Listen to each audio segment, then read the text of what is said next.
Pain!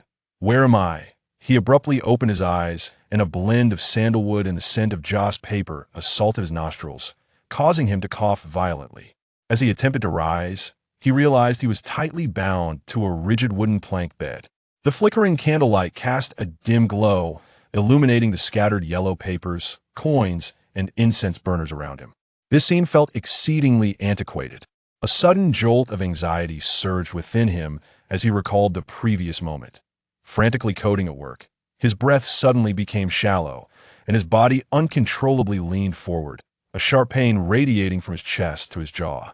In that instant, he thought something was terribly wrong and hastily dialed for emergency services, only to be plunged into darkness, oblivion enveloping him. Could it be that I truly perished from a sudden cardiac event? Did I succumb before I could call for help? Before he could further contemplate, a fresh wave of excruciating pain struck his head, and a torrent of unfamiliar memories surged into his consciousness. Wen Xiao, 12 years old, born on a leap year's sunny day. Wait, why does that name sound so familiar? Isn't that my own name? But I'm clearly a 30-something working adult. Could it be that I have traversed into another realm? A whirlwind of bewilderment swept through Wen Xiao's mind. Is this how casually one can traverse worlds nowadays? Not even a semblance of a greeting. Gradually, he began to untangle the threads of his situation. The original owner of this body was named Wen Xiao, who had been adopted by a peculiar individual known as Wang Miaozhu. That old man was perpetually shrouded in esoteric mumbo-jumbo, dealing with funerary affairs, and resided in a dilapidated temple on the outskirts of the village. Though he claimed to have adopted Wen Xiao, it was more akin to treating him as a beast of burden, often casting eerie glances in his direction. The mere thought of Wang Miaozhu's gaunt, haggard face sent a chill down Wen Xiao's spine. Suddenly, a terrifying memory flashed through Wen Xiao's mind. He recalled that the reason the Wang Temple priest adopted him was due to his birth on a Yin year in a Yang day, making him an exceptional source of life prolongation. That old man, with his eccentric ramblings and mastery of sinister arts, intended to siphon away his vitality once he completed a cycle of reincarnation. And today marked Wen Xiao's 12th birthday. Good heavens! While others traverse realms as mighty heroes, I find myself reduced to a mere sacrificial offering? No less, a limited time supply. Wen Xiao lamented, tears of frustration welling in his eyes. This was an insurmountable beginning. He attempted to struggle, but his body was bound too tightly to move a muscle. Surveying the dimly lit room, he noticed the walls plastered with yellow paper talismans, iron nails driven into the ground, entwined with red threads forming intricate patterns, an unmistakable sign of something sinister at play. Just as despair began to engulf Wen Xiao, his vision blurred, revealing a peculiar sight: several flowing streams of light gliding along the red threads above him. What is this? Wen Xiao widened his eyes. This phenomenon was undoubtedly unscientific. His modern sensibilities hinted that these flowing trajectories resembled a flowchart. A spark of inspiration ignited within him as he concentrated, attempting to reach out to one slender beam of light with his mind. To his astonishment, that beam trembled slightly in response to his thoughts. "There's a way out," Wen Xiao exclaimed, excitement surging through him as he carefully traced the direction of the light, which flowed from his wooden bed towards a nearby offering table. In an instant, Wen Xiao comprehended the truth. This formation was designed to extract his life force and channel it to the offering table. One cannot remain idle. Wen Xiao endeavored to alter the flow of light with his thoughts. Is not light merely a manifestation of the pathways of energy? At the nodes of these lights, are they not the very points of connection? With a few adjustments, perhaps a glimmer of hope might emerge. Wen Xiao was drenched in sweat, desperately concentrating, silently making modifications. The moon hung high in the sky, and the mournful cries of the night owls intensified the desolation. With a creak, the dilapidated wooden door swung open, and the temple priest, stooped and frail, entered. A gust of cold wind rushed in, causing the flickering candle flames to sway perilously close to extinction. The priest hurriedly shut the door, as if fearing something might escape. Wen Xiao strained to glance at the temple priest, his heart racing with apprehension. This old fellow has finally arrived. Him almost there. The priest approached the altar, picked up a ritual bell, and gave it a gentle shake. The chime rang clear and piercing in the stillness of the night. He then slowly turned towards Wen Shao, his gaze indifferent. "Shower, do not blame your master.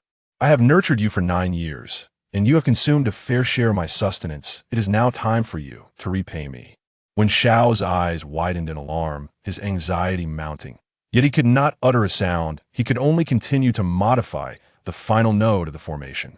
Seeing that Wen Shao was securely bound with no signs of escape, the priest felt reassured and walked to the bedside, using a fire stick to ignite the dark, eternal lamp resting there. He slowly turned away from Wen Shao, facing the altar, murmuring, "In this world, where heaven wanes and humanity laments, no one can attend to another one, must first attend to oneself." As his words lingered in the air, the temple priest erupted into a violent fit of coughs, one after another, as if he might expel his very lungs. With a resonant clang, the temple priest struck the bronze bell, its sound reverberating throughout the chamber, imbued with an indescribable eeriness. He seated himself cross-legged upon a mat behind the altar and commenced his incantation. The heavens and the earth are indifferent, treating myriad beings as mere fodder. We, the practitioners, must seize creation to defy the cosmos. Despite his mounting urgency, Wen Shao found himself powerless. After a brief moment, he finally adjusted the final parameter, surrendering to fate thereafter. Accompanied by a cough, the temple priest continued to chant, "Inhale its essence, devour its spirit, refine its bones, transform its soul." Suddenly, Wen Shao sensed a distortion in the surrounding light, witnessing it flow backward. A flicker of hope ignited within him. Had the ritual, steeped in esoteric practices, truly enabled this time traveler to make alterations? An abrupt chill swept through the room, as the flame of the eternal lamp flickered wildly without a breath of wind.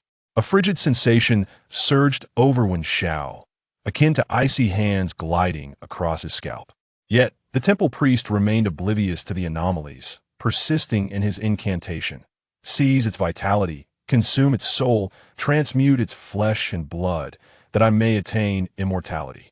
No sooner had he uttered these words than a surge of energy enveloped Wen Shao, causing his entire being to tremble.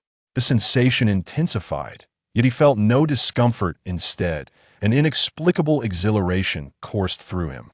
In stark contrast, the temple priest's expression shifted dramatically. He sensed something amiss. The pull he experienced was unlike any prior attempt to siphon vitality, as it was distinctly reversed. This was evidently an extraction of his own life force.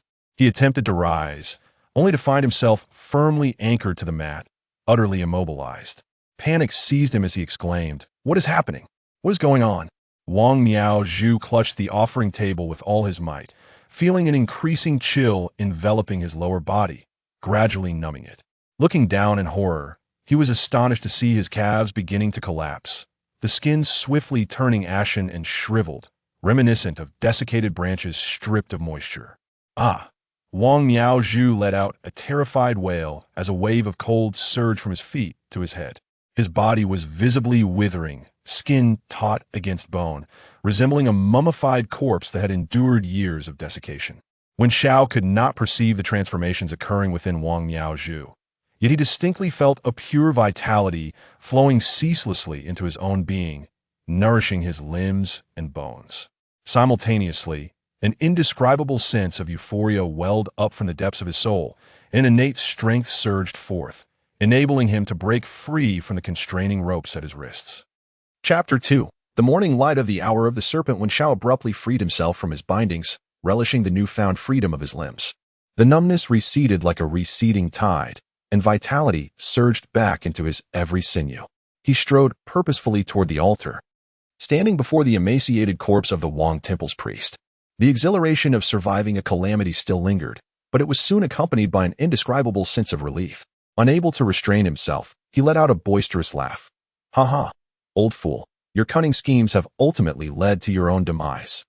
As Wen Shao gazed at the priest's lifeless form, the sight filled him with a growing sense of vindication, and he felt an overwhelming urge to let out a triumphant howl. However, a sudden wave of alertness washed over him. This emotion was amiss.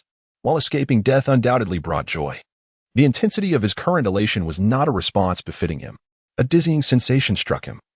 and he steadied himself with one hand against his forehead while gripping the altar with the other, feeling the world spin around him. It dawned on him that the consciousness of the original owner had not completely dissipated.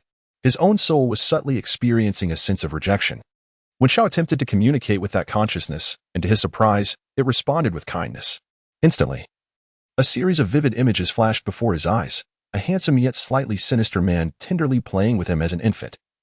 A beautiful yet aloof woman patiently feeding him rice porridge. The scenes flickered by like a strobe light, warm yet distant. Tears streamed down Wen Zhao's cheeks uncontrollably. Damn it, why could he not stem the tide of these tears? In that moment, he comprehended fully. These were his parents, the most profound yearning of the original owner's heart. Wen Zhao remained silent for an extended period, fully comprehending that if these obsessions were not fulfilled, the consciousness of the original owner would never completely dissipate. In this manner, his own soul could never truly merge with this 12-year-old body. Through the fragmented memories, he learned of the origins of this body. He was not a natural orphan, but rather, once had both parents and appeared to come from a rather affluent background. It remained a mystery what calamity had befallen them, leading to their sudden disappearance. As a toddler, just beginning to take his first steps, he had been sold through the hands of human traffickers, only to be ultimately purchased by the temple priest based on his birth date, intended as a source of vitality to prolong life. Very well, I shall assist you in finding your parents, Wen Zhao silently vowed, as if making a promise to both the original owner and himself. The consciousness gradually receded, akin to the retreating tide, quietly fading away. Wen Zhao slowly regained complete control over this body, eventually standing firm. He surveyed his surroundings and discovered a sack in the corner, meant for storing paper money. With a sense of revulsion, he emptied the contents onto the ground and, with great effort, stuffed the withered corpse of the temple priest, so emaciated it resembled a dried reed, into the sack. This old wretch has finally met his comeuppance, he thought as he dragged the sack out of the room. Outside, a chilling wind swirled, and a pale moon was obscured by gray clouds. Yet it was still possible to discern the path and surroundings. He made his way to the stone incense burner at the center of the temple courtyard and forcefully pushed the sack inside, drawing upon his memories. Wen Zhao retrieved dry firewood from the kitchen and ignited the incense burner with a single spark. The roaring flames consumed the desiccated corpse of the Wang Temple's priest, incinerating the fear and anxiety that resided in Wen Zhao's heart. Upon returning to the priest's chamber, Wen Zhao began to meticulously scour the surroundings. Having lived there for 9 years, he was intimately familiar with the hiding spots of the priest's possessions, even more so than the priest himself. Ultimately, he discovered a money pouch hidden in a dark recess by the bedside. Upon opening it, he found only a few pieces of tarnished silver, blackened by oxidation. What a miserly old fool to have hoarded so little in 9 years. Wen Zhao could not help but scoff. Setting the money pouch aside, he uncovered an object wrapped in yellow cloth. The fabric was aged and bore brown stains, suggesting it had been there for quite some time. With great care, Wen Zhao unwrapped it to reveal a tattered scripture, the Sutra of Essence Extraction. The book was in a deplorable state, with the latter portion charred beyond recognition, leaving only the first half intact. Wen Zhao immediately recognized it as the nefarious technique employed by the priest to siphon vitality. He returned the scripture to its hiding place, intending to examine it further at a later time. For now, he had more pressing matters to attend to. Wen Zhao discarded the moldy bedding that reeked of mildew and rummaged through the trunk at the bedside to retrieve a fresh quilt. He had not touched that bed in years, ever since he was banished to the storage room at the age of 6. He had not set foot in this warm chamber with its heated Kong bed. He vigorously stuffed a few handfuls of firewood into the Kang's cavity, and the flames licked the wood, crackling as they ignited. By now, it was the hour of the tiger, and fatigue washed over him like a tide. Wrapping himself snugly in the quilt, he fell into a deep slumber, with the day's myriad scenes still echoing in his mind. When he awoke, it was already the hour of the snake. The sun outside shone brilliantly, dispelling the eerie gloom of the previous night. With a swift motion, Wen Zhao sprang out of bed like a carp leaping from the water, making his way directly to the stone incense burner. The temple priest had long since been reduced to a pile of ashes, leaving not even a trace of bone fragments behind. Yet, Wen Zhao remained uneasy and added a few more pieces of kindling, watching as the flames danced back to life. Only then did he turn to gather his belongings. For from this moment forth, this dilapidated temple would belong to him. By afternoon, his stomach growled with hunger. And just as Wen Zhao was about to head to the kitchen in search of food, an urgent knocking resounded from outside the temple. Upon opening the door, he was greeted by Uncle Wang, the village headman. As soon as Uncle Wang laid eyes on Wen Zhao, he inquired anxiously, "Young Taoist, Where is the temple priest? Wen Xiao, with an impassive expression, gestured towards the stone incense burner and replied flatly, he has departed. According to his final wishes, he was cremated on-site last night. Uncle Wang gasped, nearly losing his balance, and hurriedly bowed several times towards the incense burner. With a troubled expression, he lamented, what shall we do now? The temple priest has always presided over funerals in the village, and now, what are we to do? He anxiously rubbed his hands together, and suddenly, his eyes brightened as he grasped Wen Xiao's arm. You are the priest's disciple. Surely you can oversee the rites? Dongda has died unexpectedly, and he is to be buried tomorrow. The ceremony will be simple, but we need your assistance. Upon hearing that it was an unexpected death, Wen Xiao quickly grasped the gravity of the situation. Such deaths were believed to carry intense resentment or malice, potentially casting a negative influence on the living. Thus, it was imperative to conduct the burial swiftly to prevent the lingering resentment from manifesting into malevolent spirits. He contemplated that with the passing of the temple priest, he was fortuitously poised to inherit his responsibilities, thereby securing a means of livelihood.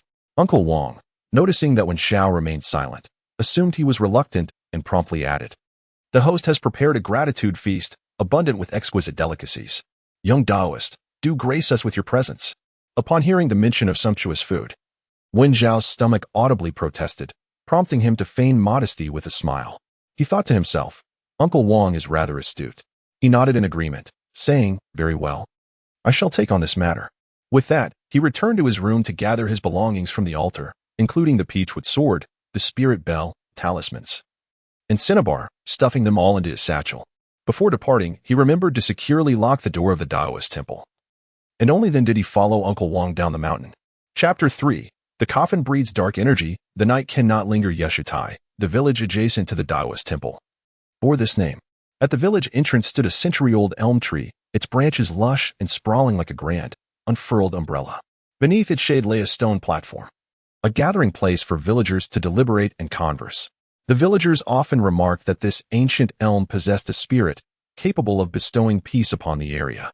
In times of calamity, its branches would be adorned with countless prayer papers. As Wen Xiao accompanied Uncle Wang into the village, he soon spotted a white canopy erected in front of the Dong family home. The sound of weeping intermittently drifted through the air.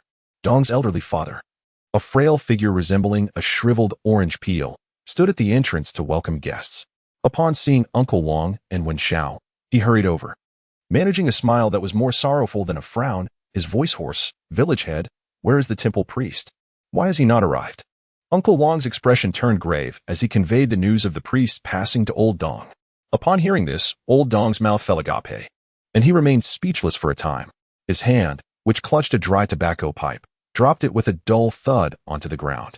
All that escaped him was a long sigh, his face a portrait of despair. He could only clasp his hands and salute to Wen Xiao, uttering some polite remarks, and imploring the young Taoist to take extra care.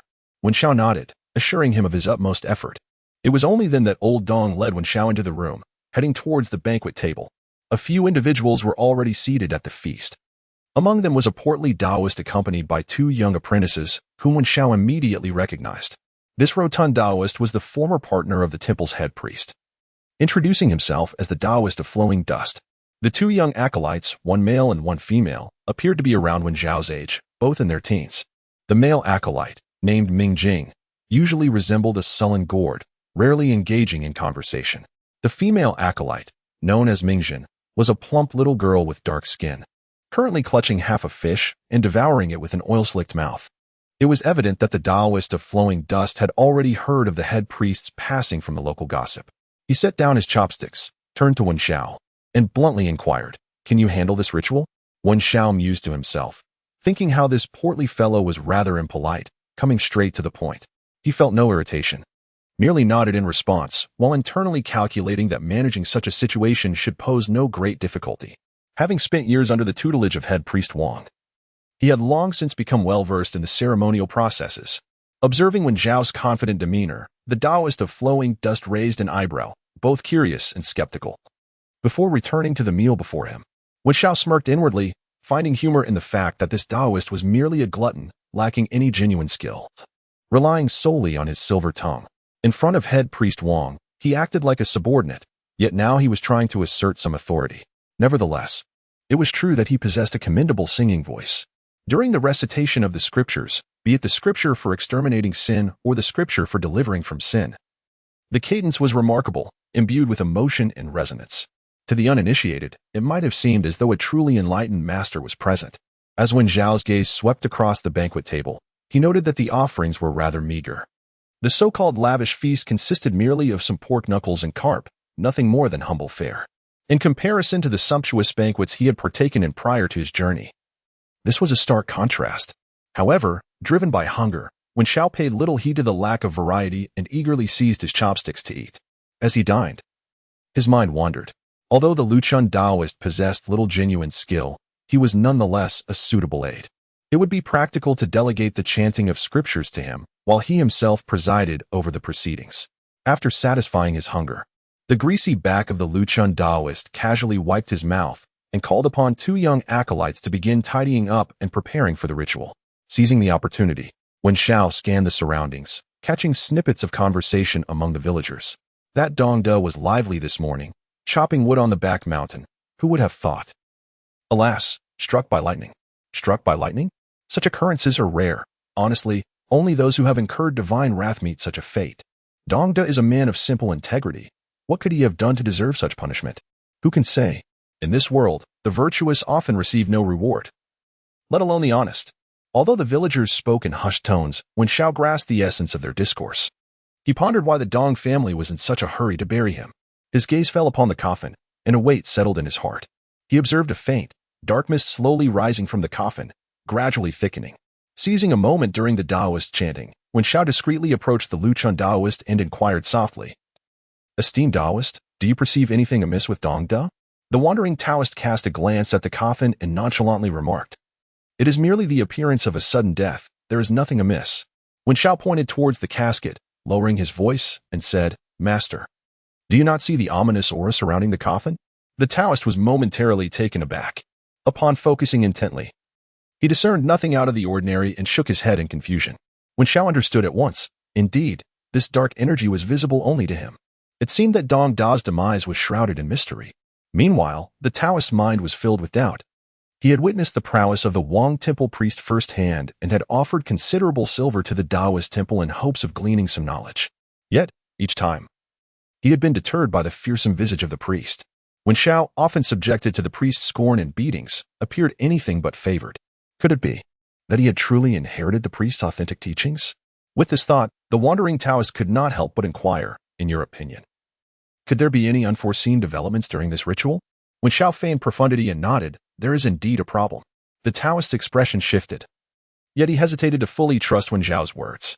Ignoring him, Wen Zhao approached the coffin, scrutinizing the dark energy as if attempting to penetrate its veil. The Taoist's heart raced with unease. Ultimately, he steeled himself and swiftly approached Old Dong and Uncle Wang, stating gravely, "Gentlemen, I must discuss a matter of urgency. This coffin cannot remain overnight.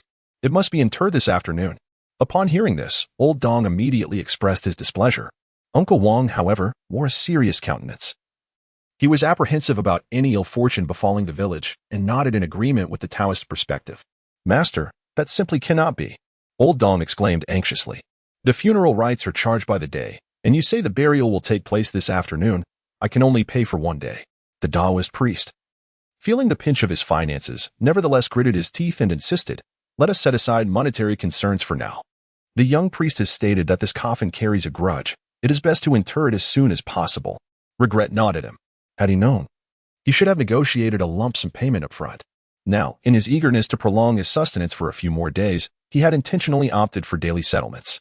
Yet, to avoid any misfortune, he could only endure this painful sacrifice. His expression of turmoil resembled that of one undergoing a painful amputation. Old Dong wiped away his tears and, trembling, rose to his feet.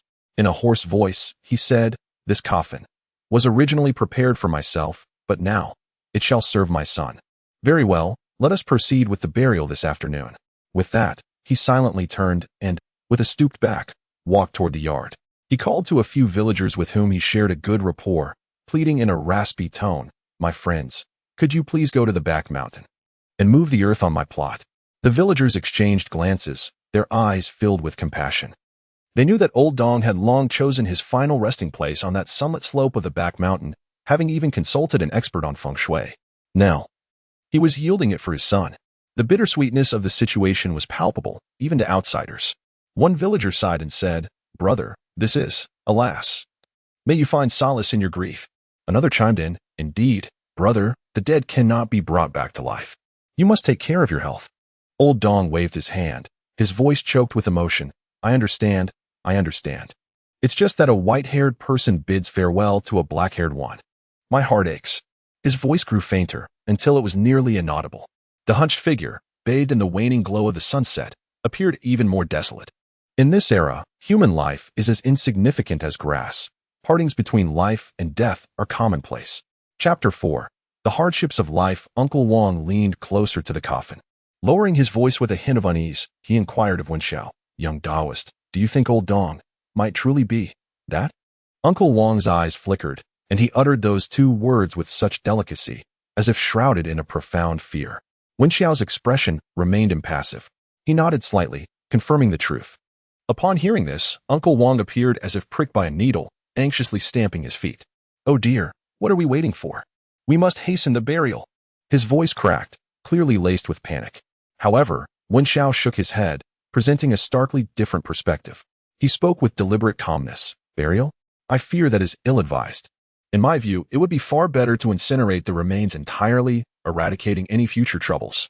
His tone was serene, as if discussing a trivial matter. Yet his words struck like thunder in Uncle Wong's ears. Uncle Wong's eyes widened in shock, and he hastily waved his hands. No, that cannot be. Cremation is absolutely out of the question. Old Dong would surely rise up in anger. And what of his relatives? They would descend upon us in a frenzy. Old Man Wong could almost envision Mr. Dong leaping out to castigate them, along with the Dong family's relatives, consumed with indignation. Wenxiao concurred, realizing that in this world, interment was the inviolable custom. Whose deceased wasn't buried in the earth? His modern notions were simply untenable here and could even provoke a significant backlash. Meanwhile, Taoist Lu Chen expedited the requiem rites, his incantations tumbling forth like parched peas. The scriptures, recited at triple his usual pace, were mumbled and rushed, likely unintelligible even to himself. Beads of perspiration dotted Taoist Liu Chen's brow as he sought to conclude this perilous task swiftly. Believing that avoiding trouble was paramount and that receiving his payment and departing promptly was the wisest course. As the coffin was being sealed, Wenxiao approached for a closer inspection. Dong Da's corpse was charred, resembling a scorched sweet potato. Beneath the peeling, blackened skin, livid bruises spread like a dense spiderweb across his entire body, causing extreme discomfort. Suppressing his physical revulsion, Wenxiao scrutinized the body further. He noticed wisps of black vapor emanating from the lightning-struck wound. The vapor was faint but undeniably present, as if seeping from the charred flesh and slowly dissipating into the air. Taoist Lu Chen also drew near, his eyes gleaming with a hint of inquiry. He whispered, tentatively, "Young sir, do you discern anything of significance?" Wenxiao nodded, pausing in contemplation, unsure how to elucidate the eerie black vapor. He equivocated, uttering vaguely, "A wellspring of resentment." A wellspring of resentment? Taoist Liu Chen's complexion shifted upon hearing this. His originally slick smile faded, replaced by a heavy demeanor. The Taoist priest, Lu Chen, immediately turned to seek out Uncle Wong. Lowering his voice, his expression tense, he urged Uncle Wong to prepare as much black dog blood as possible, just in case. Although puzzled, Uncle Wong, seeing the Taoist solemnity, dared not delay and hastily instructed others to prepare it. The burial time was no longer a concern. Uncle Wong simply wished to conclude this troublesome affair swiftly. He proceeded to coat the coffin lid thoroughly with black dog blood, then hammered in 9 peachwood nails, thus sealing the coffin. With a black cloth draped over it, obscuring the coffin's color, the relatives of the deceased, Dong Da, wailed and scattered paper money, their cries piercing and sorrowful as the paper money fluttered chaotically through the air.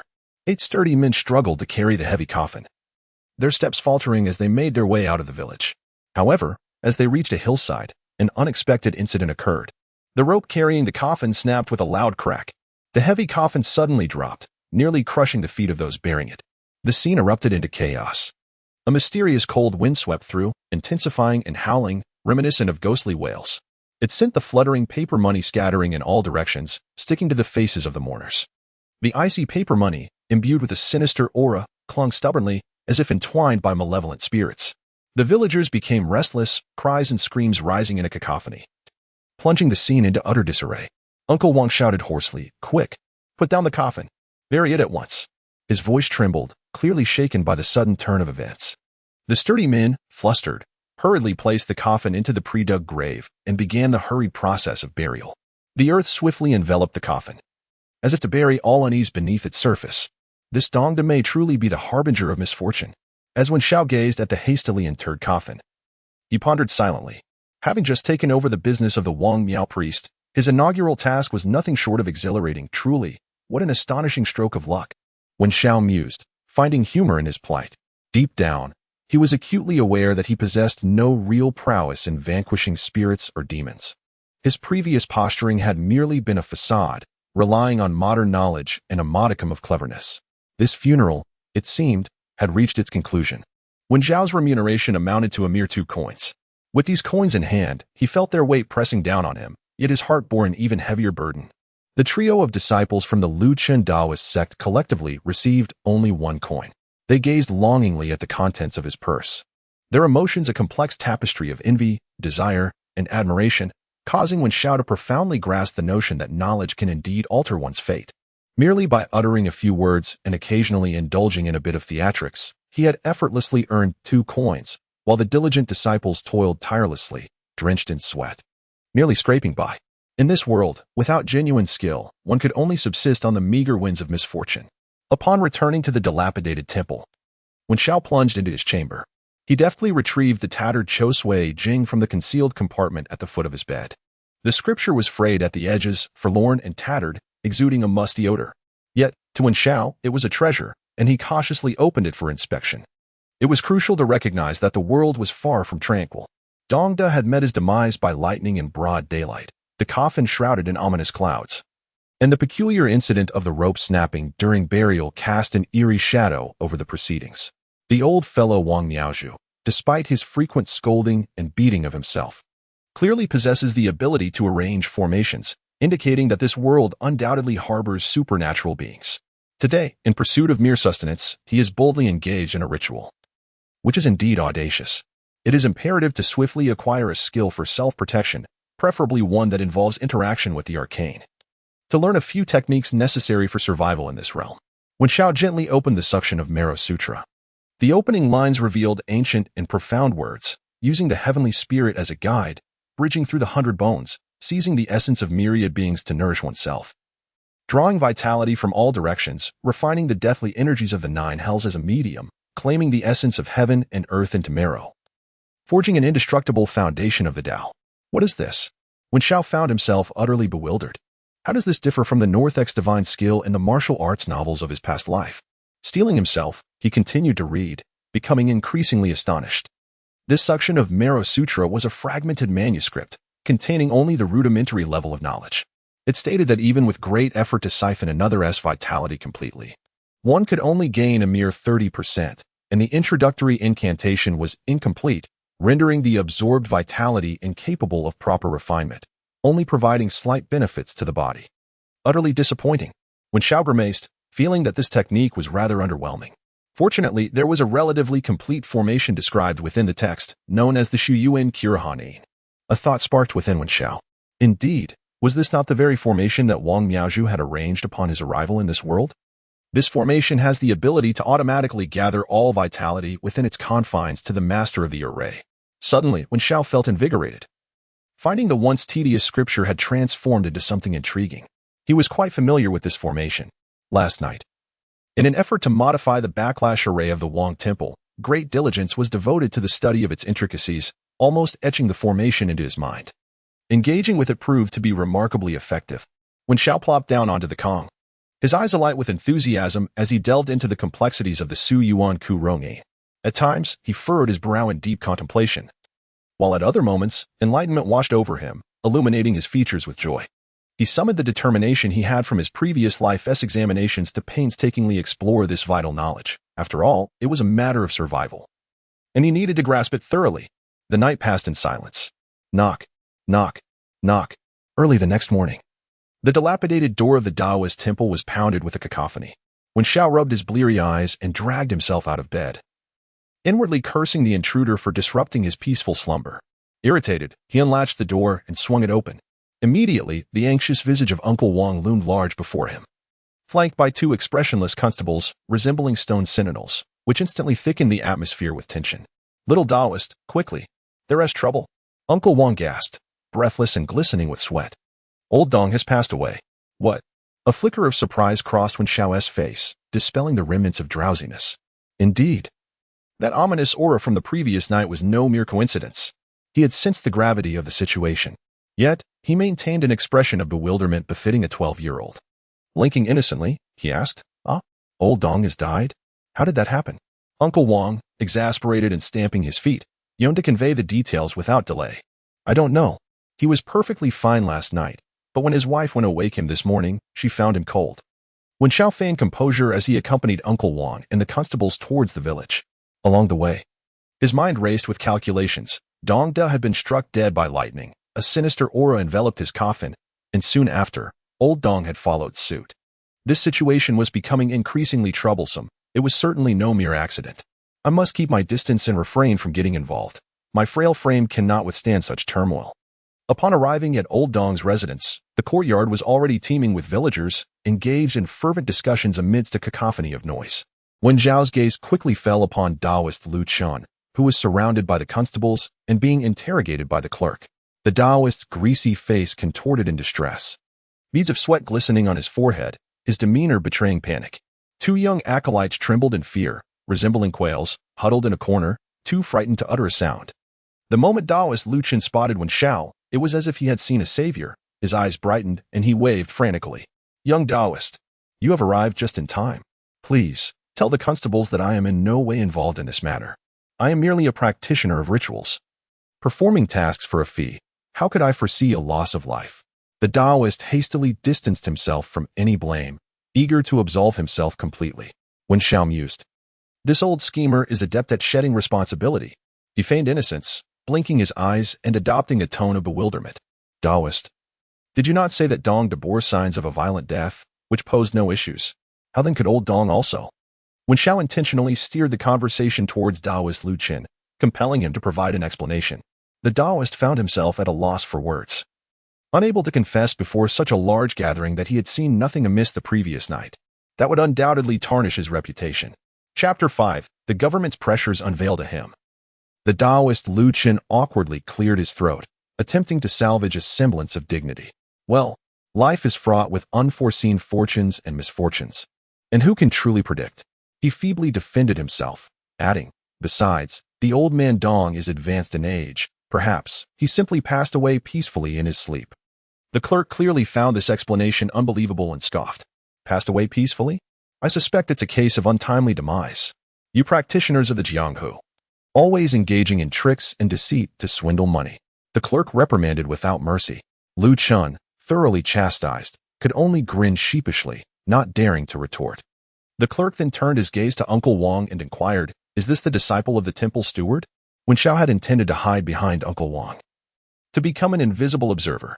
However, now that he had been called out, he had no choice but to step forward, steeling himself. He tried to make his voice sound youthful and innocent. "Sir, my master has already passed away. Yesterday's ritual was conducted by me." The clerk scrutinized the diminutive Wen Xiao, his eyes filled with skepticism. "You? A mere child?" Wen Xiao puffed out his chest, feigning maturity as he proclaimed, "My master is none other than the Wong Temple steward. I have followed him since childhood and have witnessed much." The clerk had indeed heard of the Wong Temple steward's reputation, yet he clearly doubted that a mere child could possess any genuine skill. "Don't make a fuss." The clerk waved his hand impatiently, ready to dismiss Wen Xiao. Wen Xiao felt a surge of relief within, eager to escape this dreadful place as swiftly as possible. He hastily feigned a gesture of reverence to take his leave. Unexpectedly, the coroner approached at that moment. With a respectful bow, he addressed the official, saying, "My lord, the bodies of Lord Dong and the old man Dong have been thoroughly examined. Lord Dong was indeed struck dead by lightning, his body charred and a sight most dreadful. As for the old man, there were no external injuries. It appears he succumbed to fear." Wen Xiao, upon hearing this, was taken aback and could not help but interject. "What? You exhumed Lord Dong's body?"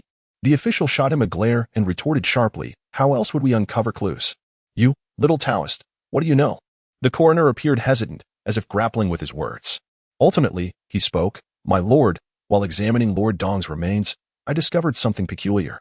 Lord Dong's nails were growing at an abnormal rate, several times faster than that of an ordinary person. Furthermore, the body exhibited no signs of decomposition, which defies logic. The official furrowed his brow. Oh, is that so? The coroner nodded and produced a darkened talisman from his sleeve. I have already tested it with a purification charm and confirmed that Lord Dong's body is tainted by malevolent forces. The official's countenance darkened instantly, resembling the bottom of a pot. Observing the grim atmosphere, Wen Xiao realized the gravity of the situation and preferred not to be entangled further. He quietly retreated, his feet seemingly gliding away, preparing to make his escape. To his surprise, the coroner added, "Sir, I have heard that the priest at the temple near this village is one of the few practitioners in our county. Perhaps we should seek his assistance." Wen Xiao nearly lost his composure upon hearing this, cursing inwardly. This old coroner truly knows how to stir the pot. Is he pushing me into the fire? Indeed. The clerk's gaze swiftly swept over to Wen Xiao. "Young Taoist, please hold on." Wen Xiao felt a wave of despair wash over him, yet he forced a bewildered expression onto his face. Sir, did you call for me?" The clerk scrutinized him with a stern demeanor. "I have heard. You are the disciple of the temple priest?" Wen Xiao, feeling the pressure, reluctantly nodded. "Why, yes." The clerk let out a cold snort. "Now that the priest has passed, I presume you have inherited his true teachings? This old rogue is trying to extract information from me." Wen Xiao hastily shook his head and waved his hands, feigning a look of trepidation. "I dare not claim such a thing. My knowledge is shallow. How could I possibly compare to my master? I am merely a novice, and I have yet to fully grasp all that he has taught me." However, the clerk was not swayed by his pretense and spoke in a deliberate tone. "Young Taoist, please do not be so modest. I have a matter that requires your assistance." Wen Xiao felt a sense of inevitability creeping in. "Here it comes," the clerk continued. "After the passing of the priest, the new head of the temple needs to register with the authorities to rightfully take over the temple. If you could assist us in uncovering the cause of the deaths of the Dong family, revealing the malevolent forces at play, then the matter of registration would naturally be a trivial concern. Otherwise," the advisor paused, his tone shifting. "Otherwise, you will have no choice but to vacate the temple. The authorities will consult with the Daozhong division to request a new temple steward to take over the management of the temple." Upon hearing this, Wen Xiao was instantly taken aback. What is this? An unabashed threat. This old scoundrel has certainly made up his mind about me. If I refuse, I will be forced to pack my belongings and find myself homeless. But if I acquiesce, these malevolent forces are no trifling matter. If my abilities are insufficient and I fall prey to them, the consequences would be dire.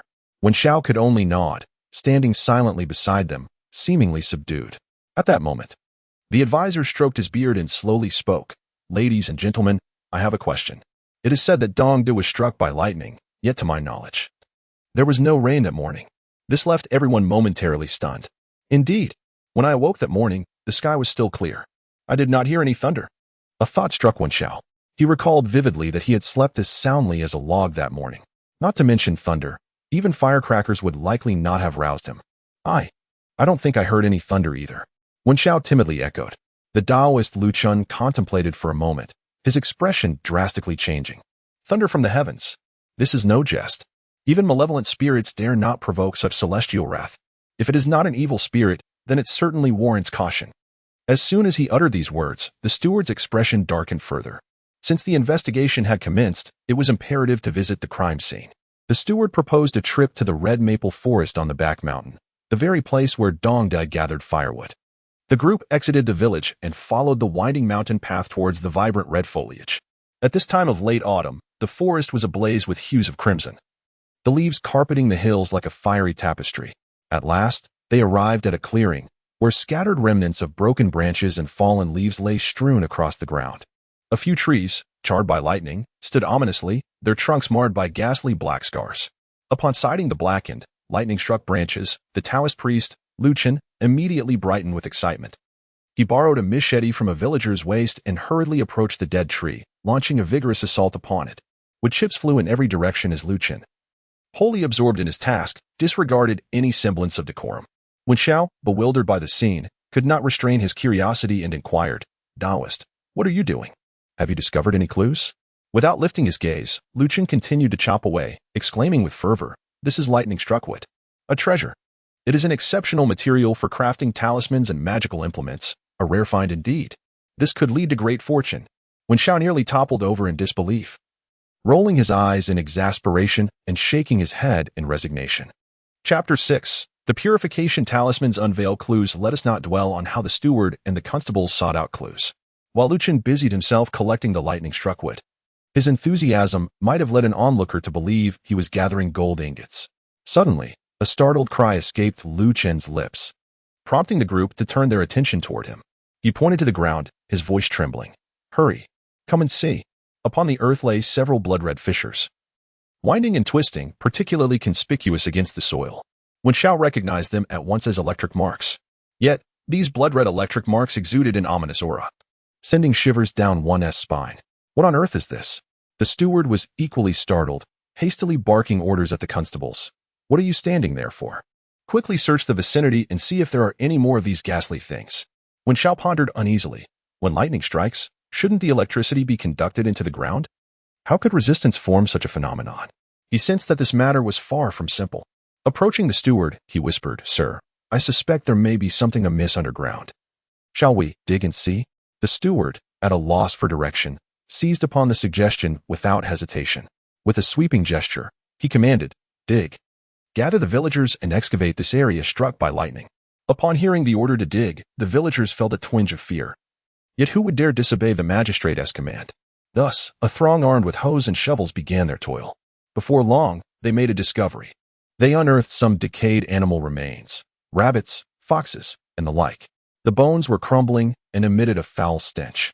The steward's expression grew increasingly grim, his brow furrowing deeply. He waved his hand, signaling them to continue digging deeper. When Xiao, ever observant, noticed tendrils of black mist rising from the excavated soil. As they dug deeper, the black mist became more pronounced. Quietly, when Xiao retreated to the periphery, they continued their excavation until, at last, they unearthed a human corpse. The corpse had already begun to decay, yet the tattered garments still bore the unmistakable hue of deep blue cotton. As the wandering Taoist drew closer, his countenance suddenly paled. He exclaimed in disbelief, "This is the attire of the servants from the Chung family." When Xiao sifted through his memories and recalled that the Chung family was the only chi-refining clan in the nearby county, it was rumored that the family boasted a master at the pinnacle of chi refinement, and their ancestors had even produced individuals at the foundation establishment stage, making them a formidable force in the region. The discovery of the servants' remains from the Chung family rendered the steward's expression beyond mere dismay. He resembled a cornered mad dog, poised to lash out at any moment. The coroner, frightened, kept his distance, fearing he might become an unintended victim. "Continue digging." The steward barked through clenched teeth. The constables and villagers, apprehensive yet resolute, pressed on with their task. Suddenly, one of the constables cried out, "My lord, there's a hole here." Beneath the excavated soil lay a dark, ominous cavity, just large enough for an adult to crawl inside. When Xiao observed that the swirling black mist emanated from this very pit, the coroner, trembling, retrieved 2 yellow purifying talismans from his pocket and cautiously cast them into the abyss. As soon as the talismans touched the ground, they turned black and shriveled, as if corroded by some unseen force. The coroner turned to the steward, his voice quaking with fear. "My lord, look. This is indeed the work of malevolent spirits." Uncle Wang slammed his thigh and stomped his foot in frustration. "What shall we do now?" He was as restless as an ant on a hot pan, pacing anxiously. As the village head, he could not escape culpability for the sinister events unfolding under his jurisdiction. The steward wore a furrowed brow, letting out a deep sigh. The constable beside him remarked, "Given the circumstances, concealment is futile. We must promptly report this to the county office and seek the magistrate's judgment." The matter had surpassed his capabilities, leaving him to rely on higher authorities for resolution. Just as he spoke, a constable suddenly cried out in terror, "There is something else. It's alive." Before the words had fully escaped his lips, a dark figure sprang forth from the pit, moving with astonishing speed toward the crowd. Covered in black fur, its features remained obscured. The tattered garments it wore were discernibly of pale blue silk brocade, far from the coarse cotton attire of a mere servant. "It's a zombie. Run!" Someone screamed amidst the throng. Panic ensued as villagers fled in a frenzied uproar, the scene descending into chaos. The constables, too, were thrown into disarray. A few faint-hearted ones collapsed in fright, paralyzed on the ground. Upon witnessing this turmoil, when Xiao dared not linger any longer, he took flight, cursing inwardly. "What on earth is happening? How did I, a mere Taoist priest, find myself embroiled in such a predicament?" As he ran, he glanced back, only to see the Liaochen Taoist outpacing him, resembling a startled rabbit with none of the composure expected of an enlightened master. "Master, wait for me," cried Mingjin. The young female disciple, her chubby form quivering with each hurried step, threatening to fall behind. Ming Ying, displaying a semblance of compassion, seized Mingjin's arm, striving to hasten their escape. With a swift thought, Wen Xiao surged forward, soon closing the distance to the ancient Taoist, grasping the hem of his robe. As the wandering Taoist was sprinting with fervor, he suddenly felt a weight pulling him back, startling him. Turning around, he saw Wen Xiao, which instantly ignited a surge of frustration within him. "You little rascal, what do you think you're doing? Are you seeking death? Take me with you." Wen Xiao gasped, struggling for breath. Upon witnessing Wen Xiao's grip on the Taoist's robe, Mingjin imitated him, clutching onto the other side of the robe. "Master, I can't run anymore. Take me with you. Take me with you." At this moment, the Taoist was in quite a predicament.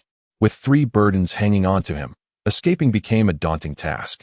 He stomped his feet in agitation, feeling utterly helpless. "Let go of me first," the Taoist panted. Yet, Wen Xiao showed no intention of releasing his hold, fearful of being caught by that dark-haired creature. "Not a chance. Unless you carry us along," Wen Xiao stubbornly insisted. The Taoist, left with no other option, trudged forward with his 3 disciples in tow. As they glanced back, they beheld the dark-haired zombie entangled in a fierce struggle with several constables. Despite their numbers, the constables were evidently no match for the zombie, being pushed back relentlessly. Just then, the coroner retrieved a red cloth bag from his tool chest, swiftly tore it open, and hurled the contents, vermilion powder, towards the dark-haired zombie.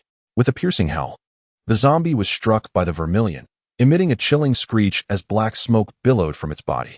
It appeared to be wounded, its movements noticeably slowed.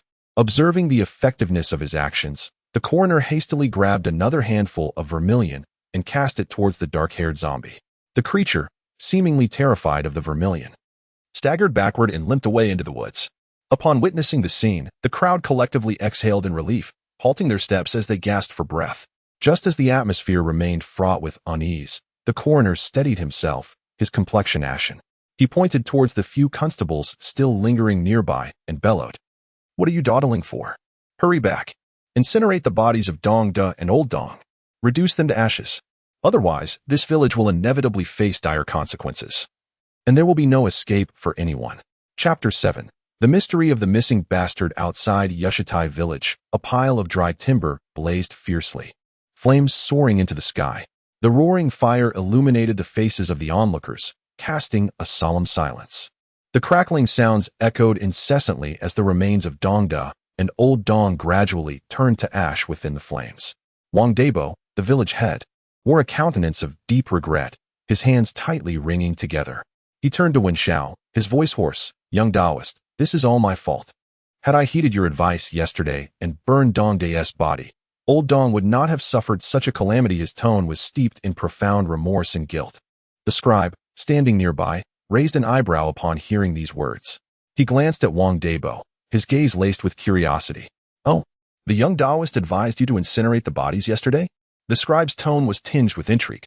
Wang Dabo nodded fervently, exhaling deeply. "Indeed. The young Taoist sensed something amiss and urged me to burn the corpses. I was muddled at the time, assuming the Dong family would never consent.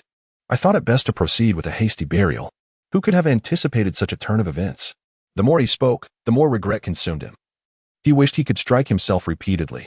Upon hearing this, the assistant's gaze shifted towards Wen Xiao. His previous disdain completely evaporated, replaced by a weighty seriousness, a scrutinizing glance.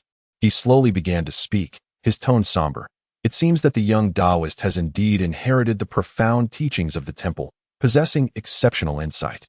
The mode of address had shifted from youngster to young Taoist, a transformation so abrupt it was astonishing.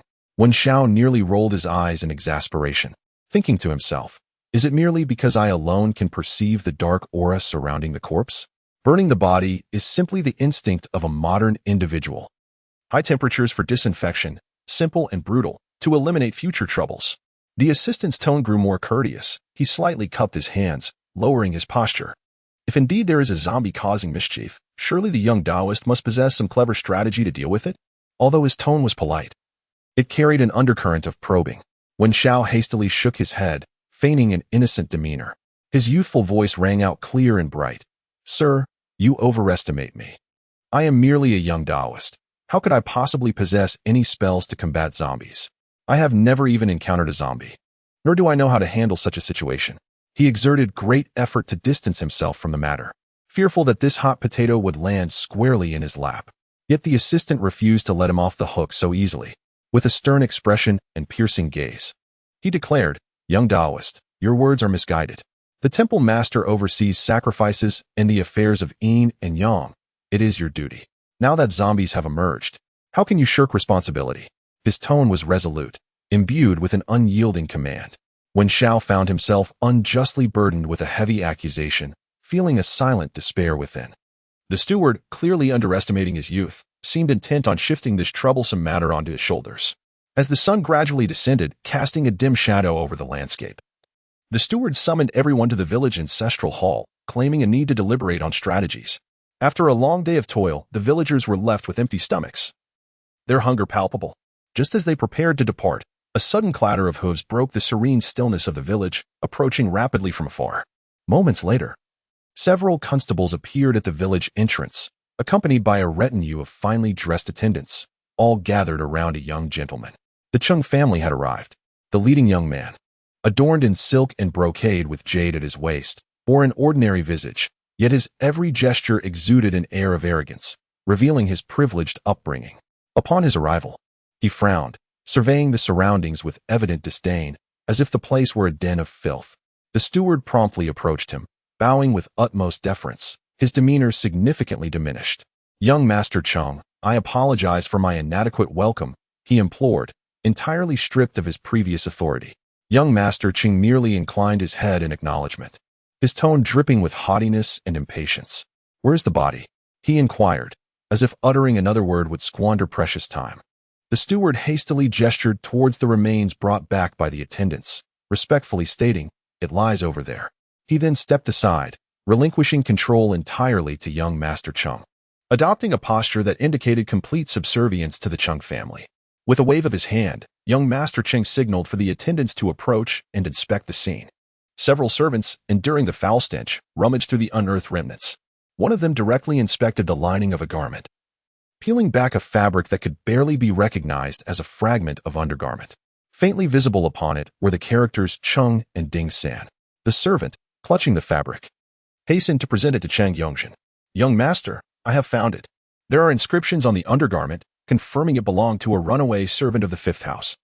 From Ding's quarters, Chang Yongzhen cast a glance at the soiled fabric, his brow furrowing deeper, an expression of distaste marred his countenance, as if confronted with something utterly vile. With a gesture of disdain, he coldly commanded, "Burn it." Such a omen. The servant complied, promptly dragging the remnants away. The steward once more clasped his hands respectfully, cautiously inquiring, "Young Master Ching, might this matter be related to the disappearance of Ching Feiping, the illegitimate son of the fifth house, several months ago?" His tone was tentative. Cheng Yongzhen nodded affirmatively. "Indeed, that runaway was affiliated with the fifth house and had served my fifth brother prior to vanishing." With that, he signaled the steward to speak privately. The two retreated a short distance, whispering intently. Meanwhile, the Taoist Lu Chun, concealed at the edge of the crowd, lowered his voice, conspiratorially leaning closer to Wen Xiao. "Young Taoist, do you know? This young Master Chung is none other than Cheng Yongzhen, the legitimate son of the Chung family." As he spoke, he discreetly surveyed their surroundings to ensure no one was eavesdropping. The Chung family is among the foremost families in our region, renowned for their prowess in chi refinement. A mere stamp of their foot could send tremors throughout the entire county. Several months prior, the inexplicable disappearance of Chung Feiping, the illegitimate son of the fifth house, had occurred. The Chung family, in a state of turmoil, found themselves unexpectedly entangled with the undead. His tone bore a hint of schadenfreude as he lowered his voice, infusing it with an air of mystery. Yet, within the opulent halls of this aristocratic family, the waters ran deep. When Xiao tilted his head, feigning confusion, while the Taoist Lu Chen cleared his throat, preparing to elaborate. The long-standing discord between the legitimate heirs and the illegitimate sons of the Chung family was notorious, characterized by open rivalry and covert struggles that had never ceased. He sighed, reflecting on the matter with a touch of melancholy. The legitimate heirs had long held the reins of power within the family, relentlessly suppressing the illegitimate sons, who, naturally, harbored a fierce desire to ascend the ranks, deepening the rift between them. Wen Xiao listened with keen interest, though his mind was already calculating the parallels between this familial feud and the modern corporate dramas of today.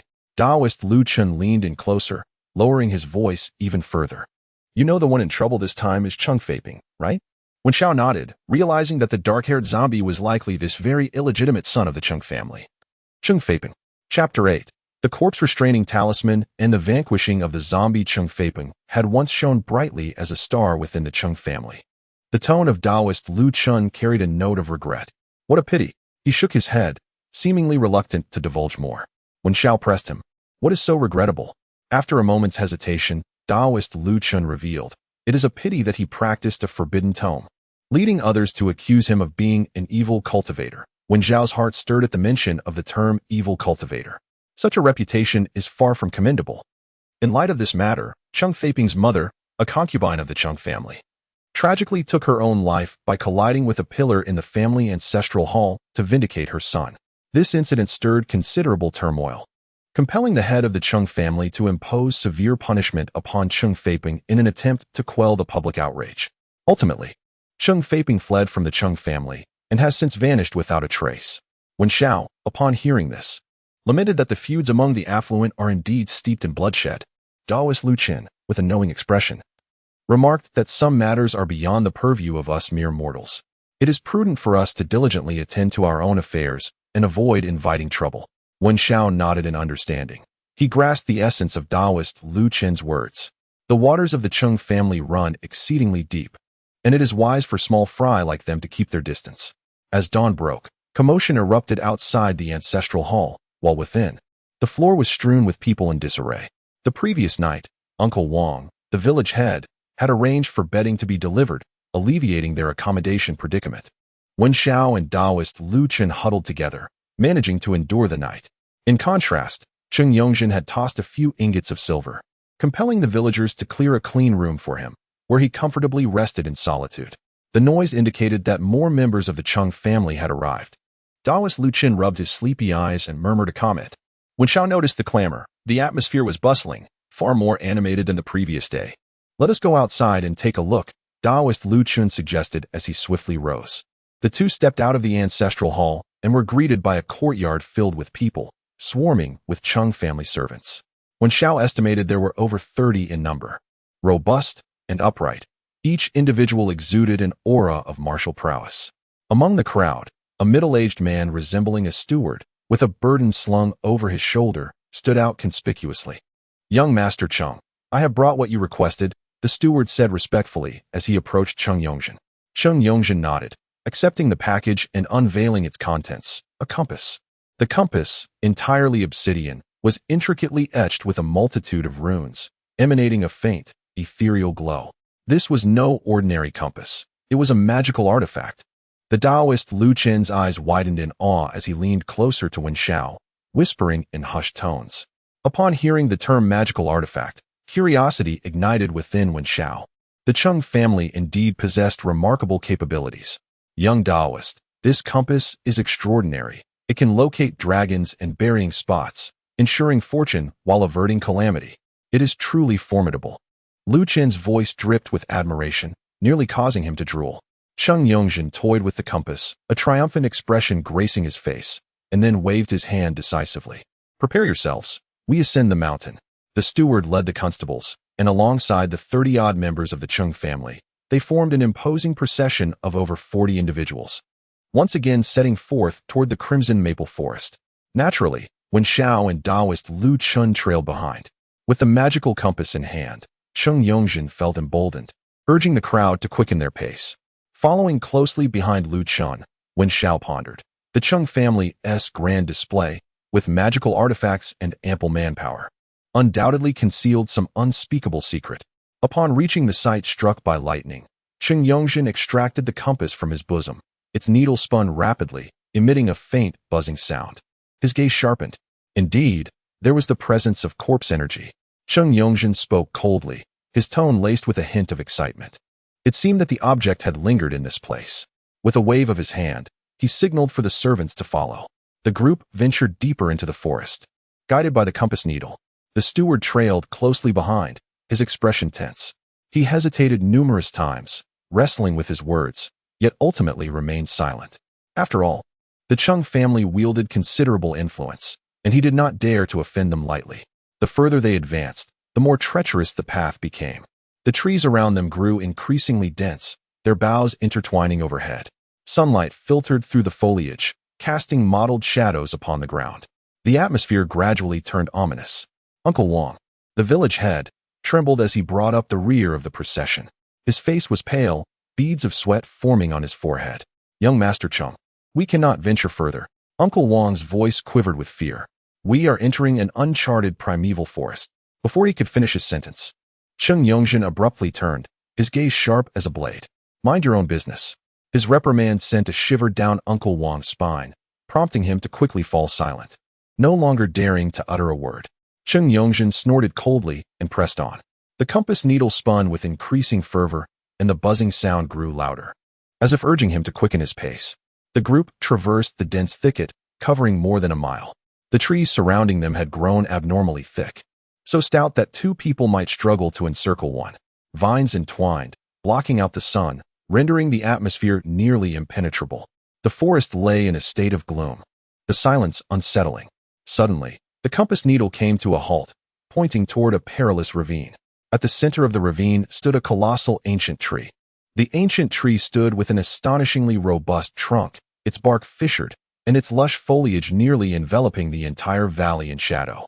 Chung Yongzhen squinted, scrutinizing the venerable tree, a flicker of gravity crossing his gaze. Right there, he spoke in a low, assured tone. The household guards promptly surrounded him, weapons drawn, their expressions vigilant. Chung Yongzhen approached the ancient tree, meticulously examining the trunk. Suddenly, he noticed a massive hollow within it, dark and unfathomable, from which a chilling aura seeped forth. I found it. A glimmer of delight shone in Chung Yongzhen's eyes. He retrieved a yellow talisman from his bosom, its parchment aged and adorned with intricate patterns in red cinnabar. The corpse-subduing talisman, exclaimed the Taoist Lu Chun, his eyes brimming with envy and desire. What a remarkable find! When Xiao stood silently by, his heart enveloped in uncertainty. Why was Chung Yongzhen so certain that Chung Feiping had transformed into a zombie? He sensed that there was a deeper story concealed within. Chung Yongzhen affixed the talisman to the edge of the hollow, and the parchment ignited instantly, morphing into a blaze that ascended into the void. It was as if the disturbance had startled a serpent from its grass. Suddenly, an unusual sound emanated from the tree hollow, followed by a figure slowly emerging, none other than Chung Feiping. His eyes were a fiery red, his complexion pallid, exuding a potent aura of death, with nails sharp as a beast's claws. Chung Yongzhen was well prepared. He swiftly darted aside and produced another corpse-subduing talisman, hurling it towards Chung Feiping. The talisman traced an arc, striking Chung Feiping's body directly. He trembled violently, as if struck by a jolt of electricity, his movements growing sluggish. The once formidable aura surrounding Chung Feiping dissipated instantaneously, leaving him increasingly lethargic until, ultimately, his body collapsed limply to the ground, motionless, as if transformed into a genuine corpse. Chapter 9. The lingering stench of death. The zombie had fallen, and the dust had settled. However, Chung Yongzhen's intentions were evidently not limited to merely a trivial zombie. Search, he commanded with a wave of his hand, instructing his servants. The servants immediately comprehended the task and began their search, encircling the area where the zombie had fallen, meticulously inspecting the surroundings. They turned over the soil and pushed aside the grass, yet found nothing. Upon reporting back, their voices trembled with unease. Chung Yongzhen's brows furrowed in disbelief. Impossible. He refused to accept the outcome. Search again. His tone was laced with fury. The servants exchanged glances, steeling themselves to embark on another thorough search, this time with even greater diligence, digging almost to the very earth's depths. Still, they uncovered nothing. Chung Yongzhen's expression darkened. Strip it, he bellowed in anger. The servants paused momentarily, yet dared not defy his command. A few stepped forward, clumsily tearing away the tattered garments from the zombie's form. Their movements were harsh, and soon the zombie lay bare, its matted, dark-furred skin exposed to the air. The servants scrutinized once more, yet found nothing on the body, nor within the clothing. Chung Yongzhen's rage ignited fully. Useless. He spat, his voice sharp. Burn it. The house servants trembled in fear, hastily dragging the remnants of the zombie aside. They gathered firewood to ignite, and once more, Dark smoke billowed upwards, the stench of charred flesh growing ever more pungent. However, Cheng Yongzhen's gaze did not linger on the flames. He fixated on the hollow of the tree where the zombie had concealed itself. Search inside. We must find something. His tone was nearly a roar. The servants, not daring to delay, immediately divided into two groups. One group, armed with torches, bent low and entered the tree hollow, meticulously scouring every nook and cranny, stone walls, dirt, and decaying leaves, leaving no suspicious spot unchecked. The interior of the hollow was confined and scarcely allowed for a comprehensive search. Yet they unearthed nothing. The scribe stood at a distance, observing Cheng Yongzhen's actions, unaware that Cheng had ulterior motives. He had initially believed the matter concluded, the zombie vanquished, and the mission accomplished. Cautiously, he approached, intending to diplomatically take his leave. Young Master Cheng, with the zombie eliminated, perhaps we should leave. Cheng Yongzhen interrupted without looking back, cutting off his words. The scribe felt an impulse to speak, yet as Cheng suddenly turned, his gaze icy, he was silenced. Who says this matter is settled? The former arrogance had vanished, replaced by a cold indifference. The scribe felt a shiver run through him, realizing Cheng Yongzhen was far more formidable than he had anticipated. Thus, he fell silent, recognizing that until Cheng achieved his goal, none of them could depart, suppressing his indignation. The scribe retreated with the constables, distancing themselves. Wen Xiao stood at the rear of the crowd, quietly observing the unfolding scene as the house servants thoroughly rummaged through the tree hollow. The surrounding land was excavated to a depth of 3 feet, thoroughly searched multiple times. Even the fallen tree was split open and meticulously examined. However, in the end, nothing was found. Cheng Yongzhen's expression grew increasingly grim, yet he remained relentless. Wen Xiao observed Cheng's almost frenzied actions, understanding in his heart that the Cheng family was undoubtedly searching for something of great significance, something of even greater importance than the corpse itself. But what exactly was the Cheng family seeking? Wen Xiao's gaze swept over the disordered ground. Suddenly, he noticed a faint, nearly imperceptible aura drifting gently from the spot where the corpse had fallen, slowly making its way toward the edge of the forest, ultimately swirling around a large green stone a distance away before gradually vanishing. Wen Xiao's eyes flickered with realization. Perhaps the item the Cheng family sought was not on the corpse or within the tree hollow, but rather at that large green stone? His gaze returned to the unremarkable stone, and a vague suspicion began to form in his mind. After searching for a full hour, Cheng Yongzhen remained empty-handed. His face was ashen, and he kicked a nearby log with fury, as if to release all his pent-up anger. The family attendants stood in silent apprehension, not daring to utter a word. Leave. Cheng Yongzhen spat through clenched teeth, departing with his attendants, their reluctance palpable. The steward and the village head finally exhaled in relief, exchanging glances that conveyed a mutual sense of survival against the odds. They hastily called the remaining individuals to return. Wen Xiao gradually trailed behind the crowd, firmly etching the route of his future journey into his memory. Upon returning to the village, the steward proved to be a man of his word, promptly assuring that the office would update the temple's documentation upon their return. A heavy weight lifted from Wen Xiao's heart as he bid farewell to Taoist Lu Qin and the village head before making his way back to the Taoist temple. The following day, as dawn barely broke, Wen Xiao quietly rose from his slumber. With a small backpack containing some provisions and water, he stealthily slipped out of the temple. Adhering to the route he had memorized the previous day, he jogged along and soon arrived at the site where the zombie had been vanquished. Casting a glance around to ensure no one was in sight, he finally felt at ease.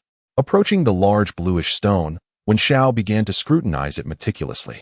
He distinctly remembered sensing an aura swirling in this very spot. He circled the stone several times, but found nothing unusual. Could it be that I misremembered? Wen Xiao pondered with a hint of confusion. Squatting down, he began to move the stones surrounding the bluish rock, one by one, despite sweating profusely and soaking his clothes. Fatigue eluded him. Instead, he felt invigorated with each effort.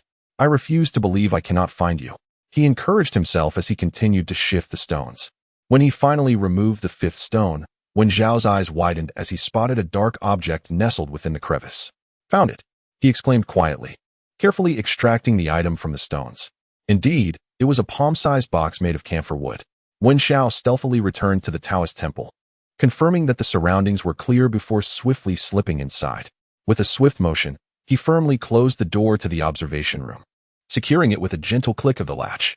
Upon entering the chamber, he approached the table and lifted a heavy wooden box, its surface unadorned, yet exuding a palpable sense of weightiness. As he opened the box, a letter lay quietly on top, while beneath it rested a hand-copied, stitched manuscript. The cover of the manuscript bore the title, Hunyuan Baopu Taishi Jing, inscribed in meticulous small script. A flicker of recognition stirred within Wen Xiao. Was this the object that Sheng Yongzhen sought? He picked up the envelope, noting that it had already been unsealed. After a moment's hesitation, Wen Xiao resolved to peruse the letter first, for correspondence typically conveys more immediate information. He carefully extracted the letter from its envelope. Chapter 10. The Mystical Threshold to My Sister. I hope this letter finds you in good health. You have been much on my mind. Though your husband, the Qing family, belongs to a prestigious lineage, how could outsiders fathom the intricacies within their household? Having married into the Chung family for several years, you have endured the trials of both legitimate and illegitimate status. I feel a profound sense of guilt for not being able to protect you adequately. As a son of this family, my heart is bound to you and your siblings, yet the stringent family rules impede me from imparting our family's teachings to you. The martial arts practiced within our clan are meticulously transmitted. Should even a fraction be divulged, it would surely invite calamity. However, fate has favored me recently with a fortuitous opportunity to acquire the esteemed cultivation method, Hunyuan Baopu Taishi Jing.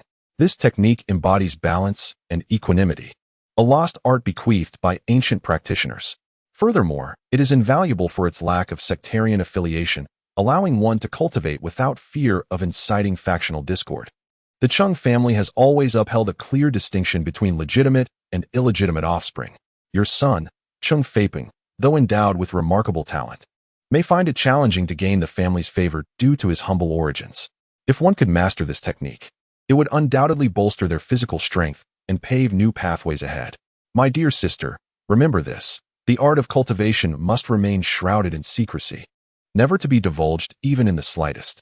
Should the truth come to light, it may attract unwanted attention from others. If Feiping were to achieve greatness, he would not betray your earnest efforts. However, if unforeseen circumstances arise, do not blame our uncle for his vigilance. Wen Xiao gently placed the letter back on the table, his fingertips unconsciously caressing its coarse cover. The contents of the letter unfolded in his mind like pieces of a jigsaw puzzle, gradually revealing a coherent image. Chung Feiping, a bastard son. He murmured softly, his brow furrowed. The somber visage of Chung Yongzhen emerged in his thoughts, along with the unmistakable contempt that tinged his voice when he mentioned Chung Feiping. The strife between legitimate and illegitimate offspring. Wen Xiao sighed softly. He had witnessed such dramas in modern television shows. Little did he expect to witness it unfold before his very eyes in this world. He closed his eyes, seeking to untangle the threads of this situation. According to the letter, this Hunyuan Baopu Taishi Jing was a gift from Chung Feiping's uncle. It seemed that Chung Feiping's mother had sought assistance from her family to ensure her son's success within the Chung clan. But who exactly was Chung Feiping's uncle? Wen Xiao pondered. One who possesses such a secret tome is unlikely to be an ordinary individual. It is certain that Chung Feiping's uncle hails from a prestigious lineage of cultivators. Yet, bound by family rules, the clan's cultivation practices cannot be freely transmitted. Thus he sought an alternative text that does not belong to any sect to assist his nephew. In this day and age, it is indeed no easy feat for a bastard son to rise. Wen Xiao curled his lip in disdain. It appears that, regardless of the era, the rigidity of social classes remains a formidable challenge. He continued to deduce that Chung Feiping, having obtained the Hunyuan Baopu Taishi Jing, must have achieved remarkable progress in his cultivation, thereby emerging prominently within the Chung family. This, naturally, would incite apprehension among the direct descendants. After all, if an illegitimate son were to overshadow the legitimate heir, where would the latter's dignity reside? Subsequently, being falsely accused of heretical practices, it would seem he bore the burden of his own brilliance. Wen Xiao was almost certain that this was the crux of Chung Feiping's tragic fate.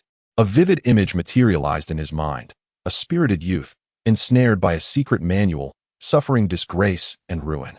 In a desperate bid to vindicate her son, Chung Feiping's mother met her untimely demise at the ancestral hall of the Chung family. Wen Xiao recalled the words of Taoist Lu Chun. What profound despair this must have been. A mother willing to sacrifice everything for her child. Chung Feiping fled, yet somehow became a zombie. Wen Xiao stroked his chin, sensing that there was undoubtedly more to the story. How could a living being transform into a zombie? Something must have transpired. He felt as though he were engaged in a riddle, with clues gradually emerging while the truth remained shrouded in obscurity.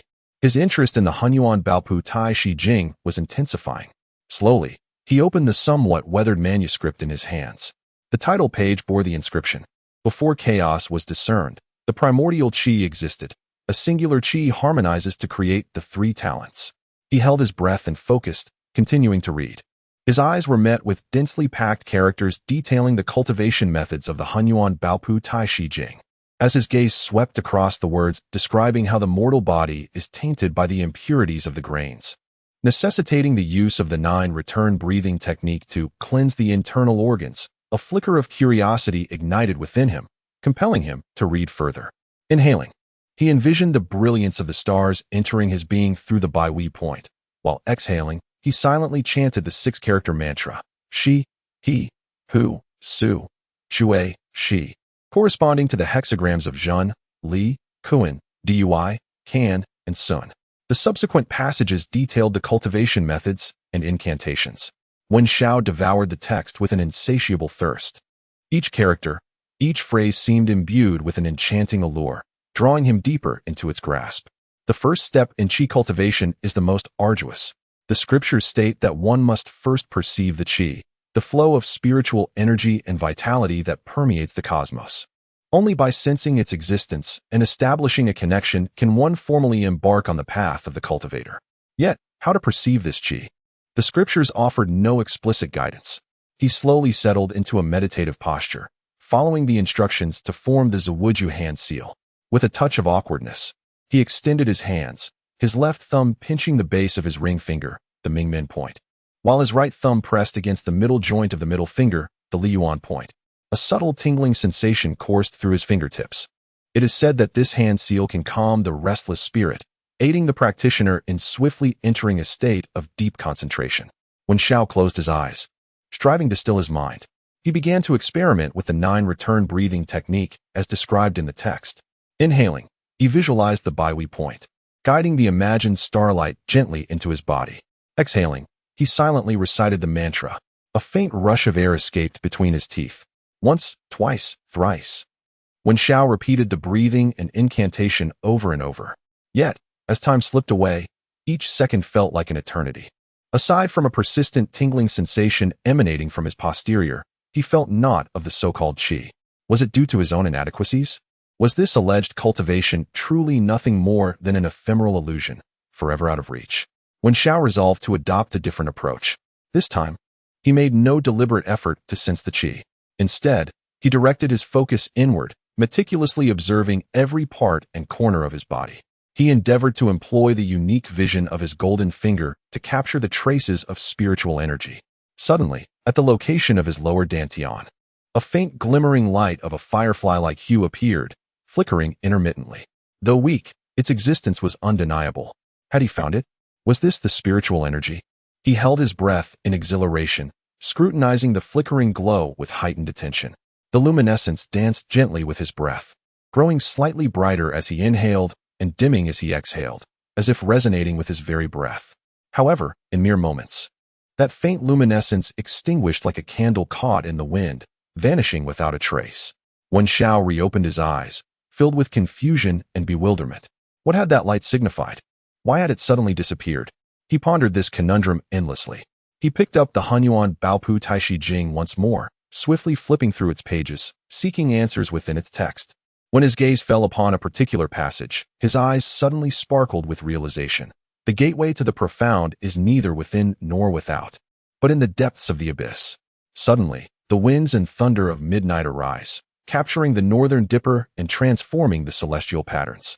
These words are obscure and enigmatic, yet with a foundation of literary cultivation, when Shao managed to grasp their essence. The scriptures state that the mystical gateway is not a tangible part of the body, but rather exists within an ethereal and elusive realm. The crux of cultivation lies not in the corporeal pursuit of energy, but in allowing one's spirit to enter a state of transcendental void. When the moment is ripe, one will suddenly comprehend its mysteries, akin to the thunder and wind that strike in the dead of night. A revelation dawned upon Wen Shao. He realized that his previous thought process had veered into a misconception. He had been fixated on perceiving the existence of energy through physical means, neglecting the significance of the spirit. With this realization, Wen Xiao closed his eyes once more. This time, he did not strive to sense the energy deliberately. Instead, he endeavored to relax his body and mind, emptying his thoughts. Chapter 11. The official urges the young Taoist when he delved into the silence of his spirit. The luminous points of energy became remarkably clearer, far surpassing what could be discerned by the naked eye. Wen Xiao observed that these points of light did not meander aimlessly within him, but adhered to a specific pattern. When 3, 4, or 5 luminous points aligned in a row, they would coalesce into a line, flowing into his internal organs. Simultaneously, a warm current surged through Wen Xiao's limbs, imparting a palpable sense of energy coursing through him. His body felt both weighty and buoyant, reminiscent of the eager anticipation that follows a thorough warm-up. After a prolonged observation, an idea suddenly flashed through Wen Xiao's mind. Could this be akin to a matching game? Only when the luminous points align in a sequence, gathering the few to amplify the many, can one effectively refine the body. This, indeed, constitutes genuine cultivation. Most of the time, the ethereal energy meanders aimlessly, exerting itself in futility. A thought germinates within Wen Xiao's mind. Is it possible to alter the trajectory of this energy through a certain method? If one could employ an if-LFL structure to orchestrate the energy in an orderly fashion, would it not significantly enhance its efficiency? Furthermore, by incorporating a while loop, would he not be in a constant state of effective cultivation? The spirit of a programmer clamors within his 12-year-old frame. Wen Xiao, suppressing his excitement, cautiously endeavors to redirect the flow of ethereal energy. Countless minuscule motes of energy surge into his meridians like a tidal wave. I seem to truly possess control. Wen Xiao trembles with exhilaration. He can even sense a wondrous transformation occurring within his body. As he gazes down, he observes a faint stream of energy flowing beneath his skin, now markedly clearer than before. This bustling state of energy, it bears an uncanny resemblance to my own self during late-night work sessions in a past life. This path of cultivation is remarkably programmer-like. Even the ethereal energy carries an essence reminiscent of overtime. Wen Xiao internally scoffs, a slight smile unconsciously gracing his lips. At this pace, will he not soon take flight? Autumn leaves fall, and the withered flowers fade. The calls of wild geese echo from the distant skies. In the blink of an eye, over half a month has passed. The deep autumn winds swirl, ushering down withered yellow leaves. Clad in a thin robe, Wen Xiao feels no chill. For the energy within him flows in a self-sustaining cycle, impervious to the vicissitudes of temperature. He has indeed entered the qi refinement stage, becoming a true cultivator. Yet, this tranquil period of self-cultivation is incessantly interrupted by the mundane world. Bang, bang, bang. Outside the Taoist temple, a series of urgent knocks echoed. Wen Xiao opened the door to find several constables impatiently waiting at the threshold, the leader holding the reins of a spirited steed. The horse snorted restlessly, exhaling clouds of vapor. The magistrate requests your presence, barked the head constable, his tone brusque and imperious. What is it about? Wen Xiao furrowed his brow, reluctant to entangle himself with the authorities and invite unnecessary trouble. You will find out upon arrival. The constable rolled his eyes, evidently lacking the patience to explain to a mere Taoist priest. Hurry up. The county magistrate is hosting a banquet and has matters to discuss, he urged. With no alternative, Wen Xiao resigned himself to the situation. With the constable's assistance, he mounted the horse and followed them at a brisk pace. The hooves thundered along the rural path, stirring clouds of dust. The golden rice fields on either side had already been harvested.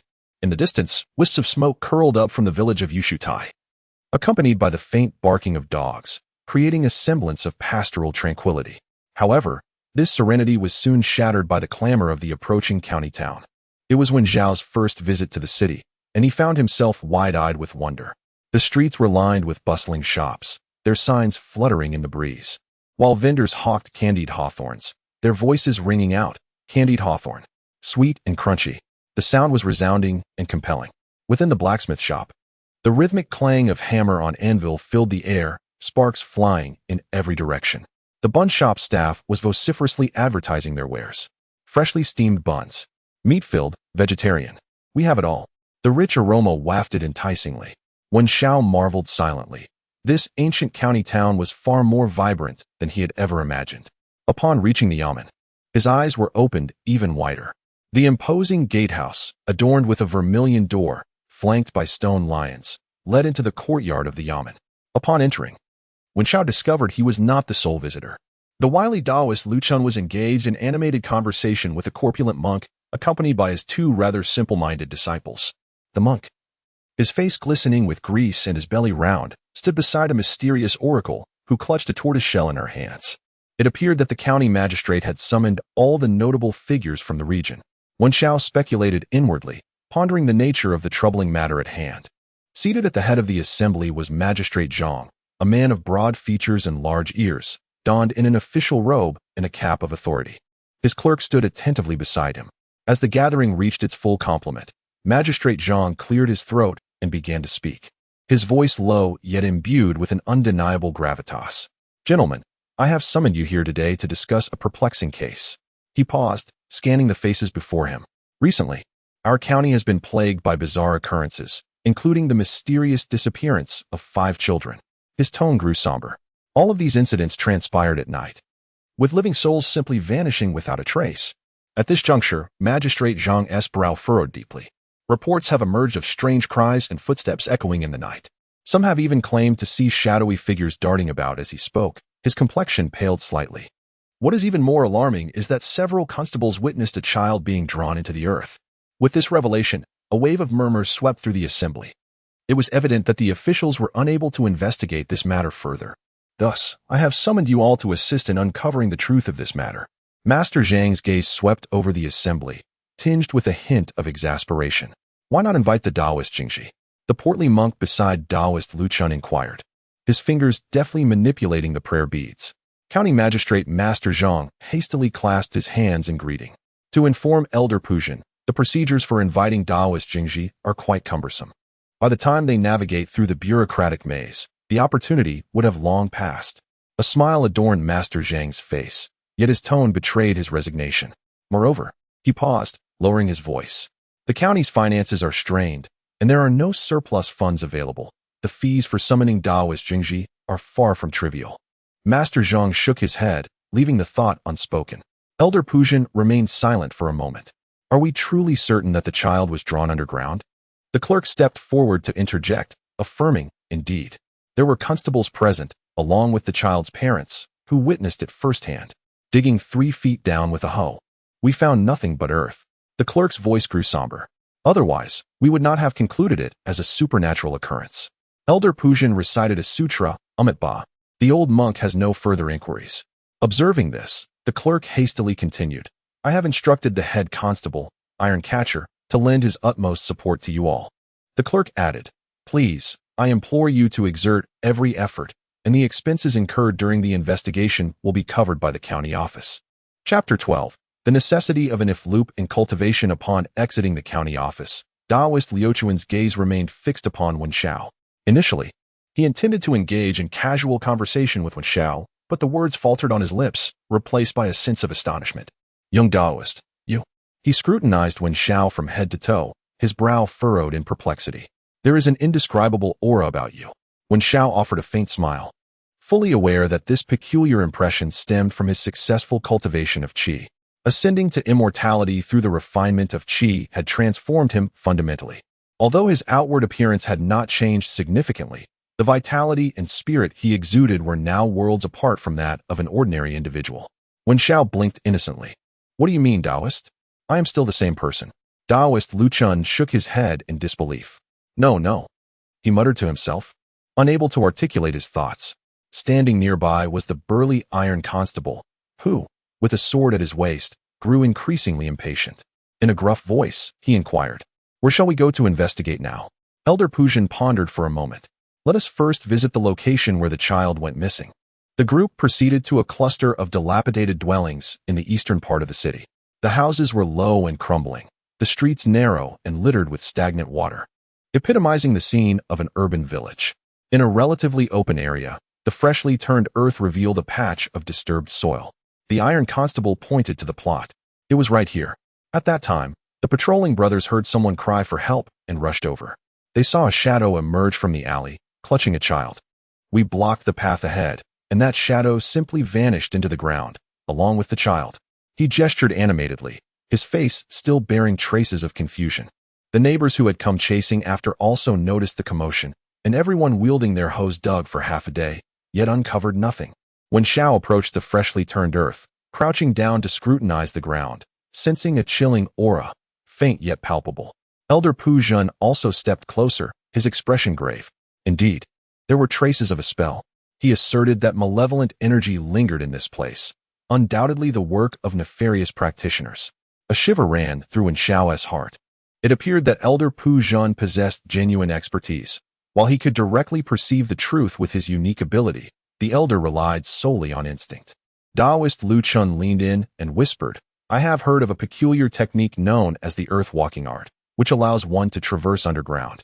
Leaving no trace, Elder Pu Jun nodded slightly, acknowledging the possibility. Confirming the connection to the malevolent practitioners, Constable Tai clasped his fists in farewell. The group then proceeded to a tea house, seeking a secluded corner to sit down. It was only then that Elder Pu Jun slowly began to speak. 3 miles outside the city lies a ghost market. It is a place where wandering cultivators trade and share intelligence. If we inquire there, we are sure to glean useful information. Local practitioners would never engage in such heinous acts. Upon hearing this, Taoist Lu Chen immediately perked up, exclaiming, "What are we waiting for? Let us depart at once." Elder Pu Jun cast a glance at him, hesitating momentarily before finally saying, "This matter it would be best if you all refrained from getting involved." Taoist Lu Chun's eyes widened in astonishment, questioning, "What do you mean by that?"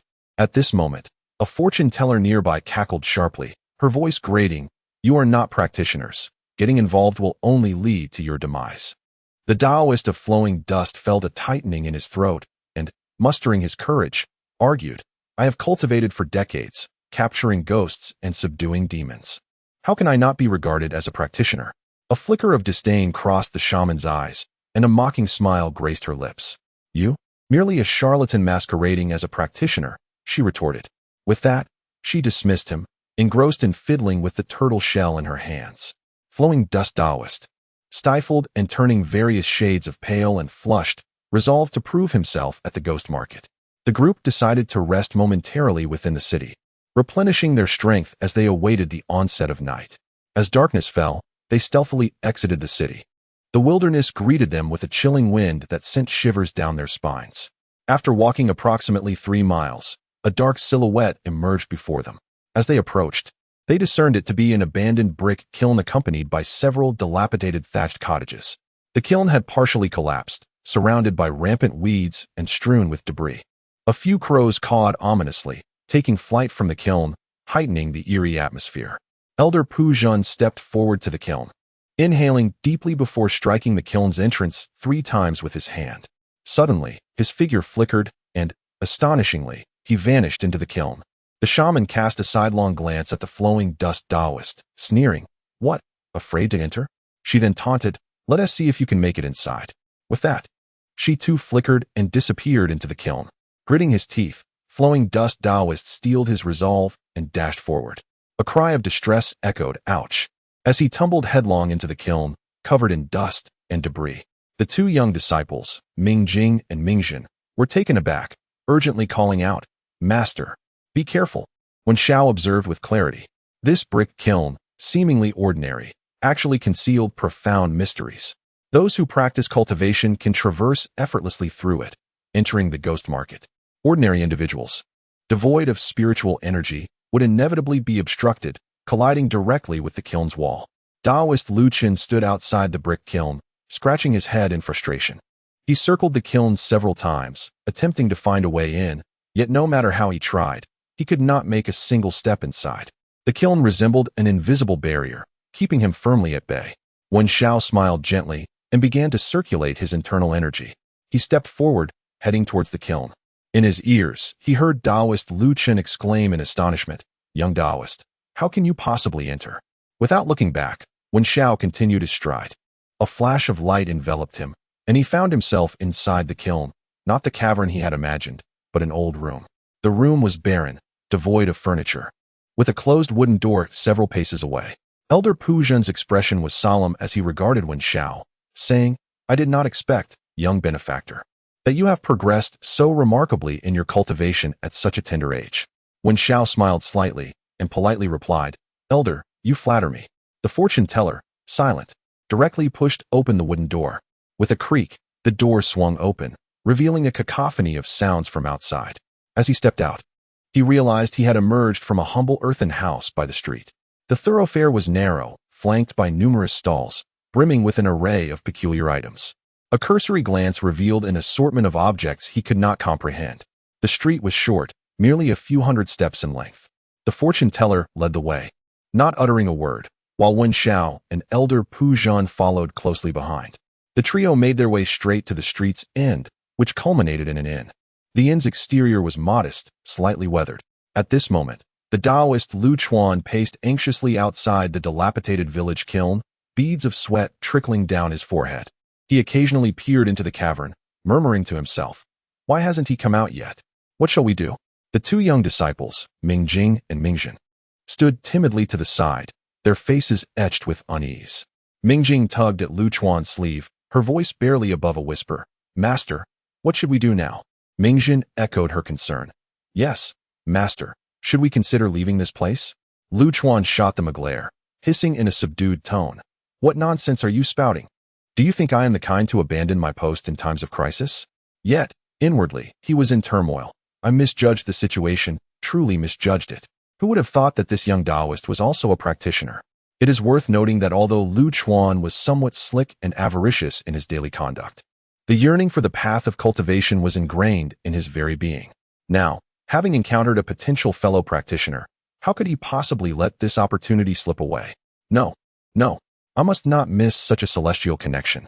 Lu Chuan roared within himself. With a decisive wave of his hand, he proclaimed, "We shall wait right here. I will await his emergence." The two young disciples exchanged glances, their hearts fluttering with trepidation, yet they dared not disobey their master's command and could only stand silently by, resembling two startled quails. Inside the inn, an indescribable chill permeated the atmosphere.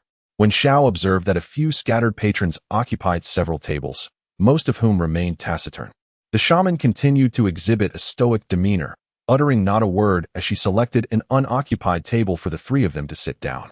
The inn was permeated by a stifling atmosphere, with each table seemingly harboring its own secrets.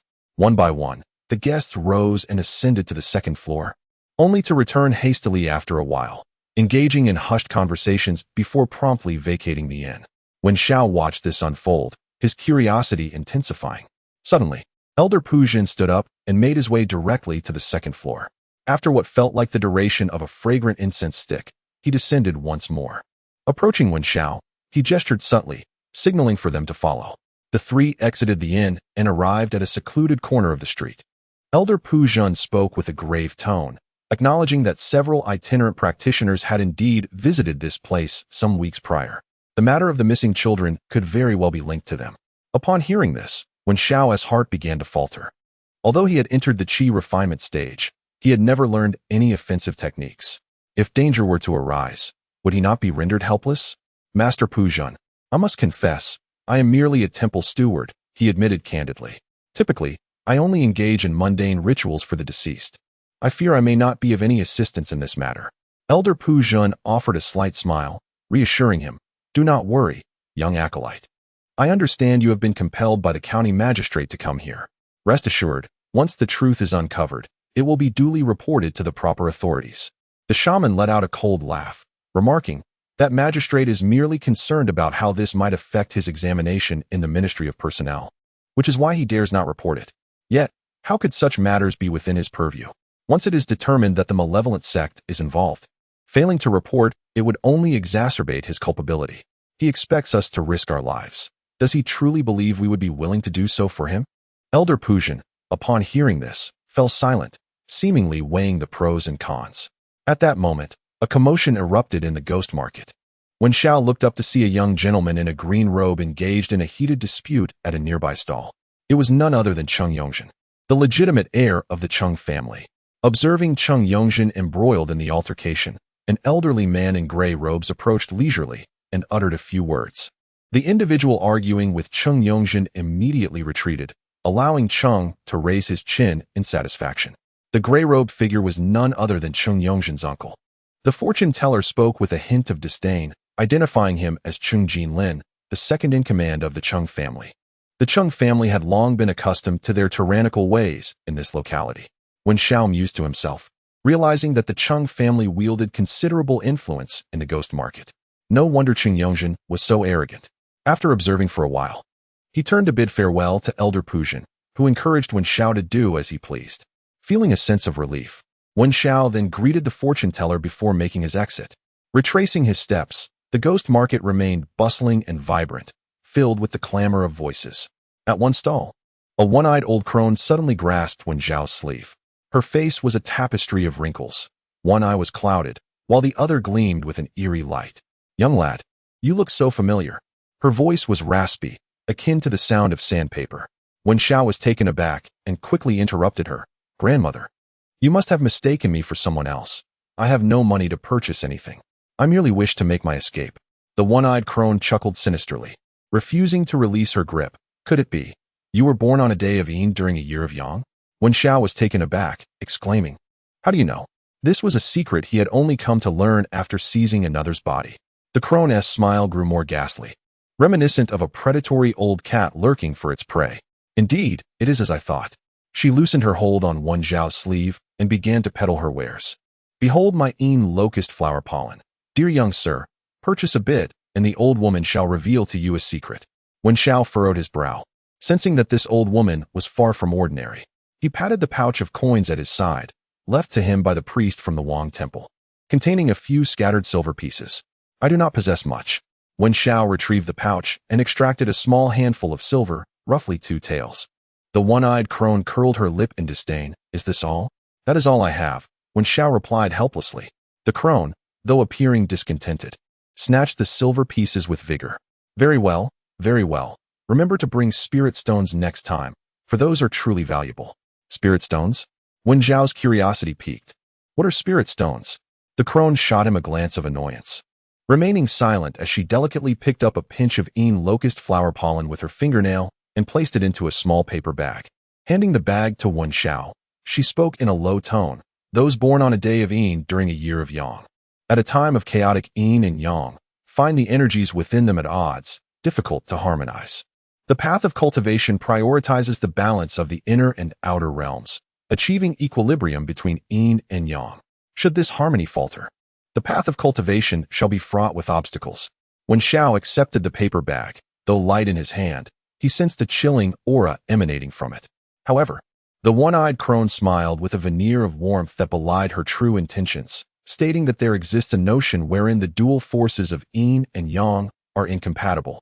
Yet they together forge a natural cauldron of chaos, worthy of being considered one of the finest Ding furnaces. She gestured towards an ancient incense burner on her stall, from which 2 burning sticks emitted wisps of blue smoke. "As you draw near, the consumption of my yin-yang furnace's merit incense intensifies, and I discern that you too are a child born on a Yin year and Yang day." The crone's voice dripped with allure. I could scarcely recall how many years ago children born under such auspices were highly sought after. If one could find a sage to provide guidance and harmonize the Yin and Yang energies within them through secret methods, they could expedite their cultivation using this very furnace. Alas, these were merely rumors, and eventually, no one followed suit. The crone revealed her yellowed teeth, her smile chilling. "Fear not, for these are but tales from long ago, and no one believes them now." When Xiao remained silent for a moment, digesting the crone's words. "Yin year, Yang day, cauldron of chaos, exquisite Ding furnace." Such terms sent shivers down his spine. Steeling himself, he inquired, "How many years ago precisely?" The crone merely chuckled, evading the question, and instead continued her sales pitch. "Why not purchase some Yin Sephora flower pollen? It is an exceptional item, a prime Yin material, useful for alchemy and talisman crafting." When Xiao, filled with urgency, yearned to uncover more about the Yin year and Yang day, he relinquished all the remaining silver coins from his purse to the one-eyed crone and acquired a small amount of Yin Sephora flower pollen. Only then did the crone leisurely remark, "It was approximately 10 years ago." 10 years ago, when Xiao pondered, realizing that he had been purchased by the Wang temple priest just 9 years prior. Where do those children born on Yin years and Yang days come from? When Xiao pressed urgently, the one-eyed old woman wore a perplexing smile, a grin that seemed to harbor secrets. "Child, you ought to inquire with the human children. They are the ones who know best, she replied, falling silent thereafter. No matter how fervently Wen Xiao questioned her, she revealed not a single word more. Wen Xiao departed the ghost market in a daze, the old woman's words echoing relentlessly in his mind. In years, young days, human children. A profound sorrow enveloped him, a remnant of the original owner's consciousness. Damn it, the emotions of the original owner were affecting his own nature. Unless he resolved these obsessions, he would remain in a state of confusion, unable to fully integrate with this body. He needed to find answers swiftly. He forced himself to regain his composure, orienting himself towards the direction from which he came. Upon returning to the dilapidated house, Wen Xiao took a deep breath and emulated Elder Pujin, striking the wall with spiritual energy, gently tapping 3 times. As expected, a portal materialized on the wall. Without hesitation, he slipped inside, vanishing into the dimly lit chamber. Chapter 14. Old matters resurface after a decade. Seeing Wen Xiao emerge from the ghost market, the Taoist Lu Chen rushed forward, wrapping his arms tightly around Wen Xiao's leg. Little Taoist master, you have finally returned. Wen Xiao, bewildered, inquired, what on earth is wrong with you? Lu Chen clung desperately to Wen Xiao's leg, exclaiming, in my ignorance, I failed to recognize your greatness in the past. I never anticipated that you would achieve success in cultivating immortality. Please, master, lend a hand to this humble Taoist. Wen Xiao, exasperated, replied, get up, for heaven's sake. Yet Lu Chen began to sulk, declaring, I shall not rise unless you accept me as your disciple. Wen Xiao chose to disregard him entirely. Consequently, he channeled his spiritual energy, and his figure flickered slightly. The Lu Chen Taoist felt a sudden emptiness in his embrace, and, upon focusing his gaze, discovered that Wen Xiao had already positioned himself 3 zhang away. Are you leaving or not? If not, I shall take my leave, he called out hastily. I am leaving. Mingjing, Mingjin, why are you not following? Ever since their return from the ghost market to the Taoist temple, the Lu Chen Taoist had been persistently clinging to Wen Xiao. By day, he showered him with attentiveness, and by night, he resided in the nearby Yushitai village. As the days turned into 3 or 4, Wen Xiao gradually became accustomed to the presence of the Lu Chen Taoist. After all, living alone in the temple had proven to be exceedingly lonely. On this day, the constables arrived once more with a notification, stating that the scribe had summoned him. The county town remained bustling and vivacious. Wen Xiao entered the inner hall of the county office once again. Elder Pujin sat upright, his expression grave. The fortune teller continued to manipulate her tortoise shell, the patterns on its back having been polished to a gleam by her hands. County Magistrate Zhang furrowed his brow tightly, as if confronted with a particularly vexing issue. The scribe, seated beside him, stroked his beard in contemplative silence. Upon Wen Xiao's entrance, Magistrate Zhang merely cast a sidelong glance, showing little regard. Wen Xiao, too, felt no inclination to speak. Being of a tender age, his presence there was merely to fulfill the numbers. He quietly settled into a corner, observing the assembly within the inner hall. Magistrate Zhang, still toying with his beard, slowly began to speak, his voice deep and hoarse. It seems this matter is of considerable significance. It must be reported to the Daojing division. Elder Pujin joined his palms in prayer, nodding slightly. Ba, this humble monk shares the same sentiment. He paused momentarily before continuing. I have gleaned some information from the ghost market. A group of external chi cultivators has recently arrived in our county. I ventured to investigate, but I came up empty-handed. Elder Pujin's expression betrayed a hint of regret. However, after further inquiries, he learned that these individuals were all at the late stage of chi cultivation. It remains uncertain whether the recent cases of missing children are connected to them, but given their formidable strength, it would be prudent for the county magistrate to prepare in advance. Upon hearing this, Lord Zhang furrowed his brows, his countenance growing increasingly grave. After a moment of contemplation, he suddenly turned his gaze towards Wen Xiao and inquired, have you uncovered any leads, young Taoist? Taken aback by the unexpected question, Wen Xiao found himself momentarily at a loss.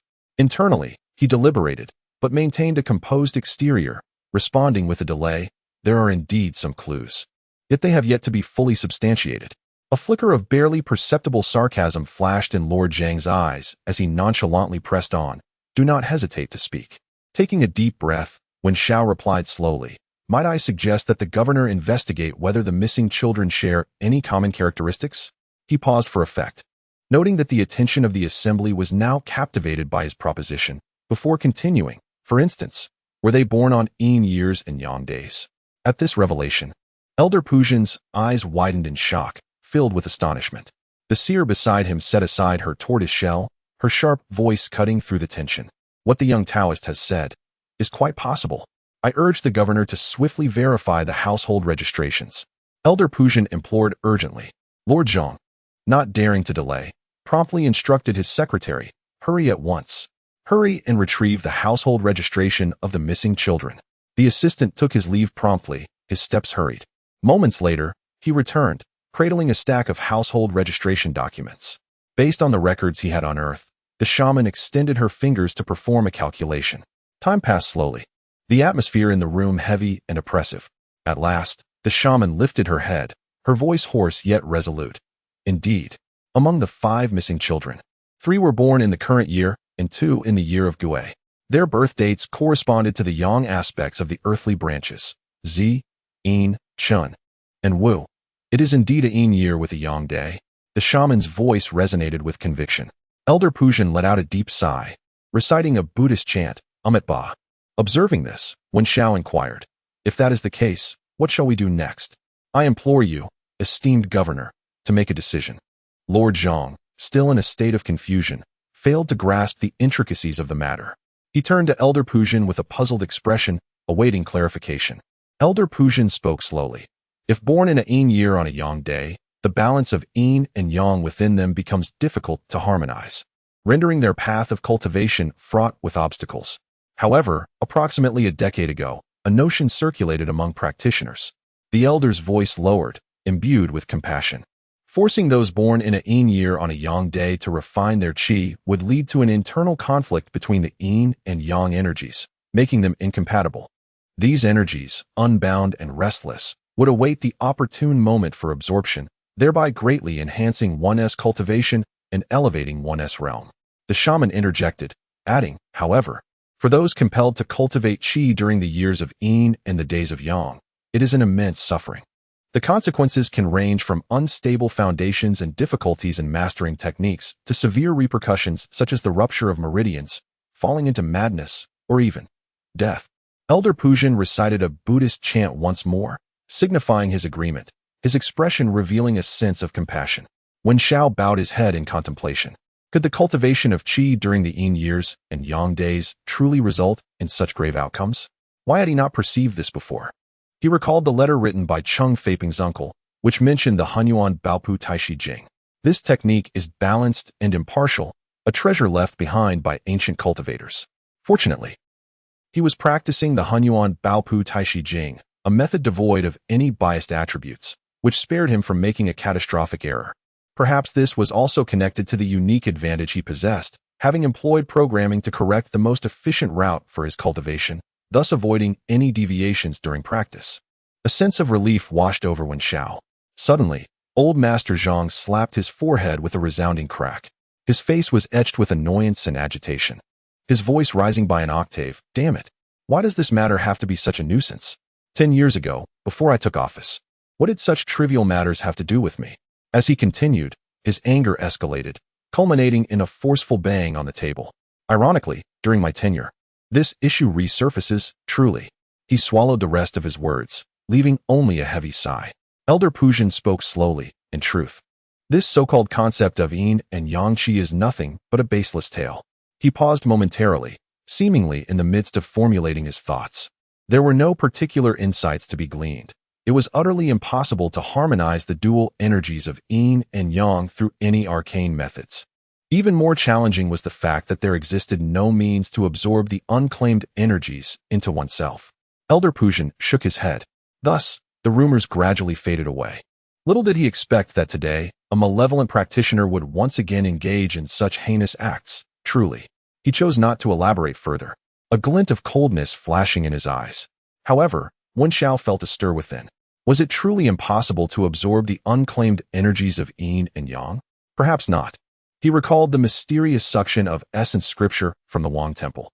Although the technique was incomplete, it contained an array known as withering and flourishing of the abyss, which had nearly cost him his life.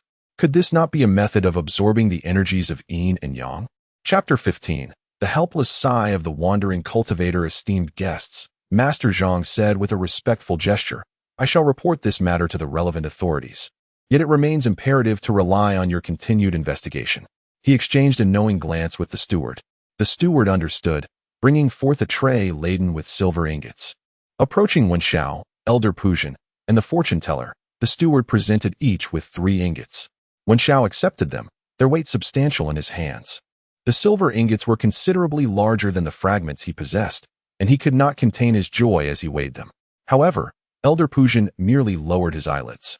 Remaining silent, the fortune teller bowed her head, continuing to manipulate the tortoise shell in her hands, seemingly indifferent to the silver ingots. Master Zhang, noticing the situation, felt a tinge of embarrassment.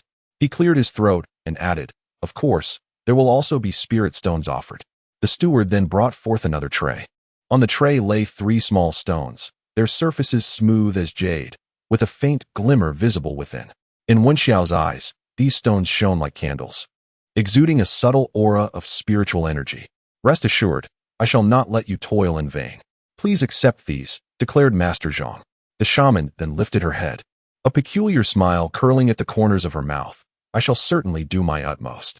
Elder Pujin also opened his eyes, his hands pressed together as he softly chanted a Buddhist mantra. Naturally, Wenxiao accepted the stones. As he held the spiritual stones in his hand, he sincerely felt that, in the hearts of cultivators, silver ingots paled in comparison to these precious gems. Upon exiting the magistrate's office, Taoist Luchun was anxiously pacing outside, and upon seeing Wenxiao emerge, he hurried over, bowing and scraping in a display of servility. It seemed that those within the office regarded him merely as a charlatan, not permitting him entry at all. The shaman cast a disdainful glance at Luchun and turned to Elder Pujin, inquiring, What shall we do next? Elder Pujin looked towards Wenxiao. Friend, do you have any insights? Wenxiao recalled the profound words of the one-eyed old woman from that night at the ghost market.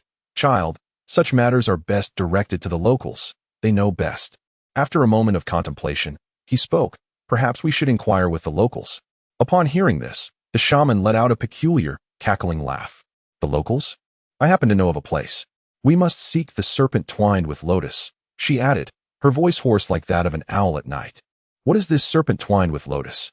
The outskirts of the county town lay desolate, littered with heaps of trash that emitted a nauseating stench. The dilapidated houses surrounding bear witness to the desperate struggle for survival in this forsaken place. An inconspicuous courtyard stands solitary amidst the ruins, its gate firmly shut, revealing no signs of life. The weathered door bears deep scratches, testament to the passage of time. Recently, Wenxiao accompanied the shaman and Elder Pujin, gently stepping into the courtyard. A musty odor assailed their senses. Within, a few rickety tables and chairs were haphazardly arranged, while the corners were cluttered with debris. Presently, Wenxiao, the shaman, and Elder Pujin occupied the seats of honor. A burly man, with downcast eyes and a forced smile, stood before them. A menacing scar stretched from the corner of his left eye to his chin, and a tattoo of a snake entwined around a lotus adorned his shoulder, marking him as the leader of the local human trafficking gang. Wenxiao then understood that the snake and lotus motif was the insignia of the local traffickers. At that moment, the gang leader resembled a docile sheep, bowing submissively before the shaman, scarcely daring to breathe. The shaman, her expression inscrutable, held a stack of yellowed documents in her hands, records of the traffickers' dealings. She meticulously turned the pages, scrutinizing the handwriting. Wenxiao sat quietly beside her, fully aware that these traffickers were steeped in sin and deserved no sympathy. What about the records from 10 years ago? Wenxiao suddenly inquired. Faced with the question, the gang leader dared not dismiss it. He covertly assessed Wenxiao, pondering the child's identity.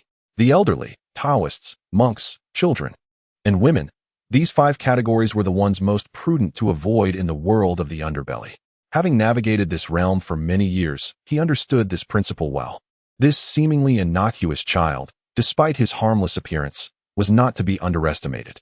Thus, feeling a sense of urgency, he hastily rummaged through an old wooden chest to retrieve several, even older ledgers. These were the last remaining records.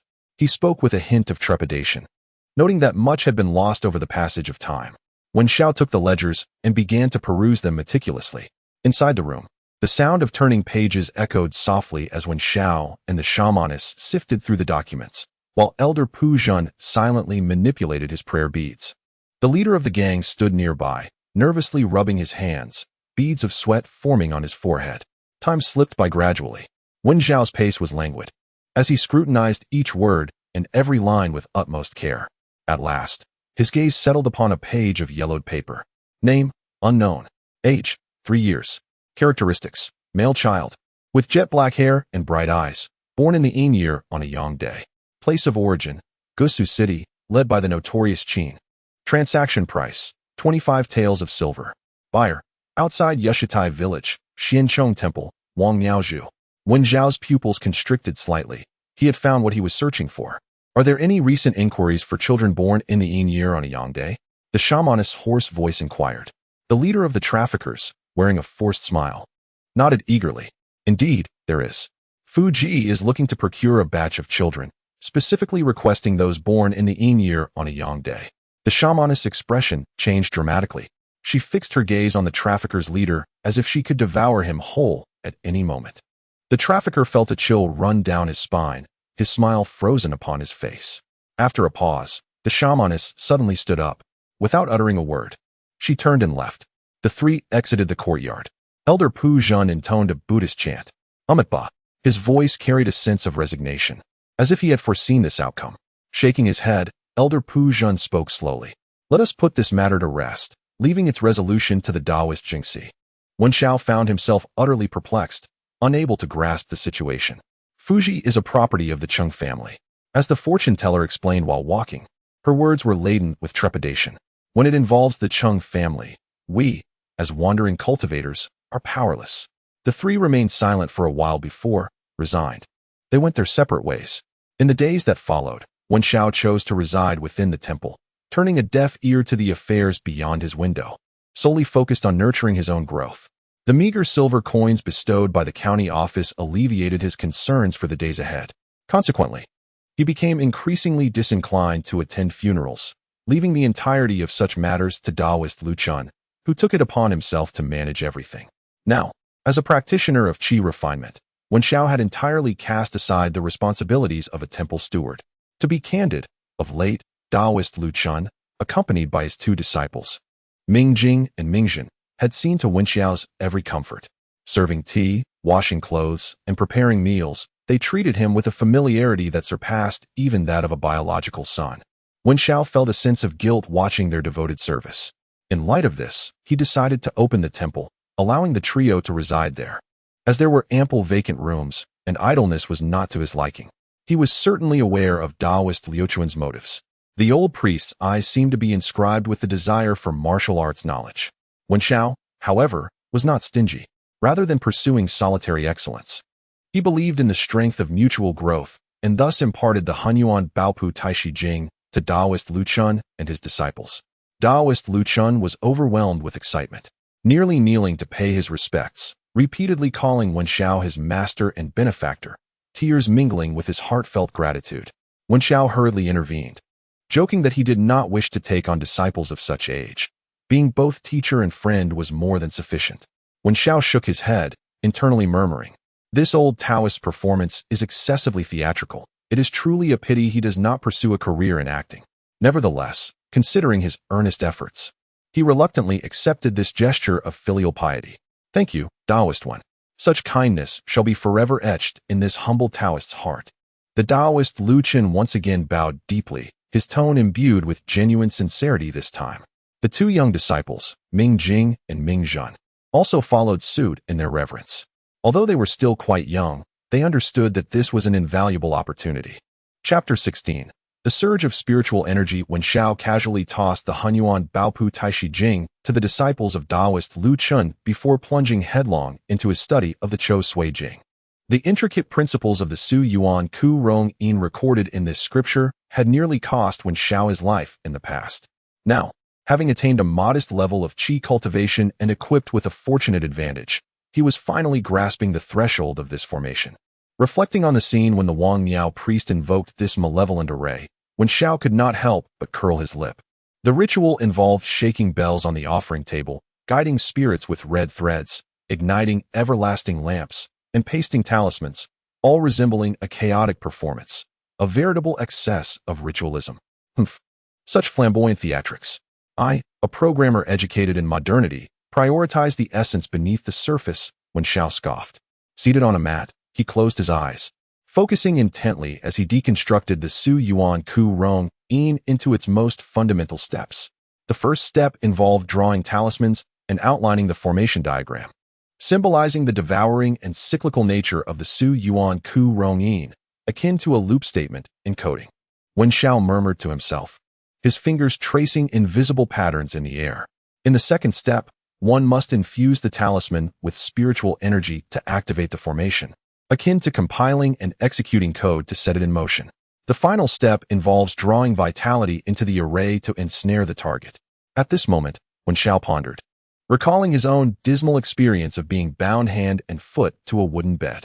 A shiver ran down his spine as he thought of that old priest from the Wang Temple, who had treated him like a pig, employing truly ruthless methods. After some optimization, Wen Xiao discerned that the most formidable challenge of the Su Yuan Ku Rong was how to confine the object from which vitality was to be extracted within the array. After all, once the formation was activated, it would become an inexhaustible abyss. Within its confines, even the most powerful deities would be rendered powerless. Contemplating the confinement array, Wen Xiao scratched his head, and suddenly a spark of inspiration struck him. Why must I rely on tangible objects for containment? Why not construct a cage using pure spiritual energy? This could be termed, a spiritual energy prison.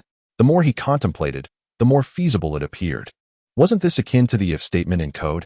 As soon as the target entered the array's domain, it would trigger the prison program, ensnaring it, and subsequently, a while loop would commence, continuously siphoning life force until the target was rendered null. I am truly a genius. Wen Xiao chuckled with pride. After what felt like an eternity of diligent work, the formation finally took shape. The process was as follows. If a life form is detected entering the formation area, then activate the prison program. 1. The runes within the array immediately awaken, forming an intangible energy barrier to confine the target. 2. Commence the extraction of the captive's spiritual energy and vitality. The vitality of the trapped individual wanes rapidly, while the array creator gains enhanced power. Conversely, the array itself becomes concealed. The runes enter a state of invisibility, rendering the formation intangible and elusive. A low energy cycle is maintained to preserve the array's perceptive functions. The programmer's soul within Wen Xiao burns fiercely. Dinner is ready. The voice of Taoist Lu Chun interrupts Wen Xiao's reverie, as he enters bearing a steaming bowl of rice and a platter of vibrant green vegetables. Returning to the present, Wen Xiao glances at the simple meal and casually inquires, Lu Chun, if I wish to ensnare someone, what would be the most foolproof method? Taoist Lu Chun pauses, scratching his head in confusion. To trap someone? Perhaps dig a pitfall, bind them tightly, or slip them some sleeping medicine. Upon hearing this, Wen Xiao cannot help but chuckle. Forget it, let us not pursue that inquiry. Taoist Lu Chun chuckles in return, unfazed, and continues, Master One. This afternoon after the bell tolls, I shall take my disciples to the county town for a ritual. I will leave your dinner in the kitchen. You may simply heat it when the time comes. Wen Xiao nods, gesturing for him to continue with his tasks. The afternoon sun filters through the window, casting its warm glow upon the empty chamber. Alone in the Taoist temple, Wen Xiao finds the silence profound enough to hear his own breaths. Taking a deep breath, he resolves to begin the arrangement of the Su Yuan Ku Rong formation. After a period of refinement, Wen Xiao has developed a deeper understanding of this array. He realizes that the essence of this formation lies in the meticulous drawing of the talismans and the delineation of the array's schematic. Wen Xiao had long been prepared. He retrieved a stack of yellow paper from his bosom, each meticulously crafted talisman pre-drawn in advance. He held his breath, concentrating deeply as he gradually infused his inner spiritual energy into the talismans. With utmost care, Wen Xiao pressed the talismans onto the ground. Upon contact, the talismans crumbled to ashes, while the spiritual energy silently merged into the earth, forming invisible nodes of a formation. One after another, he placed the talismans into the ground. As the last talisman vanished, a gentle breeze suddenly swept through the room. Wen Xiao realized that the formation had been preliminarily established. Yet, standing at the center of the formation, he was plagued by uncertainty. The formation was indeed set, but where could he find an unfortunate soul to test its efficacy? Surely, he could not experiment on an innocent person. That would render him akin to the nefarious practitioners described by Elder Pujan. Moreover, it pained Wen Xiao to consider such actions, for as a modern individual, how could he engage in such heinous deeds? Perhaps he could fetch a cow or a sheep from the village for experimentation. Yet, he soon deemed that notion inappropriate. The Extracting Marrow Sutra explicitly stated, this formation senses the energy within, absorbing the vitality and spiritual essence of all things, but not everything suffices. Only extraordinary materials or cultivators can harness a fraction of its power, while mundane creatures are but dust. This implied that using ordinary livestock for testing would result in a waste of vitality, failing to serve any beneficial purpose. Alas, what a predicament! The formation possessed immense power, yet its limitations were exceedingly burdensome. Just as these thoughts occupied his mind, a deafening roar from outside abruptly shattered Wen Xiao's contemplation. Wen Xiao hesitantly pushed open the door, and a scene of utter chaos greeted his eyes. The vermilion gate of the temple lay shattered, splintered wood scattered across the ground. Cheng Yongzhen, leading 5 brawny servants, stormed into the courtyard with an imposing presence. Upon spotting Wen Xiao, Cheng Yongzhen immediately erupted in fury, shouting, "You little wretch! How dare you investigate the Cheng family? It seems you are tired of living." Wen Xiao was taken aback, momentarily unable to comprehend the situation. Investigating the Cheng family? Had his and Elder Pujan's actions, along with those of the fortune teller, been discovered? Before Wen Xiao could utter a word, Cheng Yongzhen waved his hand menacingly, commanding his servants, "Seize him. Beat this little bastard to death." The servants lunged at Wen Xiao like ferocious hounds. Their fists and feet whistled through the air, aiming directly for his vital points. Taken by surprise, Wen Xiao could only evade in a flustered manner. Relying on his agility and the aura within him, he narrowly dodged several attacks. Yet a surge of indignation welled up within him. I am a practitioner of the mystical arts. Though I have just begun my journey, I am not someone whom these common ruffians can trample upon at will. With this thought in mind, Wen Xiao ceased his evasions, channeling the energy within him and concentrating it into his fists. Unfortunately, having never learned any offensive techniques, he could only rely on instinct, swinging his fists wildly like a street brawler.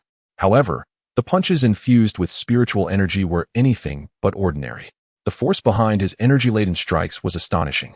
With a resounding thud, the first 3 servants who charged at him were struck on their temples by Wen Xiao's empowered fists. They let out a cry of agony before collapsing to the ground, lifeless and silent. Chapter 17. The abyss awaits its blood sacrifice upon witnessing the unfolding scene. Cheng Yongzhen's countenance shifted dramatically. He had not anticipated that this seemingly frail young Taoist, whom he had last seen as an ordinary child, was, in fact, a practitioner of qi refinement. Realizing his misjudgment, Cheng Yongzhen charged forward, his prowess evidently surpassing that of the household servants. His strikes were executed with remarkable technique and formidable strength. Caught off guard, Wen Xiao quickly found himself at a disadvantage, sustaining several painful blows.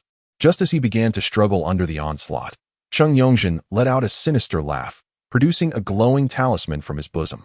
Incanting a spell, the talisman transformed into a streak of radiant light, striking Wen Xiao squarely in the chest. Wen Xiao felt as though he had been struck by a colossal hammer. His body was hurled uncontrollably backward, crashing into the room and landing heavily on the floor. With a cough, he expelled a mouthful of blood, the agony within him akin to his very organs being displaced. Observing Wen Xiao sprawled on the ground, Cheng Yongzhen's expression morphed into one of malevolence as he advanced slowly, his eyes glinting with murderous intent. "You little wretch, I doubt you will escape death this time." Just as Cheng Yongzhen raised his foot to deliver a final blow, a flicker of resolve ignited in Wen Xiao's eyes. Silently reciting an incantation in his heart, he activated the dormant abyssal array within the room. In an instant, an invisible formation enveloped the entire space. Cheng Yongzhen and a nearby servant were caught unawares, ensnared within the confines of the array. Inside the formation, Cheng Yongzhen was struck with terror as he felt his internal energy surging uncontrollably outward. Overwhelmed with dread, he attempted to break free from the array, only to discover that his body was bound by an unseen force, rendering him utterly immobile.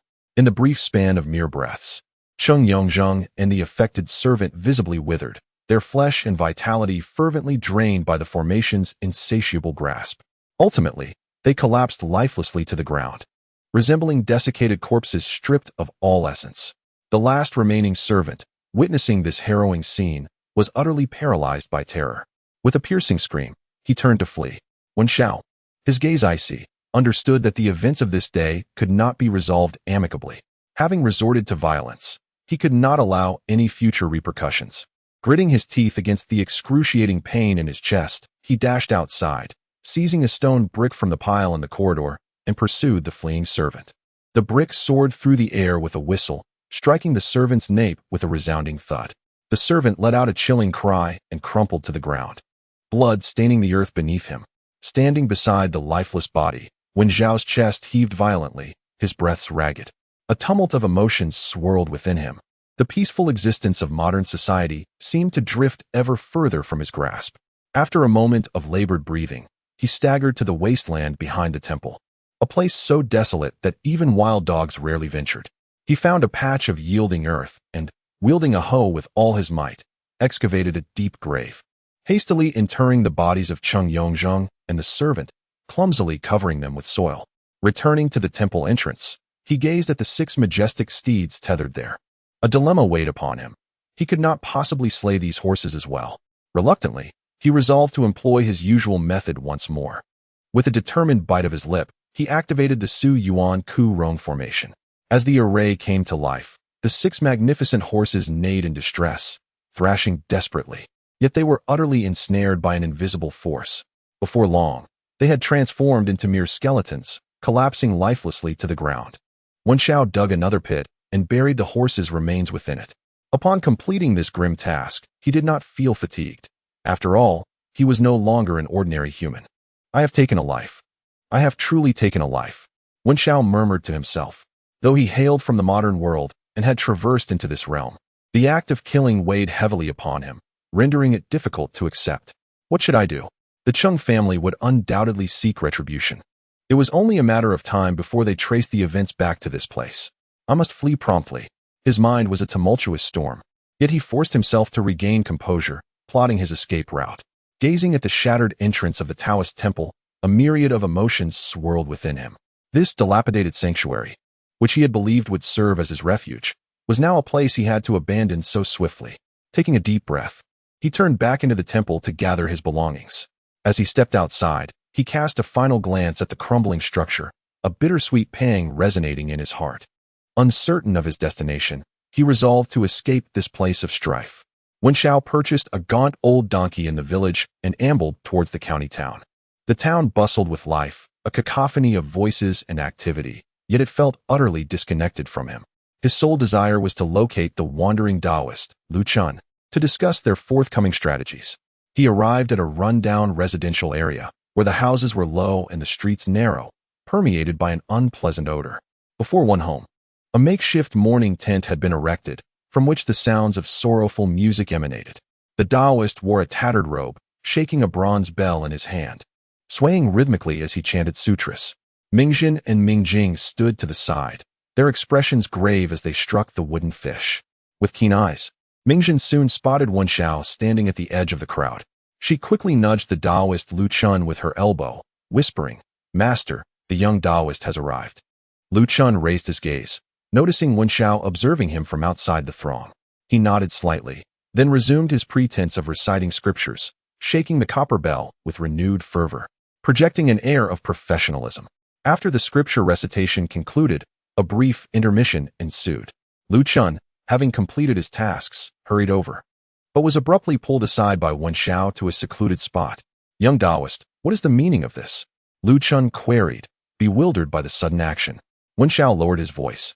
"I have killed a member of the Cheng family." "Ah." Liu Chuan's eyes widened in shock. "Whom did you kill?" "Cheng Yongzhen," Wen Xiao replied calmly. Lu Chun gasped. "The heir of the Cheng family. What shall we do now?" He paced anxiously within the hall, akin to an ant on a hot pan. "Young Taoist, you have stirred up great trouble. The Cheng family wields immense power in our county." Wen Xiao scrutinized Liu Chuan's face, keenly observing every subtle shift in his expression. Should the old Taoist show any sign of hesitation, Wen Xiao would depart immediately, without a trace of indecision. Fortunately, despite his evident distress, Liu Chuan's eyes did not betray any inclination to flee. Gritting his teeth, as if making a momentous resolution, he declared, "Young Taoist, at this juncture, our only recourse is to flee." "Flee? Where to?" Wen Xiao retorted. "Anywhere will suffice." The Taoist Liu Chun exclaimed anxiously, "No matter how formidable the Chung family's influence is, it is confined to this county. If we can just escape far away and conceal our identities." Upon witnessing the genuine concern in Liu Chen's demeanor, Wen Xiao interjected, "I shall not flee. The illusory is often real, and the real is often illusory. For now, I will remain hidden within the county." "What are your plans?" Liu Chun was utterly taken aback, staring blankly at Wen Xiao. "What can I do, esteemed Taoist?" "Naturally, I shall advance and retreat alongside you." He then added, "I know of a place." This old Taoist, typically as slippery as an eel, displayed a semblance of loyalty at a critical moment. Wen Xiao reassured him, "Do not worry, I have my own plans. First, we need a place to hide for a few days." Wen Xiao instructed, to avoid arousing suspicion, "You should complete this task first." Liu Chen sighed and walked away, glancing back 3 times. Wen Xiao observed his retreating figure, contemplating.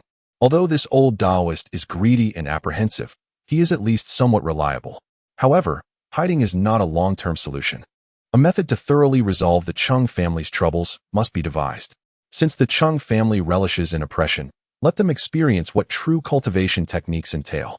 Incidentally, the Su Yuan Ku Rong still requires experimental data. Chapter 18. The Refinement of Qi in the Bright Mirror. It is said that the greatest recluses often dwell among the masses. Wen Xiao took residence in the old mansion of the Mingjing family. Both Mingjing and Mingjin were orphans, fortunate to have survived under the care of Taoist Liu Chun. Mingjin also chose to stay, and the 3 half-grown youths, gathered together, did not attract undue attention. Wen Zhao's decision to remain was not a mere whim. The Chung family's power? Can anything surpass the authority of the court? In the case of the missing children from the county office, the county magistrate has already reported it to the Department of Justice, and it has been confirmed that the Chung family has indeed adopted children born on the ominous day. What remains now is to stoke the flames, to ensure the situation reaches a boiling point. The formation requires nodes of spiritual energy, yet Wen Xiao, being merely at the Qi refinement stage, lacks sufficient spiritual energy. The only solution he can conceive is to take advantage of the prevailing winds. On this day, Taoist Liu Chen stealthily entered Wen Zhao's residence and spoke in a hushed tone. "Young Taoist, I have procured the terrain map." He carefully produced a weathered piece of sheepskin parchment from his robes and handed it to Wen Xiao. Upon receiving it, Wen Xiao unfurled it for a closer inspection and inquired, "Where did you obtain this? Did anyone see you?" Taoist Liu Chun patted his chest with pride. "With me on the case, how could there be any mishaps?" Interestingly enough, every year during the Cold Clothes Festival, the county organizes sacrifices at Lingjue Temple, which is situated on a high ground outside the city, perfectly aligned with the ley lines. Oh, it is indeed the temple of Elder Pujan. Wen Xiao focused intently on the map, tapping his finger lightly on the location of Lingjue Temple. Indeed, he intended to harness the feng shui from the ley lines to establish a significant ritual to deliver a severe blow to the Chung family. However, Taoist Liu Chen suddenly began to rub his hands together, hesitating as if he had something more to say. "What is it?" Wen Xiao looked up at him. "Well, during the Cold Clothes Festival, all the prominent figures from the county will be present, and the Chung family will undoubtedly be among them. If we were to make a move, what if we were discovered?" Taoist Liu Chen's voice trailed off, revealing his evident apprehension. Wen Xiao shot him a glance. "What is there to fear? Besides, the more people there are, the less likely we are to be noticed. When the time comes, we shall blend into the crowd, unnoticed and undetected." The wandering Taoist, Liu Chan, was momentarily taken aback, contemplating the audacity of this young disciple, who, despite his tender age, exhibited remarkable courage. However, upon reflection, he, a seasoned wanderer of the world, could not allow himself to be outdone by a mere child. Very well. With a determined resolve, Liu Chan thought to himself, "I shall throw caution to the wind and join you in this folly." Wen Xiao chuckled softly. Although the old Taoist was greedy and fearful, he proved to be reliable in critical moments. He pointed to another location on the map, stating that relying solely on Lingjue Temple was insufficient. Arrangements must also be made here. As Liu Chan leaned in for a closer look, he gasped in surprise. "Young master, just how grand of a scheme are you planning?" At that moment, Mingjin came rolling in, his plump figure resembling a small ball, his voice tinged with desperation. Young master. Young master, come quickly to see what has happened to Mingjing. Upon hearing this, Lu Chan, unaware of what calamity had befallen his precious disciple, rushed into the inner chamber. There, he found Mingjing sitting rigidly on the ground, swaying back and forth like a weeble, completely oblivious to Mingjin's frantic calls. Mingjin, in a state of distress, stamped his feet, on the verge of tears. Master, you must take a look. Could it be that Mingjing has been possessed? As Wen Xiao approached, he noticed wisps of spiritual light swirling around Mingjing, flowing gently like a river of stars encircling him. Understanding dawned upon Wen Xiao, and he spoke calmly. Do not disturb him. He is on the verge of a breakthrough. A breakthrough? What kind of breakthrough? Lu Chan's face was a mask of confusion, entirely at a loss. The initial stage of qi refinement. Wen Xiao replied coolly, uttering four succinct words. What? Mingjin exclaimed in shock. Has he truly succeeded in his cultivation? Faster than I did. Her eyes widened in disbelief as she gazed at her wooden-like senior brother on the ground. The expression of Taoist Lu Chun was nothing short of spectacular, akin to having swallowed a fly, or perhaps being struck by lightning. His mouth hung open, struggling to articulate a response, eventually managing to stammer. This lad has actually surpassed me? His face was a tapestry of jealousy, envy, frustration, and perhaps a hint of solace. At that moment, Mingjing abruptly opened his eyes, radiating brilliance. With a swift motion, he leapt from the ground, landing as softly as a feather. Without a sound, standing still, he reveled in the surging spiritual energy within him, his face alight with ecstatic joy. Suddenly, he pivoted and knelt before Wen Xiao with a resounding thud, performing a deep bow. Thank you, esteemed Taoist, for your assistance. Taoist Lu Chun, witnessing his apprentice's exuberance, felt an uncontrollable rage swell within him. He bellowed, You insolent brat! Why are you thanking him? I am your master. If anyone deserves your gratitude, it should be me. Mingjing scratched his head, beaming with an innocent smile. Master, the technique of the esteemed Taoist truly works. Taoist Lu Chun nearly fainted from indignation, pointing an accusatory finger at Mingjing. You ingrate. After all my efforts in raising you, you turn your back on me. This is infuriating. Wen Xiao, observing the antics of this comical master-apprentice duo, couldn't help but chuckle. Although Taoist Lu Chun was greedy and fearful, he was undeniably devoted to his disciple. The Chung family, situated in the eastern part of the city, boasts an imposing vermilion gate and an estate adorned with pavilions, towers, artificial hills, and flowing waters, exuding opulence at every turn. In the main hall, the head of the Chung family, Chung Jinfeng, sits majestically in a grand armchair, his countenance austere, emanating an aura of authority without uttering a word. Beside him, the second-in-command, Chung Jinlin, sips tea leisurely. Have we ascertained who is investigating us? Chung Jinfeng inquires. Chung Jinlin sets down his teacup and replies. It is likely connected to the recent cases of missing children in the city. Oh, how so? Chung Jinfeng raises an eyebrow. Chung Jinlin chuckles. The investigation is being conducted by a fortune teller from the north of the city, along with Elder Pujin from Lingjue Temple, and a disciple of a temple steward who accepted a fee from the county office for this venture. Chung Jinfeng snorts disdainfully. So, the authorities harbor suspicions against us? Chung Jinlin nods. Not merely suspicions. In truth, they are already aware that Fui is adopting children born during the Yin years and Yang days. Chung Jinfeng's expression darkens, a flicker of anger crossing his features. What is the meaning of this? How could they have obtained such incriminating evidence? Chung Jinlin elucidates. It is undoubtedly related to the rumors surrounding the children born during the Yin years and Yang days from years past. Was it not you, elder brother, who gathered a group of such children back then? Chung Jinfeng's expression shifts to one of disbelief. That matter was long proven baseless. How could such rumors resurface after all these years? Chung Jinlin shakes his head. I am uncertain. What of Fui? Why are they once again adopting children born during the Yin years and Yang days? Chung Jinfeng presses further. Chung Jinlin offers a rueful smile. It is rather fortuitous. The family has reached a juncture for expansion, and every generation, we tend to adopt a new batch of children. In the previous era, it was indeed a time rife with rumors.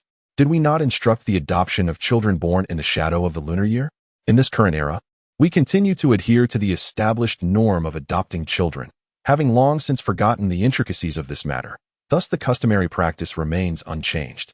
The root of this issue lies in the clan's tradition of adopting children to serve as aids to the family, nurturing their abilities. Large clans undertake adoption every 12 years, according to their needs, ensuring the continuity and prosperity of the family business. Unexpectedly, the Chung family's adoption efforts in this era were executed in accordance with precedent, leading to unforeseen complications.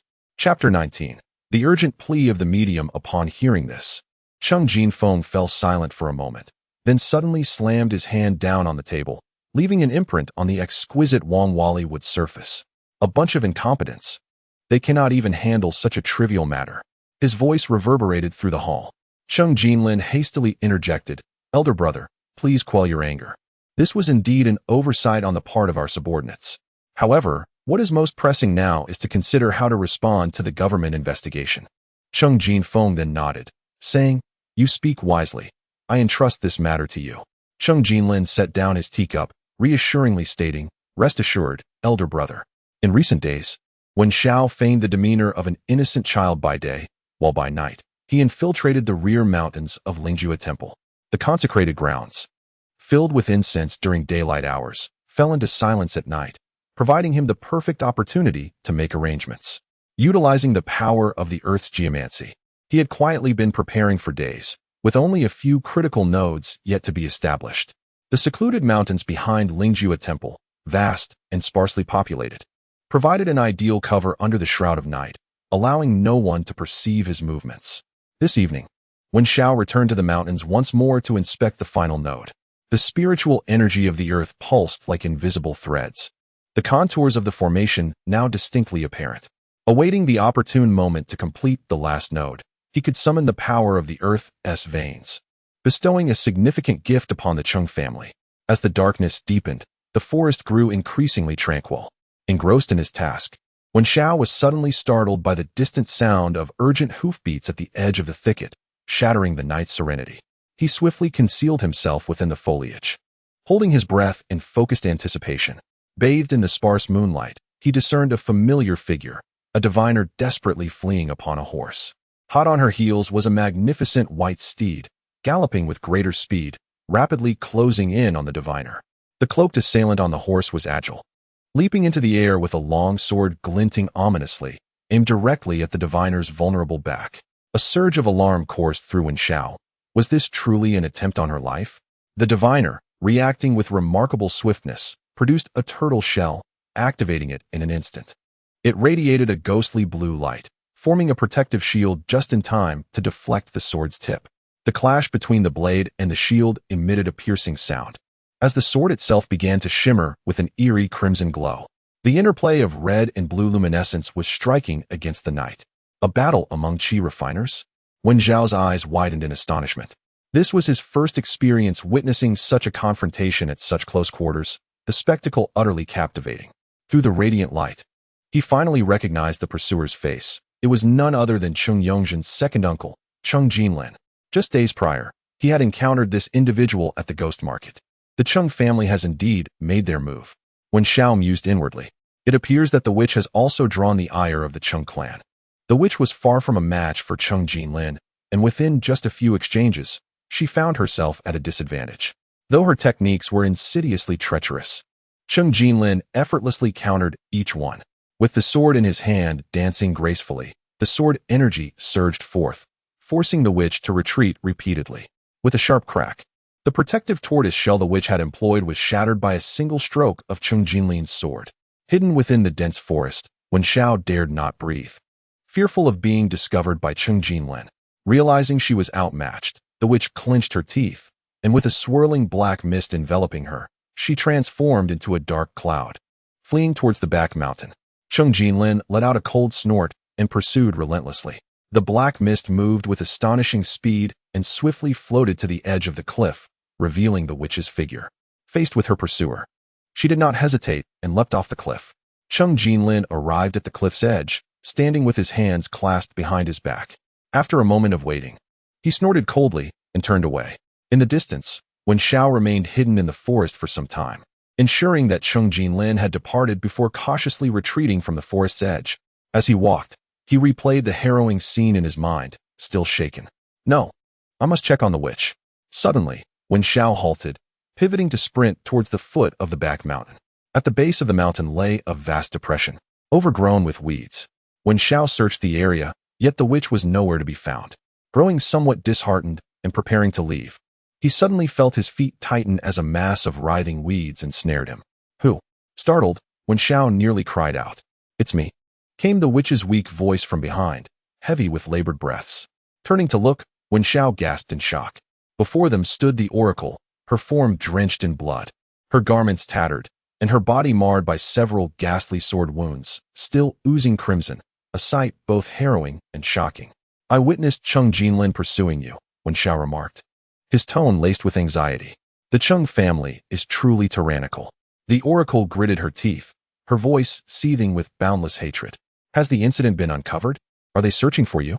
Yes, I too am on the run, Wen Xiao replied with a bitter smile. The oracle let out a grim laugh. I had intended to seek refuge with Master Pujin, yet I never anticipated being pursued by that scoundrel Cheng Jinlin. What of Elder Pujin? Wen Xiao recalled the amiable old monk with a hint of concern. Do not fret for him. The oracle waved her hand dismissively. Pujin belongs to the Mahayana lineage. Even the Cheng family, in their arrogance, would not dare to harm him. As she spoke, the oracle placed her hands upon Wen Xiao's shoulders, urgency etched upon her face. Quickly, take me to the ghost market. A generous reward awaits you. Feeling the grip of her hands tightening, Wen Xiao recognized the severity of her injuries and, unable to refuse her plea, nodded in agreement. Very well. Hasten, hasten.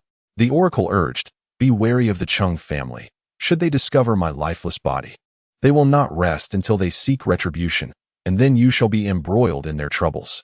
Wen Xiao ceased his inquiries, hoisting the oracle onto his back as he treaded cautiously towards the direction of the ghost market. Upon revisiting the brick kiln, the familiar scent of damp earth assailed his senses. He adeptly located the concealed entrance. The ghost market had been reached. However, this time, Wen Xiao did not venture towards the brightly lit, bustling thoroughfare of the market. The oracle gestured towards the base of the wall. Understanding her intent, Wen Xiao followed the wall's edge, deliberately choosing the shadowy paths. Beneath his feet lay an uneven surface, exuding a foul odor, each step akin to treading on the brink of decay. At last, they arrived before a low, brick house. Wen Xiao pushed open the creaking, dilapidated door. A musty odor assaulted his senses, revealing a room thick with dust. The floor was strewn with shattered pottery and decayed wood, indicating that this place had long been abandoned. The shaman gestured for Wen Xiao to proceed to the back of the room. There stood a grain jar, half the height of a person. Wen Xiao shifted the jar aside, and a chill emanated from the opening beneath it, revealing a hidden world below. There lay a narrow tunnel, shrouded in darkness, seemingly bottomless. Taking a deep breath, Wen Xiao, with the shaman on his back, descended into the tunnel. It twisted and turned, leading ever downward. At the tunnel's end, a door appeared, tightly shut, with only a sliver of light escaping through its crack. The shaman signaled Wen Xiao to halt, her voice hoarse as she called out, Senior sister, help me. Her voice echoed through the tunnel, once, twice, thrice. At last, a cacophony of sinister laughter emerged from behind the door. So you have come to this? The voice was sharp and piercing, as the door slowly creaked open. An aged face appeared before Wen Xiao. It was the one-eyed crone he had encountered at the ghost market. Chapter 20. 3 serpent heads await the wind to rise.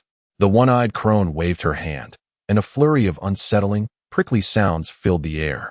Only then did Wen Xiao notice that the walls of the tunnel were crawling with a dense mass of tiny black insects, as if cloaked in a writhing black armor. The shaman let out a long sigh of relief, patted Wen Xiao's shoulder, and signaled him to enter. With the shaman on his back, Wen Xiao cautiously stepped into the room. The one-eyed old crone gazed at Wen Xiao, a sly smile curling upon her lips. Ah, young master. Here again to purchase my shadow locust flower pollen? Her voice was hoarse, laced with a hint of mockery. Wen Xiao shook his head, for he had not forgotten the peculiarities of this old woman from their last encounter. With a sigh, the one-eyed crone lamented, Alas! You do not buy my wares, and yet bring me trouble. Her tone bore a touch of helplessness, mingled with disdain. The oracle, struggling, weakly pleaded, Sister, please help me. A glimmer of shrewdness flickered in the one-eyed crone-esque gaze. Consider this your debt to me. Without hesitation, the oracle nodded in agreement. Indeed, I owe you a favor. As long as I can preserve my life, I would accept 10 such debts. Only then did the One-Eyed Crone gesture to Wen Xiao, indicating he should lay the oracle upon a grass mat in the corner. He complied without delay. Once free to observe, Wen Xiao scrutinized the room, which resembled more of a storeroom than a proper chamber, or perhaps more aptly, a workshop. Various bizarre bottles and jars lay scattered across the floor. In one corner, a collection of unrecognizable instruments was haphazardly piled. The air was thick with an unpleasant herbal odor, tinged with a hint of decay. The One-Eyed Crone approached the oracle, appraising her from head to toe. "What has happened?"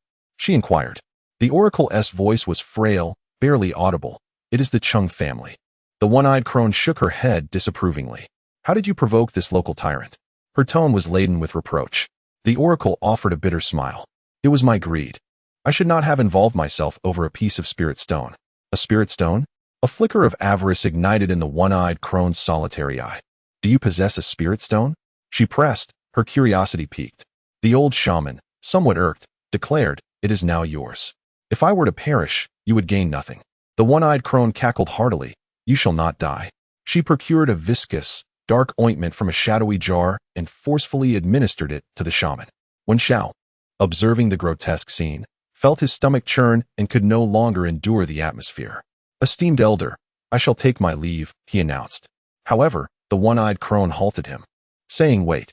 She approached a cupboard in the corner, opened its door, and retrieved a heavy bag, presenting it to Wen Xiao. "You have aided my junior sister. I shall not let your efforts go unrewarded. This is all my stock. Take it." Wen Xiao accepted the bag, feeling its weight, and upon opening it, discovered Yin Hui flower pollen.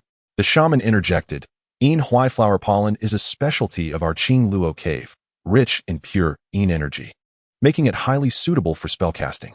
Enlightenment dawned upon Wen Xiao. This was indeed an enchanting material. He promptly secured the bag, recognizing its potential utility in the future. The One-Eyed Crone, with her peculiar laughter, remarked, "Little one, the materials I have bestowed upon you far exceed the value of the reward. The life of my junior sister is not worth so much. You must undertake a task for me in return." The shaman rolled her eyes in response, but remained silent. Wen Xiao, intrigued, inquired, "Esteemed elder, please elaborate." "We of the Qingluo cave are not to be trifled with." The voice of the One-Eyed Crone took on a sinister tone. "My sisters and I have drifted here for various reasons, enduring great injustices. If we do not retaliate, and the elders of the cave learn of it, we may face the dire punishment of being devoured by myriad poisons." The One-Eyed Crone produced 3 bone-like serpent heads from her bosom. These serpent heads were black, appearing as if they were dried and turned to bone, exuding an eerie vitality and subtly radiating a chilling aura. She continued, handing the 3 bone serpent heads to Wen Xiao. "I require you to bury these 3 black soul serpent artifacts at the periphery of the Chung family estate, in the fire of the southern direction, and the wood of the eastern direction, corresponding to the yin and yang. If you succeed, we shall consider the matter settled." The shaman lay upon a straw mat, eyes closed, interjecting, "After you bury them, do not approach the area for at least 20 days, lest you suffer the repercussions." The One-Eyed Crone cackled, affirming the shaman's words. Wen Xiao readily agreed, thinking to himself that this old woman harbored quite a grudge. Yet, the task was not insurmountable for him. He nodded in assent. "Very well, I shall see it through." He stowed away the black soul serpent artifacts and prepared to take his leave. Just as he was departing, the shaman uttered another phrase, "Young Taoist." Wen Xiao paused in his tracks. The path of cultivation is inherently arduous and protracted. Today's parting might well be a final farewell. We are both seekers of the Tao, and this trial is for the purpose of laying a solid foundation. However, at present, our cultivation must take precedence, perhaps on the day of our success. We shall meet again. Wen Xiao hesitated for a moment. "Farewell." He turned and exited the subterranean passage. Wen Xiao was acutely aware that the black soul snake device wielded by the One-Eyed Old Crone was no trifling matter, buried on the outskirts of the Chung family estate, most likely set to ensnare some malevolent formation. Yet, he relished the prospect, even hoping that this formation would be as vicious as possible, ideally causing chaos among the Chung family.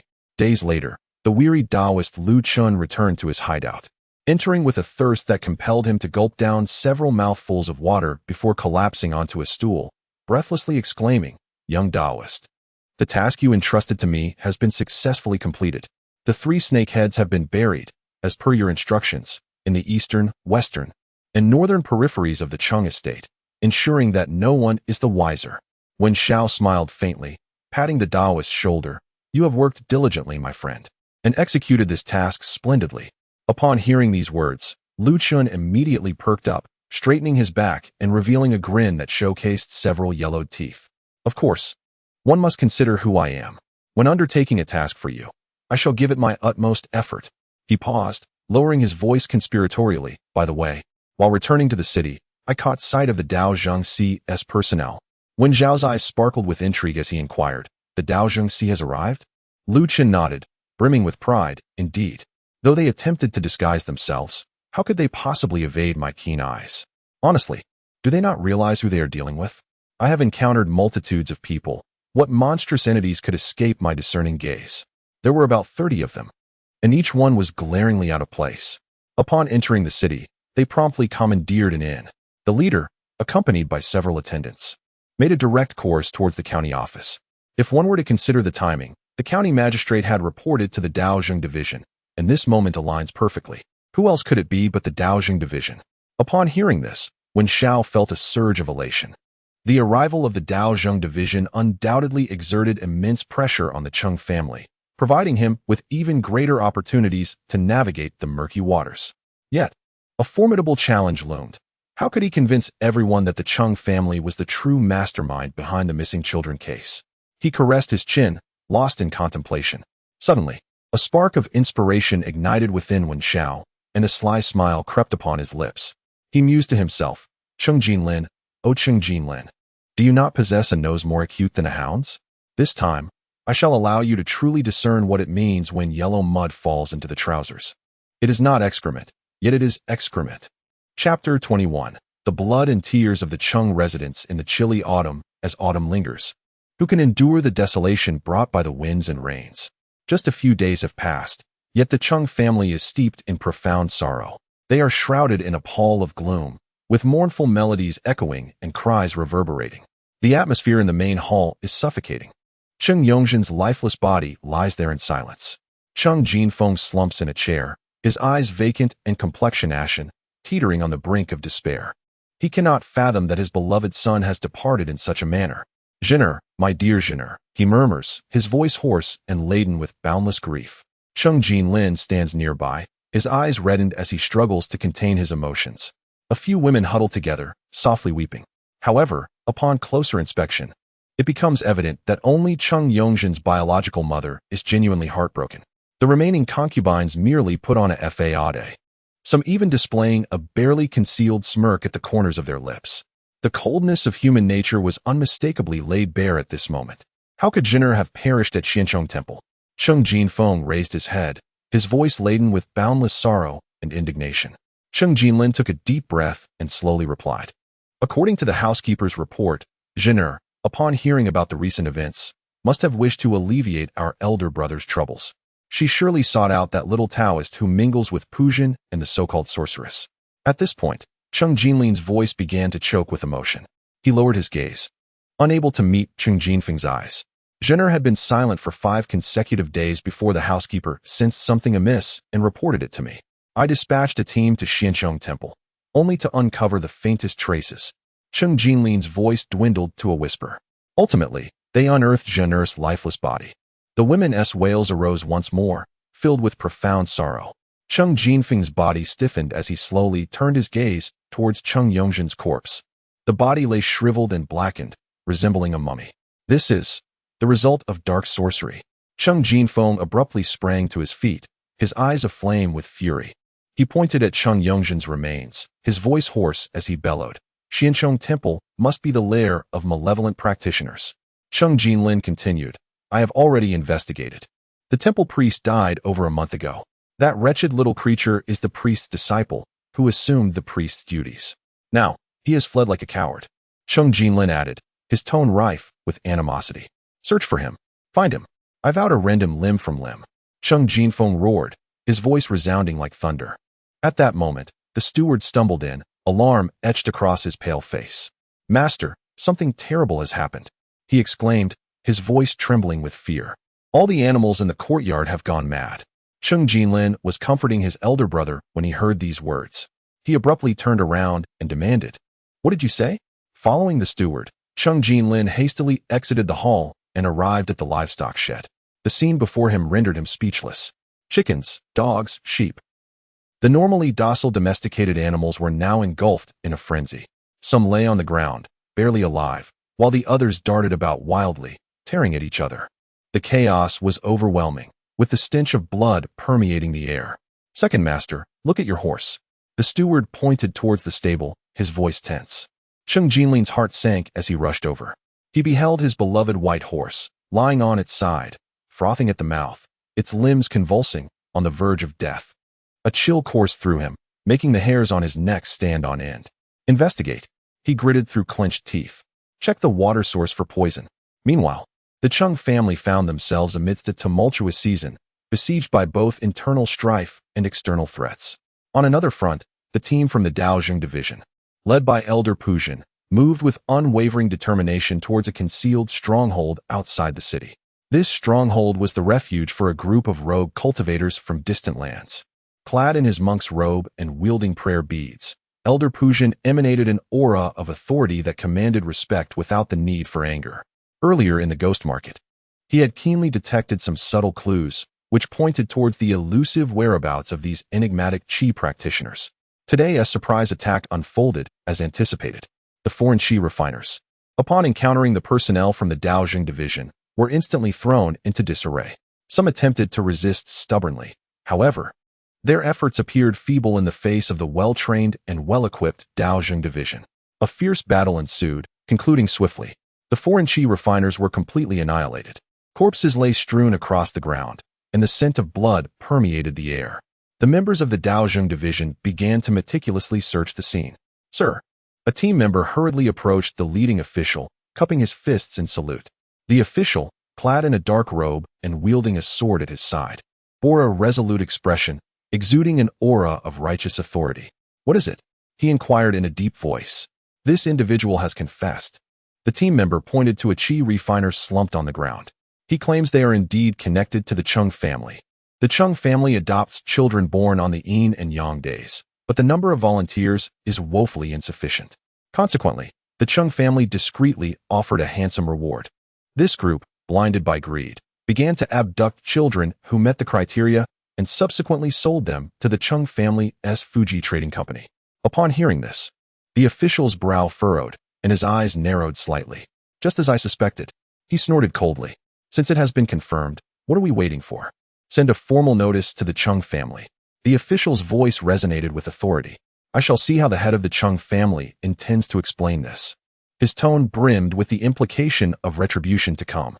Elder Pujin stood nearby, hands clasped together, softly reciting a Buddhist phrase. "Umitba, little Taoist. I have come to learn of a matter." The Taoist of flowing dust hurriedly approached, his face aglow and his voice resonating with an unusual fervor. Upon entering, he could hardly contain his excitement, exclaiming with urgency. Wen Shao, seated in the courtyard and engrossed in an ancient tome, slowly lifted his gaze, a subtle smile gracing his lips. "Oh, what has stirred the Taoist to such exhilaration?" The Taoist leaned closer, lowering his voice conspiratorially. "The county magistrate has summoned the head of the Cheng family. It appears that the esteemed officials from the Daozhong division have delivered a summons to the Cheng family. They cannot evade this matter. Even if the Cheng family reigns as local sovereigns, they must bow their heads before the Daozhong division and provide an account to the magistrate." With a sense of pride, the Taoist stroked his sparse beard, which quivered ever so slightly with his movements. Wen Shao raised an eyebrow. "A public trial?" He set aside the ancient text. The Taoist nodded vigorously, believing that Wen Shao had not grasped the significance, and added, "Do not underestimate this public trial. The entire city will converge to witness it. It promises to be a grand spectacle. Dear Taoist, we must not miss it." Wen Shao rose, brushing off the dust from his robes. "Indeed, we shall go and observe." Chapter 22. The dead man takes the blame. The following day, the area outside the county office was teeming with people. At the entrance, 2 rows of constables wielding staffs flanked either side, maintaining order. The gathered townsfolk stood on tiptoe, craning their necks to catch a glimpse inside the office. Wen Shao donned a coarse linen garment, blending in among a group of adolescents. His stature was modest, and he deliberately hunched his back, rendering him inconspicuous. Have you heard? Today, the county magistrate will interrogate the Chung family. Indeed, it is said that the Chung family is connected to the missing children.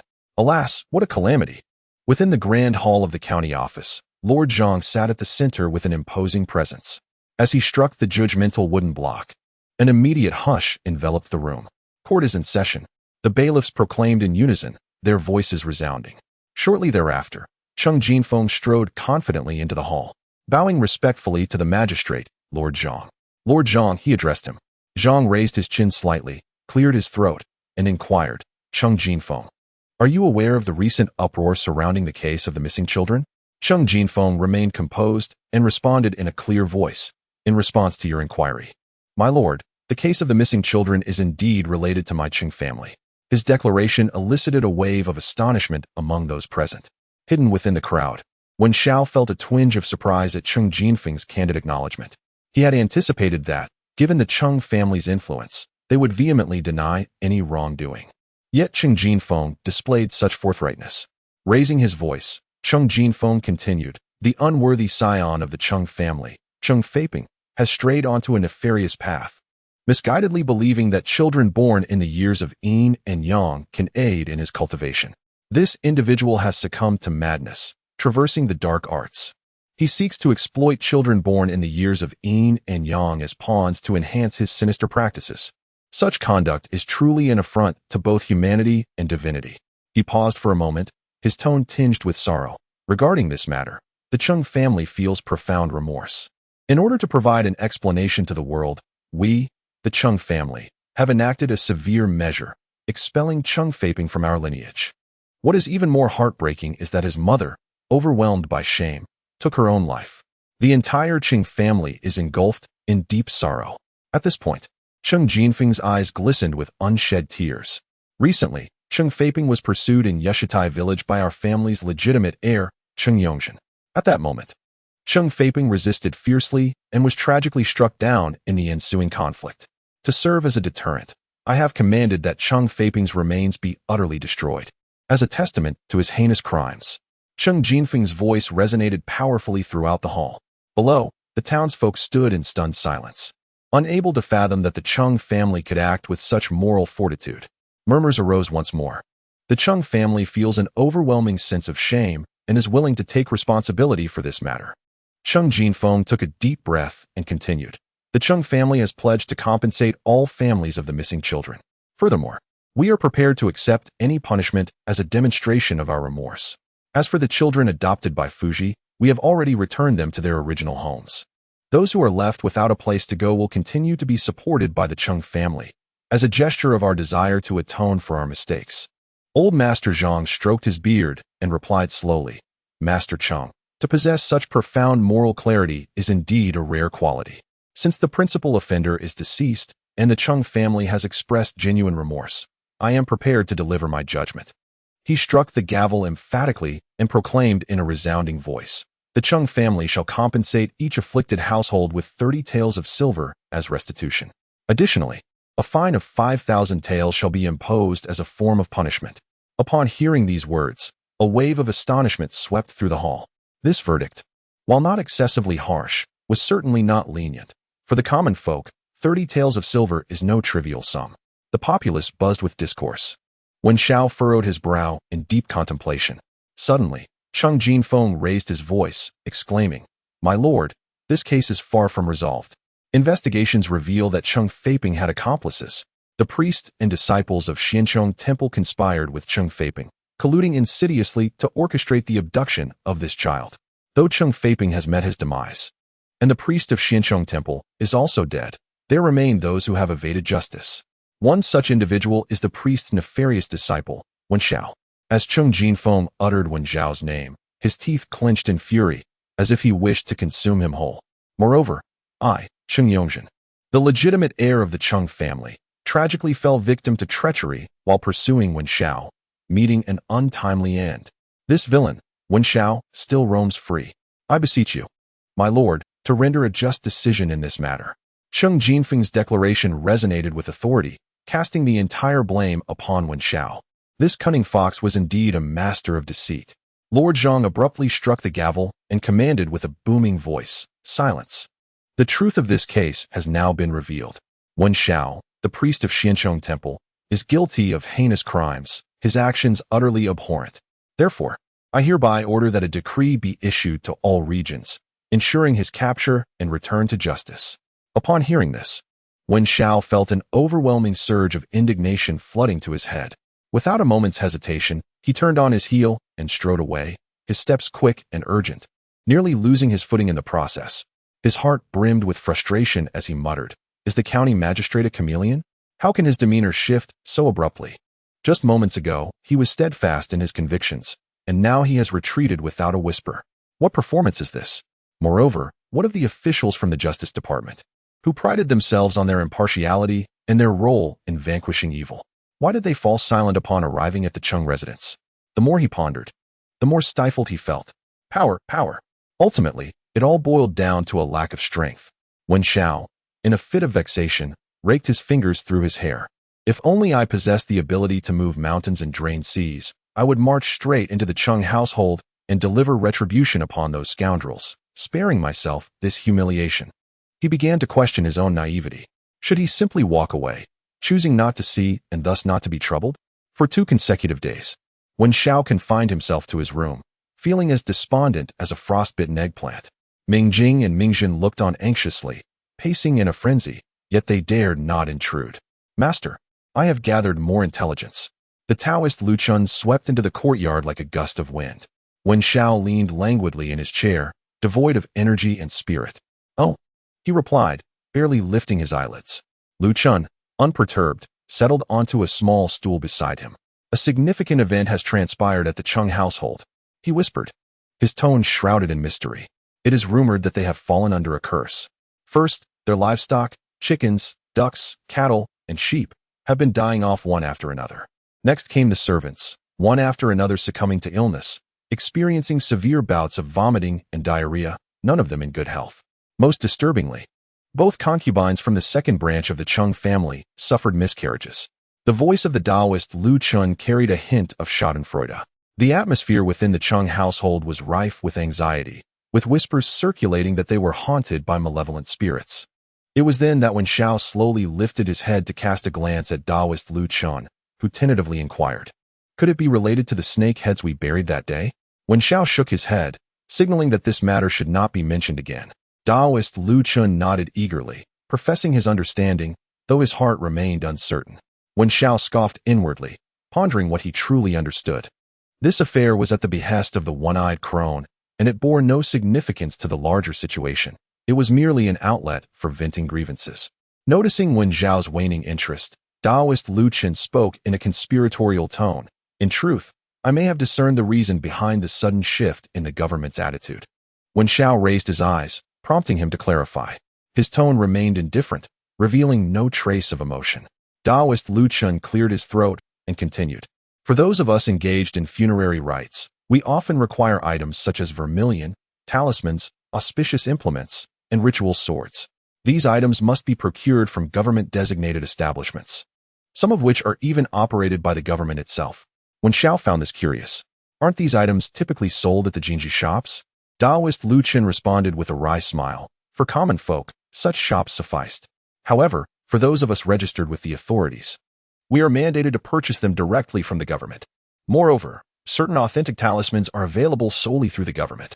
Wen Xiao nodded slightly, urging him to continue. The Taoist of Flowing Dust proceeded. "A few days ago, I ventured to the government office to procure supplies. However, they requested that I wait for a few days, citing an inventory check in the storeroom. Subsequently, I observed numerous carriages entering and exiting the inner courtyard of the county office, with the escorts being from the Chung family." At this point, the Taoist paused momentarily. "I began to suspect that the Chung family might be in dire straits." His voice dropped even lower. Wen Xiao's gaze sharpened slightly. Indeed, it was as he suspected. Chapter 23. The Withered Bones and Cold Garments Heist of the Treasury. At this moment, Wen Xiao was utterly exasperated, his already somber visage becoming increasingly grim. "No wonder," he muttered softly, revealing his profound dissatisfaction. After a prolonged silence, Wen Xiao suddenly raised his head to look at the Taoist of Flowing Dust. If I wish to frame the Chung family, what methods could you suggest? The Taoist appeared taken aback, his mouth agape. What? Frame? He seemed incredulous. When Xiao spoke slowly yet earnestly, for instance, robbing the government treasury, the Taoist was utterly bewildered. His eyes wide in shock, unable to articulate a response. When Xiao continued, seemingly lost in thought. In fact, I had already contemplated this during my visit to the county office. Pu Zhen and the shaman were dismissive of the silver ingots. Yet they exhibited an intense desire for spirit stones. There must certainly be spirit stones within the county office. The Taoist Lu Chun instinctively nodded. Spiritual stones are indeed precious treasures. What practitioner wouldn't desire them? Alas, my celestial fate has yet to arrive. As he spoke, a flicker of melancholy crossed Liu Chuan's face. He thought of Ming Jing, who had already entered the qi refinement stage, and his heart sank further. When Xiao paid no heed to Liu Chuan's lamentations and continued, I've made my decision. We shall rob the county treasury. Liu Chun was taken aback. Is that feasible? He blurted out. A cold smirk curled at the corners of Wen Xiao's mouth. On the day of the Cold Clothes Festival, the government will organize a sacrificial ceremony at Lingjue Temple. At that time, the county office will surely be vulnerable. We shall seize this opportunity. Liu Chun hurriedly waved his hands. The treasury will undoubtedly have defensive wards. My meager skills are hardly sufficient. Only the little Taoist and Ming Jing have attained the qi refinement stage. However, as for personnel, the more he spoke, the more dubious he felt. And his voice dwindled. When Xiao interrupted him, do not worry. I will find accomplices. Who? In truth, When Xiao had already formulated a plan. The fortune teller and the one-eyed old crone. The one-eyed crone had mentioned that they of Qing Luo Cave seek vengeance for the slightest grievance. If we wish to undertake this venture, they might just be intrigued. The ghost market. It was still the abode of the one-eyed crone. Wen Xiao pushed open the rice barrel as usual, but hesitated to enter, for he had not forgotten the black insects lurking within the passage. Thus, at the entrance of the underground tunnel, he called out, "Is the esteemed elder present?" Esteemed elder. After several calls, the voice of the one-eyed crone finally responded, "Young lord, please come in." Wen Xiao took a deep breath and stepped into the underground passage. The ground beneath him was slightly damp, mingling with a musty odor. He walked steadily toward the end of the tunnel. Inside the chamber, the light was dim. A pot bubbled with steam, releasing an indescribable aroma that wafted through the air, reminiscent of herbs yet tinged with the scent of some animal's musk. An old crone with a single eye sat cross-legged on the floor, stirring the pot with a wooden stick, while a priestess beside her carefully added ingredients into the concoction. When Xiao's arrival did not interrupt their actions, the old woman merely glanced at him before returning her focus to the bubbling pot. "Young master, what brings you here?" croaked the old crone, her voice gravelly and deep. When Xiao, unencumbered by preamble, addressed them directly. "Esteemed elders, I seek your assistance in a matter, specifically, to rob the county treasury." His tone was calm, as if discussing a trivial affair. The priestess paused her actions abruptly, her head snapping up to regard Wen Xiao. Rob the government treasury? How audacious! The old crone, however, continued her leisurely stirring, a sly grin creeping across her face. "Why should one not dare to dream? I find your spirit quite admirable, young master." The priestess nodded in agreement, a glimmer of excitement flashing in her eyes, as if intrigued by this audacious scheme. "Originally, my sister and I planned to head south to report back to our sect. Before we depart, let us unleash some pent-up frustrations." The old crone lifted her head. Her murky single eye fixated on Wen Xiao. "This task, my sister and I can manage ourselves. Why should I take you along?" Her voice was low and laced with scrutiny. Wen Xiao realized that the old woman was testing him. He quickly spoke up, "Senior, I can take nothing for myself. All the spirit stones will be yours. My primary intention is to frame the Chung family." Upon hearing the words "frame the Chung family," a glimmer of understanding flickered in the one-eyed matron's eyes. She nodded slightly, elaborate. Wen Xiao took a deep breath and laid bare his plan. "My initial goal was to rob the storeroom and leave the Chung family's mark to implicate them." The one-eyed matron shook her head. Such a simplistic and mindless tactic is unlikely to be believed by them. Wen Xiao nodded in agreement. "Indeed, I merely wished to stir the waters." His true aim was to create chaos, embroiling the Chung family in trouble. Whether or not the framing would succeed was of secondary importance. The shaman interjected, "Senior sister, you had this young man assist you in casting the spirit-eating serpent curse. He has done so. Now that we have no attachments to this place, why not proceed with this plan and vanish into the distance?" It was clear that the shaman harbored no lingering affection for their current surroundings and seemed eager to leave. The one-eyed matron fell silent for a moment, slowly stirring the potion in the cauldron, the liquid bubbling with a soft gurgle. Finally, she spoke. "Very well. Let us proceed." She raised her gaze to Wen Xiao. "Let it be understood that all gains shall belong to us." Wen Xiao nodded without hesitation. "Of course. The skeletal remains have withered, and grass grows upon the sand. Yet, the family continues to send cold garments." On the Cold Garment Festival, outside the county town, atop a high ground near Lingjue Temple, the gathering is bustling with people. Families, young and old, have come together in unison. The esteemed Lord Zhang of the government stands shoulder to shoulder with Elder Pujin of Lingjue Temple, co-hosting this grand sacrificial ceremony. The Chung family, naturally, does not wish to be outdone, especially in such a critical moment. They seize this opportunity to restore their reputation. The brothers Chung Jinfeng and Chung Jinlin arrive together, generously donating a substantial sum for incense offerings, all in pursuit of a favorable reputation during this rite. Consequently, the county's officials have mobilized almost entirely, dispatched to Lingjue Temple to maintain order. The ordinarily vigilant county office appears remarkably vacant at this moment. The one-eyed old woman and the shaman are both shrouded in black robes, their hoods drawn tightly, concealing their faces entirely. Wen Xiao observes them, feeling a growing unease. Their attire seems to scream of their dubious intentions. Nevertheless, despite his complaints, Wen Xiao hastily dons a black mask himself. Oh, perhaps this is the essence of guilt.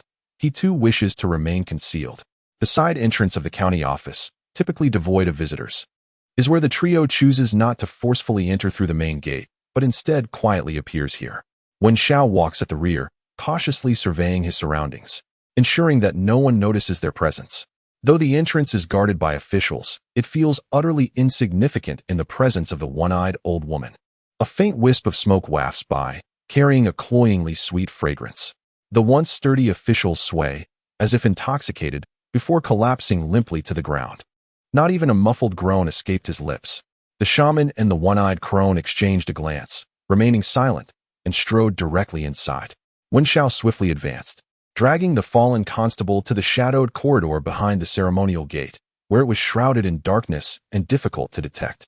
He endeavored to minimize his movements, making no sound whatsoever. Once this task was accomplished, he hastened to catch up with the two who had already entered the county office. Chapter 24, Clumsy Framing. Who can discern? Wen Xiao had summoned the one-eyed crone precisely for her cunning. Although he was unaware of her exact cultivation level, he could vaguely sense that she was at least in the late stage of qi refinement. Such prowess undoubtedly afforded her a plethora of methods. As they proceeded, Wen Xiao's suspicions were confirmed. The one-eyed crone released a wisp of ethereal smoke, which silently dispersed. Every constable and guard it encountered succumbed, their bodies weakening as they fainted, unable to even utter a sound. The efficiency was astonishing, almost beyond belief. Following the route obtained earlier by Taoist Lu Chun, Wen Xiao and his companion faced no obstacles and soon arrived at the storeroom of the county office. The storeroom was discreetly positioned in a quiet area, and just as they prepared to take further action, they unexpectedly encountered a familiar face around the corner of the county office. Wen Xiao had previously interacted with him in Yushitai village. The coroner was clearly taken aback by the encounter, momentarily frozen in place. He opened his mouth, seemingly attempting to shout, but before any sound could escape, the shaman darted forward like a specter. With fingers as sharp as iron pincers, she swiftly grasped the coroner's neck. The cries of the coroner were stifled in his throat, his face flushed with a deep crimson, and his eyes were filled with terror. The voice of the shamaness resonated with an unsettling chill. "What is the restriction on the storeroom?" Her tone was soft yet imbued with an undeniable threat. The coroner dared not conceal the truth any longer. His throat constricted, he could only manage to utter fragmented words. Heavy door lock, concealed line. Wind chime. The shamaness slightly eased her grip, commanding, elaborate. The storeroom is protected by 2 layers of restrictions, the coroner struggled to articulate. The first layer is a heavy door lock, and the second layer consists of steel wires connected to a wind chime. If triggered, it will sound an alarm. Under the shamaness' menacing threat, he divulged all that he knew. Once she had extracted the last vestiges of his usefulness, her gaze turned increasingly frigid. With a swift twist of her wrist, a sharp crack echoed as she mercilessly snapped the coroner's neck. his body crumpled lifelessly to the ground. Wen Xiao gazed impassively at the coroner's corpse, silently reflecting, "This is merely your misfortune. Do not blame me." He cast aside any flicker of guilt that lingered in his mind. To an ordinary person, the heavy door lock might seem impenetrable. However, for a practitioner of qi refinement, countless methods existed to circumvent such barriers. The shamaness produced a leather pouch from her waist, carefully tilting it to allow a viscous liquid to flow forth, dripping steadily onto the heavy lock. With a hissing sound, the resilient lock surface visibly corroded under the liquid's influence. In but a fleeting moment, the once impenetrable heavy lock was corroded, riddled with countless holes, and ultimately shattered with a resounding crack. The sorceress grinned with delight, revealing a mouthful of yellowed teeth, an appearance both eerie and terrifying. With the lock breached, they now faced the wind chime mechanism connected by fine steel wires. It was now the One-Eyed Crone's turn to act. With a single hand, she struck her waist pouch and opened her mouth, emitting a low, strange call. Instantly, a myriad of tiny flying insects surged forth from her pouch like a tidal wave. These insects, enveloped in a deep black hue, buzzed and darted swiftly into the shadowy entrance. Wen Xiao held his breath, keenly observing the movements within the doorway. Soon, he witnessed those insects accurately locating the concealed steel mechanism. The fine wires, as delicate as a strand of hair, succumbed to the insect's gnawing, shattering like fragile spider silk. The melodious chime of the wind bells never rang out. Evidently, all the steel mechanisms had been silently dismantled by the insects. Confirming that the restrictions within the storeroom had been entirely lifted, the One-Eyed Crone and the sorceress exchanged a glance, a glimmer of excitement flashing in their eyes. They eagerly stepped into the storeroom's grand entrance. The interior space was even more cramped than Wen Xiao had envisioned, narrow, dimly lit, and permeated with a damp, musty odor that was quite uncomfortable. The thick stone walls appeared exceptionally robust.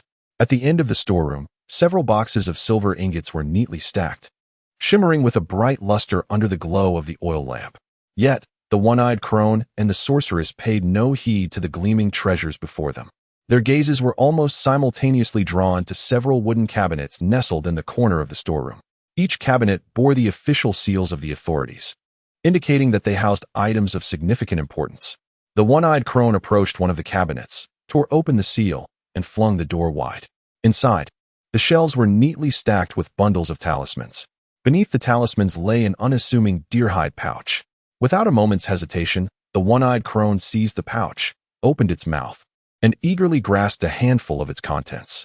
A delightful cascade of sound ensued. The crystalline spirit stones, radiant and translucent, twinkled like brilliant stars, casting an enchanting glow in the dim storeroom. Spirit stones. The remaining eye of the One-Eyed Crone sparkled with newfound brilliance. She emitted a sharp, cackling laugh, her tone piercing. "Young master, these are not for you." As she spoke, she carefully returned the spirit stones to the deer-hide pouch, fearful of losing even one. Wen Xiao had anticipated such an outcome and shrugged nonchalantly, saying, "It's all right. These treasures belong to you. I merely wish to frame the Chung family." What he sought had never been these worldly possessions. The One-Eyed Crone nodded in satisfaction and remarked, "This is quite simple, though your methods may be somewhat crude. They will suffice. Just drag that corpse from outside in here." Following her instructions, Wen Xiao turned and exited the storeroom, dragging the lifeless body of the coroner back inside. At that moment, the One-Eyed Crone and the shamaness were already busy packing the spirit stones and talismans into their satchels. The One-Eyed Crone cackled, "Young master, the rest is all yours. Take your time to choose." Wen Xiao glanced around. The wooden cabinet was empty, devoid of anything of value. He shook his head. "I have stated before that my purpose here does not lie in such matters." The shaman, feeling somewhat guilty, produced a bundle of talismans from her bosom and handed them to Wen Xiao. "These are official talismans, crafted from high-quality paper and ink. Please accept them." The talismans exuded a faint aroma of ink mingled with cinnabar, and Wen Xiao did not refuse. "Thank you, esteemed elder." The One-Eyed Crone paid them no heed, squatting beside the coroner's corpse. With a sinister chuckle, she forcefully struck the coroner's forehead against the ground. The forehead cracked open, blood gushing forth. She seized the coroner's fingers, dabbed them in the blood, and then scrawled a character on the ground in a haphazard manner. "This will suffice," she declared, her face alight with pride. As if she had accomplished a remarkable feat, Wen Xiao remained silent, discerning that this method was indeed laughably crude. However, he had never anticipated that this rough framing would yield significant results. As long as it stirred the waters, his objective would be achieved. Chapter 25. The gathering storm outside Lingjue Temple. The three of them slipped silently through the side door of the county office. A few dry leaves were lifted by the wind, and the street lay deserted. The shaman suddenly spoke in a hoarse voice, "Young Taoist, until we meet again." The One-Eyed Crone let out a couple of eerie laughs, her voice grating and unpleasant. In a flash, their figures vanished into the depths of the shadowy alley. Outside Lingjue Temple, the ritual activities of the Cold Clothing Festival were nearing their conclusion, the clamor gradually subsiding. Master Zhang and the members of the Chung family had long sought refuge within the temple, yearning for tranquility. Elder Pujin sat beside them in companionship. At the main seat, the esteemed head of the Daozhong division presided over the gathering. At that moment, news of the theft from the county treasury had already spread, inciting a wave of astonishment among those present. Chung Jinfeng, filled with indignation, trembled as he spoke. "Esteemed officials, this matter is certainly not the doing of the Chung family. It is evident that someone has framed us." The Daozhong division leader raised his eyelids slightly, speaking with a calm demeanor. "No matter. Such crude tricks cannot easily deceive us." Chung Jinfeng hastily cupped his hands in respect, praising, "Your Excellency possesses keen insight, discerning the truth with clarity." Equally agitated was Master Zhang, the county magistrate, who was as restless as an ant on a hot pan, pacing anxiously. "Your Excellency, our county has suffered grave losses. What shall we do now?"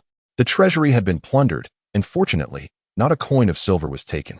Alas, the spiritual stones, talismans, and various rare materials allocated by the court each year had been entirely stripped away.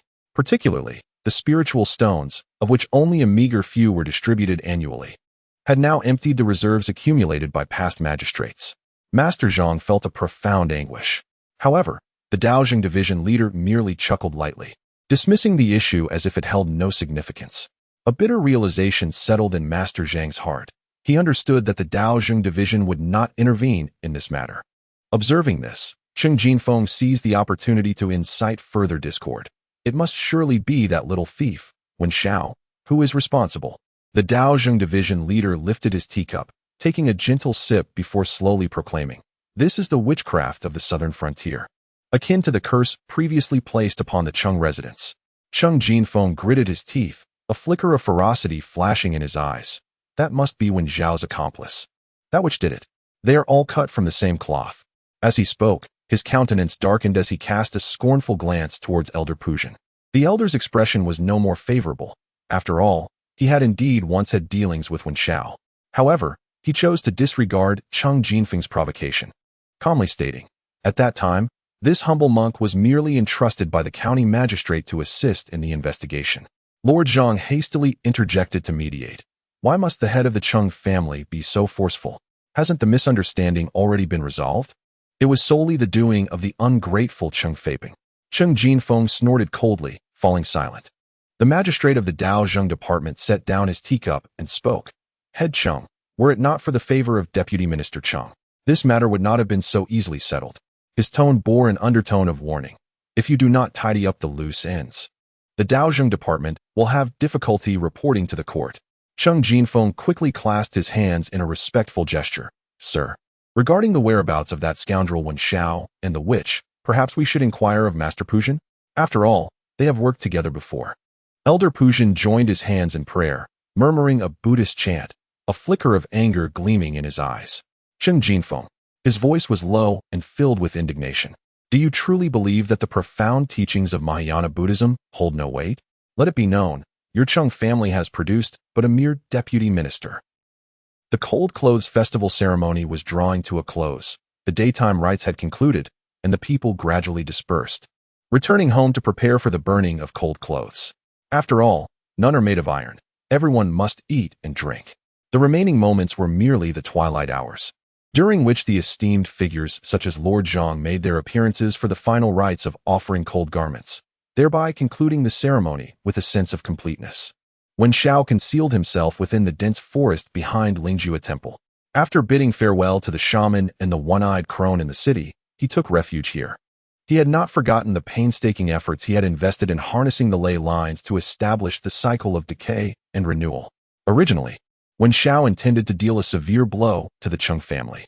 At this moment, the sacrificial altar was sparsely populated, the common folk having dispersed, leaving only the monks of Lingjue Temple and the officials busily gathering the sacrificial items, all of which were cast into the central bonfire. According to tradition, it was imperative that prominent figures like Lord Zhang, the head of the Chung family, and Master Pujin be present to ignite the first batch of sacrificial offerings. This represented the opportune moment for Wen Xiao to act. Yet, as he silently observed the bustling figures in the open space, his fingers hovered 3 inches above the focal point of the formation, while cold sweat began to seep from his palm. He watched as Lord Zhang recited the sacrificial incantation before the bonfire. Among those standing behind him, Wen Xiao recognized only Chung Jinlin, surmising that the man beside him was likely Chung Jinfeng, the head of the Chung family. His gaze swept across the monks, officials, and a few lingering commoners in the open area, his eyes gradually reddening. Would activating the formation inadvertently harm the innocent? Strike, he thought fiercely. Kill that little wretch. The menacing laughter of Chang Yongzhen echoed hauntingly in his ears. In a daze, when Zhao's fingers, clutching the talisman, unconsciously pressed into the nexus of the earth. If one aspires to be a sage, one should forsake such truths. He suddenly laughed, the sound rasping from his throat, akin to the croak of a choking animal. If the Chung family does not perish, must I? At present, I have merely transitioned from being a weary cog in the 996 machine to a secondary player in the realm of cultivation, where the primary demand is simply to survive. Wen Zhao's gaze turned frigid as he chuckled at his own self-mockery. When did he become so sentimental? In the past, he had tirelessly endured 3 consecutive nights to secure a project, nearly succumbing to exhaustion at his workstation. Now, he found himself merely working overtime in a different locale. Why indulge in such pretentiousness? He inhaled deeply, mentally reciting, I apologize, dear friends. If blame is to be assigned, let it fall upon your ill fate.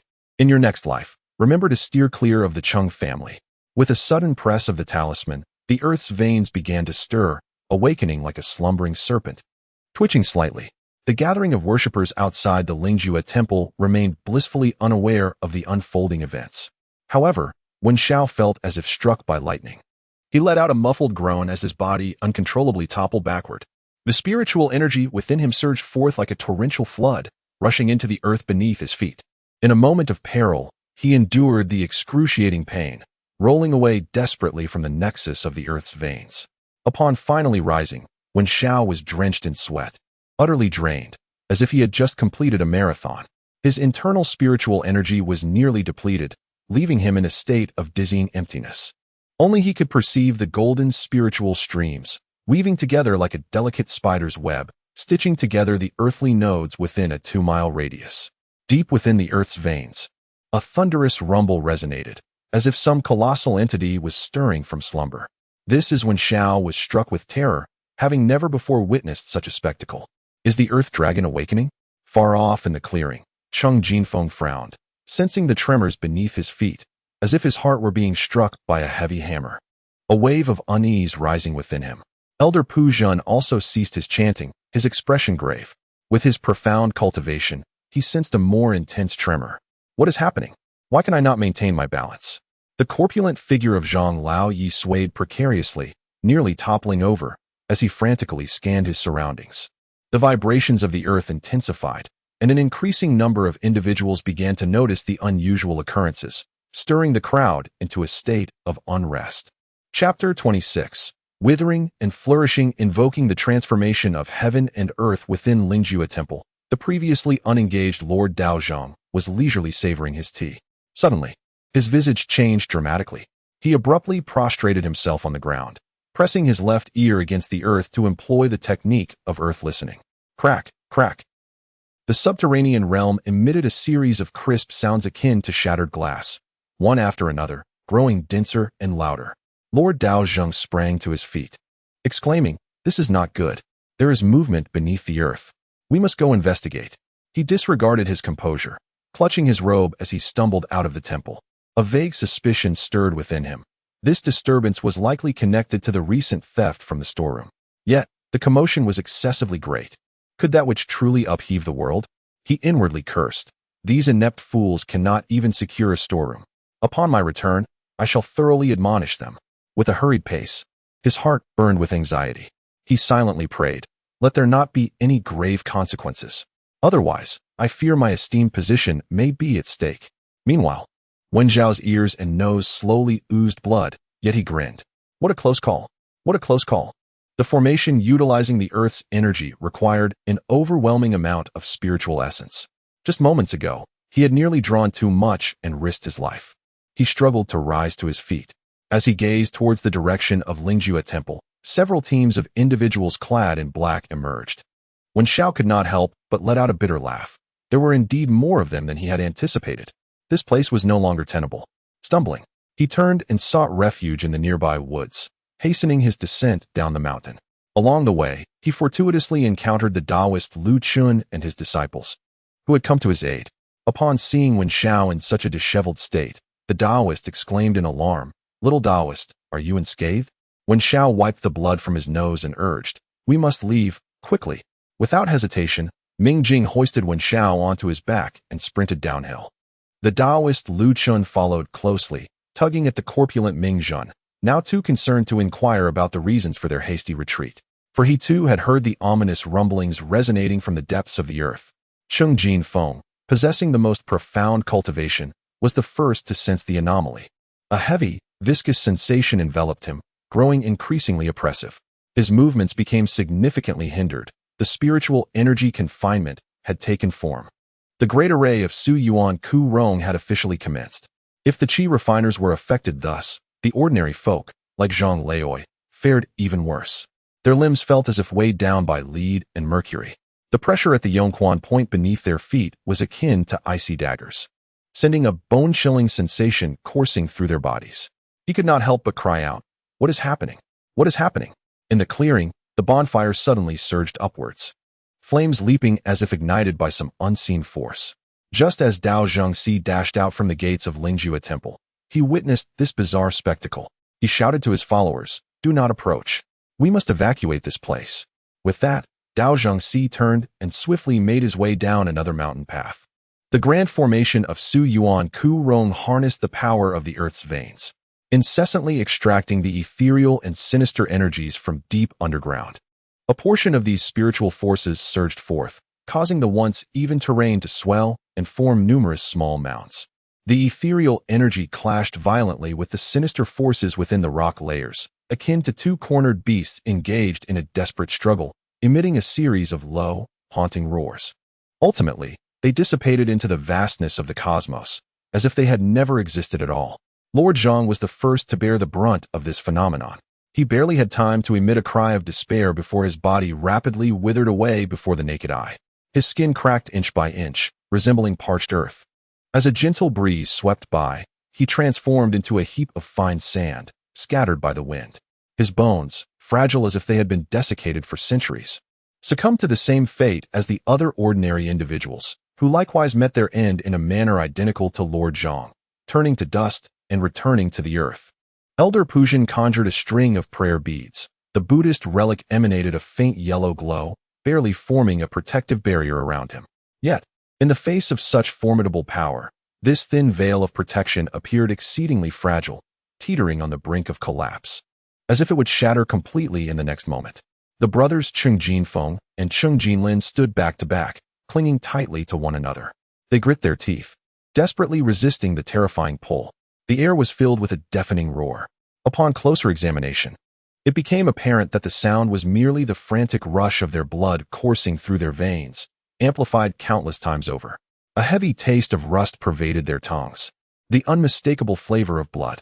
This cycle of desolation and regeneration arrived swiftly, yet departed just as rapidly.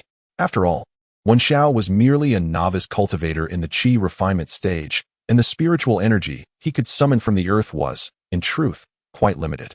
This serves more as a prologue, igniting a series of cascading reactions. However, the resulting consequences are nothing short of catastrophic. The last remnants of spiritual energy and malevolent force beneath the surface have been siphoned away, and the unseen subterranean realm begins to manifest alarming fissures.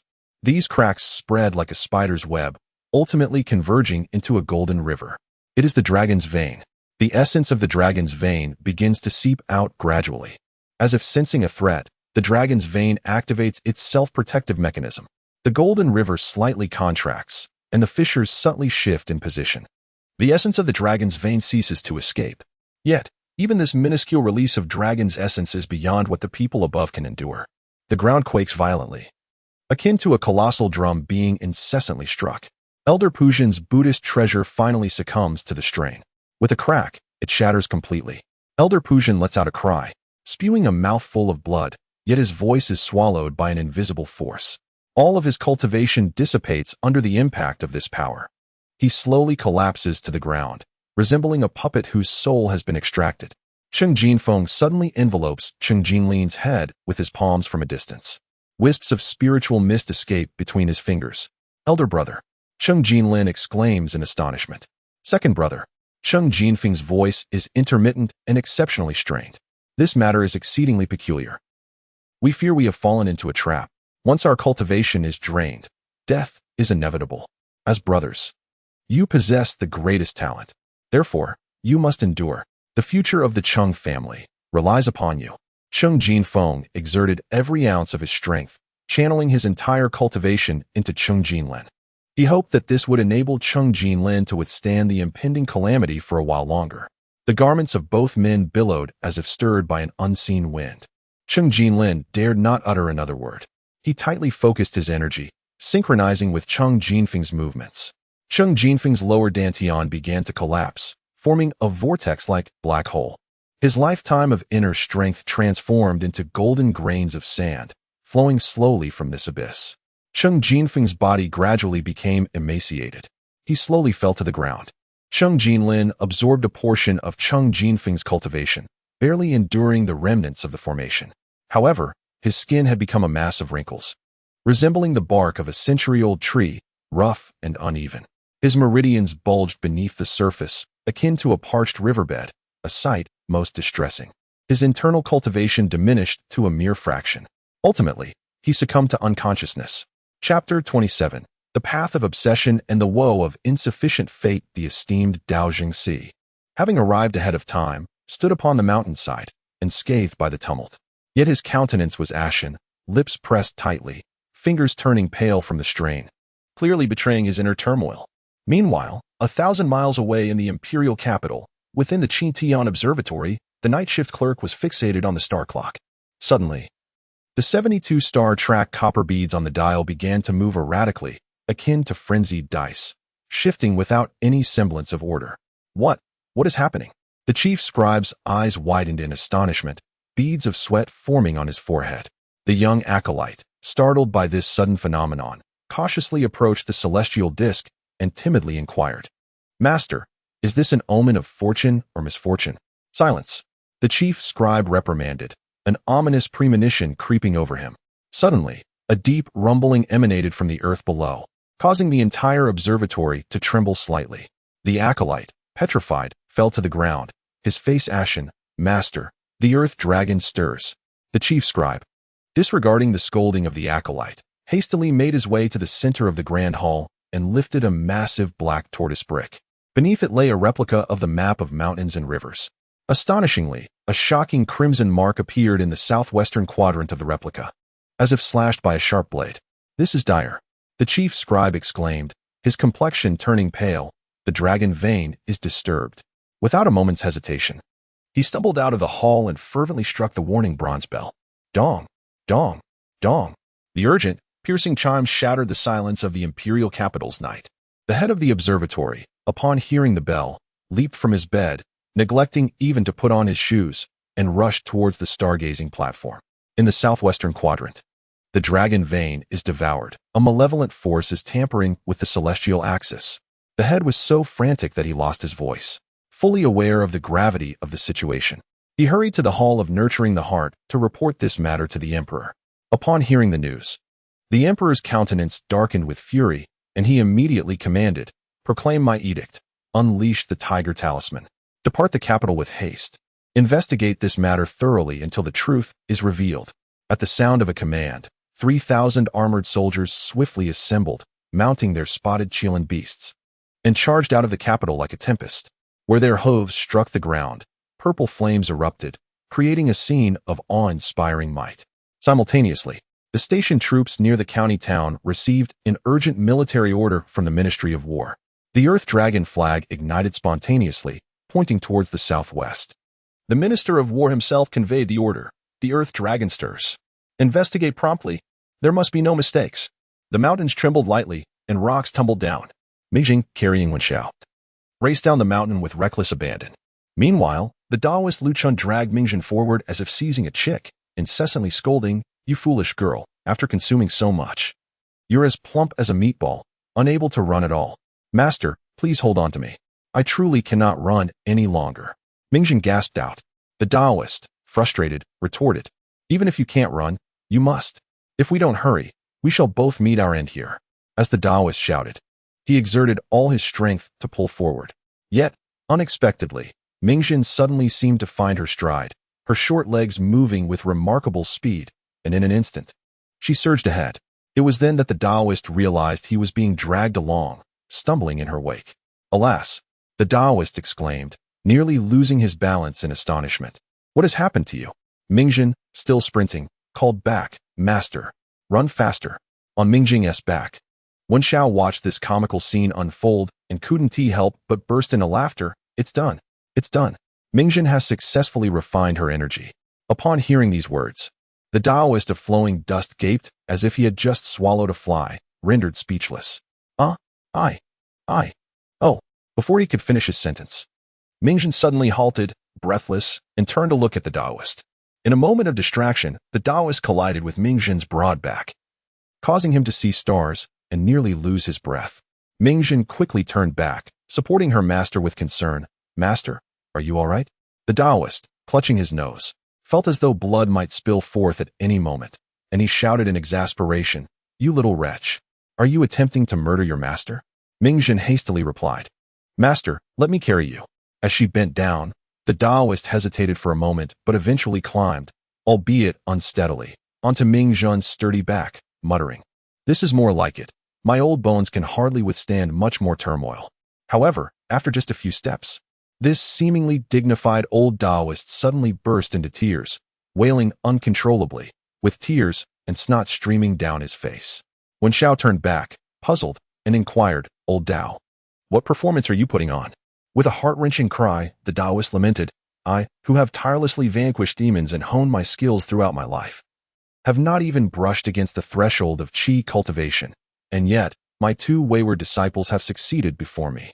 Where is the justice in this world? Woe is me. The fate of immortality eludes me.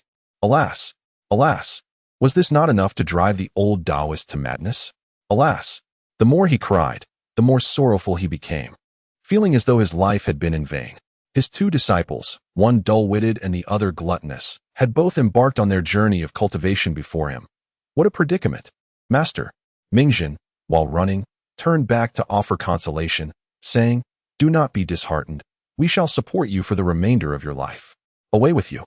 The Taoist Luchun exclaimed, chuckling through his tears as he playfully smacked his disciple on the head, "What nonsense you speak." On the official road, dust swirled in the air. Wenxiao, Taoist Luchun, Mingjing, and Mingjin paused to gaze into the distance. At the mountainside, an extraordinary phenomenon suddenly occurred. The essence of the earth and the clouds intertwined and surged together, forming a chaotic amalgamation. Birds, startled, scattered in a flurry, leaving behind their piercing cries. A column of violet-golden energy burst forth from the ground, rising majestically like a dragon, its head held high toward the heavens, before dissipating into the sky. Wenxiao stood in astonishment. Could the withering and flourishing of Xin Yuan truly wield such power by harnessing the earth's essence? He felt an inexplicable dread. Mingjing, carrying Wenxiao on his back, was about to step into the city. "Do not enter the city." Wenxiao hastily patted Mingjing's shoulder. "The situation has escalated. Entering would be akin to trapping ourselves in a jar."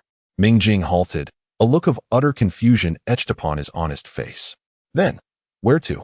Taoist Luchun stroked his beard, his gaze shifting thoughtfully. "I know of a place." The four descended from the official road and turned onto a narrow country path. The road was rugged and overgrown with weeds, clearly seldom traversed, surrounded by dilapidated farmlands. The air was thick with the scent of damp earth and decaying vegetation. Eventually, they arrived at the front of a crumbling courtyard, its walls having collapsed significantly. In the yard, weeds flourished, almost reaching knee-height. A solitary thatched cottage stood there, revealing its dark wooden beams. Mingjin widened his eyes in astonishment. "Where's this?" The Taoist Lu Chun stroked his beard with pride and declared, "This is my home." Mingjin was even more surprised. "Master, you have a home." Lu Chun immediately puffed his cheeks in indignation. "Who doesn't have a home?" Mingjin paid no heed to the playful banter between master and disciple. He carried Wen Xiao and stepped into the thatched cottage. Inside, the light was dim, and a musty odor assailed the senses. In the corner, spider webs clung thickly, and the floor was strewn with some dilapidated farming tools and miscellaneous items. Mingjin set Wen Xiao down and began to tidy up. Wen Xiao leaned against the wall, coughing lightly. He expelled a few clots of congealed blood, his complexion as pale as parchment. "This time, I must take good care of myself." Chapter 28. The lean donkey in panic. The following day, in the early morning, Wen Xiao felt a slight alleviation of his discomfort and struggled to rise. He managed to take a few steps, attempting to breathe deeply. Though his lungs still bore a lingering ache, it was considerably better than the previous night. Mingjin remained silently occupied, arranging the interior with meticulous care. Mingjin, meanwhile, nibbled on dry rations, occasionally glancing at Wen Xiao, hesitating to speak. As the sun ascended higher, Taoist Lu Chun burst into the yard in a flurry. "Not good, young Taoist." He rushed into the cottage, scarcely pausing to catch his breath, gasping as he exclaimed. Wen Xiao, leisurely enjoying his breakfast, set down his bowl and utensils. "What is it?" Lu Chun plopped down onto a stool, pointing towards the direction of the city. "The county is sealed. The 4 city gates have lowered their iron barriers. Not even a fly could hope to escape." Wen Xiao furrowed his brow. "A lockdown? This speed is rather swift. It seems that the disturbance caused by that purple-golden energy column is far greater than he had anticipated." "Master, did you not say there was nothing to worry about?" Mingjin mumbled through her rations, her voice unclear. The Taoist Lu Chun shot her a glare. "What do you understand? This is what we call unforeseen circumstances." Before his words could settle, the urgent sound of galloping hooves approached, shattering the tranquility of the countryside. Clop, clop, clop. Mingjin's expression shifted dramatically as she sprang out of the courtyard. Moments later, she rushed back in a flurry. "Little Taoist, the Tun Tian army. I saw them heading towards the county." Mingjin pointed anxiously towards the direction beyond the village. Wen Xiao was taken aback. "The Tun Tian army? A military force?" He contemplated. "This place is no longer safe. We must flee." Without hesitation, Wen Xiao made his decision. The Taoist Lu Chun leapt to his feet, as if granted a reprieve. "Where to run?" Wen Xiao replied, "We must leave at once." The 4 of them dared not linger. They hastily gathered a few belongings and quickly departed from the thatched cottage. Making their way out of the village, Mingjin, with her keen eyes, spotted a household at the village entrance where several donkeys were tied in the yard. "Little Taoist, there are donkeys." They approached the farmer, negotiating with much effort and parting with a sum of silver. They finally acquired 2 old donkeys. The 4 of them traveled along the rural path, heading eastward. The autumn wind howled, swirling the withered yellow leaves that danced and fell. Their silhouettes blended with the desolate autumn scenery, embodying a sense of melancholy and urgency. The wandering Taoist rubbed his hands together, exhaling a puff of white mist. Ahead lay a small town where they could rest for the night. He pointed forward, his voice somewhat hoarse. After a full day of travel, everyone was utterly exhausted. In the distance, wisps of smoke curled upwards, infusing life into the desolate landscape. The outline of the town gradually became discernible. The houses were irregularly arranged, predominantly constructed from mud bricks, their roofs thickly thatched with straw. The streets were sparsely populated, with only a few farmers carrying burdens passing by, their faces adorned with simple smiles. The sounds of roosters crowing and dogs barking echoed intermittently. Not far away stood an inn. The wandering Taoist navigated the familiar path with ease, clearly well acquainted with the area. The inn's sign had faded, rendering the inscription illegible. A tattered lantern hung by the entrance. Inside, the furnishings were rudimentary, a few tables and chairs haphazardly placed, and some odds and ends piled in a corner. The innkeeper, a middle-aged man, was dozing at the counter. Upon hearing the commotion, he rubbed his sleepy eyes and lazily inquired, "Rooms?" The wandering Taoist nodded. 2 rooms for 2 people. The innkeeper promptly replied, "Certainly."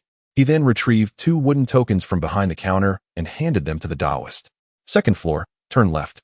Inside the room, the light was dim, and the decor was even more Spartan: a bed, a table, and a few chairs. As soon as Wen Xiao entered, he collapsed onto the bed. Mingjing set down her backpack and began to quietly organize her belongings. Mingjin plopped down into a chair, massaging her sore calves. "Waiter, bring 4 bowls of noodles." The wandering Taoist called out to the door.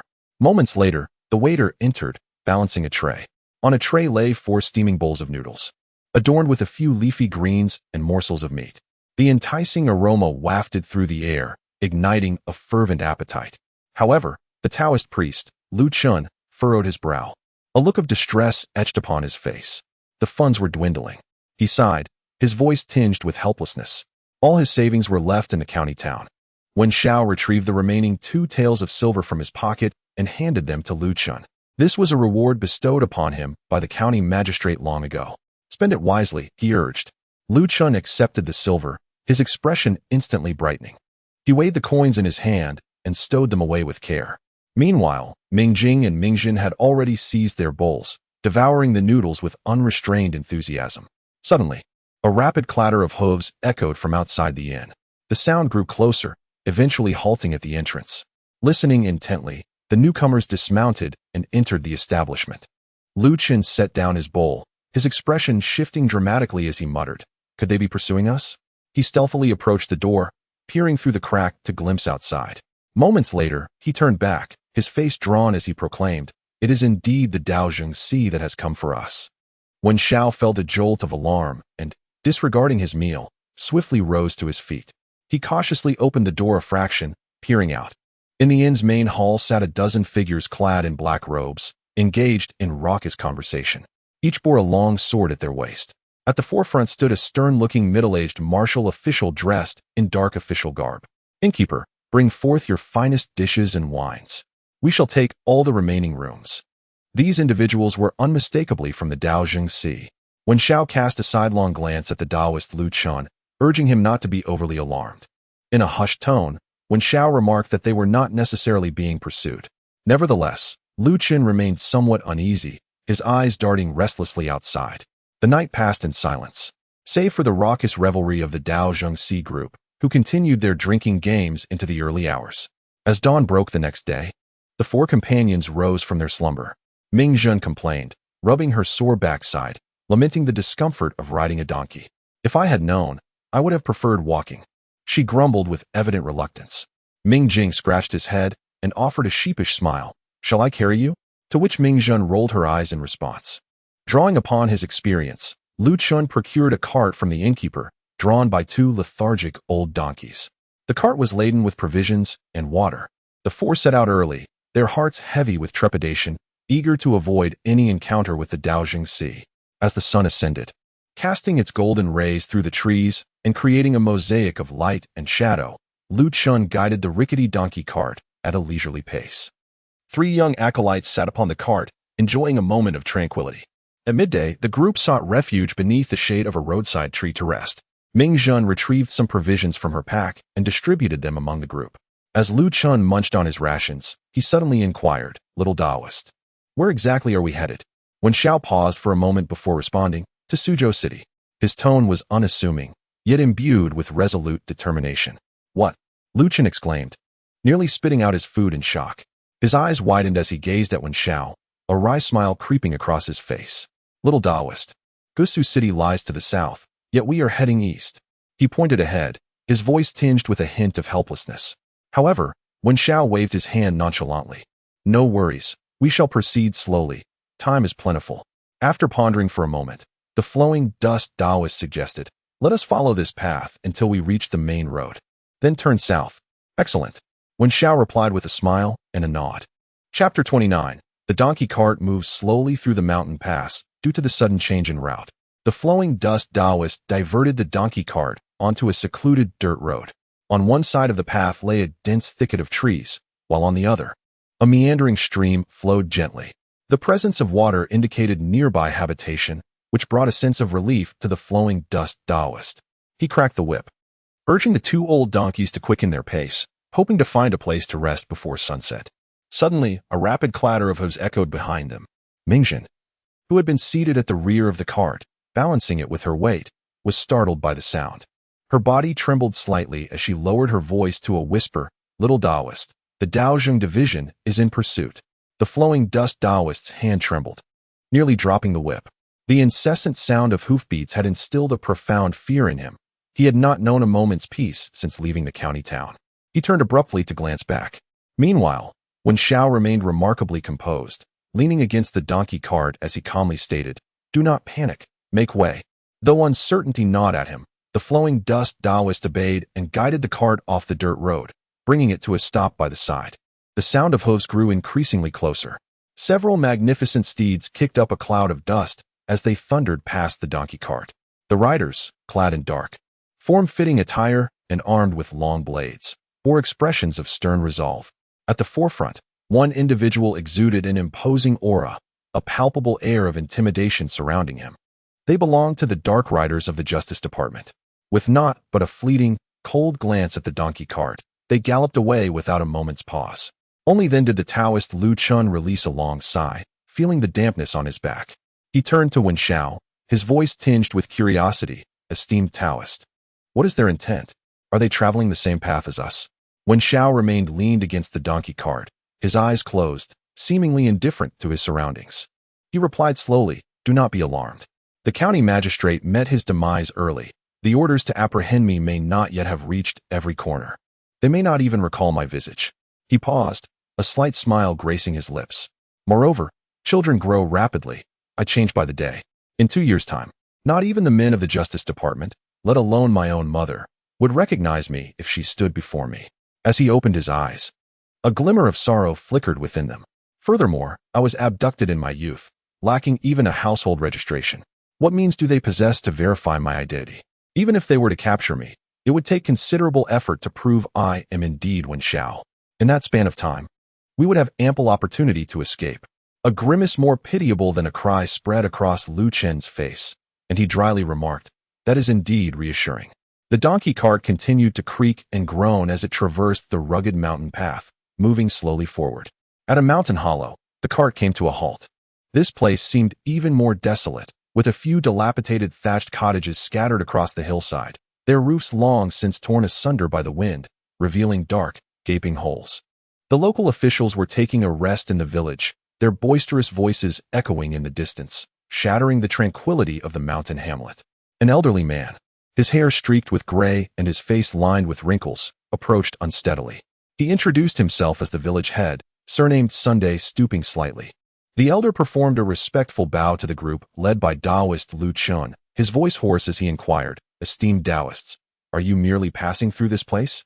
Daoist Lu Chun quickly dismounted from the donkey cart, returning the greeting with a courteous gesture, a broad smile adorning his face.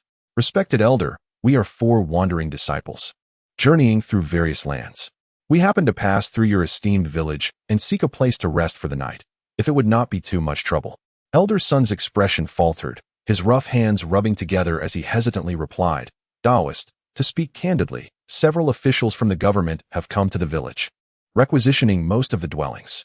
He gestured towards the village and then towards Daoist Lu Chun and his companions, implying the predicament without words. Upon hearing this, Daoist Lu Chun realized the lack of alternative accommodations in the vicinity and, feeling compelled to stay, retrieved a handful of copper coins from his pocket, placing them into Elder Sun's hand. Lowering his voice and wearing a conciliatory smile, he said, "Esteemed elder, if you could make an exception for us, we would be grateful to find a humble spot to spend the night, and we promise not to cause you any inconvenience."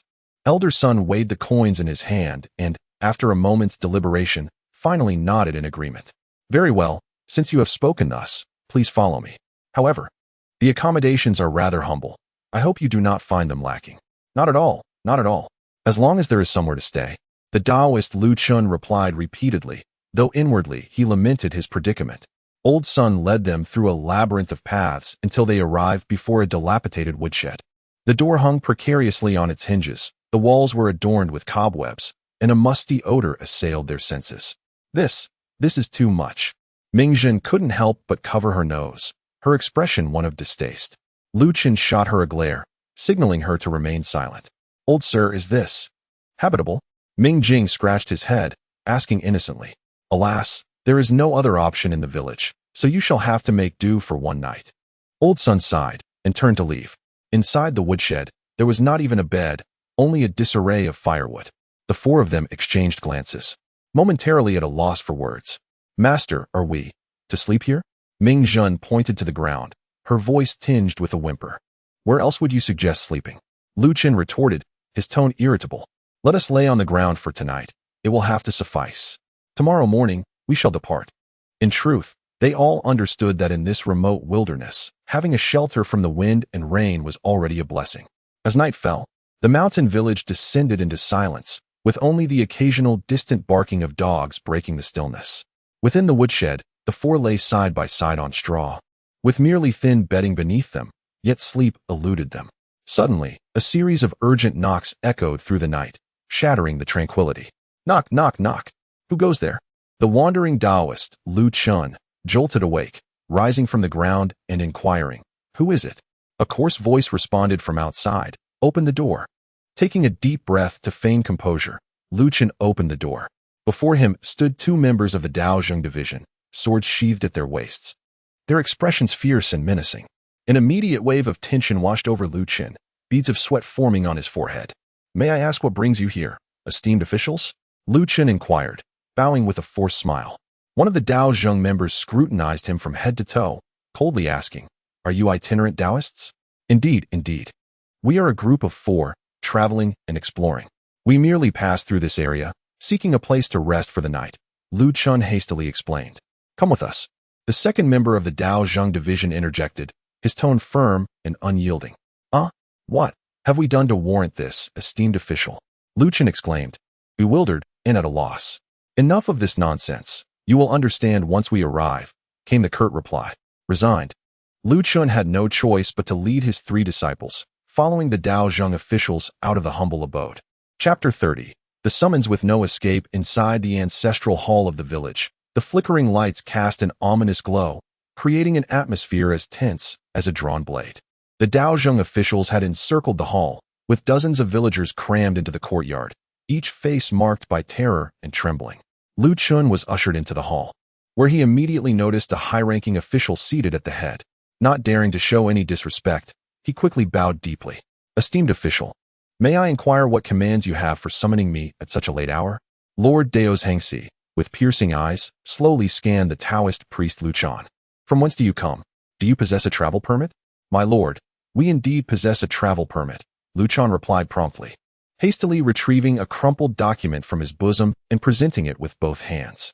Lord Dao's Hengxi unfolded the document, scrutinizing it closely, a faint smirk gracing his lips. It appeared to be a permit for several bereaved Taoists. The term bereaved Taoists refers to those who perform rites for the deceased, guiding souls to the afterlife. Lord Dao's Hengxi then lifted his gaze towards Lu Chun. Are you familiar with this village? Lu Chun, beads of sweat forming on his forehead, quickly responded, My lord. We have merely passed through a few times. This place is indeed quite remote, and we seldom visit. The gaze of Lord Dao's Hengxi shifted to Ming Jing, Ming Jin, and Wen Xiao. And these three young acolytes? They are all my disciples, my lord, Lu Chun hurriedly replied. Suddenly, the tone of Lord Dao's Hengxi grew somber. At this very moment, your presence here raises questions of coincidence or misfortune. Either way, it is highly suspect. My lord, we truly are just passing through, Lu Chun exclaimed, nearly on the verge of tears. Lord Dao's Hengxi let out a cold chuckle, dismissing him with a glance before turning to the elderly man, Old Sunday Old Sun.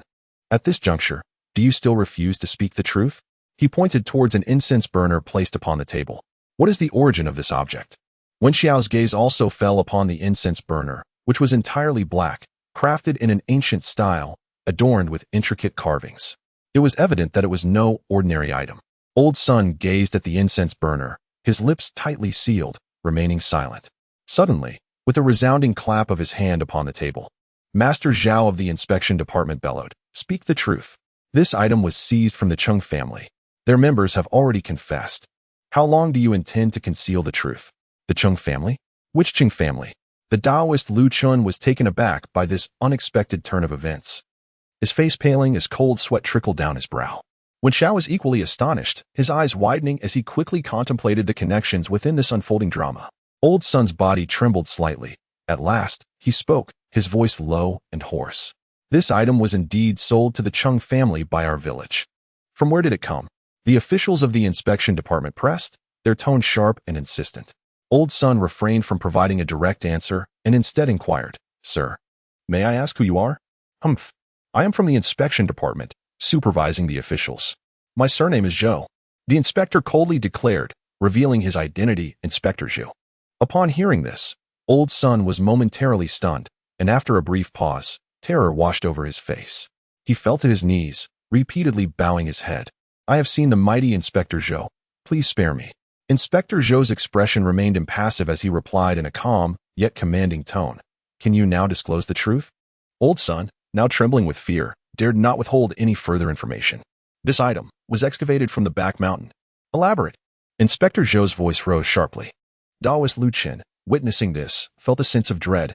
Having traveled extensively, he was acutely aware of the cunning methods employed by such officials. Now this matter has entangled the Justice Department. They cannot bear to hear of such things. Once they do, there will be no escape. He swiftly turned his gaze, stepped forward, and clasped his hands in a gesture of respect, saying, Lord Zhou, since this affair does not concern me, I humbly request permission to take my leave. He had resolved in his heart that the best course of action was to retreat. Should he truly hear these secrets, it would be unlikely for him to depart unscathed. Inspector Zhou cast a cold glance at the Daoist Lu Chen, his eyes imbued with a hint of disdain. You have been summoned by the authorities. Daoist Lu Chen was taken aback, urgently retorting, My lord, we are merely passing through. We have no connection to this matter. Silence. Inspector Zhou's furious shout interrupted Daoist Lu Chen's protest. Startled, Daoist Lu Chen shivered and dared not utter another word, silently lamenting his predicament. Ignoring Daoist Lu Chen, Inspector Zhou turned his attention to Old Sun and coldly commanded, You continue. Old Sun inhaled deeply and began to recount the village's past. Our village has resided in these deep mountains for generations, living off agriculture and hunting. During the summer solstice, a heavy rain fell on the back mountain, washing away some burial artifacts. Old Sun paused, seemingly reminiscing about that moment. After we collected these artifacts, we took them to the town to sell and exchanged them for silver to sustain the village's livelihood. He sighed and continued later. The villagers continued their search on the back mountain and unexpectedly discovered an ancient tomb. The intricate passageways of the ancient tomb were treacherous, while entry was facile. Exit proved exceedingly difficult. Several villagers ventured within to scout, only to vanish without a trace. The voice of the old man, laden with a tinge of dread and sorrow, recounted, This incense burner was extracted from the tomb. Subsequently, I sold it to the Chung family. With that, he bowed his head, silencing himself. The voice of Inspector Zhou thundered like a clap of thunder, reverberating within the room, causing one's eardrums to thrum painfully. You failed to report this? You are truly guilty of the gravest offense. He struck the table with fervor. Do you not comprehend that this incense burner harbors corpse poison? It is a dire threat. The old man collapsed to the ground, trembling uncontrollably, and repeatedly bowed his head. Please spare my life, esteemed sir. Have mercy. His voice, hoarse and tinged with sobs, echoed as his forehead struck the ground with a dull thud. The world is unpredictable, and calamities abound. Of the 10 households in our village, only one remains, comprised of the elderly, the young, and the infirm. He lifted his gaze, tears streaming down his weathered face. Were it not for the discovery of these burial goods, which provided silver in exchange for sustenance, we would have long since perished. I implore you, noble sir, to show leniency. As he spoke, he wiped away his tears with his sleeve, leaving streaks of grime upon his visage. Wen Xiao stood quietly to the side, observing the scene unfold. In these chaotic times, lives were as expendable as weeds, and merely surviving was a formidable challenge. His mind raced as he quickly pieced together the events of the past. No wonder Cheng Feiping had transformed into a zombie. The roots of this misfortune lay here. The corpse poison within the incense burner was likely the perpetrator of this calamity. Inspector Zhou snorted derisively, a glint of coldness flashing in his eyes. Spare your life? He approached the old man, gazing down at him from a position of superiority. Do you understand the grave consequences of your momentary folly? You may well bring ruin upon many. The old man lay prostrate on the ground, too fearful to raise his head. The voice of Inspector Zhou was frigid as he commanded, Take me to the ancient tomb tomorrow. His words brooked no dissent. Chapter 31. Beneath the gluttonous patterns lies a hidden malice. Thus passed the night. The next day, the crowing of roosters shattered the stillness of dawn, awakening the lightly slumbering occupants of the ancestral hall. The grand doors of the hall creaked open, allowing a sliver of morning light to spill inside. Inspector Zhou entered with an impassive countenance, flanked by several fully armed black-clad guards of the Daojing Division. The guards shoved the villagers, barking orders. "Rise, we set forth." Inspector Zhou cast a cold, sweeping glance over the villagers gathered in the hall, his voice devoid of warmth as he declared, "Women and children shall remain. Only the able-bodied may come." The villagers, sensing the gravity of the situation, hastily rose to adjust their garments. The Taoist priest Lu Chun, suddenly alert, donned a forced smile and approached Inspector Zhou. "My lord, might I inquire as to the purpose of our involvement? What utility do we serve?" He rubbed his hands together, his expression obsequious. Inspector Zhou regarded him with a sidelong glance, a faint smile playing at the corners of his mouth, laced with amusement. How could it be without purpose? In matters of tomb exploration, someone must chart the path. Would you not agree? The Taoist priest's complexion turned ashen, his smile faltering into a mournful countenance as he lamented. "My lord, you may be unaware that, though I am a man of the cloth, my expertise lies in the realms of yin and yang, the 5 elements, and the art of warding off malevolence. To speak of tomb exploration is far beyond the reach of us mere mortals." Inspector Zhou snorted dismissively. "Words are fruitless." His gaze was as sharp as a blade. "Can you bear the sin of defying the imperial summons?" The Taoist of flowing dust was rendered speechless. Fully aware that he was trapped in a dire predicament, Inspector Zhou paid no further heed to the Taoist, gesturing with a grand sweep of his hand. "Take them away. Let's proceed." The guards of the Daojing Division charged forward like wolves, ushering the able-bodied men of the village and the Taoist out of the ancestral hall. The group made their way along the rugged mountain path, slowly advancing towards the rear mountain. On either side of the road stood dense woods, casting a shadow that obscured the sun, allowing only scattered beams of light to filter through the leaves. The air was infused with the fragrance of earth and foliage, yet it failed to dispel the gloom that enveloped the hearts of the onlookers. At the end of the riverbed stood a steep cliff, beneath which lay a conspicuous cave entrance, littered with rubble and soil, alongside several decayed logs, evidence of the villagers' excavation efforts. Torches crackled, sending forth tiny sparks. The men of the Daojing Division wore expressionless faces, herding the villagers towards the cave's mouth. Inside, the atmosphere was cold and damp, thick with the stench of decay. After traversing approximately 30 paces, they encountered a half-closed copper door, through the narrow gap of which a dim light glimmered. This was the place. Old Sun's voice trembled as he pointed at the copper door, his face ashen. Inspector Zhou snorted disdainfully, tilting his chin slightly, signaling Old Sun, "Enter." Old Sun's lips quivered, beads of sweat forming on his forehead, yet he dared not disobey, mustering his courage to be the first to squeeze through the gap. When Xiao and the Taoist of flowing dust blended into the crowd, entering one after another. Within the confines of a modest hall, the atmosphere was stifling, dominated by a menacing bronze statue of a green-faced demon with protruding fangs, which appeared even more fearsome under the flickering flames. Inspector Zhou paced around the statue, seemingly in search of something. Taking advantage of the moment, when Xiao surveyed his surroundings, it was evident that this hall merely served as an outer chamber. Behind the statue loomed a formidable bronze wall, intricately etched with elaborate patterns. In one corner lay several decayed corpses, strewn haphazardly, likely belonging to local farmers. Zhou's gaze fell upon the lifeless bodies before he turned to fix an icy stare upon the old man, asking coldly, "Are these villagers from your community?" The old man's face turned a ghastly shade of green as he replied, his voice barely a whisper, "Yes, sir. When we first entered, there was still a passage here. I know not when it was sealed off by this bronze wall." Zhou's attention shifted to the bronze wall, meticulously examining the engravings, murmuring to himself, "These are all patterns of the gluttonous Taotai. Thus it is." The wall glimmered with a mossy hue under the torchlight, while the Taotai designs, predominantly featuring grotesque heads with gaping mouths and terrifying fangs, loomed ominously. Beneath the gaping maw of the Taotai, Zhou discovered a pattern exceeding his height. He pointed at 2 villagers, commanding them sternly, "You two, go and push that pattern." The villagers, trembling with fear, felt their legs weaken but dared not disobey. Cautiously approaching the bronze wall, With quaking hands, they exerted their strength against the engraving. To their astonishment, the pattern began to rotate slowly, revealing a dark, gaping aperture, an unexpected secret door. The corners of Inspector Zhou's mouth curled into a subtle smile, acknowledging the truth of the situation. He then commanded once more, "Proceed to scout the way." The two villagers, faces ashen as death, could only shuffle reluctantly into the dark entrance. Just as they fully crossed the threshold, the door abruptly clicked shut, sealing them inside. This unforeseen turn of events sent the villagers into a frenzy of terror, their screams echoing in the air. Yet, Inspector Zhou merely smirked, his gaze fixed intently upon the bronze wall. Moments later, a muffled mechanical sound emanated from within the wall. To the astonishment of the onlookers, the entire bronze wall began to rise slowly.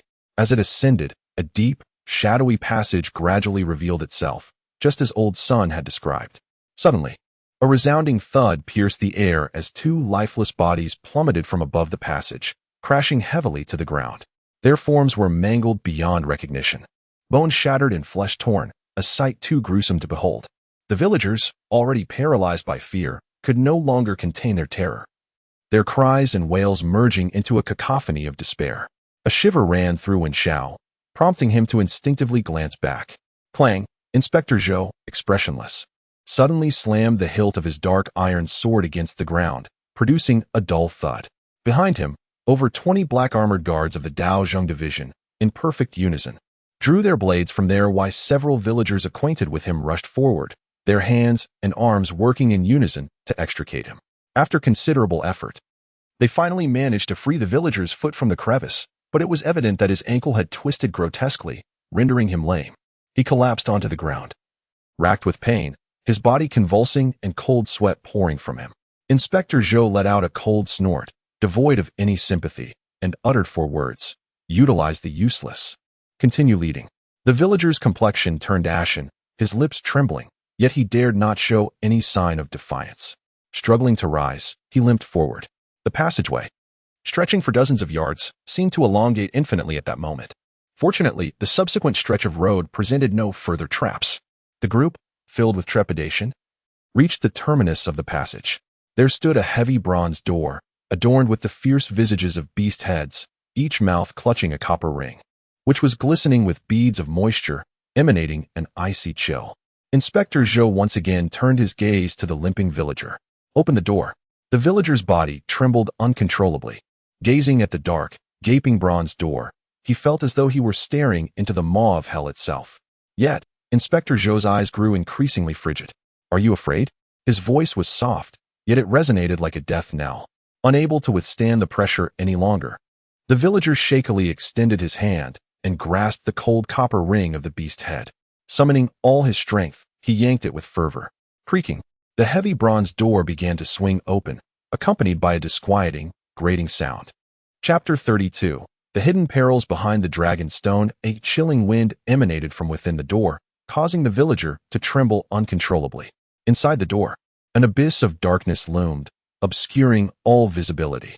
Inspector Zhou, unwavering, issued his command once more: "Enter." The villager's legs felt as though they were laden with lead, rendering him immobile. With a voice tinged with desperation, he pleaded, "Please, spare my life." A flicker of impatience crossed Inspector Zhou's eyes as he abruptly lifted his foot and delivered a brutal kick to the villager's knee joint. A sickening crack echoed through the air, the sound of shattered bone unmistakable.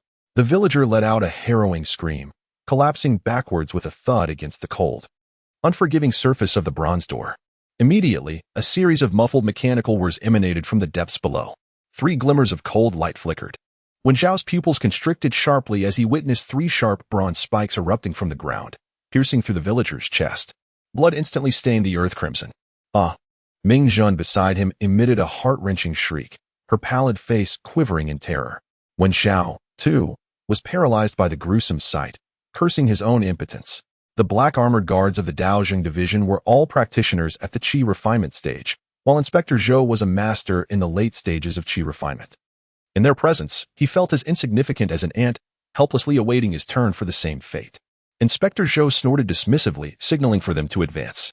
The black-armored guards promptly forced the remaining villagers forward, herding them through the bronze door and into the grand hall.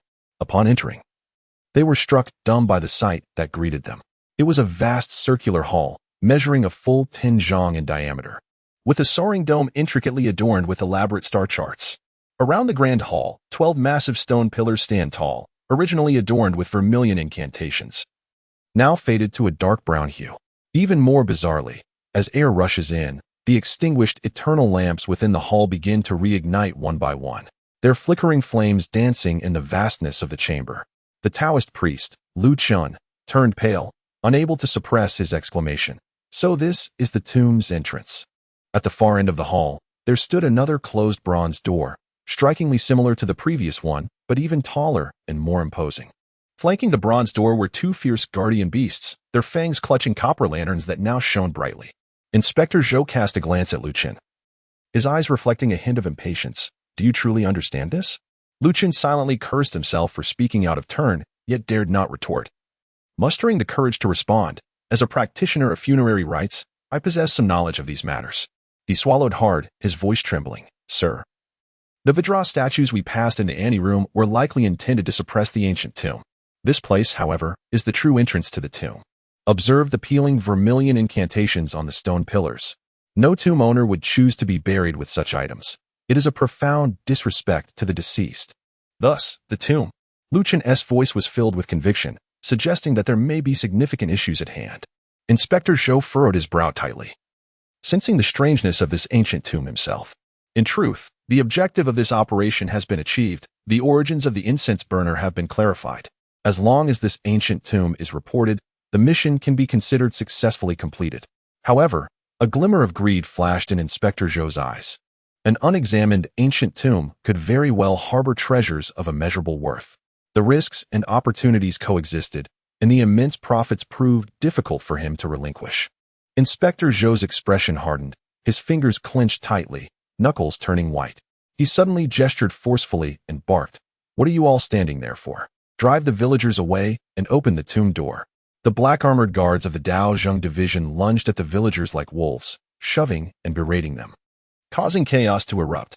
The villagers had no choice but to advance, gritting their teeth, their faces flushed and veins bulging, yet the tomb door remained unmoved. Inspector Zhou furrowed his brow and turned to Taoist Lu Chun, a fierce glint in his eyes. "Old Taoist, are you not reputed to have some understanding of these tombs? If you know anything, now would be the best time to speak." Taoist Lu Chen trembled under Inspector Zhou's piercing gaze, stammering, "This. Generally speaking, behind the tomb door, there is likely a dragon stone." "Dragon stone?" Inspector Zhou narrowed his eyes, his voice low. "Indeed, the dragon stone is employed to seal the tomb, preventing grave robbers from entering." Wiping the cold sweat from his forehead, Taoist Lu Chen continued, "Once this stone is set in place, unless there is a special mechanism, not even a deity could hope to open it." Inspector Zhou, growing impatient, interrupted him. "Spare me the chatter. Do you have any solutions?" The wandering Taoist wore a pained expression, shaking his head repeatedly. This old Taoist is at a loss," he confessed. "The mechanism of the dragon severing stone is a closely guarded secret among craftsmen, known only to them." Zhou, the inspector, fell into silence for a moment, his eyes glinting with intensity. Suddenly, he let out a cold laugh. "No, this cannot be. If the dragon's severing stone has never been opened, how then did the burial items and incense burner get washed away by the flood?" With a swift motion, Zhou raised his hand, his voice sharp as ice. "Search for it. Search every nook and cranny. I refuse to believe that the dragon's severing stone bears no flaws." The black-armored guards immediately dispersed, meticulously examining the tomb door and the surrounding stone walls. As time ticked by, the silence was finally shattered by the voice of one guard. "Sir, there is something here." Zhou hurried over, observing as the guard pointed to an inconspicuous spot beneath the dragon severing stone. Crouching down, Zhou illuminated the area with a torch, scrutinizing closely. Beneath the dragon's severing stone, thick moss concealed an ancient chisel mark. He brushed aside the dense moss, revealing a distinct diagonal crack. The crack was unnaturally straight, with edges so orderly that they could not have been formed by nature. A smirk crept across Zhou's lips as he stood, his eyes alight with excitement. It seemed the dragon's severing stone was not as indestructible as it appeared. Reaching for a bronze water jug at his waist, Zhou tilted it, allowing a stream of water to flow forth. The water followed the chisel marks, trickling through the stone crevices, converging into a winding stream at the feet of the onlookers, slowly making its way towards the bases of the guardian beasts. Zhou Jiancha gazed at the Tomb Guardian, his keen eyes discerning the traces of moss shifting around its base. This revelation suggested that the Guardian's original position was not here. He struck the rusted base of the Tomb Guardian with the hilt of his sword, producing a dull echo intermingled with hollow sounds, indicating that the interior was indeed empty. After scrutinizing the Guardian for a moment, Zhou Jiancha dispelled his hesitation, plunging his blade into the groove between the fangs of the Guardian's mouth. The grating noise of metal against metal filled the air as the Tomb Guardian slowly retreated. The dragon's severing stone gradually rose, revealing a gap half a foot in height, from which murky water erupted, swiftly engulfing the ankles of those present. Fragments of broken pottery and shards tumbled within the swirling water. Zhou Jiancha fixated on the half-foot-high opening, a satisfied grunt escaping his lips.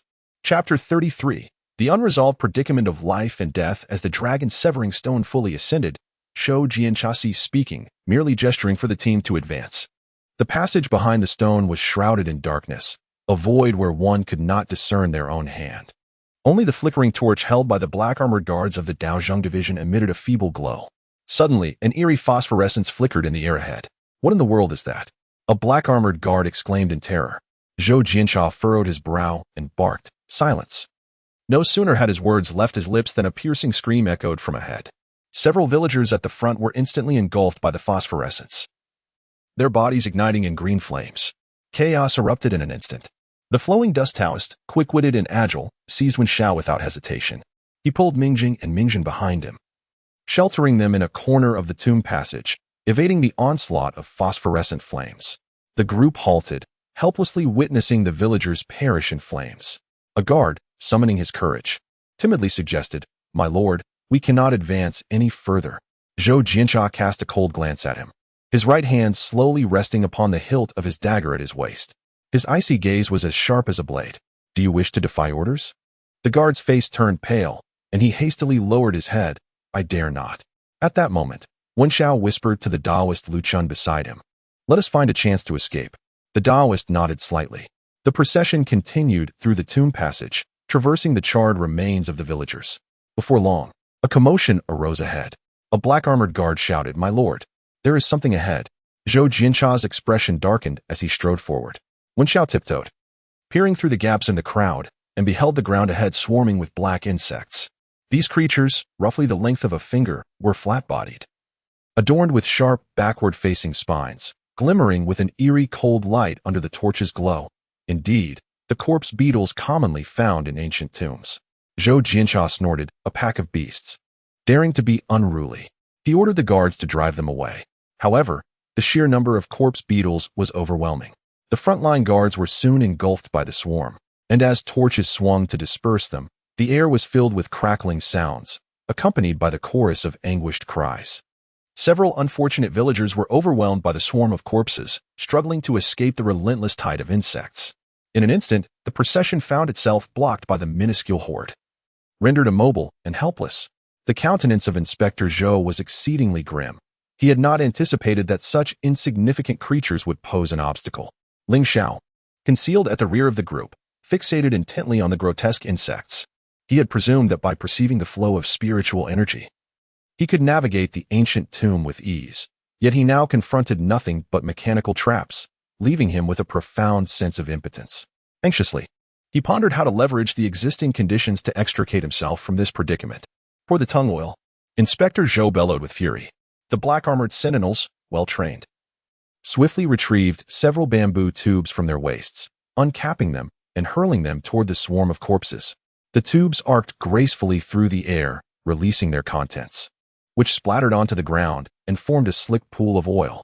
Subsequently, torches were cast into the mix. With a resounding boom, flames erupted, engulfing the wretched corpses. The rearward insects seemed to sense the imminent danger and began to retreat slowly.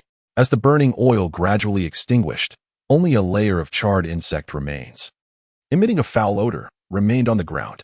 Inspector Zhou insisted that the group continue their advance. However, just as he lifted his foot, a muffled groan echoed from within the ranks. A villager suddenly collapsed, convulsing violently for a brief moment before falling silent. Inspector Zhou furrowed his brow, casting a glance at the fallen villager's corpse, then impatiently instructed his subordinates to drag the body aside to clear the path. Raising the hilt of his sword, He fixed a stern gaze upon the agitated villagers and warned, "Your lives are but kindling.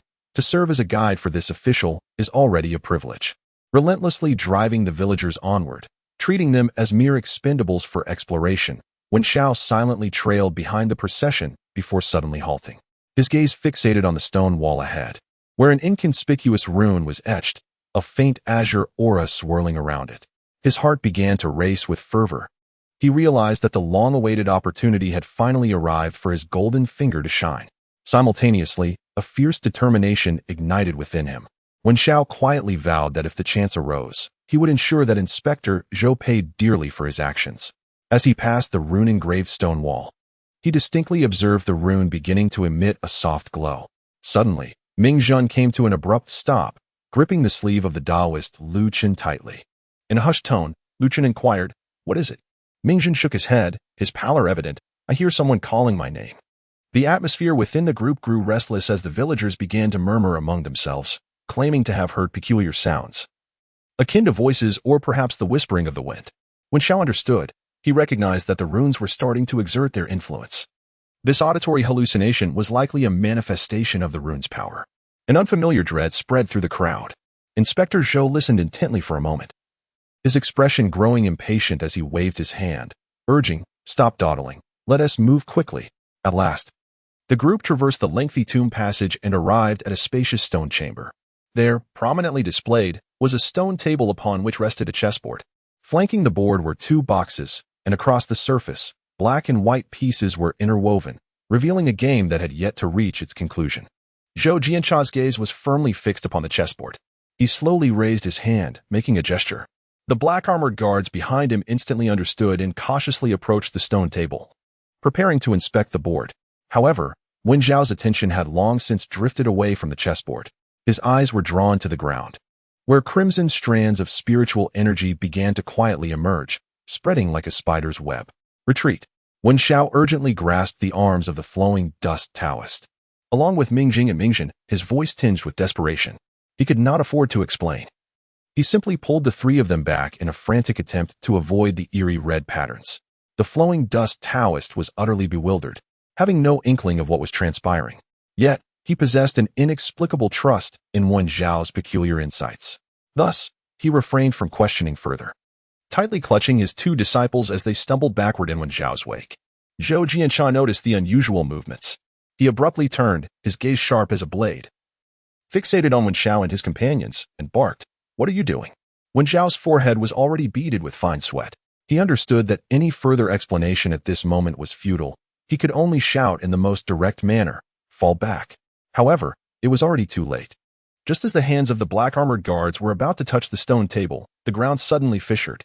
With a whoosh, a column of flames erupted, engulfing the black-armored guards. A scream echoed within the stone chamber, and the air became thick with a pungent, acrid scent, overwhelming and nauseating. Chapter 34. In the fiery chess array, the complexion of Taoist Lu Chun turned pale, his lips quivering as he struggled to utter this. Inspector Zhou's dark gaze fell upon Wen Xiao, and he spoke coldly. "Do you understand the art of mechanisms?" Feigning composure, Wen Xiao scratched his head and replied, "My lord, I have perused the He Tu and Luo Shu, and possess a rudimentary understanding of mechanism techniques." Inspector Zhou scoffed, a hint of disdain in his voice. "A country bumpkin. Educated? What are these He Tu and Luo Shu? I have never heard of them."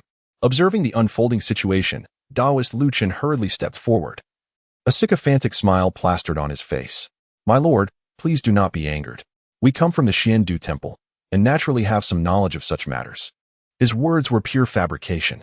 To Lu Chen's knowledge, Xiandu Temple was the most formidable temple he had ever heard of. In truth, he had never even set eyes on its gates. Faced with the current predicament, he resorted to fabricating a grand facade, hoping to intimidate Inspector Zhou and carve out a sliver of hope for himself. A fleeting glint of malice flickered in Inspector Zhou's eyes as he calculated silently. Xiandu Temple? If they were indeed disciples of Xiandu Temple, it could pose a problem. However, these individuals never intended to let them leave alive, so it mattered little. Thus, Inspector Zhou's tone softened somewhat. "Since you claim to understand, then you shall be the one to decipher it." He paused, a glimmer of coldness flashing in his eyes. "Should you fail, you shall all perish here." Wen Zhao's gaze fell upon the stone table, and the intricate patterns of spiritual energy etched into the ground. Following the demise of the black-armored guard, a subtle transformation had occurred. He harbored a few suspicions in his heart. "My lord, this mechanism might be related to the chessboard," Wen Xiao ventured tentatively, his voice tinged with uncertainty. "However, while I possess some knowledge in this area, I am not well versed in chess." Zhou Jianchao remained silent, his cold stare fixed upon him as he uttered a few words. "I am also not adept at chess." Wen Xiao felt a pang of frustration. His initial intention had been to lure Zhou Jianchao to the stone table and utilize the fiery mechanism of the spiritual energy patterns against him. But this man was far too cautious. Taking a deep breath, Wen Xiao's gaze swept across the ground once more. He meticulously observed the flow of spiritual energy within the complex patterns, silently deducing their significance. After all, was this not akin to maneuvering in a game?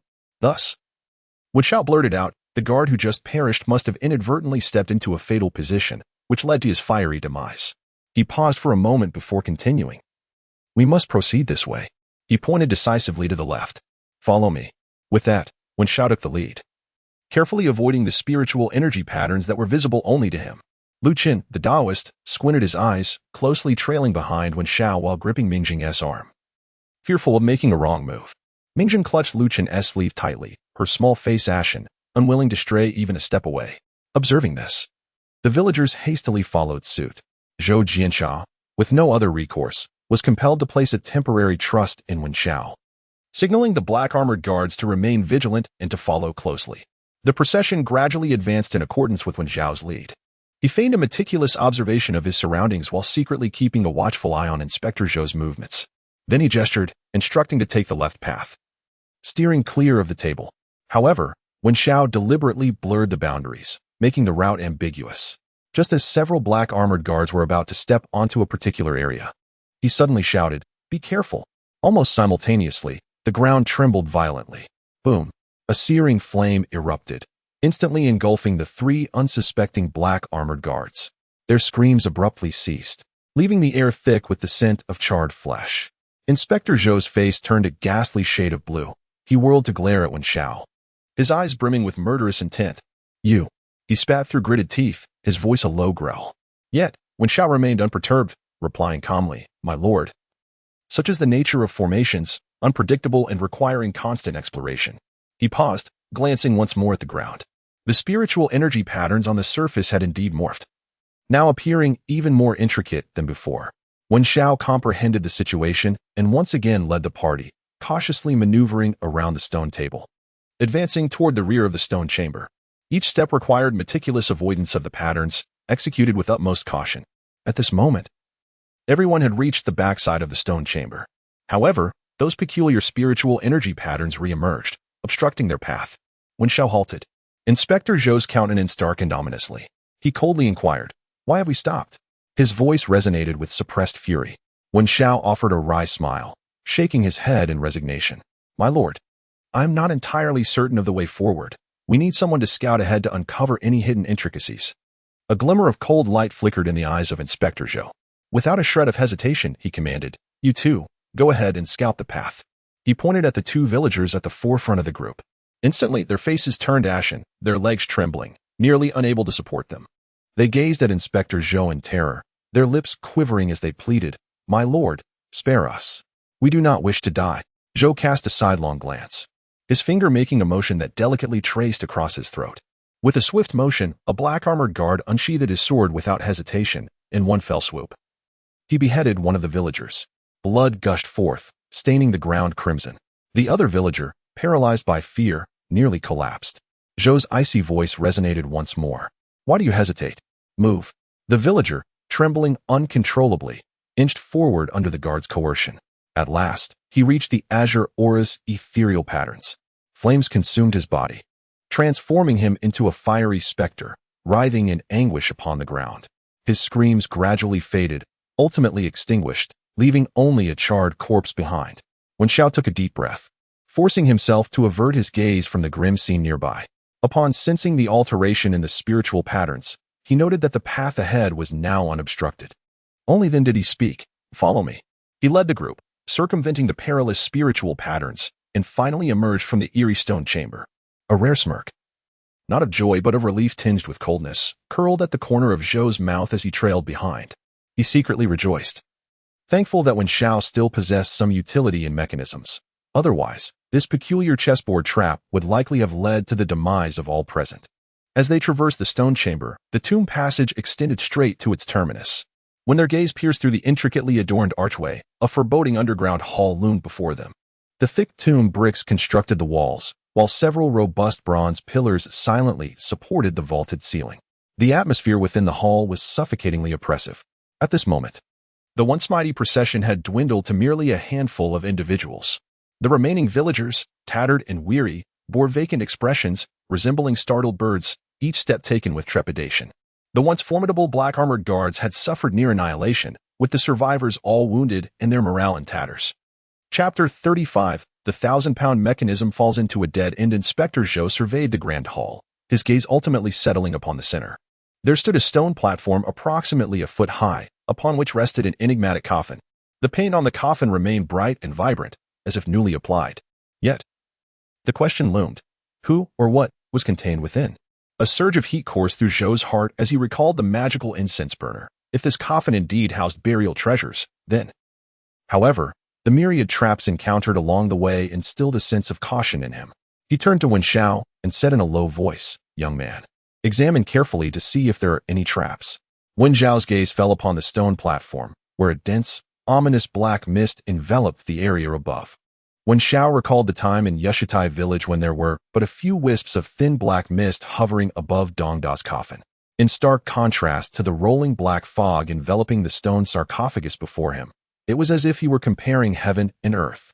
Even the tree hollow where Chung Faping had transformed into a zombie bore no such dense blackness. The mist upon the stone sarcophagus seemed on the verge of coalescing into clouds, swirling and undulating in a manner that sent shivers down one's spine. When faced with Inspector Zhou's inquiries, Wen Xiao feigned ignorance, blinking innocently and responding in a tone tinged with naivety, "I had no knowledge before the mechanisms were triggered." Inspector Zhou, feeling quite helpless, contemplated sending his subordinates to open the coffin, yet was acutely aware of the heavy casualties within his ranks. Ultimately, he directed his ire towards the remaining villagers, demanding that they proceed to unseal the coffin. Village elder Old Sun, unable to restrain himself any longer, fell to his knees with a resounding thud, repeatedly bowing his head. "My lord, I implore you, show mercy. Our village has but a handful of us left. Spare us, I beg you." Throughout their journey, Old Sun had witnessed his fellow villagers perish tragically to various traps, his heart already torn asunder, and at this moment, he could endure no more. A sinister smile curled upon Inspector Zhou's lips as he threatened, "Refuse? Then I shall send you on your way this instant. If you comply and see this through, there will be rewards awaiting you once we depart." Old Sun was engulfed by despair. Turning once more to Wen Xiao with a glimmer of hope, "Young sir, little Taoist, you possess great powers. Please, intercede on our behalf." Wen Xiao felt a wave of sorrow swell within him. Did this old man truly believe himself to be a savior? Did he think Inspector Zhou would heed his pleas? Wen Xiao maintained a facade of calm, retorting, "If you do not go, must we take on that burden?" The old man was taken aback, his head drooping in despair. Indeed, having lived for the better part of his life, he was well aware of the fickleness of human emotions. It was only natural for one to seek advantage and avoid harm. Yet, he remained unwilling to concede, turning to Inspector Zhou with tears welling in his eyes, pleading, "My lord, the young Taoist is well versed in mechanisms. I implore you to allow him to assist us for our mutual protection." "Absolutely not." Wen Xiao interjected before he could finish, his tone resolute. "It is precisely because I am skilled in mechanisms that I must remain here to orchestrate our plans. Should I meet with any misfortune, who will unravel the intricate traps ahead?" The old man found himself utterly at a loss, placing his last hope in the Taoist, wishing that this fellow outsider might speak a word of reason. Observing this, a fierce glint flickered in Wen Xiao's eyes as he issued a stern warning. "If any harm befalls our people, I shall remain silent and sever our alliance." With a metallic clang, Inspector Zhou unsheathed his long knife, its blade gleaming ominously in the dim light as he fixed his gaze upon the old man, enunciating each word with chilling clarity. "Should you dare to shirk your responsibility again, do not blame me for my merciless blade." The old man turned ashen, tears pooling in the corners of his eyes, which he could no longer contain. In despair, he glanced at the few villagers remaining by his side. under Zhou's icy scrutiny. The villagers, pale and trembling, reluctantly dragged themselves towards the stone platform. They approached the massive coffin, quaking as they began to pry open its lid. Wen Xiao gazed intently, his expression icy. Ever since the old man's son attempted to drag him into the mire, any semblance of sympathy had evaporated. With a clatter, the heavy coffin lid was pried open, and several villagers worked in unison to slowly lift it aside. Beneath the lid lay the inner coffin. Ah, blood. What is this?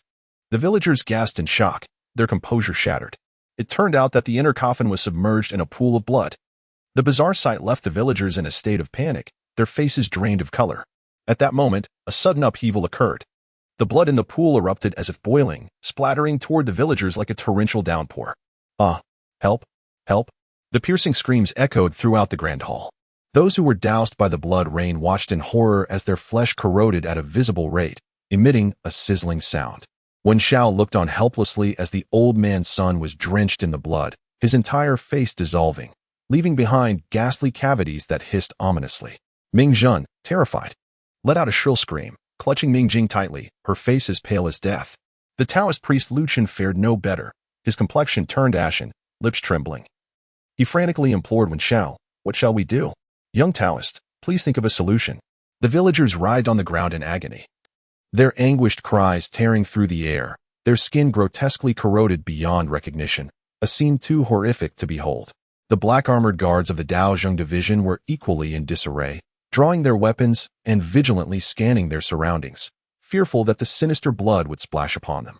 A resounding crash reverberated through the air, causing the entire hall to tremble. Amidst the swirling dust, a colossal iron gate descended with a thunderous roar, completely sealing off the escape route. Even the archway crumbled, sending debris cascading to the ground.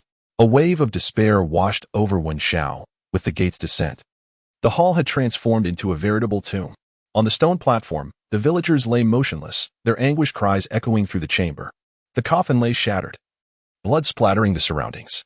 The inner coffin slid from the stone pedestal, and Wen Xiao felt a sense of foreboding as the ominous black mist writhed violently. He instinctively pulled Daoist Lu Chen back, yearning to distance himself from this accursed place. A dull thud emanated from within the coffin, and the lid flew off with a sudden force, revealing a corpse that slowly rose to its feet, clad in a tattered, faded Daoist robe. The garment was frayed at the edges, with the once clear talisman patterns now blurred. Its gaunt visage resembled the bark of an ancient tree, skin tightly adhering to the bones, exuding a peculiar ashen hue characteristic of the deceased. Sunken cheeks and hollow eye sockets conveyed a chilling aura of death. The figure leaned slightly forward, arms hanging limply at its sides, fingers trembling faintly. Its nails, dark and elongated, curled like sinister hooks. A zombie, exclaimed the black-armored guardian of the Daozhong division. Almost instinctively, the guardians swiftly reformed their ranks. The zombie remained silent, lunging off the stone platform to pounce on the nearest black-armored sentinel. The guardian swung his blade, striking the zombie, yet only a faint white mark was left upon its skin. The battle was poised to erupt.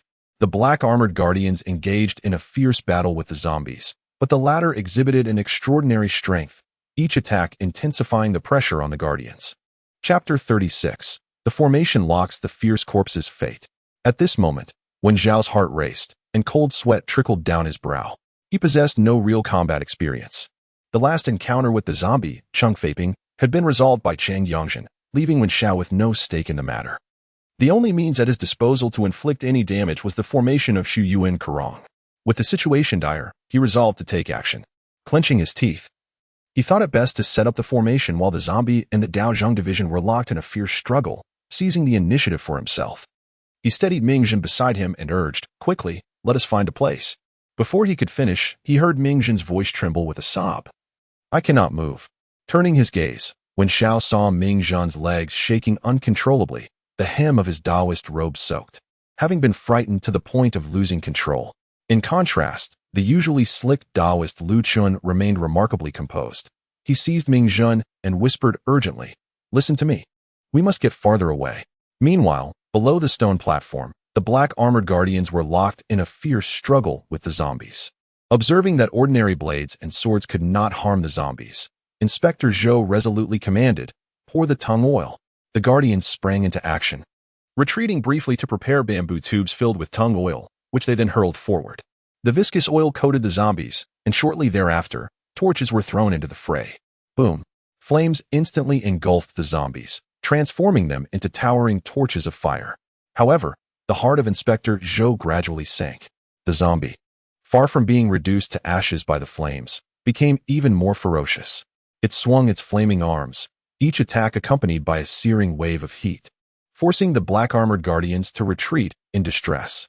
In the blink of an eye, 3 black-armored guardians had already fallen in a pool of blood. At the back of the hall, Wen Xiao, the Taoist Lu Qin, and the disciples Ming Jing and Ming Zhen had long since hidden themselves in a corner. Taoist Lu Qin was as anxious as an ant on a hot skillet, tugging at Wen Xiao's sleeve, his voice trembling. "What shall we do, young Taoist? Are we truly destined to perish here?" Wen Xiao fixed his gaze on the empty space before him, retrieving a stack of talismans from his bosom. These talismans were the official grade ones bestowed upon him by the shaman during their earlier raid on the county office's treasury. As he swiftly arranged the talismans on the ground, he spoke without turning his head to Taoist Lu Qin. "I am setting up a formation. You all help me keep watch and stabilize the formation." "Huh? Oh. All right. Taoist Lu Qin, though perplexed by Wen Xiao's intentions, could only resort to desperate measures. In the center of the battlefield, a black-armored guardian, unable to evade in time, was seized by the zombie. The creature's long, black claws pierced like blades into his chest. Ugh! The black-armored guardian let out a wretched scream as blood gushed forth. He struggled for a moment before ultimately collapsing helplessly. Witnessing their comrade's tragic fate, the remaining black-armored guardians felt their fear intensify. Yet they gritted their teeth and continued to engage the zombie in combat. Zhou Jiancha's face turned ashen as he watched the flames on the zombie gradually extinguish. Yet the creature's movements showed no sign of slowing. A wave of despair surged within him. Was it truly the day their entire army would be annihilated? At that critical moment, Wen Xiao's voice suddenly rang out, tinged with urgency. "Here, there is a mechanism. Quickly, lure the zombie over here." Zhou Jiancha whipped around, catching a glimpse of Wen Xiao standing at the rear of the grand hall, fervently gesturing towards him. Beside him, Taoist Lu Qin was also signaling, seemingly indicating something crucial. Zhou Jiancha's heart sank. The current predicament left no room for retreat. This zombie was exceedingly malevolent, impervious to ordinary blades. If this stalemate continued, they would surely be doomed. With a resolute bite of his lip, he thought, "Enough. I shall trust this young Taoist just this once." "Listen," Zhou Jiancha bellowed with all his might, his voice reverberating through the hall. "Follow the young Taoist's instructions. Draw this wretched creature over." With that, he took the lead and retreated hastily. The remaining 5 black-armored guards, though filled with doubt, understood that the situation left no room for contemplation. Military orders were absolute. They could only brace themselves and fight while withdrawing, striving to guide the zombie towards Wen Xiao's position. Wen Xiao's gaze remained fixed on the movements of Zhou Jiancha and the zombie, beads of sweat forming on his forehead. He clutched the talisman tightly, his knuckles whitening from the exertion. The moment Zhou Jiancha and the zombie stepped into the boundaries of the Su Yuan Kurong formation, a spark of brilliance ignited in Wen Xiao's eyes. Now is the time. He abruptly hurled the talisman in his hand, which ignited spontaneously in midair, transforming into a streak of luminous energy that plunged into the ground. In an instant, the formation was activated. An invisible aura of spiritual energy swiftly radiated from the point where the talisman landed, enveloping both the zombie and Supervisor Zhou within its embrace. "Quickly, the mechanism lies here." Wen Xiao urgently called out to the black-armored guards, "Surround the zombie. I will activate the mechanism." Upon hearing his words, the black-armored guards, though still harboring doubts, recognized the urgency of the situation and set aside their hesitations. They stepped forward, striving to encircle the zombie. However, after only a brief standoff, the zombie's movements visibly slowed. Supervisor Zhou felt a stir of hope. Could it be that the mechanism was indeed effective? A flicker of ecstatic realization flashed in his eyes as he bellowed, "Form a circular formation." The black-armored guards, enduring the discomfort in their bodies, managed to encircle the zombie at the center, yet they felt as if their bodies were laden with lead, each movement an arduous struggle. Supervisor Zhou sensed something amiss. It felt as though he were mired in a quagmire, expending tremendous energy with every slight motion. Little did they know, this was the full activation of the Shu Yuan Kuyong array. Wen Xiao clenched his teeth, pressing his hands against the ground to channel spiritual energy into the formation's core, striving to maintain its operation without the slightest lapse in focus. The first to perceive the anomaly was the Taoist zombie.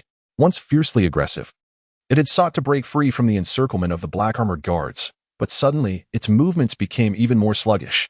In the midst of their struggle, two black-armored guards stumbled, collapsing to their knees. Before they could react, the skeletal fingers of the zombie plunged mercilessly into their chests.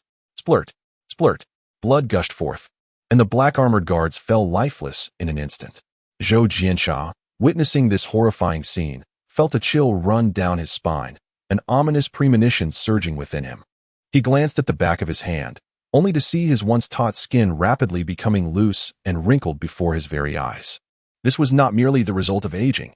It was a more precise and terrifying form of plunder. Something was siphoning away his vitality. Zhou Jianxia's expression shifted dramatically as he instantly recognized the source of this bizarre transformation. He abruptly turned his head, fixing a fierce gaze upon Wen Xiao. His eyes ablaze with a consuming fury as he hissed through clenched teeth, "You wretched creature, what have you done?" Wen Xiao pressed his lips tightly together, offering no reply. Silently, he channeled the spiritual energy within him, continuously infusing it into the formation. The remaining black-armored guards also sensed the anomaly.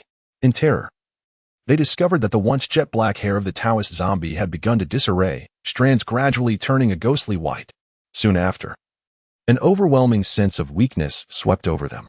The black-armored guards felt their strength being swiftly drained, and even standing became a challenge. "I can't move." One of the guards stammered, and before he could finish, he collapsed helplessly to the ground. An invisible hand tightened around their throats, stripping them of all vitality. Under the shroud of the spirit cage, the Su Yuan Ku Rong In took definitive shape. Chapter 37. The Taoist of Flowing Dust Breaks the Valley. The Su Yuan Ku Rong In finally revealed its complete form. It was a prison woven from thousands of slender strands of light, tightly enveloping Zhou Jianxia and the zombie. A muffled groan escaped Zhou Jianxia's lips as he realized with horror that the pale blue veins on the back of his hand were gradually becoming transparent. Something was siphoning the vital essence from his body through the veins. Suddenly, the zombie seized the opportunity and lunged fiercely at Zhou Jianxia. In a panic, he raised his knife to defend himself. The blade clashed against the zombie's emaciated claws, producing a jarring sound of friction. Blood from Wen Zhao's nose dripped down, staining the collar of his shirt crimson. He felt the energy within him dwindling rapidly, yet he dared not relent. He understood that once the supply of energy was interrupted, the withering and flourishing of the void would cease immediately. At that moment, not only would Zhou Jianxia escape, but even this weakened zombie would be beyond their capacity to handle.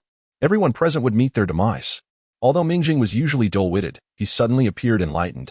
He dashed to Wen Zhao's side and urgently inquired, "Is the energy insufficient, little Taoist?" Wen Zhao nodded with great difficulty, beads of sweat already forming on his forehead. Without a moment's hesitation, Mingjing pressed his hands against Wen Zhao's hand, desperately channeling his own energy through his palms, sending it forth in a continuous stream. Though Mingjing had only recently begun his cultivation, he had at least entered the realm of energy refinement. In this critical moment, every ounce of energy was of utmost importance. Zhou Jianxia noticed a viscous amber liquid seeping from his gripping hand, but he could afford no time to ponder it. Despite the fact that the zombie confronting him had visibly shrunk, resembling little more than skin stretched over bones, its strength remained astonishingly formidable. Each collision sent waves of numbness through his hands and left his arms aching. He felt on the verge of collapse.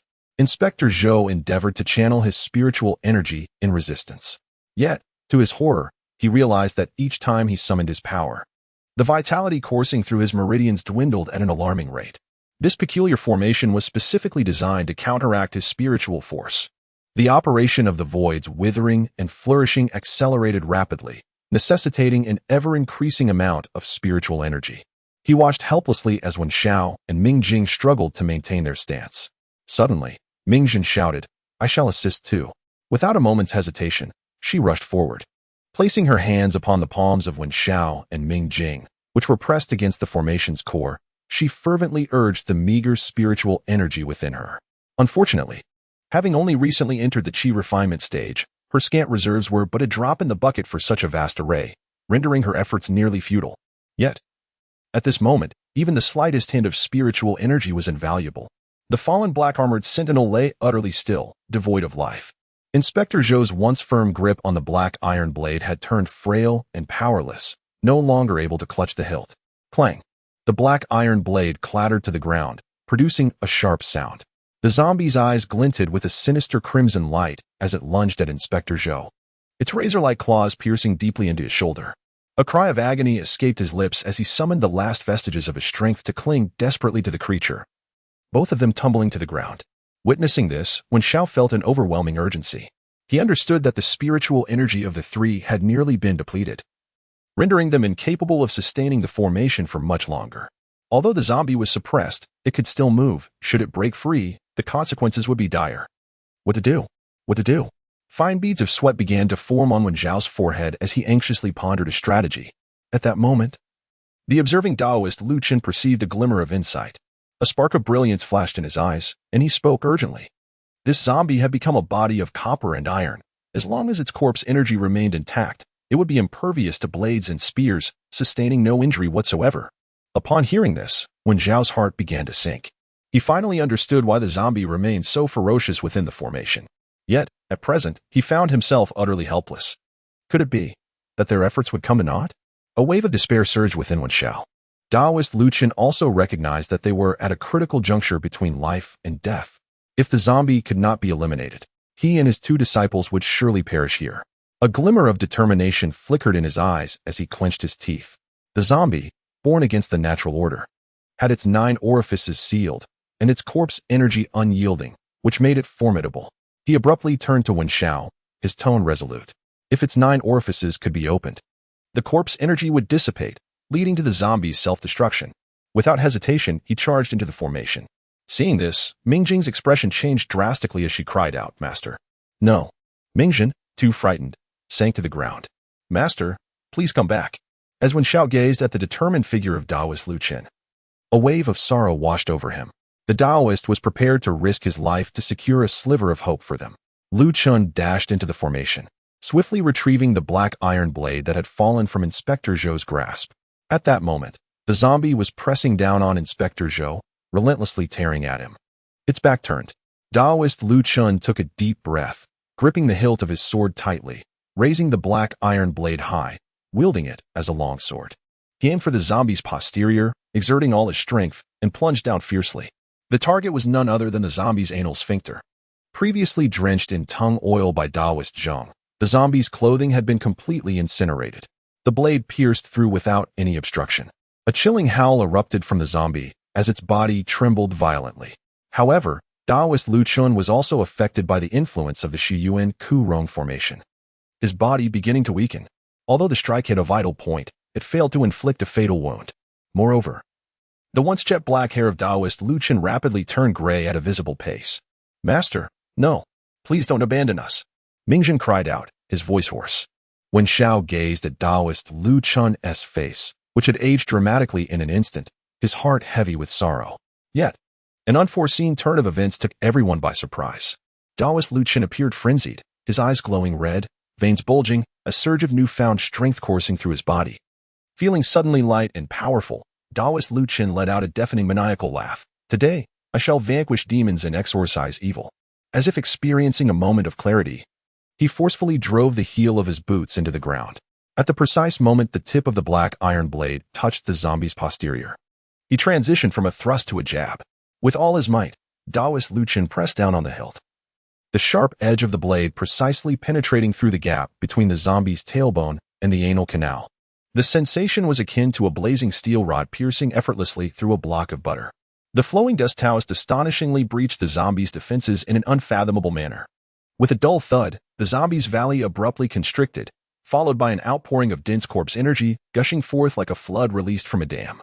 The valley was forcefully expanded, forming a black hole the size of a coin, a sight both shocking and awe-inspiring. Subsequently, a visible aura, centered around the zombie's valley, violently radiated outward in waves. The flowing dust Taoist, caught off guard, was thrust backward by the tremendous recoil, stumbling and collapsing onto the ground. He was propelled outside the formation by the backlash. Yet, despite this, a manic grin remained etched on his face as he sat unsteadily on the ground, throwing his head back in a hoarse, triumphant laugh. Chapter 38. A chance encounter in desperation. With a thunderous roar, the corpse energy erupted furiously from the valley, coalescing into a swirling vortex, nearly 10 feet long. This spectacle resembled a punctured balloon, except that what spewed forth was not air, but an overwhelming stench of corpse energy that was nauseating. The scene was both bizarre and magnificent. As the corpse energy continued to leak out, the zombies' once fearsome and grotesque form rapidly withered, ultimately transforming into a tattered shell, slumped over like a worn-out black rag draped upon the ground. With the zombie vanquished, Wen Xiao, Ming Jing, and Ming Zhen could no longer sustain themselves. Their hands abruptly recoiled from the formation's core, collapsing to the ground as they gasped for air. Master! Master! Ming Zhen, disregarding her exhaustion, crawled and rolled towards the direction of the flowing dust Taoist, her face smeared with tears and mucus. The flowing dust Taoist was half kneeling on the ground, attempting to rise. Contrary to Ming Zhen's expectation of him being on the brink of death, he instead laughed maniacally towards the sky, his voice hoarse yet unable to mask his madness. It's done. It's done. I, the Taoist, have succeeded. His once jet-black hair was now completely white. However, paired with his still rosy complexion, he appeared not aged, but rather imbued with an aura of ethereal grace. Upon witnessing this, Ming Zhen suddenly broke into laughter, a large bubble of mucus bursting with a pop as she choked out, Master, you are not dead. Ming Jing also struggled to crawl over, gazing at the flowing dust Taoist. Rarely did his smile grace his usually wooden face, and though his voice was soft, it trembled as he said, Congratulations. Master, your mastery of Qi has borne fruit. The flowing dust Taoist gradually stood, his figure slightly swaying. Yet his heart brimmed with pride as he laughed heartily. Congratulations to all. Today, I, flowing dust, have finally embarked on this path of cultivation. My celestial destiny is fulfilled. Ha. Wen Xiao let out a sigh of relief, his previously anxious heart finally at ease. Just moments ago, when the flowing dust Taoist had plunged into the array, Wen Xiao feared that, being but a mortal, he would surely be drawn into oblivion by the desolate forces of Su Yuan. Little did he anticipate that, at the brink of life and death, the flowing dust Taoist could break through the barriers and enter the realm of Qi refinement, enduring the extraction of the formation. Not only that, but he had also, in an astonishing manner, shattered the zombie's dark orifice, causing its life force to dissipate entirely, leaving it utterly drained by the array. At last, he was forcefully expelled from the formation by the backlash of the corpse's energy, narrowly escaping calamity. This was nothing short of extraordinary fortune. As the dust settled, when Zhao's gaze traversed the dissipating array, settling upon Inspector Zhou. To his astonishment, Zhou was still clinging to life, struggling to push aside the zombie's cadaverous form. His voice emerged hoarse and laden with malice. You little beast, it is you. You are Wen Xiao? Seeing Zhou reduced to a mere shadow of his former self, lying immobile upon the ground, Wen Xiao felt a flicker of relief. However, a moment's reflection brought forth doubt. What if the old wretch had some hidden trick up his sleeve? As a seasoned traveler of realms, Wen Xiao understood the paramount importance of delivering the final blow. He picked up a steel blade discarded by a black-armored sentinel, contemplating how to finish off Inspector Zhou. Yet, hesitation gripped him. Would the old man not strike back in his dying moments? Like a dying frog, would he suddenly leap and take a bite? For a brief moment, he dared not approach. Inspector Zhou, sensing the life ebbing from him, exhibited vacant eyes and a skin tone resembling lifeless ash. Summoning his final reserves of strength, he fixed his gaze fiercely upon Wen Xiao, continuing his tirade. You little beast, are you Wen Xiao? The fluctuations in the earth's veins. Was it your doing? Wen Xiao grinned, a hint of triumph in his expression. Indeed, it is I, none other than your humble servant. What of it? You.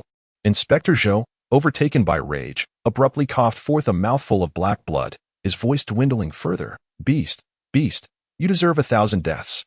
Wen Xiao sneered, yet his attention was drawn to the corpse's emitted energy. Most of the malevolent aura had dissipated, but what remained seemed to possess a life of its own, slowly creeping into Zhou's midsection. Wen Xiao felt a sudden pang of dread, thinking to himself, could this old wretch be contemplating a corpse transformation?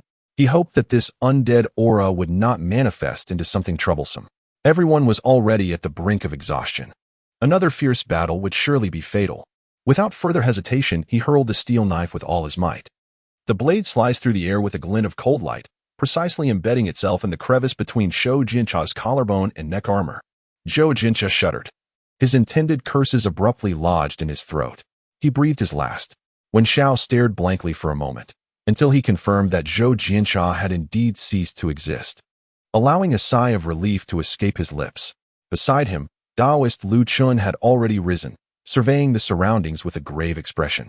The corpse aura has yet to dissipate, while the body remains pliable. Strike at the third cervical vertebra, or else we shall face trouble once they transform into zombies. As he spoke, he bent down to retrieve the black iron knife. Mingjing, Taoist Lu Chen commanded his two disciples. Without a moment's hesitation, Mingjing picked up a fallen steel knife from a black-armored guard. Although Mingjing's face was ashen with fear, he gritted his teeth and, trembling, grasped a knife to join Taoist Lu Chen's efforts.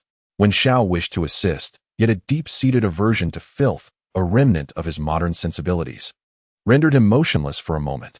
Taoist Lu Chen seemed to perceive his inner turmoil and turned to him, saying, "Young Taoist, you may rest. Leave these menial tasks to us." Wen Xiao watched as Taoist Lu Chen wielded his knife with precision and decisiveness, severing Zhou Jincha's head, and methodically proceeded to deal with the bodies of the black-armored guards in a similar fashion. Suddenly, he recalled the ominous aura that had penetrated the waist of Inspector Zhou, causing his heart to tighten. He hurried over without a moment's hesitation, disregarding everything else, and forcefully pushed aside the headless corpse of Inspector Zhou, beginning a meticulous search. At last, from the satchel at his waist, he unearthed an incense burner. Wen Xiao distinctly remembered that it was this very incense burner that had led Inspector Zhou and the personnel from the Daozhong division to this remote mountain village. It was also this incense burner that had been sold to the Chung family, ultimately resulting in Chung Faping transforming into a zombie after fleeing his household. Clutching the incense burner tightly in his hand, he observed its entirely black surface and its archaic design. Silently, Wen Xiao tucked the incense burner away for himself. "Little Taoist, come and see this," called out Taoist Lu Chen, his voice brimming with barely concealed excitement. Startled, Wen Xiao turned towards the sound to find Taoist Lu Chen and Mingjing gathered around a stone platform, rummaging through the inner coffin of the zombie. Intrigued, he stepped onto the platform. Upon closer inspection, he noticed that Taoist Lu Chen was holding an ancient, yellowing booklet, the upper left corner of which bore the words Xian Yin Lian Xing Shu inscribed in ink, albeit the characters had become somewhat blurred with age. Taoist Lu Chen cautiously turned the mildew-stained pages, engrossed in reading. Wen Xiao leaned in, joining him in perusal. Gradually, he discerned that the contents of this manuscript were quite peculiar. Unlike the usual Taoist texts that advocate for the extermination of the three corpses and pursuit of immortality, this one took an opposing stance, advocating the refinement of the three corpses into protective deities. This was indeed a form of sorcery that employed dark means to counter darkness. Chapter 39. The great ship set sail for Suzhou. Wen Xiao found himself momentarily lost in thought. The sensation akin to acquiring a rare piece of equipment after vanquishing a formidable boss. No wonder Supervisor Zhou, insatiable in his greed, insisted on personally surveying this ancient tomb. The rewards, indeed, promised to be substantial. "Master, how do we escape?" Mingjing's timid voice broke the silence. Realizing the gravity of their predicament, Wen Xiao snapped back to reality. The heavy gate had descended, sealing their exit completely. Surely, they could not be trapped here to meet their demise? Mingjing's voice trembled, tinged with despair. Are we destined to starve in this place? Upon hearing this, Taoist Lu Chen hurriedly tucked the tome Xian Yin Lian Xing Shu carefully into his robes and began to scan the surroundings for any potential escape routes. Wen Xiao, in turn, endeavored to sense the fluctuations of spiritual energy around them, hoping to uncover any hidden mechanisms or passageways, yet his efforts yielded naught. Suddenly, Taoist Lu Chen pointed excitedly at the stone platform that had previously held the coffin. "Young master, come look here." Wen Xiao rushed over, observing as Taoist Lu Chen crouched beside the platform, his finger indicating a particularly damp area at its center. This patch appeared markedly more humid than its surroundings, as if saturated with water. With a firm strike of his knife's handle against the damp region, Taoist Lu Chen elicited a hollow thud. As a practitioner in the qi refining stage, his strength had notably increased, and with a few vigorous blows, he shattered the stone slab atop the platform. As the stone fragment crumbled, a modest opening emerged, releasing a chilling, damp air that was accompanied by faint sounds of water. Taoist Lu Chen knelt before the opening, peering inside with keen interest. After a brief moment, he lifted his head, a hint of pride gracing his features. "Little Taoist, there are mechanisms below. I have spotted the bronze bearings." He paused for a moment before adding, "My conjecture was indeed correct. This is a yin-yang well. Yet this place is rather ominous, having specifically constructed a yin well. Beneath us, there is likely a hidden river. It is said that burial grounds must gather yin energy. Who would have thought to use a dark river to nurture zombies? Such a tactic. The dark river conceals the Yin vein, truly the work of a master from ancient times. Upon entering the Qi refinement stage, Taoist Lu Chun eagerly positioned himself among the ranks of cultivators, beginning to refer to those powerful practitioners as venerable predecessors. However, when Xiao halted the Taoist, who was about to continue, interjecting with a question, "Old Taoist, are we to swim out through that dark river?" Upon hearing this, Taoist Lu Chun shook his head vigorously, like a rattledrum. "Absolutely not. Little Taoist, the waters beneath that dark river are treacherous and complex. A moment's carelessness could cost us our lives.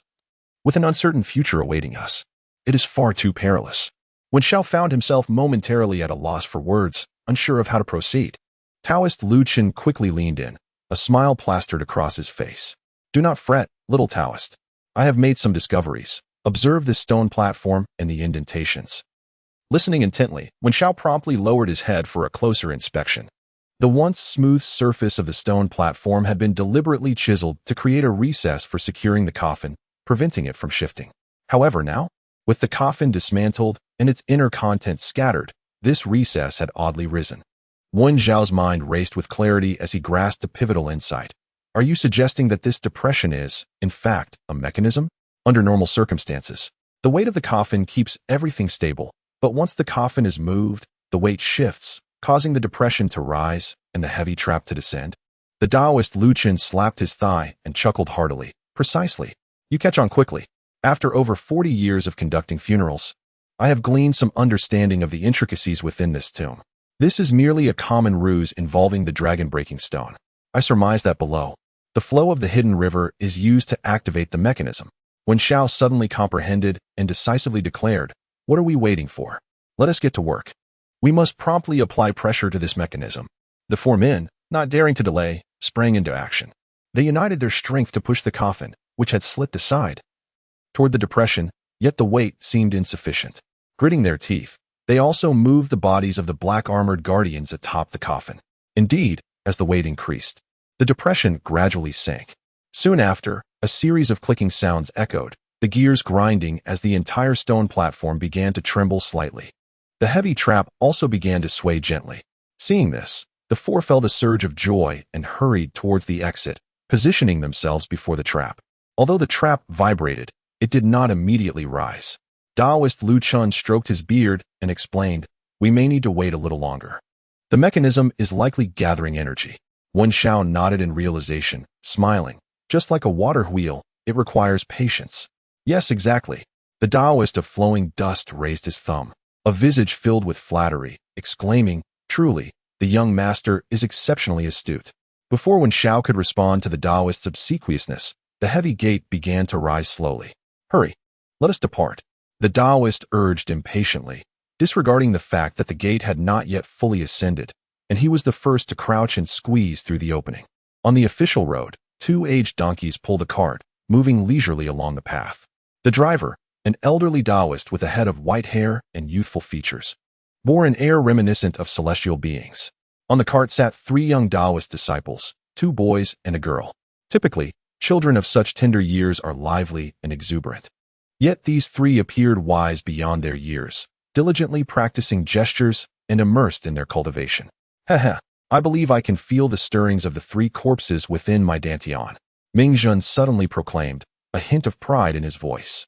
Wen Xiao, however, shook his head, dousing him with cold water. "What you feel is not the movement of your dantian, but rather the jostling of the donkey cart affecting your belly." Ming Zhen was momentarily taken aback, shooting a glare at Wen Xiao in irritation. How vexatious. Since their escape from the ancient tomb 5 days prior, the four had been journeying southward along the official road. Now, deep into autumn, the weather grew increasingly frigid. Fortunately, the experienced Taoist of flowing dust suggested taking the waterways south. Thus, the four resolved to first reach the ferry town of Yanjin, and from there, board a vessel bound for Suzhou. Along the way, they diligently studied the tome titled Mysterious Yin-Shape Refinement Technique, which they had salvaged from the ancient tomb. Strangely enough, whether it be the Taoist Lu Chun or the likes of Ming Jing and Ming Zhen, all have garnered some degree of insight, even sensing the signs of the three corpses being refined. Yet, only Wen Xiao remains devoid of any gains. This tome, The Art of Refining the Mysterious Yin, primarily elucidates how the three dantians, upper, middle, and lower, are inhabited by the three corpses: the upper corpse, Qinggu, the middle corpse, Baigu, and the lower corpse, Shuigu. The objective of this technique is to refine these three entities into Yin soldiers, and in the later stages, they may even be transformed into Yin generals. However, the true value of this method lies in the 6 words: Three Corpses Refinement Foundation Establishment. Indeed, it is a foundational practice. Alas, Wen Xiao feels utterly disconnected from this technique. Regardless of his efforts, even with the aid of his golden finger, he remains unable to sense the presence of the three corpses within himself. Nevertheless, due to the influence of the golden finger, Wen Xiao maintains an efficient state of cultivation. He perceives that his practice of the Hunyuan Baopu Tai Shi Jing is advancing steadily, with his internal energy becoming increasingly robust. Suddenly, a flurry of galloping hooves resounded from behind the cart, startling the Taoist Lu Chun, who nearly leapt from the donkey cart in surprise. He hurriedly turned to look, only to see a group of armored warriors galloping past.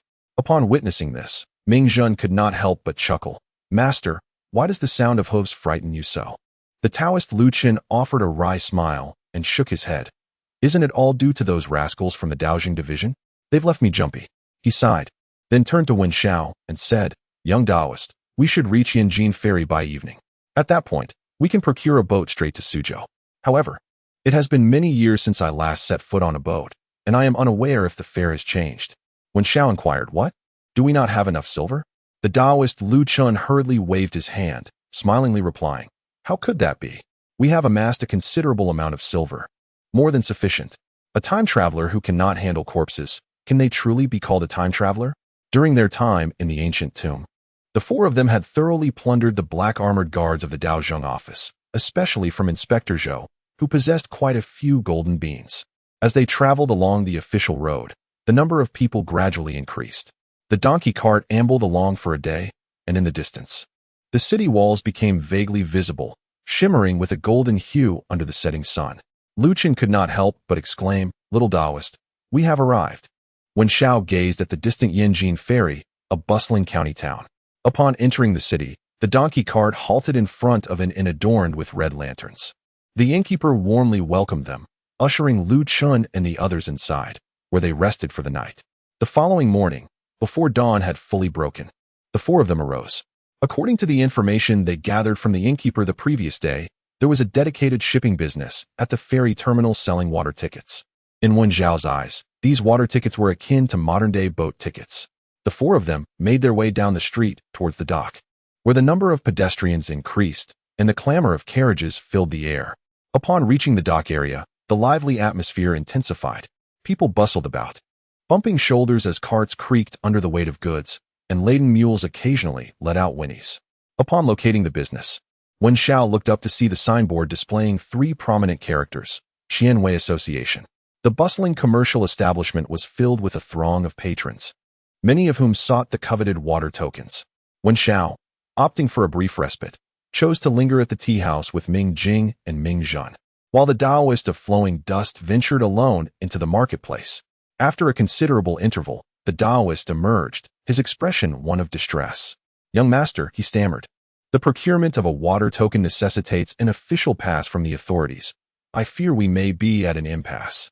Wen Xiao, momentarily speechless, reflected on their hasty departure. How could they possess such a pass? Observing Wen Xiao's silence, the Taoist continued, "However, the proprietor of the 1,000 Masts Guild mentioned that in 2 days, a wondrous vessel known as the Wanxiang treasure ship will dock. It is said that this ship itself is an artifact of great significance, affiliated with celestial realms, and its water tokens do not require an official pass. Is it exceedingly costly? Are our funds insufficient?" Wen Xiao inquired. The Taoist sighed deeply and shook his head. "It is not merely a matter of insufficient funds. The Wanxiang treasure ship does not accept currency. It requires spirit stones. Moreover, it does not sell water tokens. Rather, it offers rooms at the price of 1 spirit stone each." Upon hearing this, Wen Xiao replied, "Is it solely spirit stones? How fortuitous, for I happen to possess one." The Taoist gasped in astonishment and then breathed a sigh of relief. "Thank goodness. It is fortunate that young master has one." Wen Xiao felt a wave of nostalgia. This spirit stone was the remuneration he received from the county magistrate during his earlier endeavors in the town, and he never anticipated it would be of such use now. A day later, the four of them, having prepared their belongings, checked out of the inn.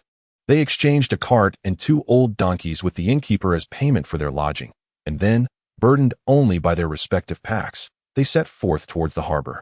Upon arriving, they beheld the magnificent Wanxiang treasure ship from afar. It lay silently docked at the harbor, its massive hull towering 3 stories high, equivalent to a height of 25 zhang. In his mind, Wen Xiao quietly compared it to modern cruise ships and found little difference between the two. The four of them boarded the vessel smoothly, guided by a sailor, and arrived at a modest guest room on the second deck. The room was small and simply furnished, containing 2 narrow lacquered wooden beds, 2 armchairs, and a long table, nothing more. Ming Jing, nimble and efficient, began to unpack their belongings upon entering. Daoist Lu Chun leaned closer to Wen Xiao and whispered, "My young Daoist master, I just inquired with the sailor. We shall set sail today, following the optimal waterway, and we should reach Gusu City in approximately 16 days. However, I am curious, what business do you have in Gusu City?" Wen Xiao smiled and replied, "To seek my kin." As Wen Xiao idly gazed at the scenic waters, he did not forget the old ledger. Name, unknown. Age, 3 years. Characteristics, male child, with jet black hair and bright eyes, born on an auspicious day. Origin, Gusu City, under the notorious Qin Laoda. Transaction price, 5 taels of silver. Buyer, outside Yeshitai village. Xiancheng Temple, Wang Miao's priest. Chapter 40. Alchemist's mockery of the rascals. Gusu City, during the late autumn, was shrouded in a fine drizzle. At the roadside, a humble crab stall exuded a cloud of steam. Daoist Lu Chun busily cracked open crabs, carefully distributing the meat to Ming Jing and Ming Jin. Ming Jin, being a young child. "You must not drink alcohol," cautioned Daoist Lu Chun as he continued to share the succulent crab meat. Turning his head, he donned a smile and addressed Wen Xiao, saying, "Of course, dear Daoist, feel free to drink as much as you like." Ming Jin puffed out his cheeks, his face a portrait of discontent, muttering, "Master, this is rather unfair." Wen Xiao remained silent, engrossed in the succulent crab meat before him. Little did he anticipate that upon arriving in Suzhou, he would encounter such a splendid feast. Daoist Lu Chun picked up a piece of crab roe, savoring it with a contented sigh, before continuing, "Dear Daoist, we have been here for some time now, yet this ghost I Qin, despite our inquiries, very few have heard of him." Wen Xiao furrowed his brow, feeling a sense of helplessness. After all, in unfamiliar territory and without a local guide, locating someone in the vast expanse of Suzhou proved to be a formidable task. Over the past fortnight, they had expended considerable silver in pursuit of information about Ghost I Qin, yet they remained empty-handed. After finishing their crab, the four strolled leisurely down the street to aid digestion, the atmosphere growing somewhat oppressive. As they turned a corner, they veered into a secluded alley, intending to take a shortcut back to their rented courtyard. The alley was deserted, enveloped in silence, save for the sound of rainwater pattering against the bluestone slabs. As the four ambled along, a sudden throng of men surged from the corner ahead. Each of these burly fellows wielded machetes and wooden clubs, advancing menacingly towards them. The 5 men at the forefront stood shoulder to shoulder, effectively blocking their path. Daoist Lu Chen's heart raced, and he swiftly shielded his disciple behind him. To his dismay, upon turning, he discovered another group had emerged behind them, sealing off their escape route with equal determination. The wandering Taoist clasped his hands and addressed the assembled heroes. "Esteemed gentlemen, we bear no grievances from the past, nor enmity in recent times. Could it be that you have mistaken us for someone else?" The leader, a bald man, grinned widely, revealing a set of yellowed teeth, and ominously replied, "A few foreign brats, frolicking about quite merrily these days, aren't they? Brothers, let us teach them a lesson." With a single command, the bald man's companions brandished their weapons and charged forth. Though Wen Xiao and his companions lacked practical combat experience, they were still practitioners of qi, more than capable of handling mere mortals. Swiftly, they evaded their attackers, delivering punches and kicks, their bodies shielded by spiritual energy, lending them extraordinary strength. In mere moments, the ruffians were sent scattering in disarray. The alley was filled with the clamor of the skirmish. Before long, the once menacing thugs lay sprawled on the ground, bruised and battered, unable to move. The wandering Taoist showed no mercy. He seized the bald man's collar and, like a hammer, repeatedly struck his abdomen with his knee. "This is for ambushing me." Each blow was fueled by indignation, causing the bald man to curl up in pain, emitting garbled cries of distress. Wen Xiao, with a curious tilt of his head and an innocent demeanor, inquired, "Pray tell, good sir, what provoked you to attack us? We seem to have wronged you in no way." The bald man grimaced in agony, glaring at them with a fierce countenance. "If you have the guts, go ahead and kill me." He exhibited a defiant spirit, unafraid of his dire circumstances. Upon hearing this, the wandering Taoist could not help but chuckle. "Oh, really? Do I seem like someone who has never taken a life?" As he spoke, he tightened his grip, causing the bald man to nearly lose consciousness from the pain. Wen Xiao, leisurely observing from the side, remarked, "Oh dear, what a dreary affair this violence is." He grinned at the bald man. "If you fear not for your life, do you not fear the humiliation?" The bald man was taken aback, unable to discern the intentions of this mischievous youth. "What do you mean?" Wen Xiao chuckled, a hint of mischief glimmering in his eyes. "What if I were to strip you bare and cast you into the streets for all to see? How would that sit with you?" Upon hearing these words, the bald man's face flushed to an alarming shade of purple as he bellowed, "You wouldn't dare." His voice trembled slightly with panic. Wen Xiao merely shrugged, an expression of indifference on his face. "What is there to fear?" The Taoist Lu Chun chimed in. "Our young master speaks wisely. Not only shall we strip you, but I shall also graciously bestow upon you the mark of disgrace." The mark of disgrace, a profoundly humiliating punishment from ancient times, involved inscribing characters upon the face or forehead of the offender, followed by inking the wounds, ensuring that even when healed, the scars would remain as a lifelong reminder of shame, preventing one from ever holding their head high again. At the mention of this punishment, fear finally flickered in the bald man's eyes. He began to panic, realizing that if he were to bear such a mark, how could he ever face others again? He had entered this life merely to earn a living, and this would utterly sever his prospects. Observing this, Wen Xiao sensed it was time to press further, impatiently demanding, "Have you come to a decision?" The bald man's eyes darted, his jaw clenched tightly, refusing to yield. Lu Chun, seeing this, continued to apply pressure. "Ah, still a tough one, are we? Since you are unafraid of public humiliation and bear the marks of punishment, what about becoming disabled? Are you frightened?" The bald man looked at the flowing dust Taoist with confusion, unable to comprehend the meaning behind his words. The flowing dust Taoist smiled ominously, saying, "I have heard that those who roam the streets fear the loss of their legs the most. Should you become disabled, your fate would be exceedingly tragic." He paused, his tone growing even more sinister. "If you do not speak, I shall sever your tendons, ensuring you spend the rest of your life confined to a bed."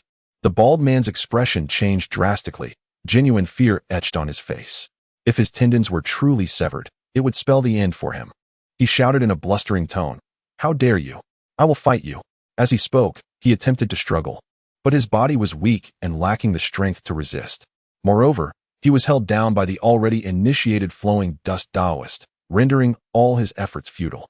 The flowing dust Taoist maintained his grip, pressing for an answer. "Will you speak?" This time, the bald man could no longer withstand the pressure.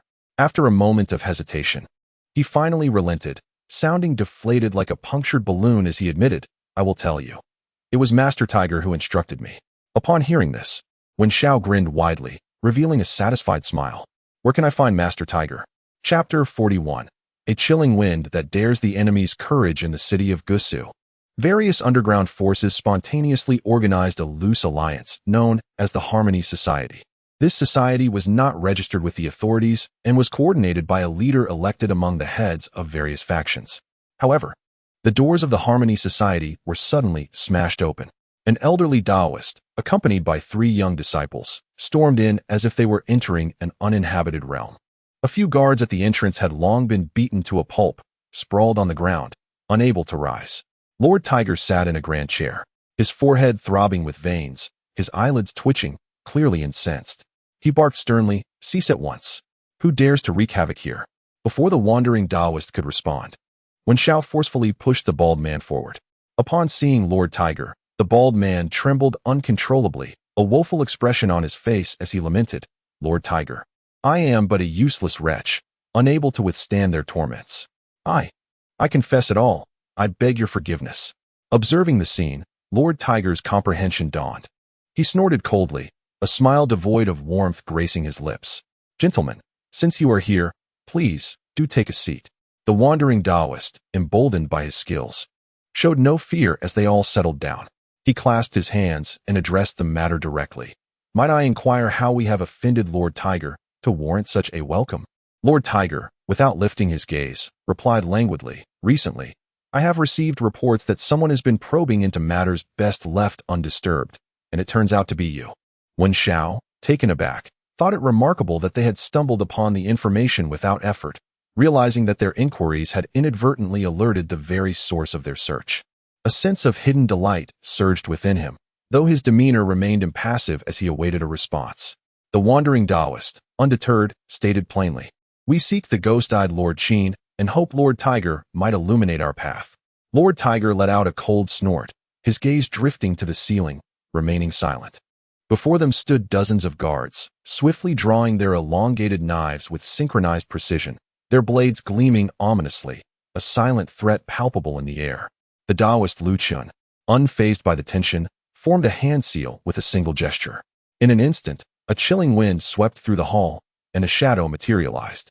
Crouched upon Lord Hu's back, the guards were startled, and upon closer inspection, they could barely discern the shape of a dark silhouette, its form indistinct yet menacing.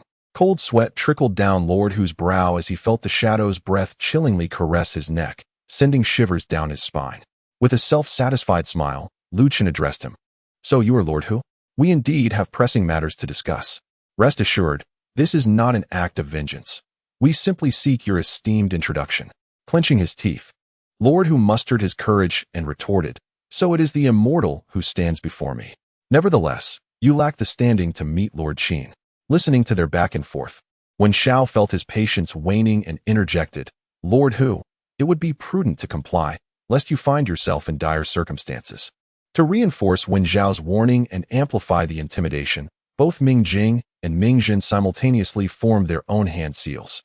Once more, the hall was enveloped in a chilling breeze, and two more shadowy figures emerged, these spectral minions smaller in stature, each clinging to Lord Hu's legs. Wen Xiao sighed inwardly. The Xianyin transformation technique had allowed Lu Chun and his disciple to summon 3 phantoms, while he himself remained empty-handed. He lamented that he should have conjured a formidable spirit to instill fear in these men. Meanwhile, Lord Hu trembled uncontrollably, feeling an overwhelming weight in his legs, as if some invisible force was gripping him tightly, pulling him toward an abyss of despair. What is even more alarming is the persistent whispers of a chilling wind that sends shivers down his spine. Lord Qin has long since retired from the tumult of the martial world, choosing to live a life of seclusion. Master Hu managed to force a semblance of a smile. Yet the whereabouts of the venerable elder remain a mystery to all. However, Wen Xiao harbored no interest in such trivialities. He was solely concerned with how he might meet this so-called Lord Qin. Thus, he straightforwardly inquired, what must one do to see him? Unless a banquet of alliance is held, Master Hu hesitantly responded. Wen Xiao raised an eyebrow. Then let us arrange it. What are we waiting for? Master Hu's expression morphed into one more sorrowful than tears. Young master, please do not place such burdens upon me. I lack the qualifications for such an endeavor. I am no leader. Only a leader can convene a banquet of alliance? Wen Xiao pressed further. Master Hu nodded vigorously, resembling a chick pecking at grains. Indeed, only a leader possesses such privilege. Wen Xiao was perplexed. What is this leader you speak of? Seeing his confusion, Master Hu patiently elucidated. It turns out that the underworld of Gusu City operates under its own set of rules. The government concerns itself with its own affairs, while the underworld maintains its own domain, with neither infringing upon the other. This arrangement exists because, above all, there lies the city lord's manor. The master of the manor is a figure of considerable stature with ties to celestial sects, commanding a level of respect even from the officials representing imperial authority, let alone the denizens of the underworld. In essence, the leaders of the various factions in the underworld are merely hounds bred by the city lord's manor. The ghostly-eyed Qin was once a prominent figure, basking in the glory of his time. However, he has since retreated, often elusive, only making an appearance during the Alliance Banquet. The Alliance Banquet, as the pinnacle of clandestine gatherings in Suzhou, is not convened lightly. It is only called upon the occurrence of significant events. Initiated by the one known as the Piao Ba Zi, summoning various factions to deliberate on pressing matters. With a deep sigh, Wen Xiao gazed at the ceiling. fully aware of the challenges that lay ahead. He promptly adjusted his mindset and declared in a clear voice, "Thank you, Master Hu, for your enlightenment. I take my leave." Master Hu observed the departing figures of the four, his heart ablaze with fury, yet he dared not act impulsively. The chilling presence of the spectral soldiers summoned by the Taoist still lingered around him, rendering his limbs stiff and his body cold. Clenching his teeth in frustration, Master Hu muttered, "To the city god temple.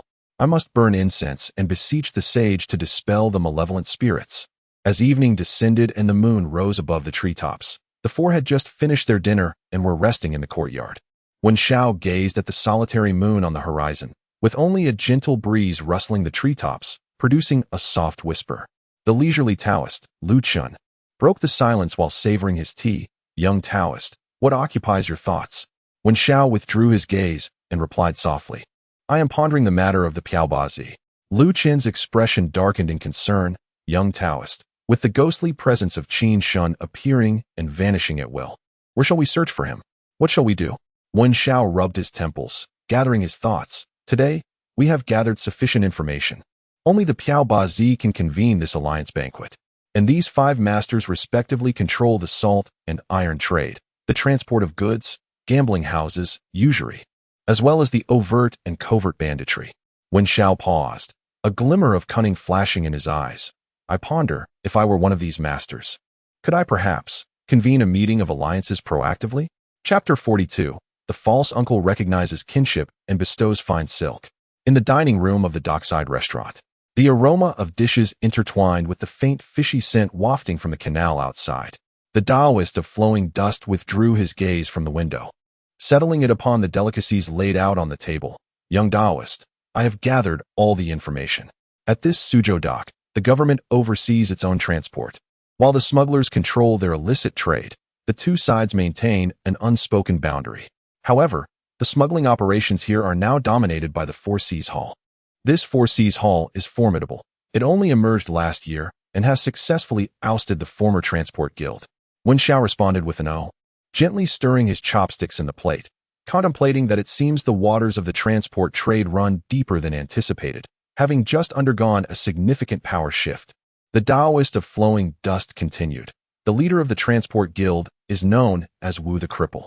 Wu is indeed a notable figure, yet alas, fortune has not favored him. Having lost the transport operations, he now finds himself in dire straits. His legitimate wife is the sister of a transport officer, famously fierce. Wu is tightly controlled by her, forced to discreetly maintain a mistress. Every day at noon, he sneaks off to Apricot Blossom Alley to meet his paramour." The Taoist Lu Chun spoke, suddenly raising his hand to point out the window. "Look, young master, it's that limping fellow who buys chicken powder. Do you see him? That is Wu the Lame." When Xiao followed the direction of Liu Chuan's finger and beheld a robust man, somewhat hindered in his gait, standing before a stall. He held a package of freshly purchased chicken powder, carefully wrapped, and proceeded to limp away into the distance. Though down on his luck, the man still exuded an air of formidable strength as he walked. Liu Chuan's gaze remained fixed on Wu until he vanished among the crowd. Only then did Lu Chun retract his gaze, pick up a pair of chopsticks, and shove a morsel of food into his mouth, mumbling indistinctly, "Young master, do you intend to take advantage of Wu the Lame? In my opinion, despite his current misfortune, he still commands a number of old subordinates and vessels under his command." When Xiao smiled slightly, "Old Taoist, precisely for that reason, we must cultivate a good relationship with him. However, mere acquaintance will not suffice." He paused. "Next, I must trouble you to gather information about Wu's concubine." Upon hearing this, Lu Chun immediately patted his chest and assured, "Rest easy, young master. This matter is in my hands, and I shall ascertain every detail with clarity and precision." A few days later, news arrived from Lu Chun. Wu's concubine was named Lu Cece, originally from a background in entertainment, later having turned to a respectable life, and was settled by Wu in a residence on Xinghua Lane. On this day, a gentle knock echoed outside the courtyard where Lu resided. The wooden door creaked open, revealing a maid who peered out, supporting a woman clad in plain garments. Outside stood an elderly Taoist with hair as white as snow, yet a countenance youthful, followed by 3 young acolytes. The woman in plain attire, known as Lu Cece, softly inquired, "Esteemed Taoist, our humble abode has not prepared a vegetarian feast today." The Taoist, Lu Chuan, stepped forward, bowed respectfully, and declared in a resonant voice, "Gracious believer, may I inquire if you are the daughter of the Lu family?" Lu Cece inclined her head slightly, affirming, "Indeed." With keen eyes, Lu Chuan fixed his gaze upon Lu Cece and asked, "Might you be Lu Cece from He Village? Yu Hua Wu Taijo?"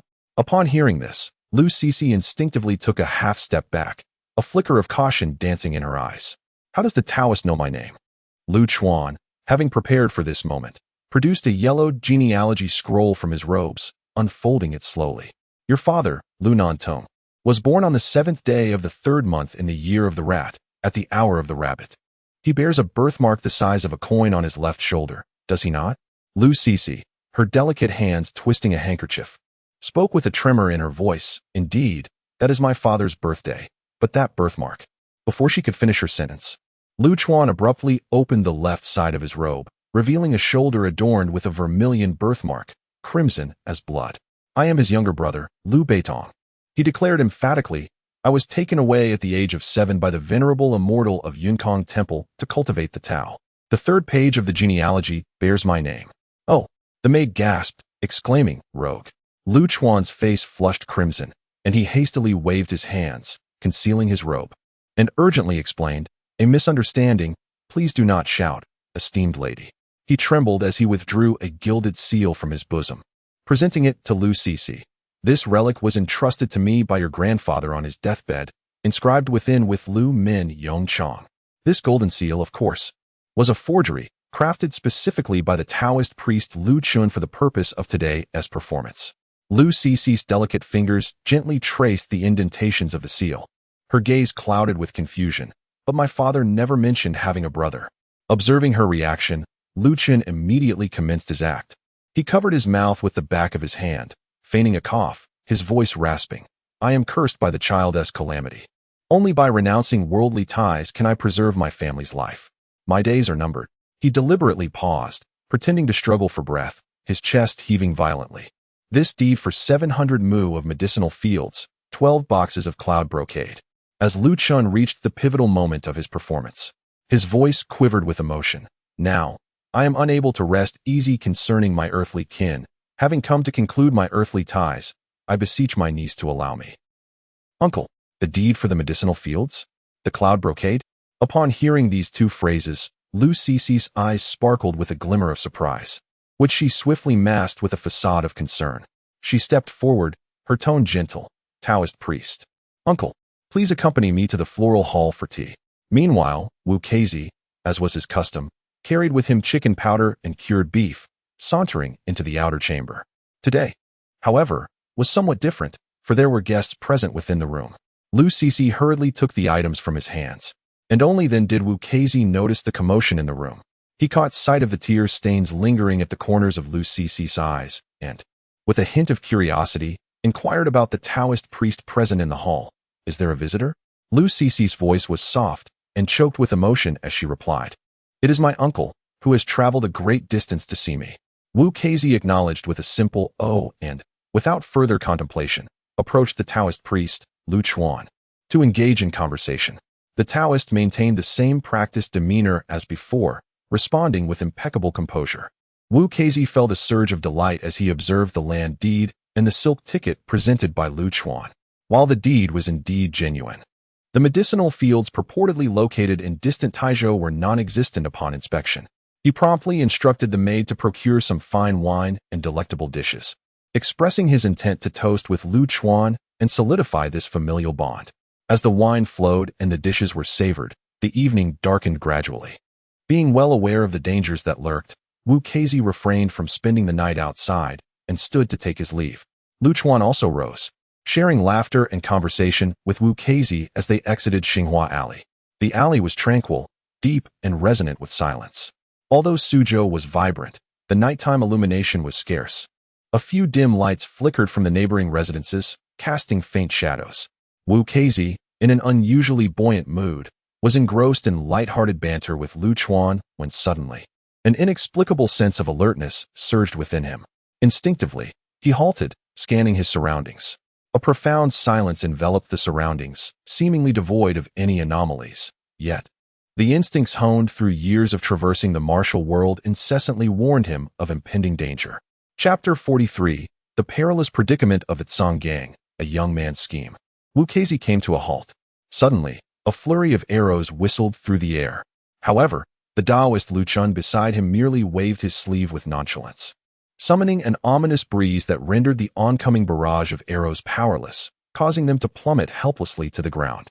Before Wu Keizi could fully comprehend the situation, several figures clad in black leapt down from the walls on either side of the alley, brandishing gleaming sabers and exuding an aura of lethal intent as they charged towards him. As the leader of the Itsong Gang, Wu Keizi was no stranger to bloodshed. Thus, he set aside any lingering thoughts, swiftly drawing the concealed dagger from his waist and positioning it defensively before his chest. At that moment, he noticed Taoist Lu Chun deftly turning his wrist, revealing a yellow talisman in his palm. With a single motion, the Taoist flung the talisman into the air, where it ignited spontaneously, transforming into a flickering flame. Almost immediately, a chilling wind rose from the ground, swirling fallen leaves as a vague silhouette began to coalesce in the gust, revealing a shadowy specter of a ghostly warrior. Wu Keizi stared in astonishment, bewildered by this display of sorcery. To his further astonishment, the two young acolytes who had been shadowing Taoist Lu Chun now began chanting incantations, summoning two additional ghostly warriors that emerged from the earth to join the fray. The three spectral warriors brandished their rusted weapons, engaging fiercely with the assailants clad in black. Wu Keizi then noticed a young acolyte who had not made a move, merely standing in place with a broad grin, his pearly whites glistening in the dim light. The young acolyte's lips moved as if to convey a warning. Be careful. Wu Keizi was momentarily taken aback. Careful of what? Instinctively, he followed the acolyte's gaze, only to behold a stone millstone hurtling towards him from the shadows of the alleyway, poised to strike his head. A void overwhelmed his mind. This was it. He feared he would meet his demise here. At that critical juncture, he felt a sudden tightness around his waist, and in an instant, his position shifted. With a thunderous crash, the stone millstone smashed into the ground, sending shards of rock flying. Still rattled, Wu Keizi turned to see the very young acolyte who had smiled at him, now gripping his belt with one hand, effortlessly lifting him into the air. With a few agile leaps, they ascended to the top of the alley wall. Wu Keizi wished to observe more closely, yet the acolyte had already leaped down, swiftly maneuvering through the night until they vanished into the inky darkness. The last image etched in his mind was one he would ponder repeatedly. In the perilous alley, an elderly Taoist stood with hands clasped behind his back, his garments billowing, flanked by two young acolytes, surrounded by a chilling wind. Three spectral soldiers stood resolutely against the dark-clad assassins. The young acolyte had whisked him away, traversing several streets, until they found themselves on a bustling thoroughfare, alive with the ebb and flow of people, illuminated by vibrant lights. It seemed the assassins would not dare to act under the watchful eyes of the crowd, lest they violate the unspoken rules of the path. Thank you, young Taoist, for saving my life. Wu Keizi regained his composure. You should address me as senior. A chilling voice echoed from behind. Wu Keizi turned around to see Taoist Lu Chun accompanied by his two disciples, Mingjing and Mingjin, who had inexplicably appeared behind him. Realizing the gravity of his situation, Wu Keizi hurriedly expressed his heartfelt gratitude for their timely rescue, bowing deeply in thanks. Taoist Lu Chun respectfully inclined his head towards Wen Xiao, his tone imbued with reverence. I appreciate your efforts, young master uncle. Wu Keizi was taken aback, his mouth agape in astonishment. This youthful-looking Taoist, appearing no older than a mere teenager, held such a high familial rank? Wen Xiao merely returned the gesture with a slight nod, choosing not to elaborate further. Once they reached a place of safety, the shaken Wu Keizi, a tempest of fear and anger, slammed his fist against the wall, gritting his teeth as he exclaimed, It must be that gang from the Four Seas Hall. I knew they wouldn't let this go easily. Taoist Lu Chun stroked his beard, a shadow of concern crossing his face. I came here merely to observe the last descendant of my family and to settle past entanglements. I never anticipated such an incident would unfold. How can one feel at ease now? And how can we ever resolve these lingering ties? With a heavy heart, Wu Keizi spoke in a low tone, filled with shame. It's all my fault. My incompetence has cost us the shipping business, and now it's implicated Lu Mei. Master nephew, if we are to settle these entanglements, why not lend him a hand? Wen Xiao suddenly interjected, his youthful voice suggesting, We can simply reclaim the shipping business. Wu Keizi seemed to grasp at a lifeline, turning to Taoist Lu Chun with urgency. Taoist. No, uncle. You are a celestial being. I implore you. Please assist me. Taoist Lu Chun remained silent, merely toying with his beard, seemingly deep in thought. Wu Keizi gritted his teeth and spoke in a low voice. I am aware of my indebtedness to Lu Mei. If I can regain control of the transport, I shall immediately take Lu Mei as my wife. The Taoist of flowing dust furrowed his brow. What then of your legitimate wife at home? A glint of ruthlessness flashed in Wu Keizi's eyes. Lu Mei shall be the second wife. If that yellow-faced woman dares to cause a scene, I shall write a divorce letter. The Taoist of flowing dust gazed at Wu Keizi for a long moment before slowly responding. If that is the case, this humble Taoist shall do my utmost. Upon hearing this, Wu Keizi was overjoyed, kneeling on the ground and repeatedly bowing his head. Thank you, uncle. Thank you, uncle. This entire scene was orchestrated by Wen Xiao. Poor Wu Keizi, terrified by the ominous wind, had not been afforded an opportunity to act. Despite his years of wandering the martial world, he was left utterly dazed. Ultimately, it was the Taoist's celestial identity that instilled unwavering belief in him. Though the Transport Guild had greatly diminished, losing over half of its territory, it still maintained control over the 4 granaries at the southern dock and employed nearly 300 transport workers. Yet even so, it could not prevent the gradual departure of the workers, and it was evident that the collapse was imminent. Wu Keizi summoned the leaders of the Transport Guild to a warehouse for a meeting. The leaders were filled with unease, glancing at the 4 Taoists at the head of the table, uncertain of their origin. However, as Wu Keizi remained silent, they dared not speak up. Among them, a young Taoist, no more than 12 or 13 years of age, was perusing the account books, yet he bore the demeanor of an adult, which was particularly puzzling. As Wu Keizi treated him with great respect, the assembly fell into silence, each harboring their own thoughts. Wen Xiao sat at the head of the table, perusing the accounts of the Zongfu Association from recent months, his brow furrowed in deep concern.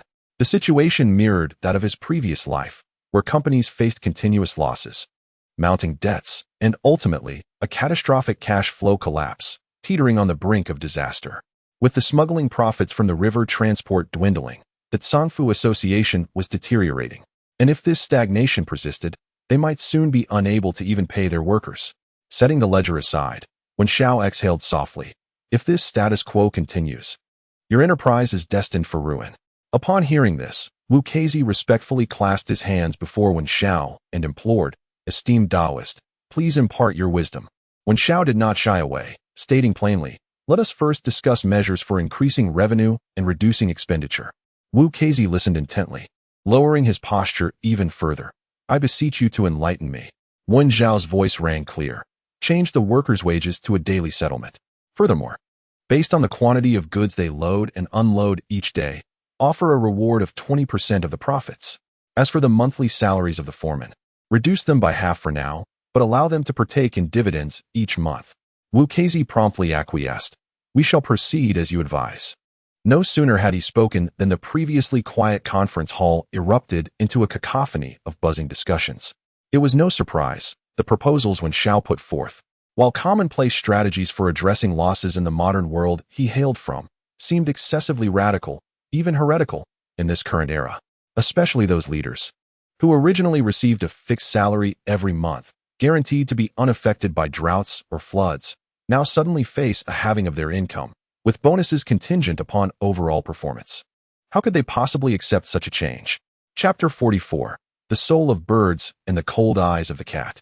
Lu Dia is one of the prominent heads of the Boatmen's Guild, known for his fiery temper. Witnessing this little brat, barely out of childhood, sitting at the head and gesturing imperiously while threatening their interests, he was already seething with rage.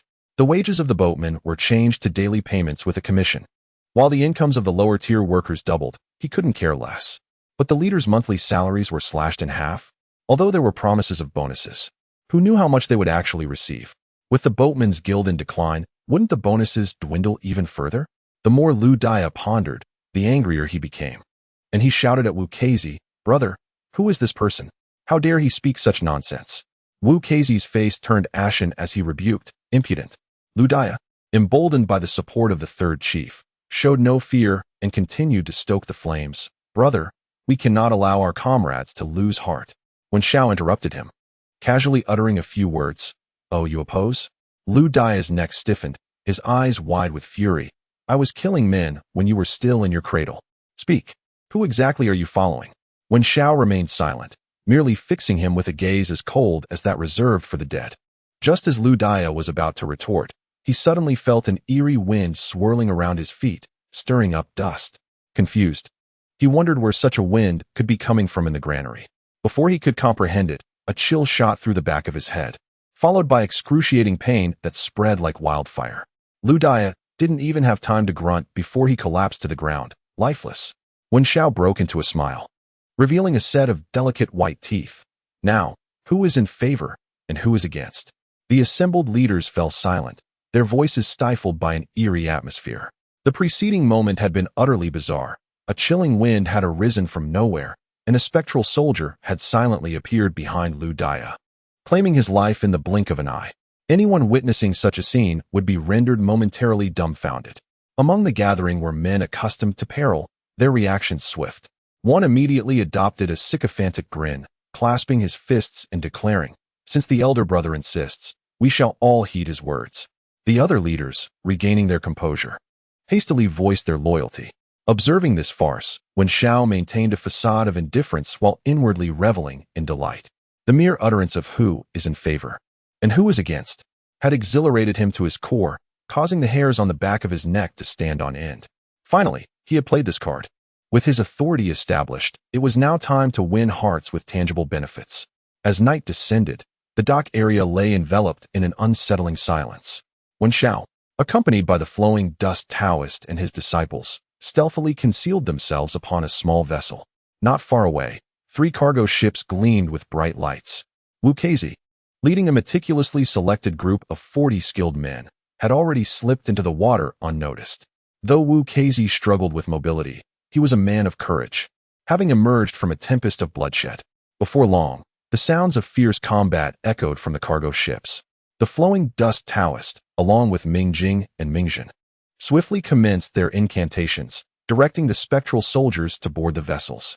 The 3 Qi practitioners, commanding the fearless spectral warriors, found it exceedingly simple to contend with the ordinary martial artists. Within the span of a mere incense stick's burn, the 3 cargo ships had fallen entirely under Wu Keizi's control. The intense sounds of combat had already stirred the entire dock, yet before the officials could arrive, 3 cargo ships had set sail and vanished into the vast night. The arrangements downstream had long been made for their reception. These vessels were laden with 200 stones of contraband salt smuggled by the Sehetang. The goods were swiftly transferred to the shore, where a convoy of carriages, having awaited this moment, immediately transported the illicit salt away. Wu Keizi was elated. For the affluent Sehetang, this haul might amount to but a trifling gain, yet it significantly bolstered the morale of the Tsangfu Association. At the Sehetang headquarters, Su Banqing, the newly appointed leader of the gang, had recently been elected as the head of the underworld shipping operations. The essence of smuggling within the realm of underworld shipping hinged upon establishing connections with the authorities. If the official shipping operations could facilitate the covert transport of goods, it epitomized the true nature of smuggling.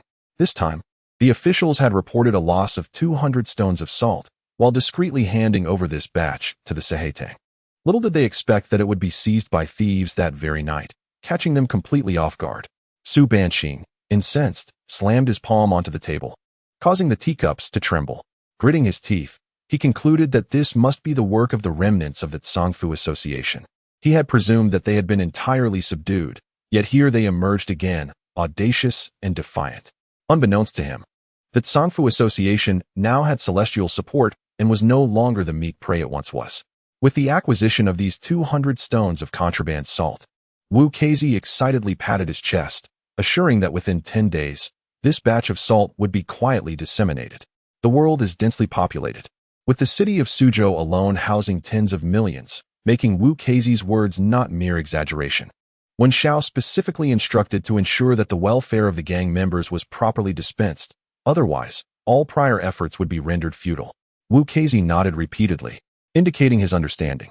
While Wu Keizi busied himself with distributing goods, the thoughts of Wen Xiao and his companions drifted towards the Grand Governor of the river transport. After all, Without the nod of approval from the Grand Governor, the gang's river transport operations would be utterly infeasible. The Grand Governor of Suzhou is known as Wei Ziguei, who has 2 sons. His eldest son remains in the capital, while Wei Ziguei has brought his younger son, Wei Nianan, to Suzhou.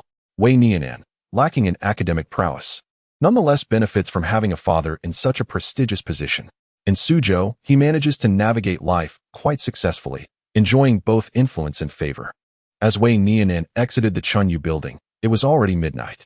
He had intended to spend the night there, but unexpectedly lost face over a poetic competition and, feeling a surge of frustration, left the gathering early.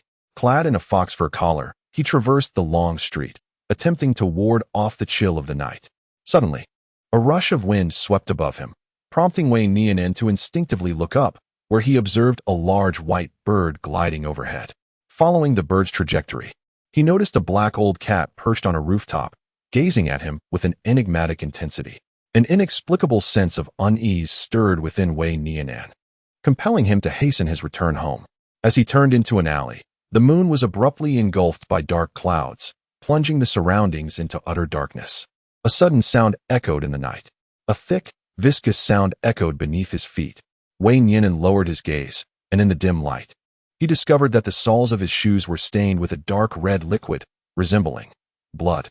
Before he could ponder further, the clang of armor clashing resonated from afar, piercing the stillness of the night. A shadow draped in tattered armor from a fallen dynasty gradually emerged from the darkness. Wielding a spear, Wei Nianan instantly recognized that such decrepit armor could only belong to a general of the previous era. Before him stood a spectral general. Terrified to the core, he could think of nothing else but to flee. The ghostly general swung his spear, its cold gleam flashing, and in an instant, claimed the lives of several attendants. The anguished cries of the attendants as they faced their demise intensified Wei Nianan's panic, urging him to run even faster. He lamented that his parents had not bestowed upon him 2 more legs, wishing fervently to escape this haunted place. The ghostly general, however, seemed in no rush to end his life. He merely brandished his spear, playfully pursuing him. Chapter 45. What can the holy warriors do against me? With a sharp sound, the ghostly general's spear pierced through Wei Nianan's sleeve, the icy tip grazing his arm, sending a chill coursing through him. Wei Nianan was terrified to the utmost, his legs trembling, nearly collapsing to the ground. At that moment, a burst of golden light erupted. 6 Wu opens the heavens, evil spirits retreat. 2 young Taoist priests descended from the heavens, 1 male and 1 female. The male Taoist flung a talisman that transformed into flames in midair, instantly engulfing the ghostly general. The female Taoist swiftly cast a vermilion rope, encircling Wei Nianan and drawing a protective circle around him. Quick, come in, the female Taoist urged. This is the 9 Palace Protective Array. Wei Nianan gazed at the plump young Taoist priestess before him, his mind racing as he hastily stepped into the circle. The male Taoist, fingers deftly weaving incantations, chanted fervently, while the talisman he hurled momentarily repelled the ghostly general, preventing any advance. The female priestess, with careful precision, retrieved a handful of copper coins from her sleeve and meticulously arranged them on the ground to form the constellation of the Big Dipper. Once the formation was complete, she anxiously glanced towards the alley entrance, yearning for her master's arrival. As her words faded, a gentle breeze swept through, heralding the arrival of an elderly Taoist who strode forth bathed in moonlight. His hair was white, yet his visage youthful, and he moved with a buoyant grace, his wide robe billowing in a phantom wind, whispering like a soft melody. With a swift flick of his sleeve, 5 ancient coins soared from within, swirling through the air to coalesce into a radiant golden formation. 5 emperors to quell the evil, all ghosts to be vanquished. The golden light blazed forth, and the ghostly general emitted a piercing wail, instantly dissipating into a wisp of green smoke, leaving only a battered suit of armor to clatter to the ground. Wei Nianan exhaled deeply, feeling the tension in his body ease slightly. However, he soon noticed the elder Taoist's brow furrowed, his expression grave. Suddenly, the old man's demeanor shifted dramatically as he exclaimed, "This is dire. Young one, you have stirred a great trouble." Moonlight pierced through the gathering clouds, cascading down to illuminate the remnants of the shattered armor. A chilling wind arose from nowhere, swirling around the armor, gaining speed and size with each passing moment. This sinister breeze rapidly morphed into 3 grotesque specters. "Master, what shall we do? The Yikshas have emerged." The plump young priestess's voice quivered in terror, carrying a note of desperation. The young Taoist was momentarily taken aback. As soon as he unleashed his talisman, it was swiftly corroded by an overwhelming aura of malice, disintegrating into ashes. The elderly priest, unperturbed and exuding an air of celestial grace, was about to showcase his formidable powers. Suddenly, an unexpected turn of events occurred. A woman clad in white gracefully descended from the rooftop, her movements as ethereal as a startled swan.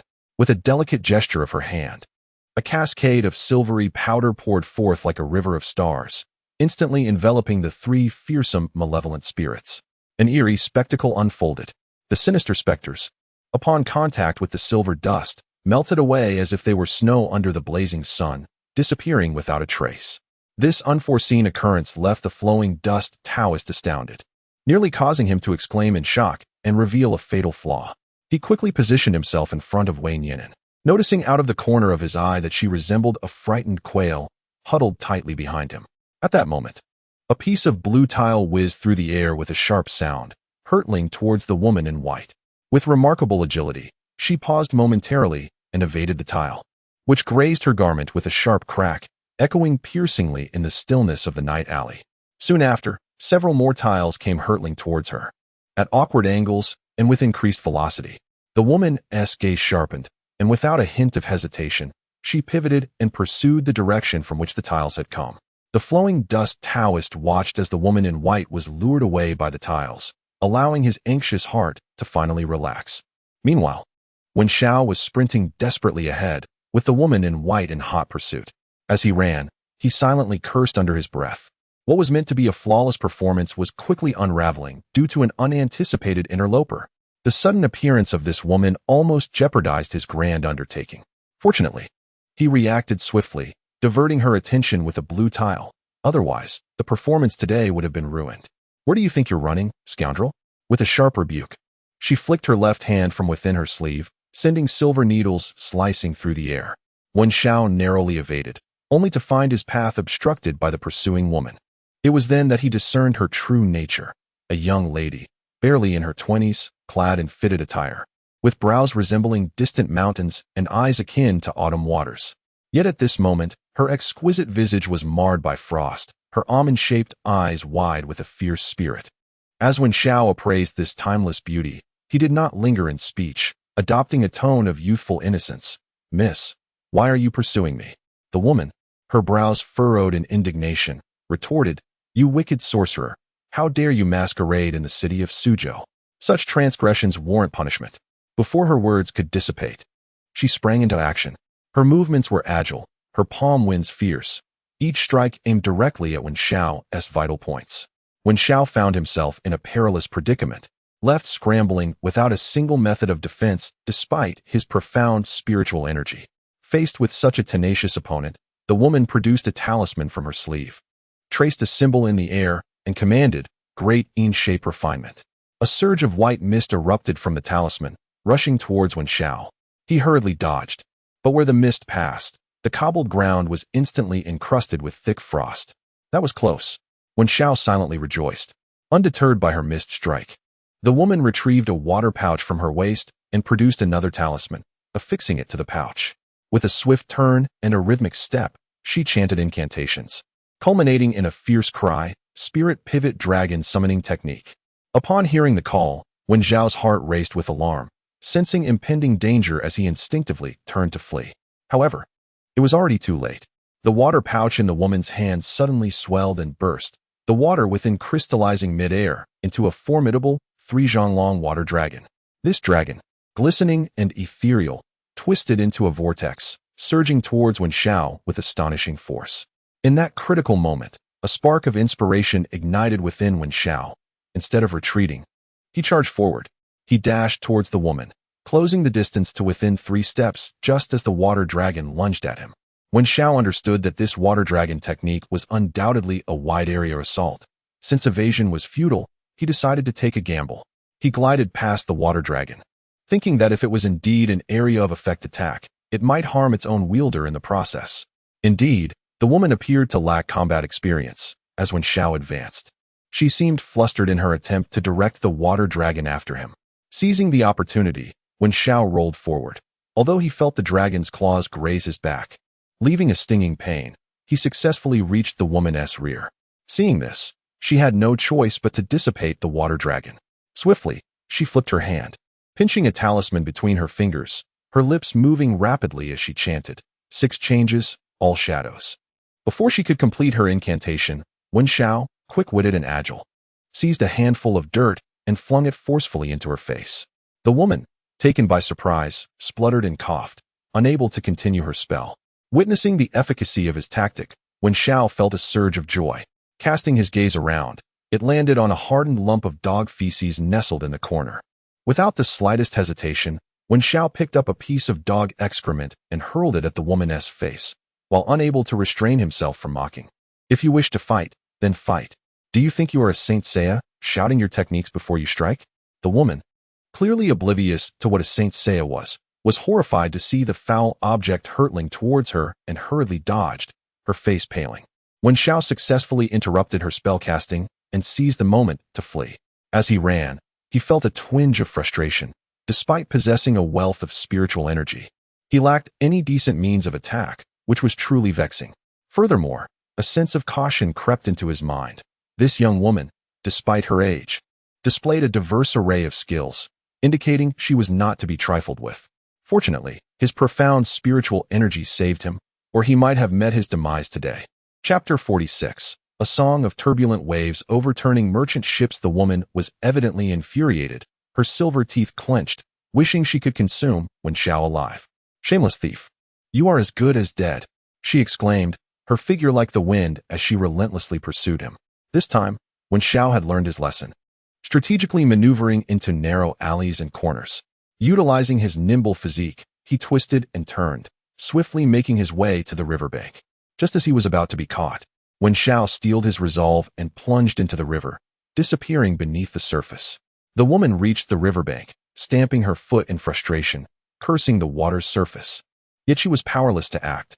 Since that chaotic escape from the river, Wen Xiao had behaved himself for several days, spending his time basking in the sun in the courtyard. One day, he reclined in a rocking chair, leisurely enjoying the sunlight. The Taoist Lu Chun sat beside him, cradling a purple clay teapot, sipping intermittently.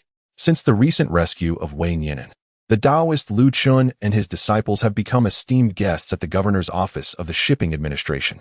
Lu Chun, having successfully allied himself with the shipping governor, found himself in a buoyant mood. Sipping his tea, he remarked to Wen Xiao, "You have no idea. This Wei Nianan is insistent on taking me as his master, pestering me daily. It is quite vexing."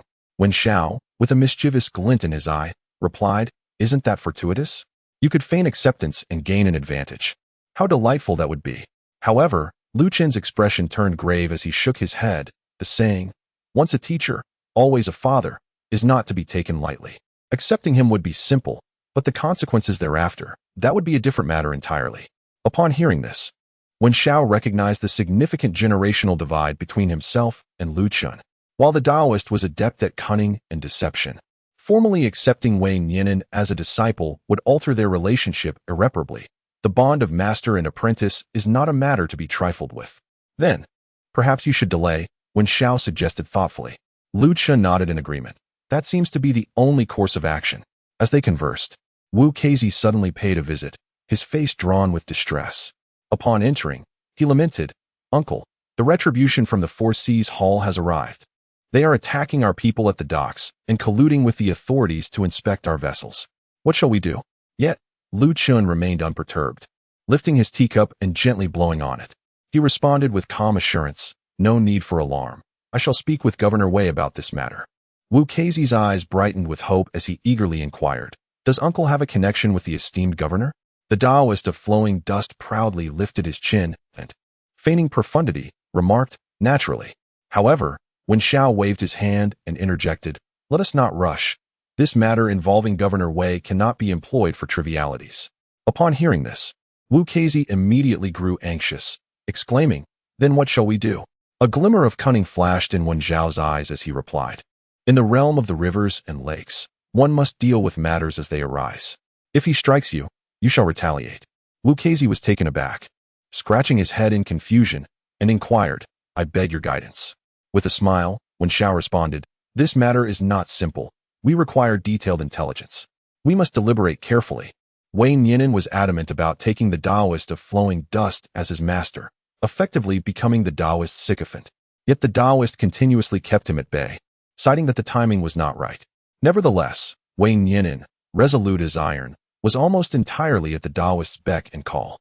With the son of the transport governor as an insider, Wen Xiao swiftly gleaned a crucial piece of information. 5 days hence, a shipment of silk would dock at the transport pier, one of the vessels having capsized. Essentially, it had sunk. However, this batch of silk was privately owned.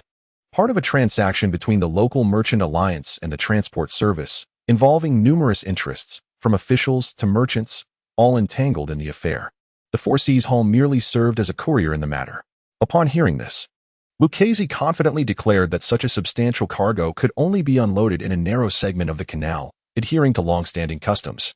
Consequently, in the days that followed, Wen Xiao frequently traversed that narrow waterway, surveying the terrain while meticulously devising his plan. On the 22nd day of the 12th lunar month, the small new year approached. Wen Xiao stood at the banks of the canal, gazing into the distance as a fleet of vessels slowly approached, drawing nearer until they finally docked at the distant pier.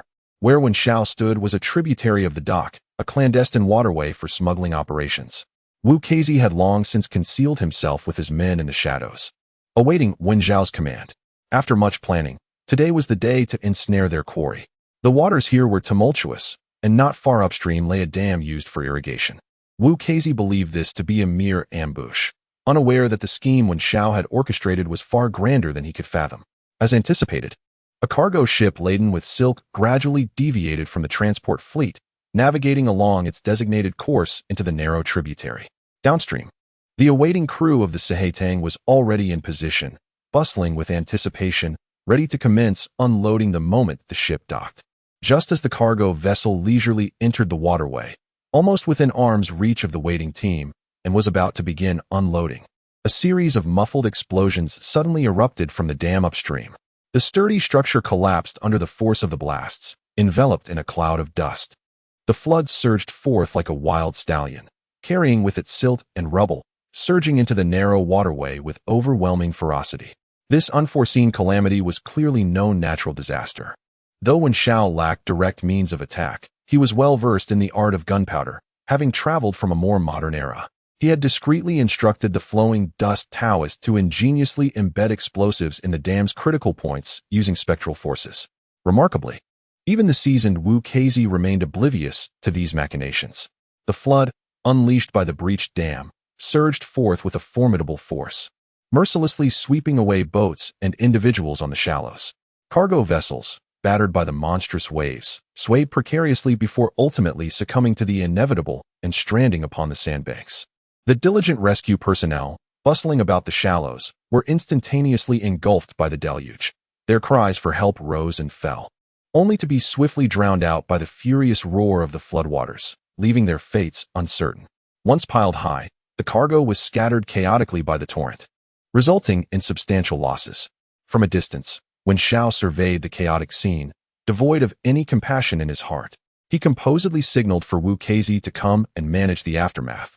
Wu Keizi, upon witnessing the devastation, was rendered utterly speechless. He could scarcely fathom that Wen Xiao would resort to such extreme measures against the Sahaitang. Yet, with matters having escalated to this point, he had no choice but to steel himself and hasten to the scene with his subordinates. After a challenging search, Wu Keizi managed to recover only a meager portion of the scattered silk, while the majority of the cargo had vanished, swept away by the floodwaters. Even more alarming was the fact that this dam failure had not only obliterated the Sahaitang's vessels, but had also inundated vast expanses of fertile land, leaving countless citizens displaced amidst their anguished cries. Chapter 47. The undercurrents of the canal. Wu Keizi was genuinely in a state of panic. Stumbling, he rushed to find Taoist Lu Chun, bursting through the door with a tremulous voice, exclaiming, "Uncle, what are we to do? We have, it seems, committed an unimaginable disaster." Taoist Lu Chun, calmly stroking his beard, appeared unperturbed. Observing Wu Keizi's disheveled demeanor, he furrowed his brow and reprimanded him. "What is there to panic about? One must remain composed in the face of adversity. Those who achieve great things do not concern themselves with trivialities. Do you understand? In your current state, how can you possibly shoulder significant responsibilities? At this moment, Wu Xiaozi was too overwhelmed to heed such words, lamenting, "Uncle, you cannot possibly comprehend. This is no mere skirmish. It is a catastrophe. Hundreds of acres of fertile land have been inundated, leaving thousands of families homeless and destitute. In light of this, what significance does a mere piece of silk hold? If the authorities investigate, none of us will escape unscathed." The Taoist Lu Chun countered, "On what basis? Why should it be assumed that we are responsible?" Wu Xiaozi was momentarily taken aback, gazing at the Taoist in confusion. "What?" Lu Chun Taoist replied with deliberate calmness. "What evidence does the government have to assert that we are culpable? Could it not be the work of the people from the Four Seas Hall?" Wu Xiaozi opened his mouth, stammering, This matter is quite evident. Who does not know that we are at odds with the Four Seas Hall? Furthermore, an act as severe as breaching a dam, it will surely lead back to us." Lu Chun Taoist waved his hand, interrupting Wu Xiaozi. "You must immediately notify the Brothers of the Cargo Association, instructing them to lay low for now, to remain discreet and avoid giving the Four Seas Hall any leverage. As for other matters, do not concern yourself. The junior master has already made arrangements." Wu Xiaozi was left bewildered. It was only then that he realized that the usual young acolytes who often surrounded the Taoist were conspicuously absent that day. The afternoon sun lazily spilled its golden rays upon the streets and alleys. A group of children frolicked in an open space, their joyful laughter echoing through the air. Beside the chess table, a frail old man was engaged in a match. His surname was Un, and everyone affectionately referred to him as Mr. Un. At that moment, his game was in disarray, and defeat loomed imminent. Mr. Un furrowed his brow, yet his gaze frequently drifted towards a towering poplar not far away. Beneath the tree, his grandson, a lively 6-year-old named Yagu, was joyfully playing with a group of children, blissfully unaware of the worries of the world. Having lost his own son in his early years, Mr. N's only concern now rested with this beloved grandson, as he yearned to witness Yagu grow into adulthood. With a decisive move, his opponent declared checkmate. Mr. N, in a moment of frustration, slapped his forehead, acknowledging his loss. However, he was unfazed, rising with a cheerful demeanor. "No more games. I'm off to embrace my grandson." After bidding farewell to his chess companions, Mr. N strolled towards the poplar tree. Yagu was bustling around a boy of about 10, who held a stick of candied hawthorn, enticing Yagu with its sugary allure. Watching this scene, Mr. N's heart swelled with joy, proud that his grandson was so well liked. Naturally, as a grandfather, he shared in this delight. The boy seemed to notice Mr. N, flashed a wide grin, and then offered the candied hawthorn to Yagu. Ecstatic, Yagu accepted the treat and began to savor it blissfully. "Yagu, it's time to go home," Mr. N called out. Yagu turned to glance at his grandfather, then at the boy, as if to say something. Suddenly, the boy scooped up Yagu and turned to dash away. Mr. N's heart skipped a beat, and just as he was about to shout a warning, he noticed the boy turning around. He cradled the child Yagur in his left arm, while his right hand wielded a dagger, pressing it against the back of the boy's head. Oblivious to the danger, Yagur contentedly licked his candied hawthorn. Olden swallowed the words that had risen to his lips, hastening forward. The boy, with Yagur in tow, turned into a secluded alley, a favored hiding spot for children playing hide-and-seek, rarely traversed by passers-by. N's heart raced with anxiety, yet he dared not act recklessly, fearful of harming Yagur. Suppressing his fury, he endeavored to keep his voice steady. "Thank you, young lad, for purchasing treats for my grandson. I possess a few pieces of silver. Perhaps you would consider releasing my grandson?" The boy, no more than 10 years of age, flashed a grin that showcased his pearly whites. "Is that all the silver for a Baishi fan from Si Haitang?" Old N's countenance shifted dramatically, an icy aura enveloping him instantaneously. "You wretched child, what is your motive in seizing my grandson?" This child was none other than Wen Xiao. With the blade resting delicately on his index finger, he lightly scratched Yagur's back, signaling Olden to remain calm.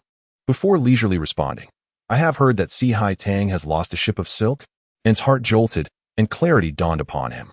That day, the dam had been deliberately sabotaged, resulting in a catastrophic breach, and the entire cargo of silk had been swept away, leaving nothing but devastation. Although some damaged remnants were recovered later, they were waterlogged and devoid of value, placing immense pressure on Si Haitang. This shipment had already been embroiled in collusion between the transport and merchant guild, an act of theft from within. Now both the authorities and the guild demanded restitution. The Four Seas Hall, in an attempt to evade responsibility, adamantly insisted that the rival boatmen were to blame. Yet, how could they genuinely bear the consequences? Setting aside the fact that this cargo of silk was worth a fortune, enough to consume the entirety of Four Seas Hall's assets, the inundation of hundreds of acres of fertile land and the destruction of the common people's homes would surely incite the wrath of the authorities. A bitter smile appeared on Old End's face, his voice tinged with resignation. You boatmen certainly wield considerable influence. However, your actions have gone too far, openly damaging the dam and causing such severe repercussions. How do you intend to explain this to the city lord? Wen Xiao grinned, a hint of youthful cunning evident in his expression. Who says it was the boatmen's doing? It is clear that Four Seas Hall, facing financial ruin, intentionally orchestrated the incident, embezzling the goods to cover their losses. Old End's expression darkened, and he barked, "You aim to slander." Unfazed, Wen Xiao calmly replied, "We have witnesses." Olden pressed on. "Who?" Wen Xiao's gaze fixed upon Olden, enunciating each word. "It is you." Initially taken aback, Olden quickly grasped Wen Xiao's intent, a flicker of terror crossing his eyes. He glanced at the innocent child in Wen Xiao's arms, blissfully munching on a candied hawthorn, and felt a tumult of emotions, bitterness seeping into his words. "I only wish to know who betrayed me." Wen Xiao smiled smugly. "Your identity as the holder of the white paper fan is indeed concealed, but you seem to forget that you will ultimately have to reveal yourself." Olden suddenly comprehended, gritting his teeth as he uttered, "The Transport Bureau." Chapter 48. A testament for a second chance. Old End's voice was hoarse as he lamented, "If I follow your instructions, it will be a path to my demise. And if I perish, what will become of Yigur?" Wen Xiao regarded Olden with calmness, merely stating a truth. "You shall not die. You will serve as a witness, receive a sum of silver, and thereafter we shall escort you out of Suzhou." Olden remained silent, seemingly weighing the pros and cons, engaged in a final struggle. Wen Xiao did not rush him. Instead, he gently whistled. As the sound faded, two children staggered out from the alleyway. One was a girl, plump and with an innocent expression. The other was a boy, his demeanor vacant and his gaze hollow. Olden eyed the children warily, perplexed by Wen Xiao's intentions. In the next moment, clarity struck him, sending a chill coursing through his veins. A sudden, frigid wind began to swirl ominously, and from within it, two shadowy figures materialized, their faces obscured, emanating an aura of dread. They were soldiers.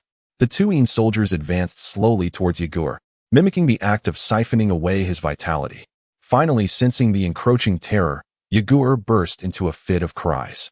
Wen Xiao gently patted his back, offering soothing words.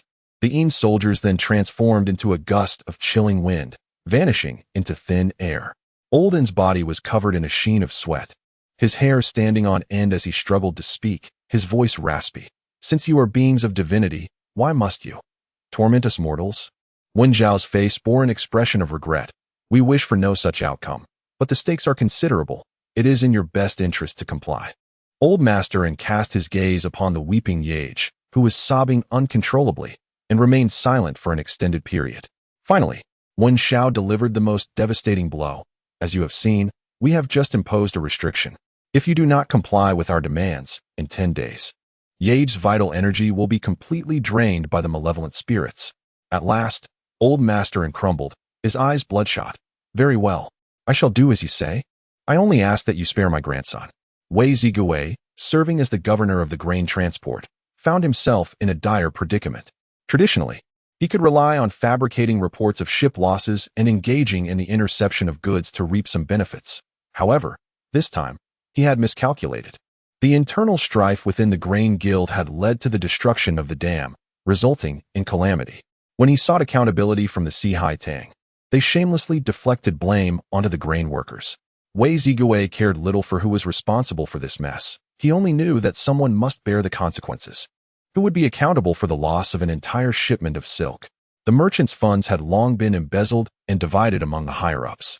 Now that the goods were lost, the merchants would undoubtedly seek retribution, for each held powerful backers. This situation demanded an explanation. Even more troubling were the repercussions of the dam breach, for he could not evade accountability from his superiors. As Wei Ziguo grappled with overwhelming anxiety, his youngest son, Wei Nianan, entered the room. Wei Nianan first respectfully greeted his father, then said, "Father, I have something to report." Wei Ziguo held little hope for his wayward son and casually replied, "Speak." Wei Nianan leaned closer and lowered his voice, saying, "Father, I have unexpectedly learned that there is much more to the matter of the breached dam." "Oh," Wei Ziguo responded with surprise, not anticipating his son would become entangled in this affair. Wei Nianan continued, "While following my master, I inadvertently discovered that this is a ploy by the Sehetang." "Your master?" Wei Ziguo interrupted. "Isn't that immortal not accepting you?" Wei Nianan retorted defiantly, "It is not that he does not accept me. Rather, the timing is not yet right." Seeing his anxious son, Wei Ziguo could not help but chuckle. Having a connection to the celestial realm is indeed splendid, but even in its absence, his only wish is for his son's safety and happiness. He gestured for Wei Nianan to continue, saying, "Very well. How did you come to know that it was Sehetang's scheme?" With a sense of pride, Wei Nianan replied, "My master captured Sehetang's white folding fan. It confessed everything." Sehetang, facing a massive deficit, devised this scheme to monopolize the silk. Instantly, Wei Ziguo's expression turned grave as he inquired in a low voice, "Elaborate further." Wei Nianan blinked and stated, "Father, I shall summon my master, and you shall know the truth." Olden followed the flowing dust Taoist into the transport office, where he paid his respects to the governor.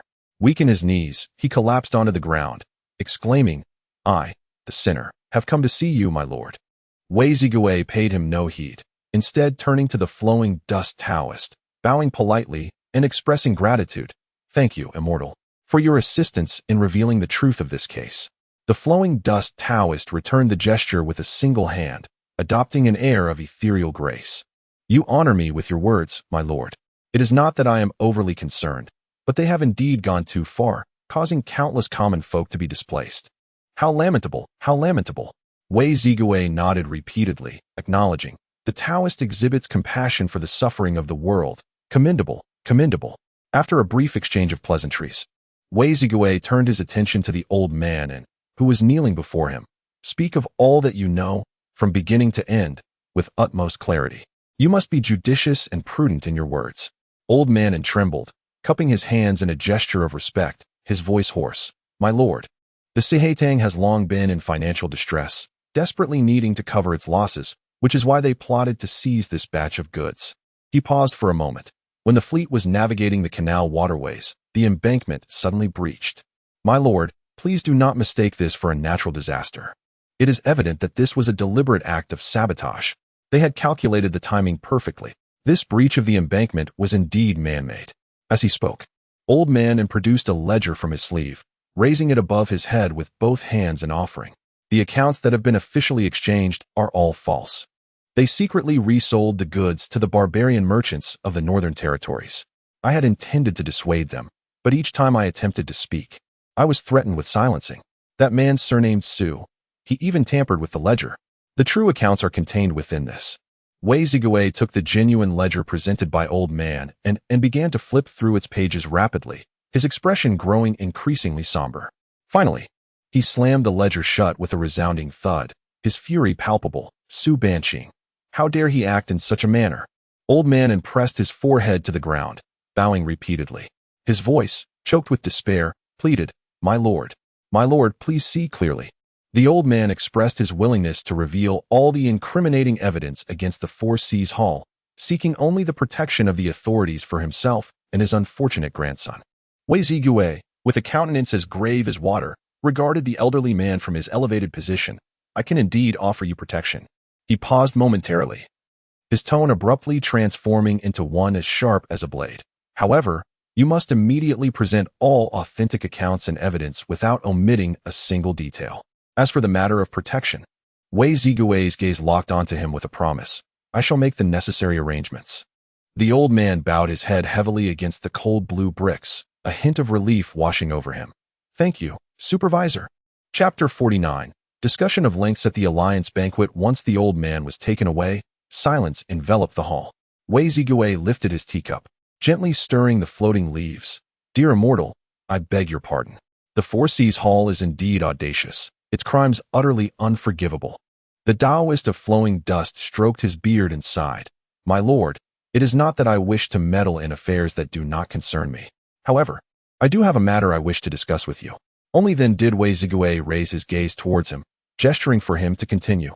Please, do speak. The Taoist of flowing dust did not beat around the bush, stating directly, the reason I have intervened in this matter is not entirely selfless. To be candid, I have unfinished business with the crippled Wu of the Tsang gang, and I hope my lord can provide an opportunity. Wei Zigui was momentarily taken aback. I did not expect one so transcendent as yourself to concern himself with the trivialities of this realm. The Taoist, unflustered, replied calmly, Your words ring true, my lord. The concepts of transcending and engaging with the world are merely aspects of a grand game. I, too, am a victim of circumstance. In this intricate game of chess, who can truly transcend its complexities? His words, imbued with a blend of helplessness and sentimentality, left Wei Zigui unable to articulate a response. Beside him, Wei Nianan remained utterly still, holding his breath, not daring to utter a sound. Under his father's strict tutelage, he felt utterly restrained in such a setting. However, as this matter pertained to his own celestial destiny, urgency clawed at him like a restless feline. Yearning to speak, yet paralyzed by fear, his gaze fixed intently on Wei Zigui, brimming with longing. Yet, Wei Zigui appeared oblivious to his son's pleading eyes, neither affirming nor denying the words of Taoist Lu Chun. Sensing the need for discretion, Taoist Lu Chun eventually rose to take his leave. 3 days prior to the Spring Festival, the town of Jiang was in the throes of the minor festival. Yet, Su Banqing of the Sehaitang had no inclination to celebrate. The dual pressure from the authorities and the merchant association bore down on him like an insurmountable mountain, demanding exorbitant reparations. Su Banqing, in a state of disarray, was compelled to liquidate his assets, scouring for funds. What filled him with dread was the impending punishment from the government. Exhausting every resource and connection, he endeavored to solicit help, yet the far-reaching implications of the situation left no one willing to extend a hand. The once robust network he had woven within the government unraveled like a fragile web. I refuse to believe it. Su Banqing roared in the empty hall, his voice hoarse. The boatman would never employ such tactics. Someone must be conspiring against me. Who could it be? I shall rend them limb from limb. Achu! Achu! Meanwhile, far away, Wen Xiao sneezed twice in quick succession. Rubbing his nose, he muttered, Who is speaking ill of me from behind? Today marks the minor new year. Wen Xiao was tidying up the house alongside Taoist Lu Chun, preparing to pay homage to the kitchen god. Suddenly, Wu Keizi rushed in, his face alight with an unmistakable sense of triumph. Uncle! Uncle! He gasped, pulling forth a gilded invitation from his bosom. The Four Seas Hall has summoned us. We are invited to tonight's alliance banquet. Taoist Lu Chun responded with a soft exclamation, setting aside his feather duster and exchanging a meaningful glance with Wen Xiao. Wu Keizi, oblivious to their silent exchange, continued with fervor, Uncle, this alliance banquet is no ordinary feast. In Suzhou, such gatherings are only held when significant events transpire. Clearly, this is in response to the recent happenings with the Four Seas Hall. He smacked his lips, his expression growing even more smug. Observing Wu Keizi's demeanor, Wen Xiao couldn't help but chuckle softly. Tonight, is it? As the sun hung low in the sky, casting slanted rays, the most opulent establishment in the city, the Tianxiong Tower, was already adorned with vibrant decorations. True to its reputation as a den of extravagance, 7 majestic 4-story towers rose proudly, interconnected by exquisite bridges. As night descended, massive tallow lamps were lit one by one, illuminating the entire complex as if it were day, transforming it into a realm of enchantment. This evening, the Tianxiong Tower would host the Alliance Banquet, with the Coppersmith Guild, led by Wu Keizi, as one of the principal actors. Their contentious rivalry with the Four Seas Hall over smuggling operations had already stirred considerable unrest among various factions. This banquet was convened to address the matter at hand. Wen Xiao blended into the crowd of the Coppersmith Guild, ascending to the 4th floor alongside the throng. Upon stepping into the grand hall, he was immediately enveloped by a myriad of probing and hostile gazes, akin to needles pricking at his back.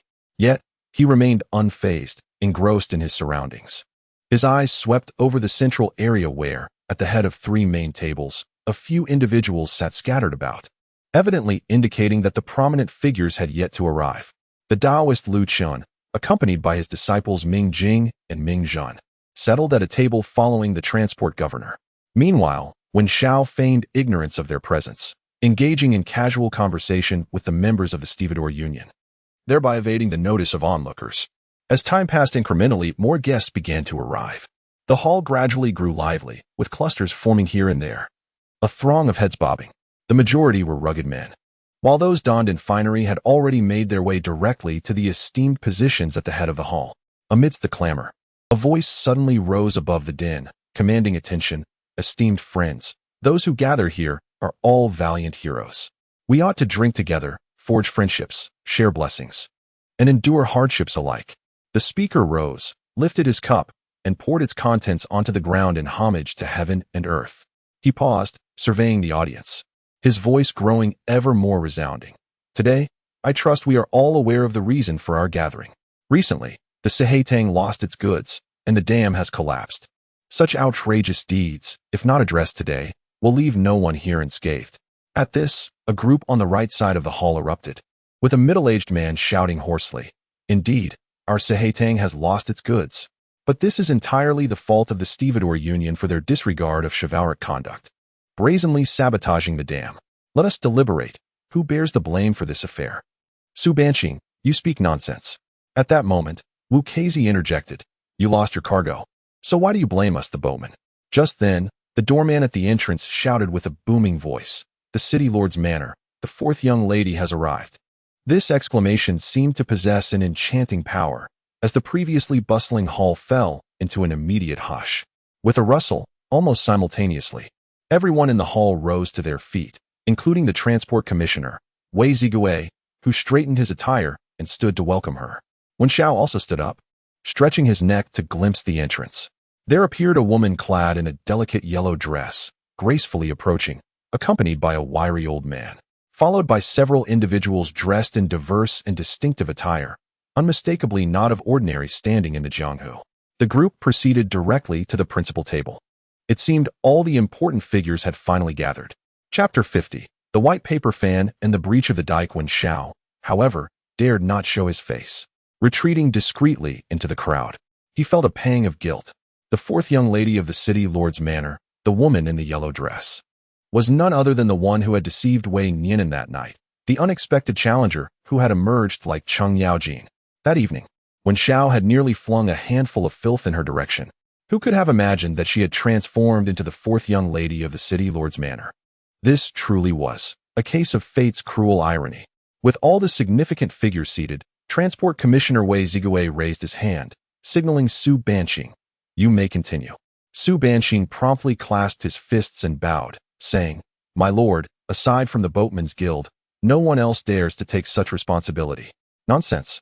Without waiting for him to finish, Wu Keizi interrupted, bowing respectfully to Wei Zigui. "My lord, the goods of the Four Seas Hall have been lost. Yet instead of seeking to recover them, you slander our boatmen.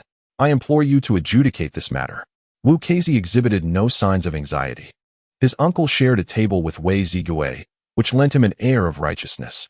"Wu Keizi, cease your pretentiousness," Su Banqing exclaimed, his frustration palpable as he pointed accusingly at Wu Keizi, "Who does not know that you—" "Enough."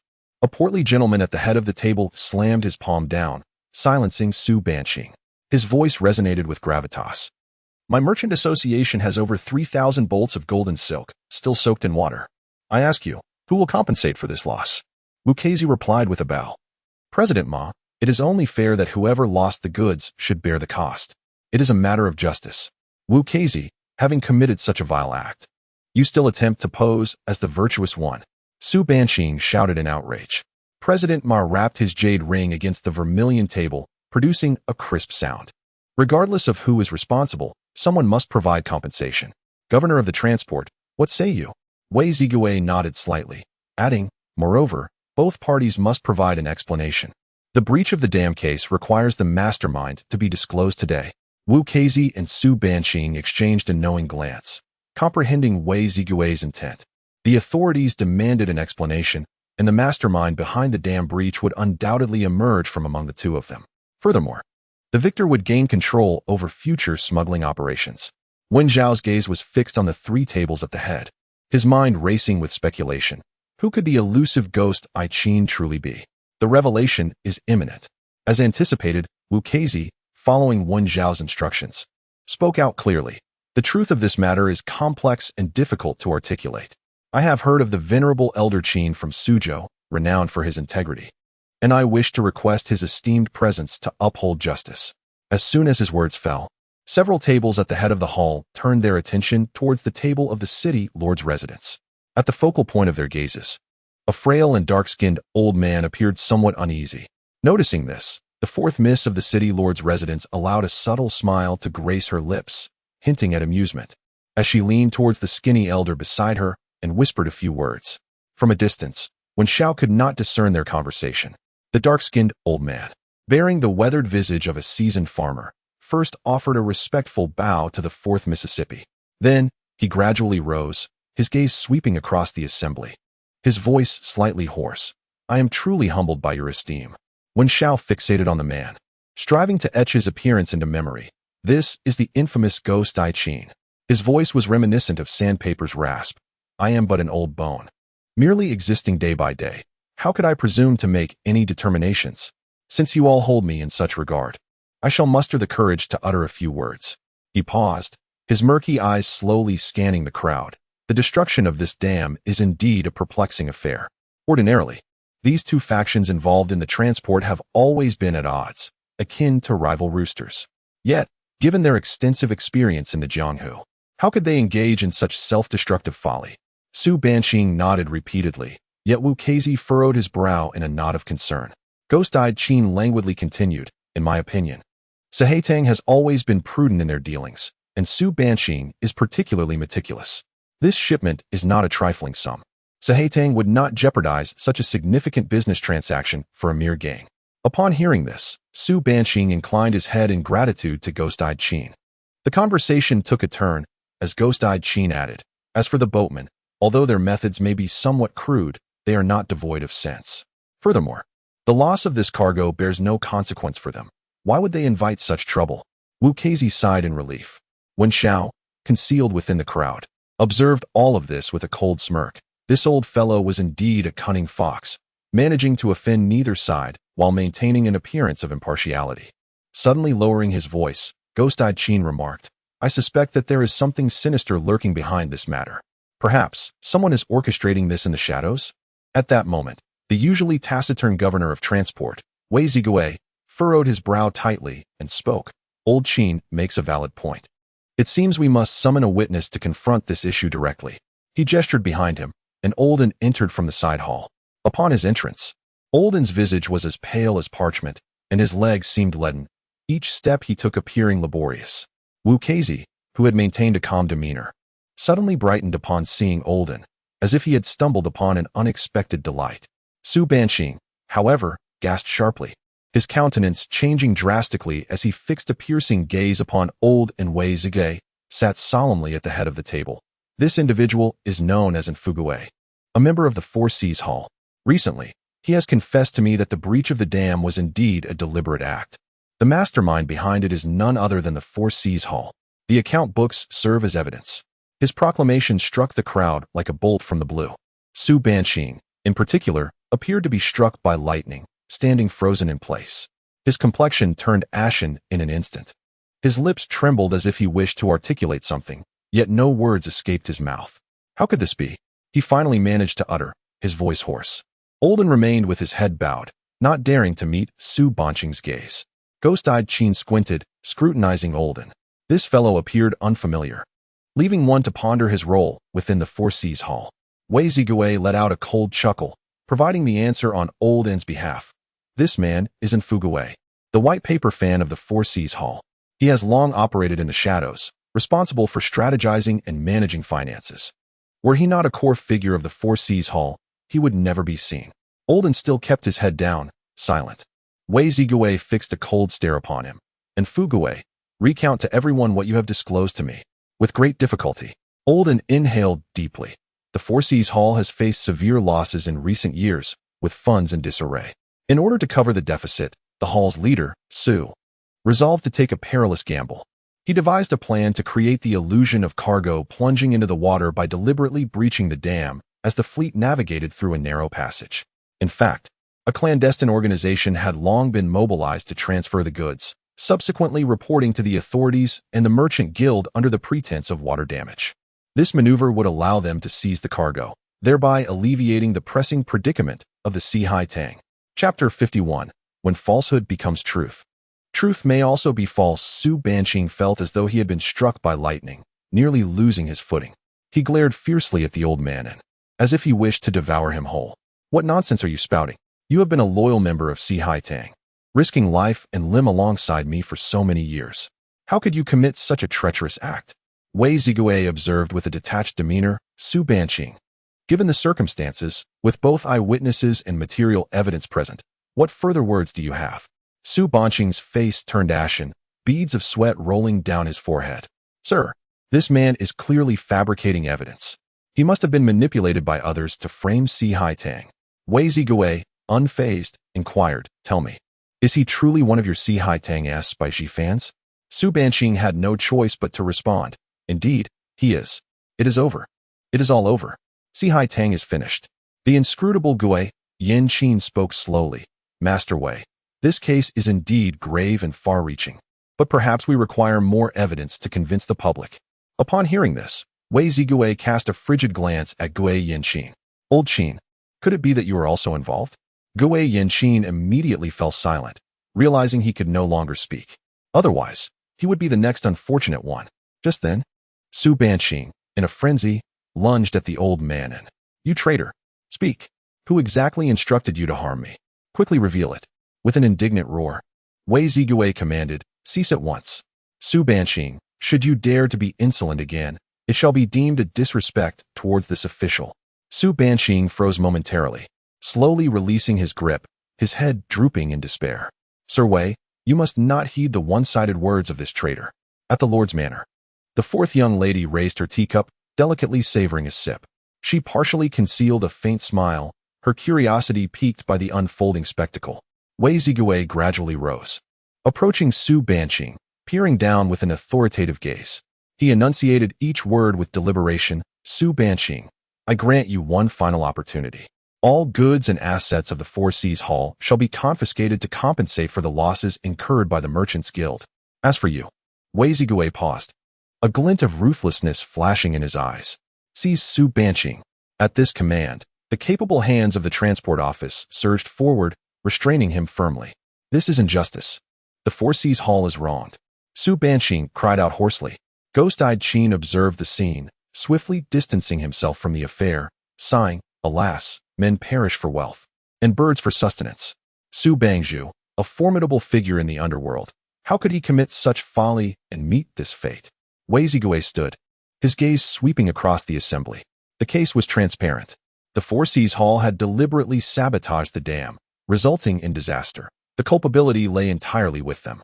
Wu Keizi watched as Su Banqing was dragged away, a great burden lifting from his heart. From this day forth, the transport of Suzhou would be dictated by his guild of boatmen. Wei Zigui approached the president of the Coffer Association and stated, this case is clear. All losses shall be borne by the Sihai Tang. Upon hearing this, the president's face revealed a look of distress. Governor, I fear that Sihai Tang's resources may not suffice to cover such substantial losses. Wei Zigui had anticipated this reaction. He turned to Wu Keizi. If the Coffer Association wishes to seize control of the river transport, you must compensate for it. Are you willing? Upon hearing this, Wu Keizi was instantly filled with joy. Yes, of course.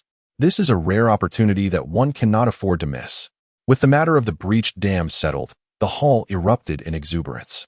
The robust men exchanged cups, drinking with unrestrained delight. When Xiao had already set his sights on the enigmatic Qin, pondering how to approach him discreetly. Now aware of the connection between Wei Zigui and Qin, he initially intended to exploit his relationship with Wei, but plans are often thwarted by unforeseen circumstances. Meanwhile, Wu Keizi expressed his gratitude to the governor and returned, brimming with excitement. With a flush of joy, bolstered by the effects of alcohol, he raised his cup high, proclaiming, Noble heroes, you have upheld justice for our Coffer Association. Your kindness will be forever remembered. Come, brothers, let us raise our glasses to these gallant champions. The men of the Coffer Association responded in unison, their cheers reverberating as if to lift the very roof. They all raised their cups, and in that instant, Every gaze in the hall converged upon them. Wen Xiao, amidst the throng of burly men, stood out conspicuously. "Ah, you little thief, it is you." A sharp exclamation came from the fourth miss of the city lord's mansion, who had spotted Wen Xiao. Wen Xiao silently cursed the crippled Wu, whose excessive revelry had led to this unfortunate revelation. The fourth miss glared at him with wide, almond-shaped eyes, as if she intended to devour him whole. The once lively and boisterous hall fell abruptly into silence. The sound of a pin dropping could be heard. Confused glances pierced Wen Xiao like daggers, causing unease to wash over him. "Wait, this must be a misunderstanding," Wen Xiao hastily shouted. "Misunderstanding? I hardly think so," the fourth miss retorted, rising from her seat, her voice laced with uncontainable fury. She was truly enraged, wishing nothing more than to see Wen Xiao suffer the consequences of his actions. The gaunt old man beside her quickly intervened. "Fourth miss, this is but a trivial matter. Let the servants handle it." Seeing the situation escalate, the crafty Qin approached the fourth miss, his demeanor obsequious. "Fourth miss, please, allow me to teach this rascal a lesson on your behalf." Wen Xiao anxiously interjected, "My lady, it was merely a misunderstanding. We had a quarrel, nothing more." The fourth miss snorted coldly, her anger palpable. Yet she found herself uncertain about how to deal with Wen Xiao at that moment. Qin's expression darkened. "Fourth miss, this man dares to show you disrespect. Allow me to take care of him." Before he could finish his sentence, he had already pushed through the crowd of the Zongfu society, charging toward Wen Xiao with palpable aggression. The onlookers exchanged glances, none daring to make a move. After all, the city lord's residence was not to be trifled with. Wu was in a state of frantic distress, but there was little he could do but worry. Qin advanced with swift strides, reaching out to seize Wen Xiao. In a deft maneuver, Wen Xiao sidestepped, narrowly evading the grasp, and instantly, a chase ensued in the center of the hall. As the wandering Taoist was about to rise, he caught a warning glance from Wen Xiao, compelling him to firmly plant himself back in his seat and feign ignorance of Wen Xiao's presence. "Halt!" commanded the ghost-eyed Qin, as he summoned the winds beneath his feet, pursuing Wen Xiao through perilous terrain. Anger bubbled within Wen Xiao. This old fool, with debts yet unaccounted for, dared to provoke him simply to curry favor with the fourth miss. "Very well, if you seek your demise, I shall oblige." He deliberately slowed his pace, feigning fatigue. The ghost-eyed Qin, elated, lunged forward in a swift motion, hands reaching for Wen Xiao's shoulders. Just as Qin was about to make contact, Wen Xiao abruptly turned, channeling all his energy into his palm and striking fiercely at Qin's abdomen. Sensing something amiss, Qin hastily summoned his full strength to defend himself. Though his martial prowess was considerable, it could not rival the profound essence of a Qi cultivator. Most of the impact was absorbed, yet the residual energy surged through him, sending him crashing to the ground. With a cough, Qin spat blood, his face ashen, glaring furiously at Wen Xiao. "Little thief. You wretched scoundrel. You feigned madness to ensnare me, concealing your true strength while engaging in trickery." Chapter 52. A grudge must be repaid. The incense offering the hall resonated with the furious shouts of the assembled heroes, all incensed and denouncing the scene. "Cease this at once." Finally, the fourth miss spoke. Some drew short blades from their waistbands, and the valiant figures in the hall stood, the atmosphere thick with tension, their expressions hostile as they fixed their gazes upon Wen Xiao. "Wait!" Wen Xiao suddenly exclaimed loudly, his expression still brimming with audacity, yet he uttered, "Fourth miss, I am willing to admit my fault." Upon hearing this, the fourth miss's lips curled into a smug smile. "Oh? You little rogue, dare you seek my forgiveness?" She looked down upon Wen Xiao. "If you truly repent, then right here, before everyone, you shall bow 3 times to me. Let all bear witness to your arrogance and insolence." Wen Xiao's heart sank. He could concede to admitting his fault, but bowing was utterly out of the question. He lifted his gaze, meeting the fourth miss's eyes with calm determination. "Is bowing absolutely necessary?" The fourth miss sneered coldly. "I wish to make it known to all the consequences of offending the lord of the city. No bowing. Very well.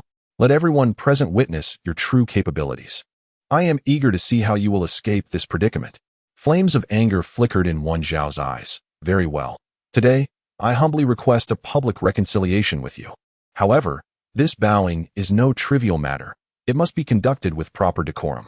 I shall set up an incense altar, present 3 offerings, and treat this with the seriousness it deserves, shall we?" The fourth miss was momentarily taken aback, Then a playful smile danced across her features. Intrigued to see what tricks this young man would employ. Very well, how could this not be splendid? She clapped her hands, signaling the servants to prepare. Shortly after, the servants arranged an incense altar in the center of the hall, adorned with a pig's head, a whole chicken, and fresh fish. Wen Xiao gazed at the altar, his brow furrowing slightly, seemingly dissatisfied. Isn't there a missing incense burner? Just as a servant was about to turn to fetch one, Wen Xiao produced an ancient, dark-hued incense burner from his satchel and said, "No need to fetch one. Let us use mine."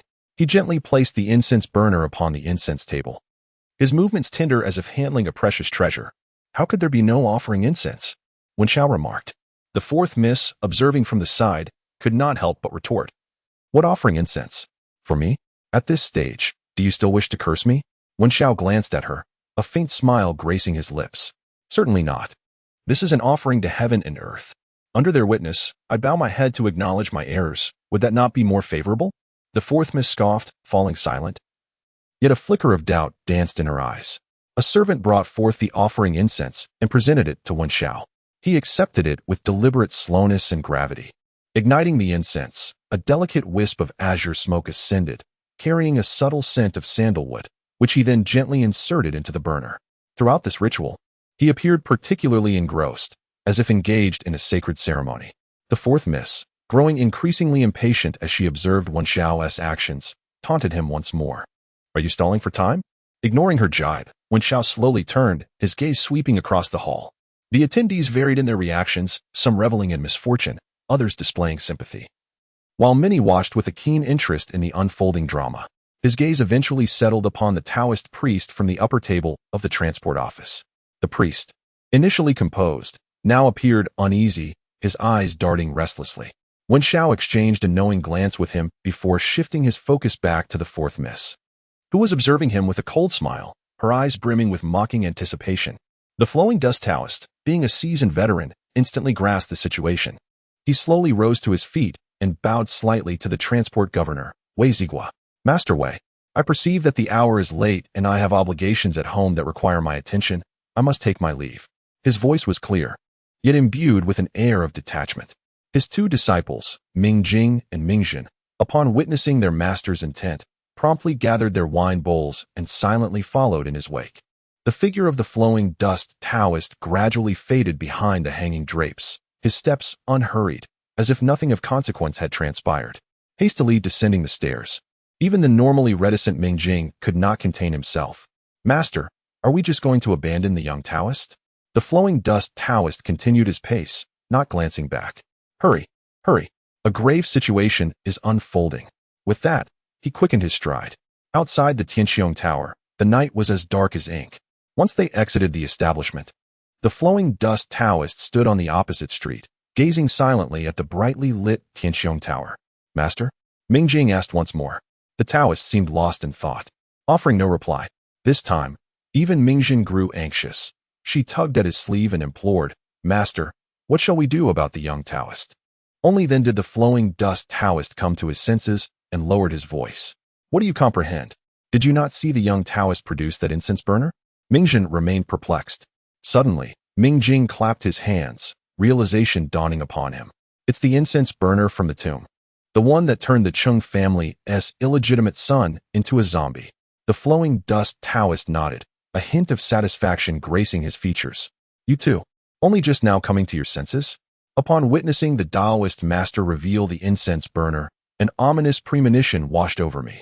He paused momentarily before asserting, do not provoke the Taoist master. His temperament is one of swift retribution. The Luchan Taoist seemed to take pride in his cleverness.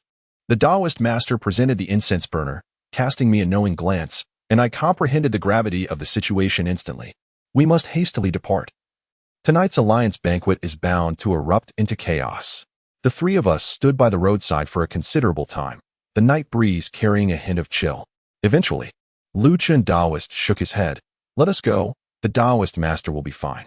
However, it appears we may be forced to flee once more. With that, he set off, prompting Ming Jing and Ming Jin to follow closely behind. Meanwhile, within the Tianqiong Tower at the alliance banquet, the fourth young lady noticed Luchan Taoist's discreet exit, but chose not to comment. After all, he was a guest at the table of the Transport Bureau. and she had no desire to meddle. Yet, her patience began to wane as she gazed upon Wen Xiao, who stood dazedly before the incense altar in the hall's center. Her voice, tinged with impatience, inquired, "What are you waiting for?" Wen Xiao's gaze remained fixated on the curling blue smoke of the offering incense. His tone laced with confusion. "Fourth young lady, do not rush me. I must gather my thoughts." During this interval, the malevolent Qin with the ghostly eyes had regained his composure and glared fiercely at Wen Xiao. "What are you playing at? Bow and apologize to the fourth young lady at once." Wen Xiao, desperate for a reason to delay, found Qin's approach to be a welcome opportunity. He let out a cold laugh, his eyes brimming with disdain. "Qin, what are you so pleased about? Only the fourth young lady can compel me. What do you think you are?" Qin Guiyan's face turned ashen at Wen Xiao's words, fury boiling within him. Yet he dared not offend the fourth young lady in the slightest. Instead, he unleashed his pent-up rage upon Wen Xiao. "You little thief. The fourth young lady commands you to kneel, and you have the audacity to delay and evade. Kneel and plead for mercy at once." At that moment, he found himself unable to do anything to Wen Xiao, his frustration reaching its peak. Suddenly, Wen Xiao declared, "A gentleman may be slain, but cannot be humiliated. You will never see me bow my head in supplication." Upon hearing this, Qin Guiyan felt a surge of joy within him. This was precisely the declaration he had awaited. Since this little thief refused to kneel, it provided him with the perfect justification to act. He yearned for the fourth young lady to issue an immediate command for the city lord's mansion to strike down this arrogant thief on the spot. Chapter 53. The fragrance of poison wafts as heroes fall. As Qin Guiyan prepared to further incite the situation, a strange and sweet aroma suddenly enveloped his senses. He felt his limbs grow weak and his body sway violently, collapsing to the ground with a thud. Already injured and situated perilously close to the incense burner, he inhaled the fragrant offering in abundance, becoming the first to succumb. "It's poisoned." Terror gripped Qin Guiyan as he desperately attempted to sound the alarm, but could only manage to utter two indistinct words. Before his voice faded, the hall was filled with the sounds of thuds and groans as the multitude fell to the ground like cut wheat, collapsing helplessly. The emaciated old man beside the fourth young lady, experienced and knowledgeable, turned pale and urgently whispered, "Fourth young lady, we must flee." He reached out to grasp the fourth young lady, intent on leading her away to safety. However, he staggered, his legs weakened, and he collapsed straight to the ground. The fourth miss was nearly toppled over by his sudden pull, and she immediately felt a sweet sensation in her throat, a suffocating pressure in her chest that rendered her breathless, causing her to helplessly sink to the floor. Wei Zigua, the governor of the transport system, a mere mortal, could no longer withstand the onslaught of this toxic fragrance, and he slumped over the table. His mind remained somewhat lucid. Initially, he believed it was merely his incapacity to handle alcohol. However, the bizarre scene before him quickly made him realize that he had been poisoned. Wukazi had long since slumped against the back of his chair, utterly immobilized. Anxiety burned within him as he recalled the earlier scheme involving the Sahatank silk, which had led to a disastrous breach. Now, at this alliance banquet, a calamity of mass poisoning had erupted. The familiar formula and taste convinced him that this was undoubtedly connected to Wen Xiao. The hall was strewn with bodies, many lying at odd angles, while the few remaining struggled to suppress the surging poison within. Observing this scene, a smile finally crept onto Wen Xiao's lips as he took measured steps towards the head of the hall. The fourth miss, clinging to her last breath, weakly exclaimed, "Little thief, when did you poison us? The city lord's residence will not let you escape." Yet, Wen Xiao did not spare her a glance. At this moment, all his attention was focused on Ghost-Eyed Qin. An uncontrollable impulse surged from the depths of his heart, a remnant of the emotions of this body's original owner. The enigma of his origins and the whereabouts of his parents haunted Wen Xiao like an inescapable shadow, perpetually obstructing the true fusion of his soul with this corporeal form. As the fourth miss observed Wen Xiao drawing closer with each step, a wave of fear surged within her. She mistakenly believed that he had come to settle the score with her. However, Wen Xiao halted before the sinister figure of Ghost-Eyed Qin. Lowering his gaze, he fixed his eyes upon the prostrate Ghost-Eyed Qin and inquired, "Ghost-Eyed Qin, how do you suggest I concoct your demise?" With a fierce glint in his eyes, Ghost-Eyed Qin snarled through gritted teeth, "You little thief, if you possess the audacity, then kill me." "Kill you? It is not as simple as that." Wen Xiao replied with a light chuckle, looking down upon him. "I have many inquiries to make of you." Ghost-Eyed Qin, under the impression that Wen Zhao's numerous questions would entail inflicting torment upon him, felt an unexpected sense of relief wash over him. After all, if he were to be broken, he might as well embrace the freedom that followed. He let out a couple of mocking laughs, laced with scorn, and retorted, "Little thief. Do you truly believe you will meet a favorable end? Today, you have offended the lord of the city. How could your fate possibly be any better?" Wen Zhao replied with a calm demeanor, "The future is a matter for another time. Right now, I genuinely have questions for you." Ghost I Ching merely scoffed, his eyes brimming with disdain and provocation. Unperturbed, Wen Zhao continued, "You were once the leader of the underworld in Suzhou, running a smuggling operation, were you not?" Ghost I Ching remained silent, his cold gaze fixed intently on Wen Zhao. Without further ado, Wen Zhao seized Ghost I Ching's index finger and, with a swift motion, twisted it violently. A faint groan escaped from Qin with the ghostly eyes, as beads of sweat the size of soybeans emerged on his forehead, his complexion turning a ghastly white. The excruciating pain caused his body to tremble, yet he resolutely suppressed any sound of pleas for mercy. Gasping for breath, he declared, "If you dare to sever my hand, do you think I, your grandfather, fear you?" Wen Zhao regarded his agonized expression with no trace of compassion, his voice remaining calm. "Do you realize the immense effort I expended to find you? I would never allow you to perish so easily." Qin's eyes widened in sudden comprehension, a glimmer of madness flashing within them. "You little thief, so you are my nemesis. Ha ha ha, then I must have slaughtered your entire family." Knowing that I have done so fills me with exhilaration. Observing his nearly deranged demeanor, Wen Zhao slowly spoke, his voice soft yet resonating clearly in the ears of all present. "The poison I administered is the poison of corpses. Over time, it becomes incurable and inevitably transforms one into a zombie." He paused for effect before continuing, "Thus, you would do well to confess honestly. Otherwise, the valiant men at this banquet will share your fate in death." Wen Zhao's words seemed to unveil a dreadful reality, that even in death, one would not find peace as a zombie. The impact of his statement was immediate. After all, in a world steeped in beliefs of ghosts and deities, the dead are revered, and a proper burial is paramount. To become a zombie after death not only denies one the chance of reincarnation, but also subjects them to the disdain of society, leading to their bodies being mercilessly mutilated, a fate where even in death, there is no solace. Wen Zhao's moral coercion was executed with remarkable finesse. The once tranquil hall erupted into a cacophony, buzzing with whispers. Various heroes exchanged furtive glances, their eyes darting between Wen Zhao and the enigmatic Qin with ghostly eyes. Enraged, Qin trembled uncontrollably, unleashing a torrent of invectives. "You wicked charlatan! How dare you manipulate the hearts of men?" Wen Zhao paid no heed to his impotent fury, his gaze fixed unwaveringly on Qin, pressing ever closer. "Will you speak, or will you remain silent?" Qin found himself cornered, veins bulging on his forehead. Above, the president of the Merchant Association, a corpulent figure, was ensnared in his chair, helpless and drenched in perspiration. With labored breaths, he implored in a muffled voice, "Brother Qin, do speak. For the sake of everyone present, this young man does not seek your gold or silver. He merely requests a few words. Why endure this torment?" Each word he uttered seemed to be forcibly extracted from his chest, a testament to his struggle.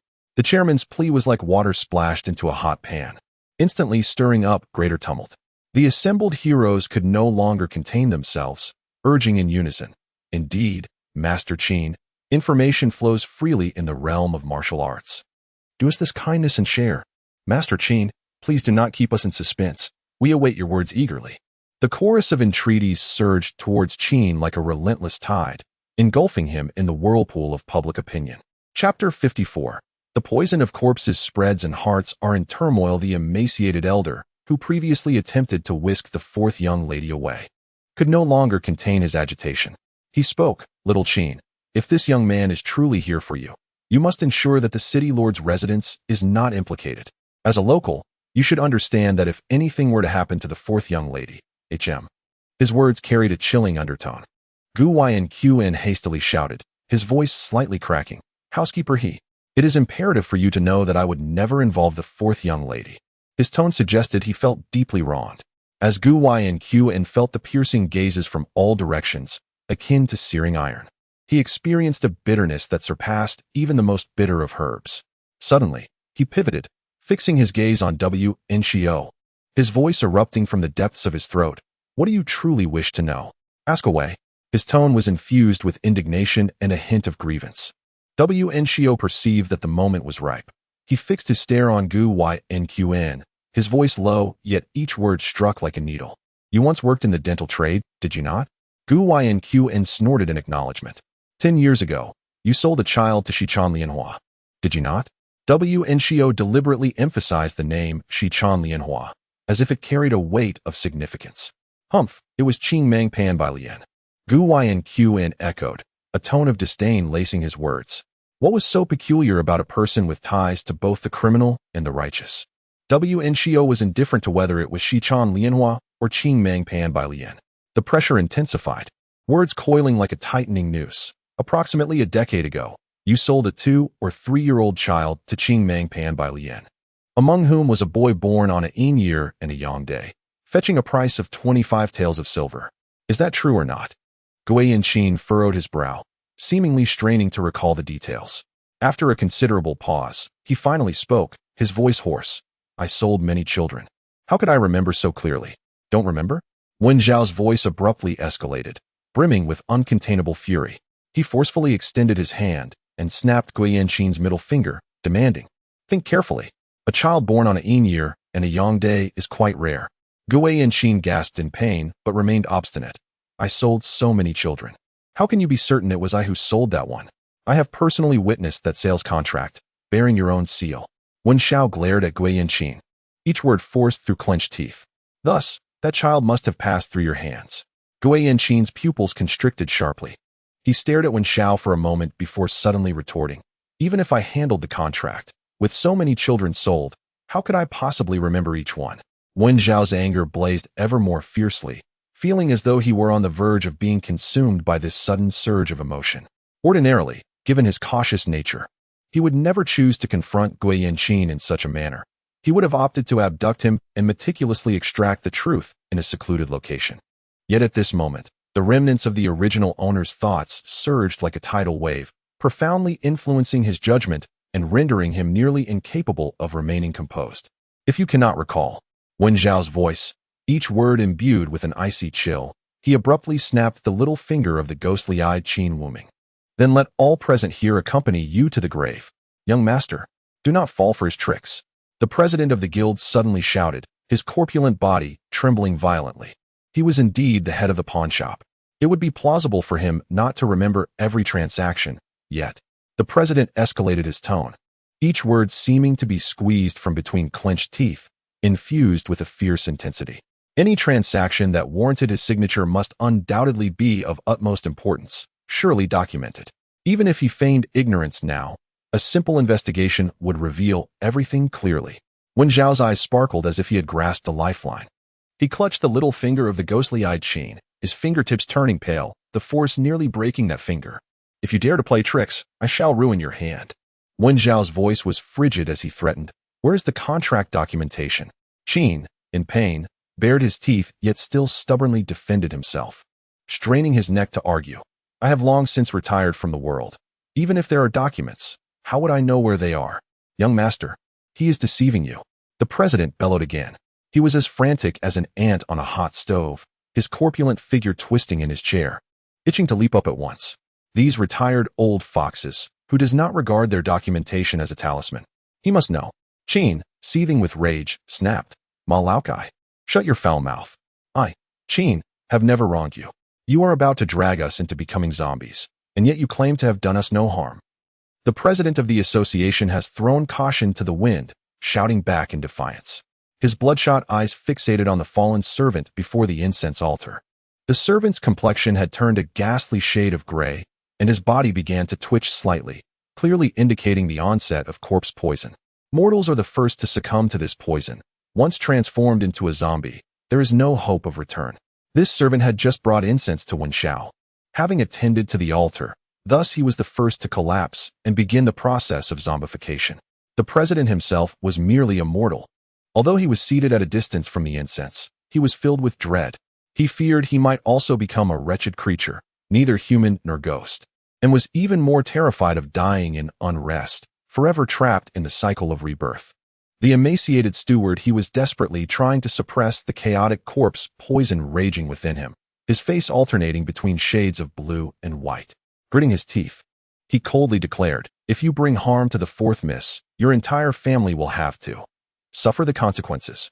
Chin, with a sense of urgency, felt the veins on his forehead bulge as he shouted at Steward he, "It's not that I'm unwilling to speak, but it's simply not permissible." Upon hearing this, Wen Zhao's heart surged with joy. He exerted a sudden force, and with a crack, he forcibly broke Chin's little finger. A wave of excruciating pain washed over Chin, yet he did not utter a single sound. Instead, he fixed his gaze intently on Steward he, his eyes conveying all his helplessness and grievances. "Steward," he snorted derisively, his tone laced with disdain, "what matter could possibly outweigh the authority of the city lord's residence?" The ghostly-eyed Chin tightly sealed his lips, his face etched with grievance, yet he dared not utter a single word. At that moment, beside the incense altar, the pallid servant suddenly stirred. The veins on his neck swelled like writhing earthworms, and his cheeks swiftly adopted a peculiar ashen hue. He staggered to his feet, and the previously alert heroes were instantly overwhelmed by frightful cries. The servant had transformed into a ghoul. The ghoul moved stiffly, step by step, towards the elevated platform. A piercing scream erupted from the president of the Horse Club. His corpulent body thrashed desperately in his chair, yet he could not budge an inch. Hearing that jarring scream, Wen Zhao furrowed his brow, a wave of irritation washing over him. He sprang forward, delivering a powerful strike to the ghoul's cervical spine. With a sickening crack, the ghoul's neck twisted at an unnatural angle, collapsing to the ground. Yet, even so, the ghoul did not succumb completely. It continued to writhe on the floor, its limbs flailing chaotically. A flicker of disgust crossed Wen Zhao's eyes as he lifted his foot and forcefully crushed the ghoul's limbs. Finally, the ghoul lay still, a mere puddle of lifelessness upon the floor. However, its head remained defiantly agape, mimicking a gnawing gesture, sending chills down the spine.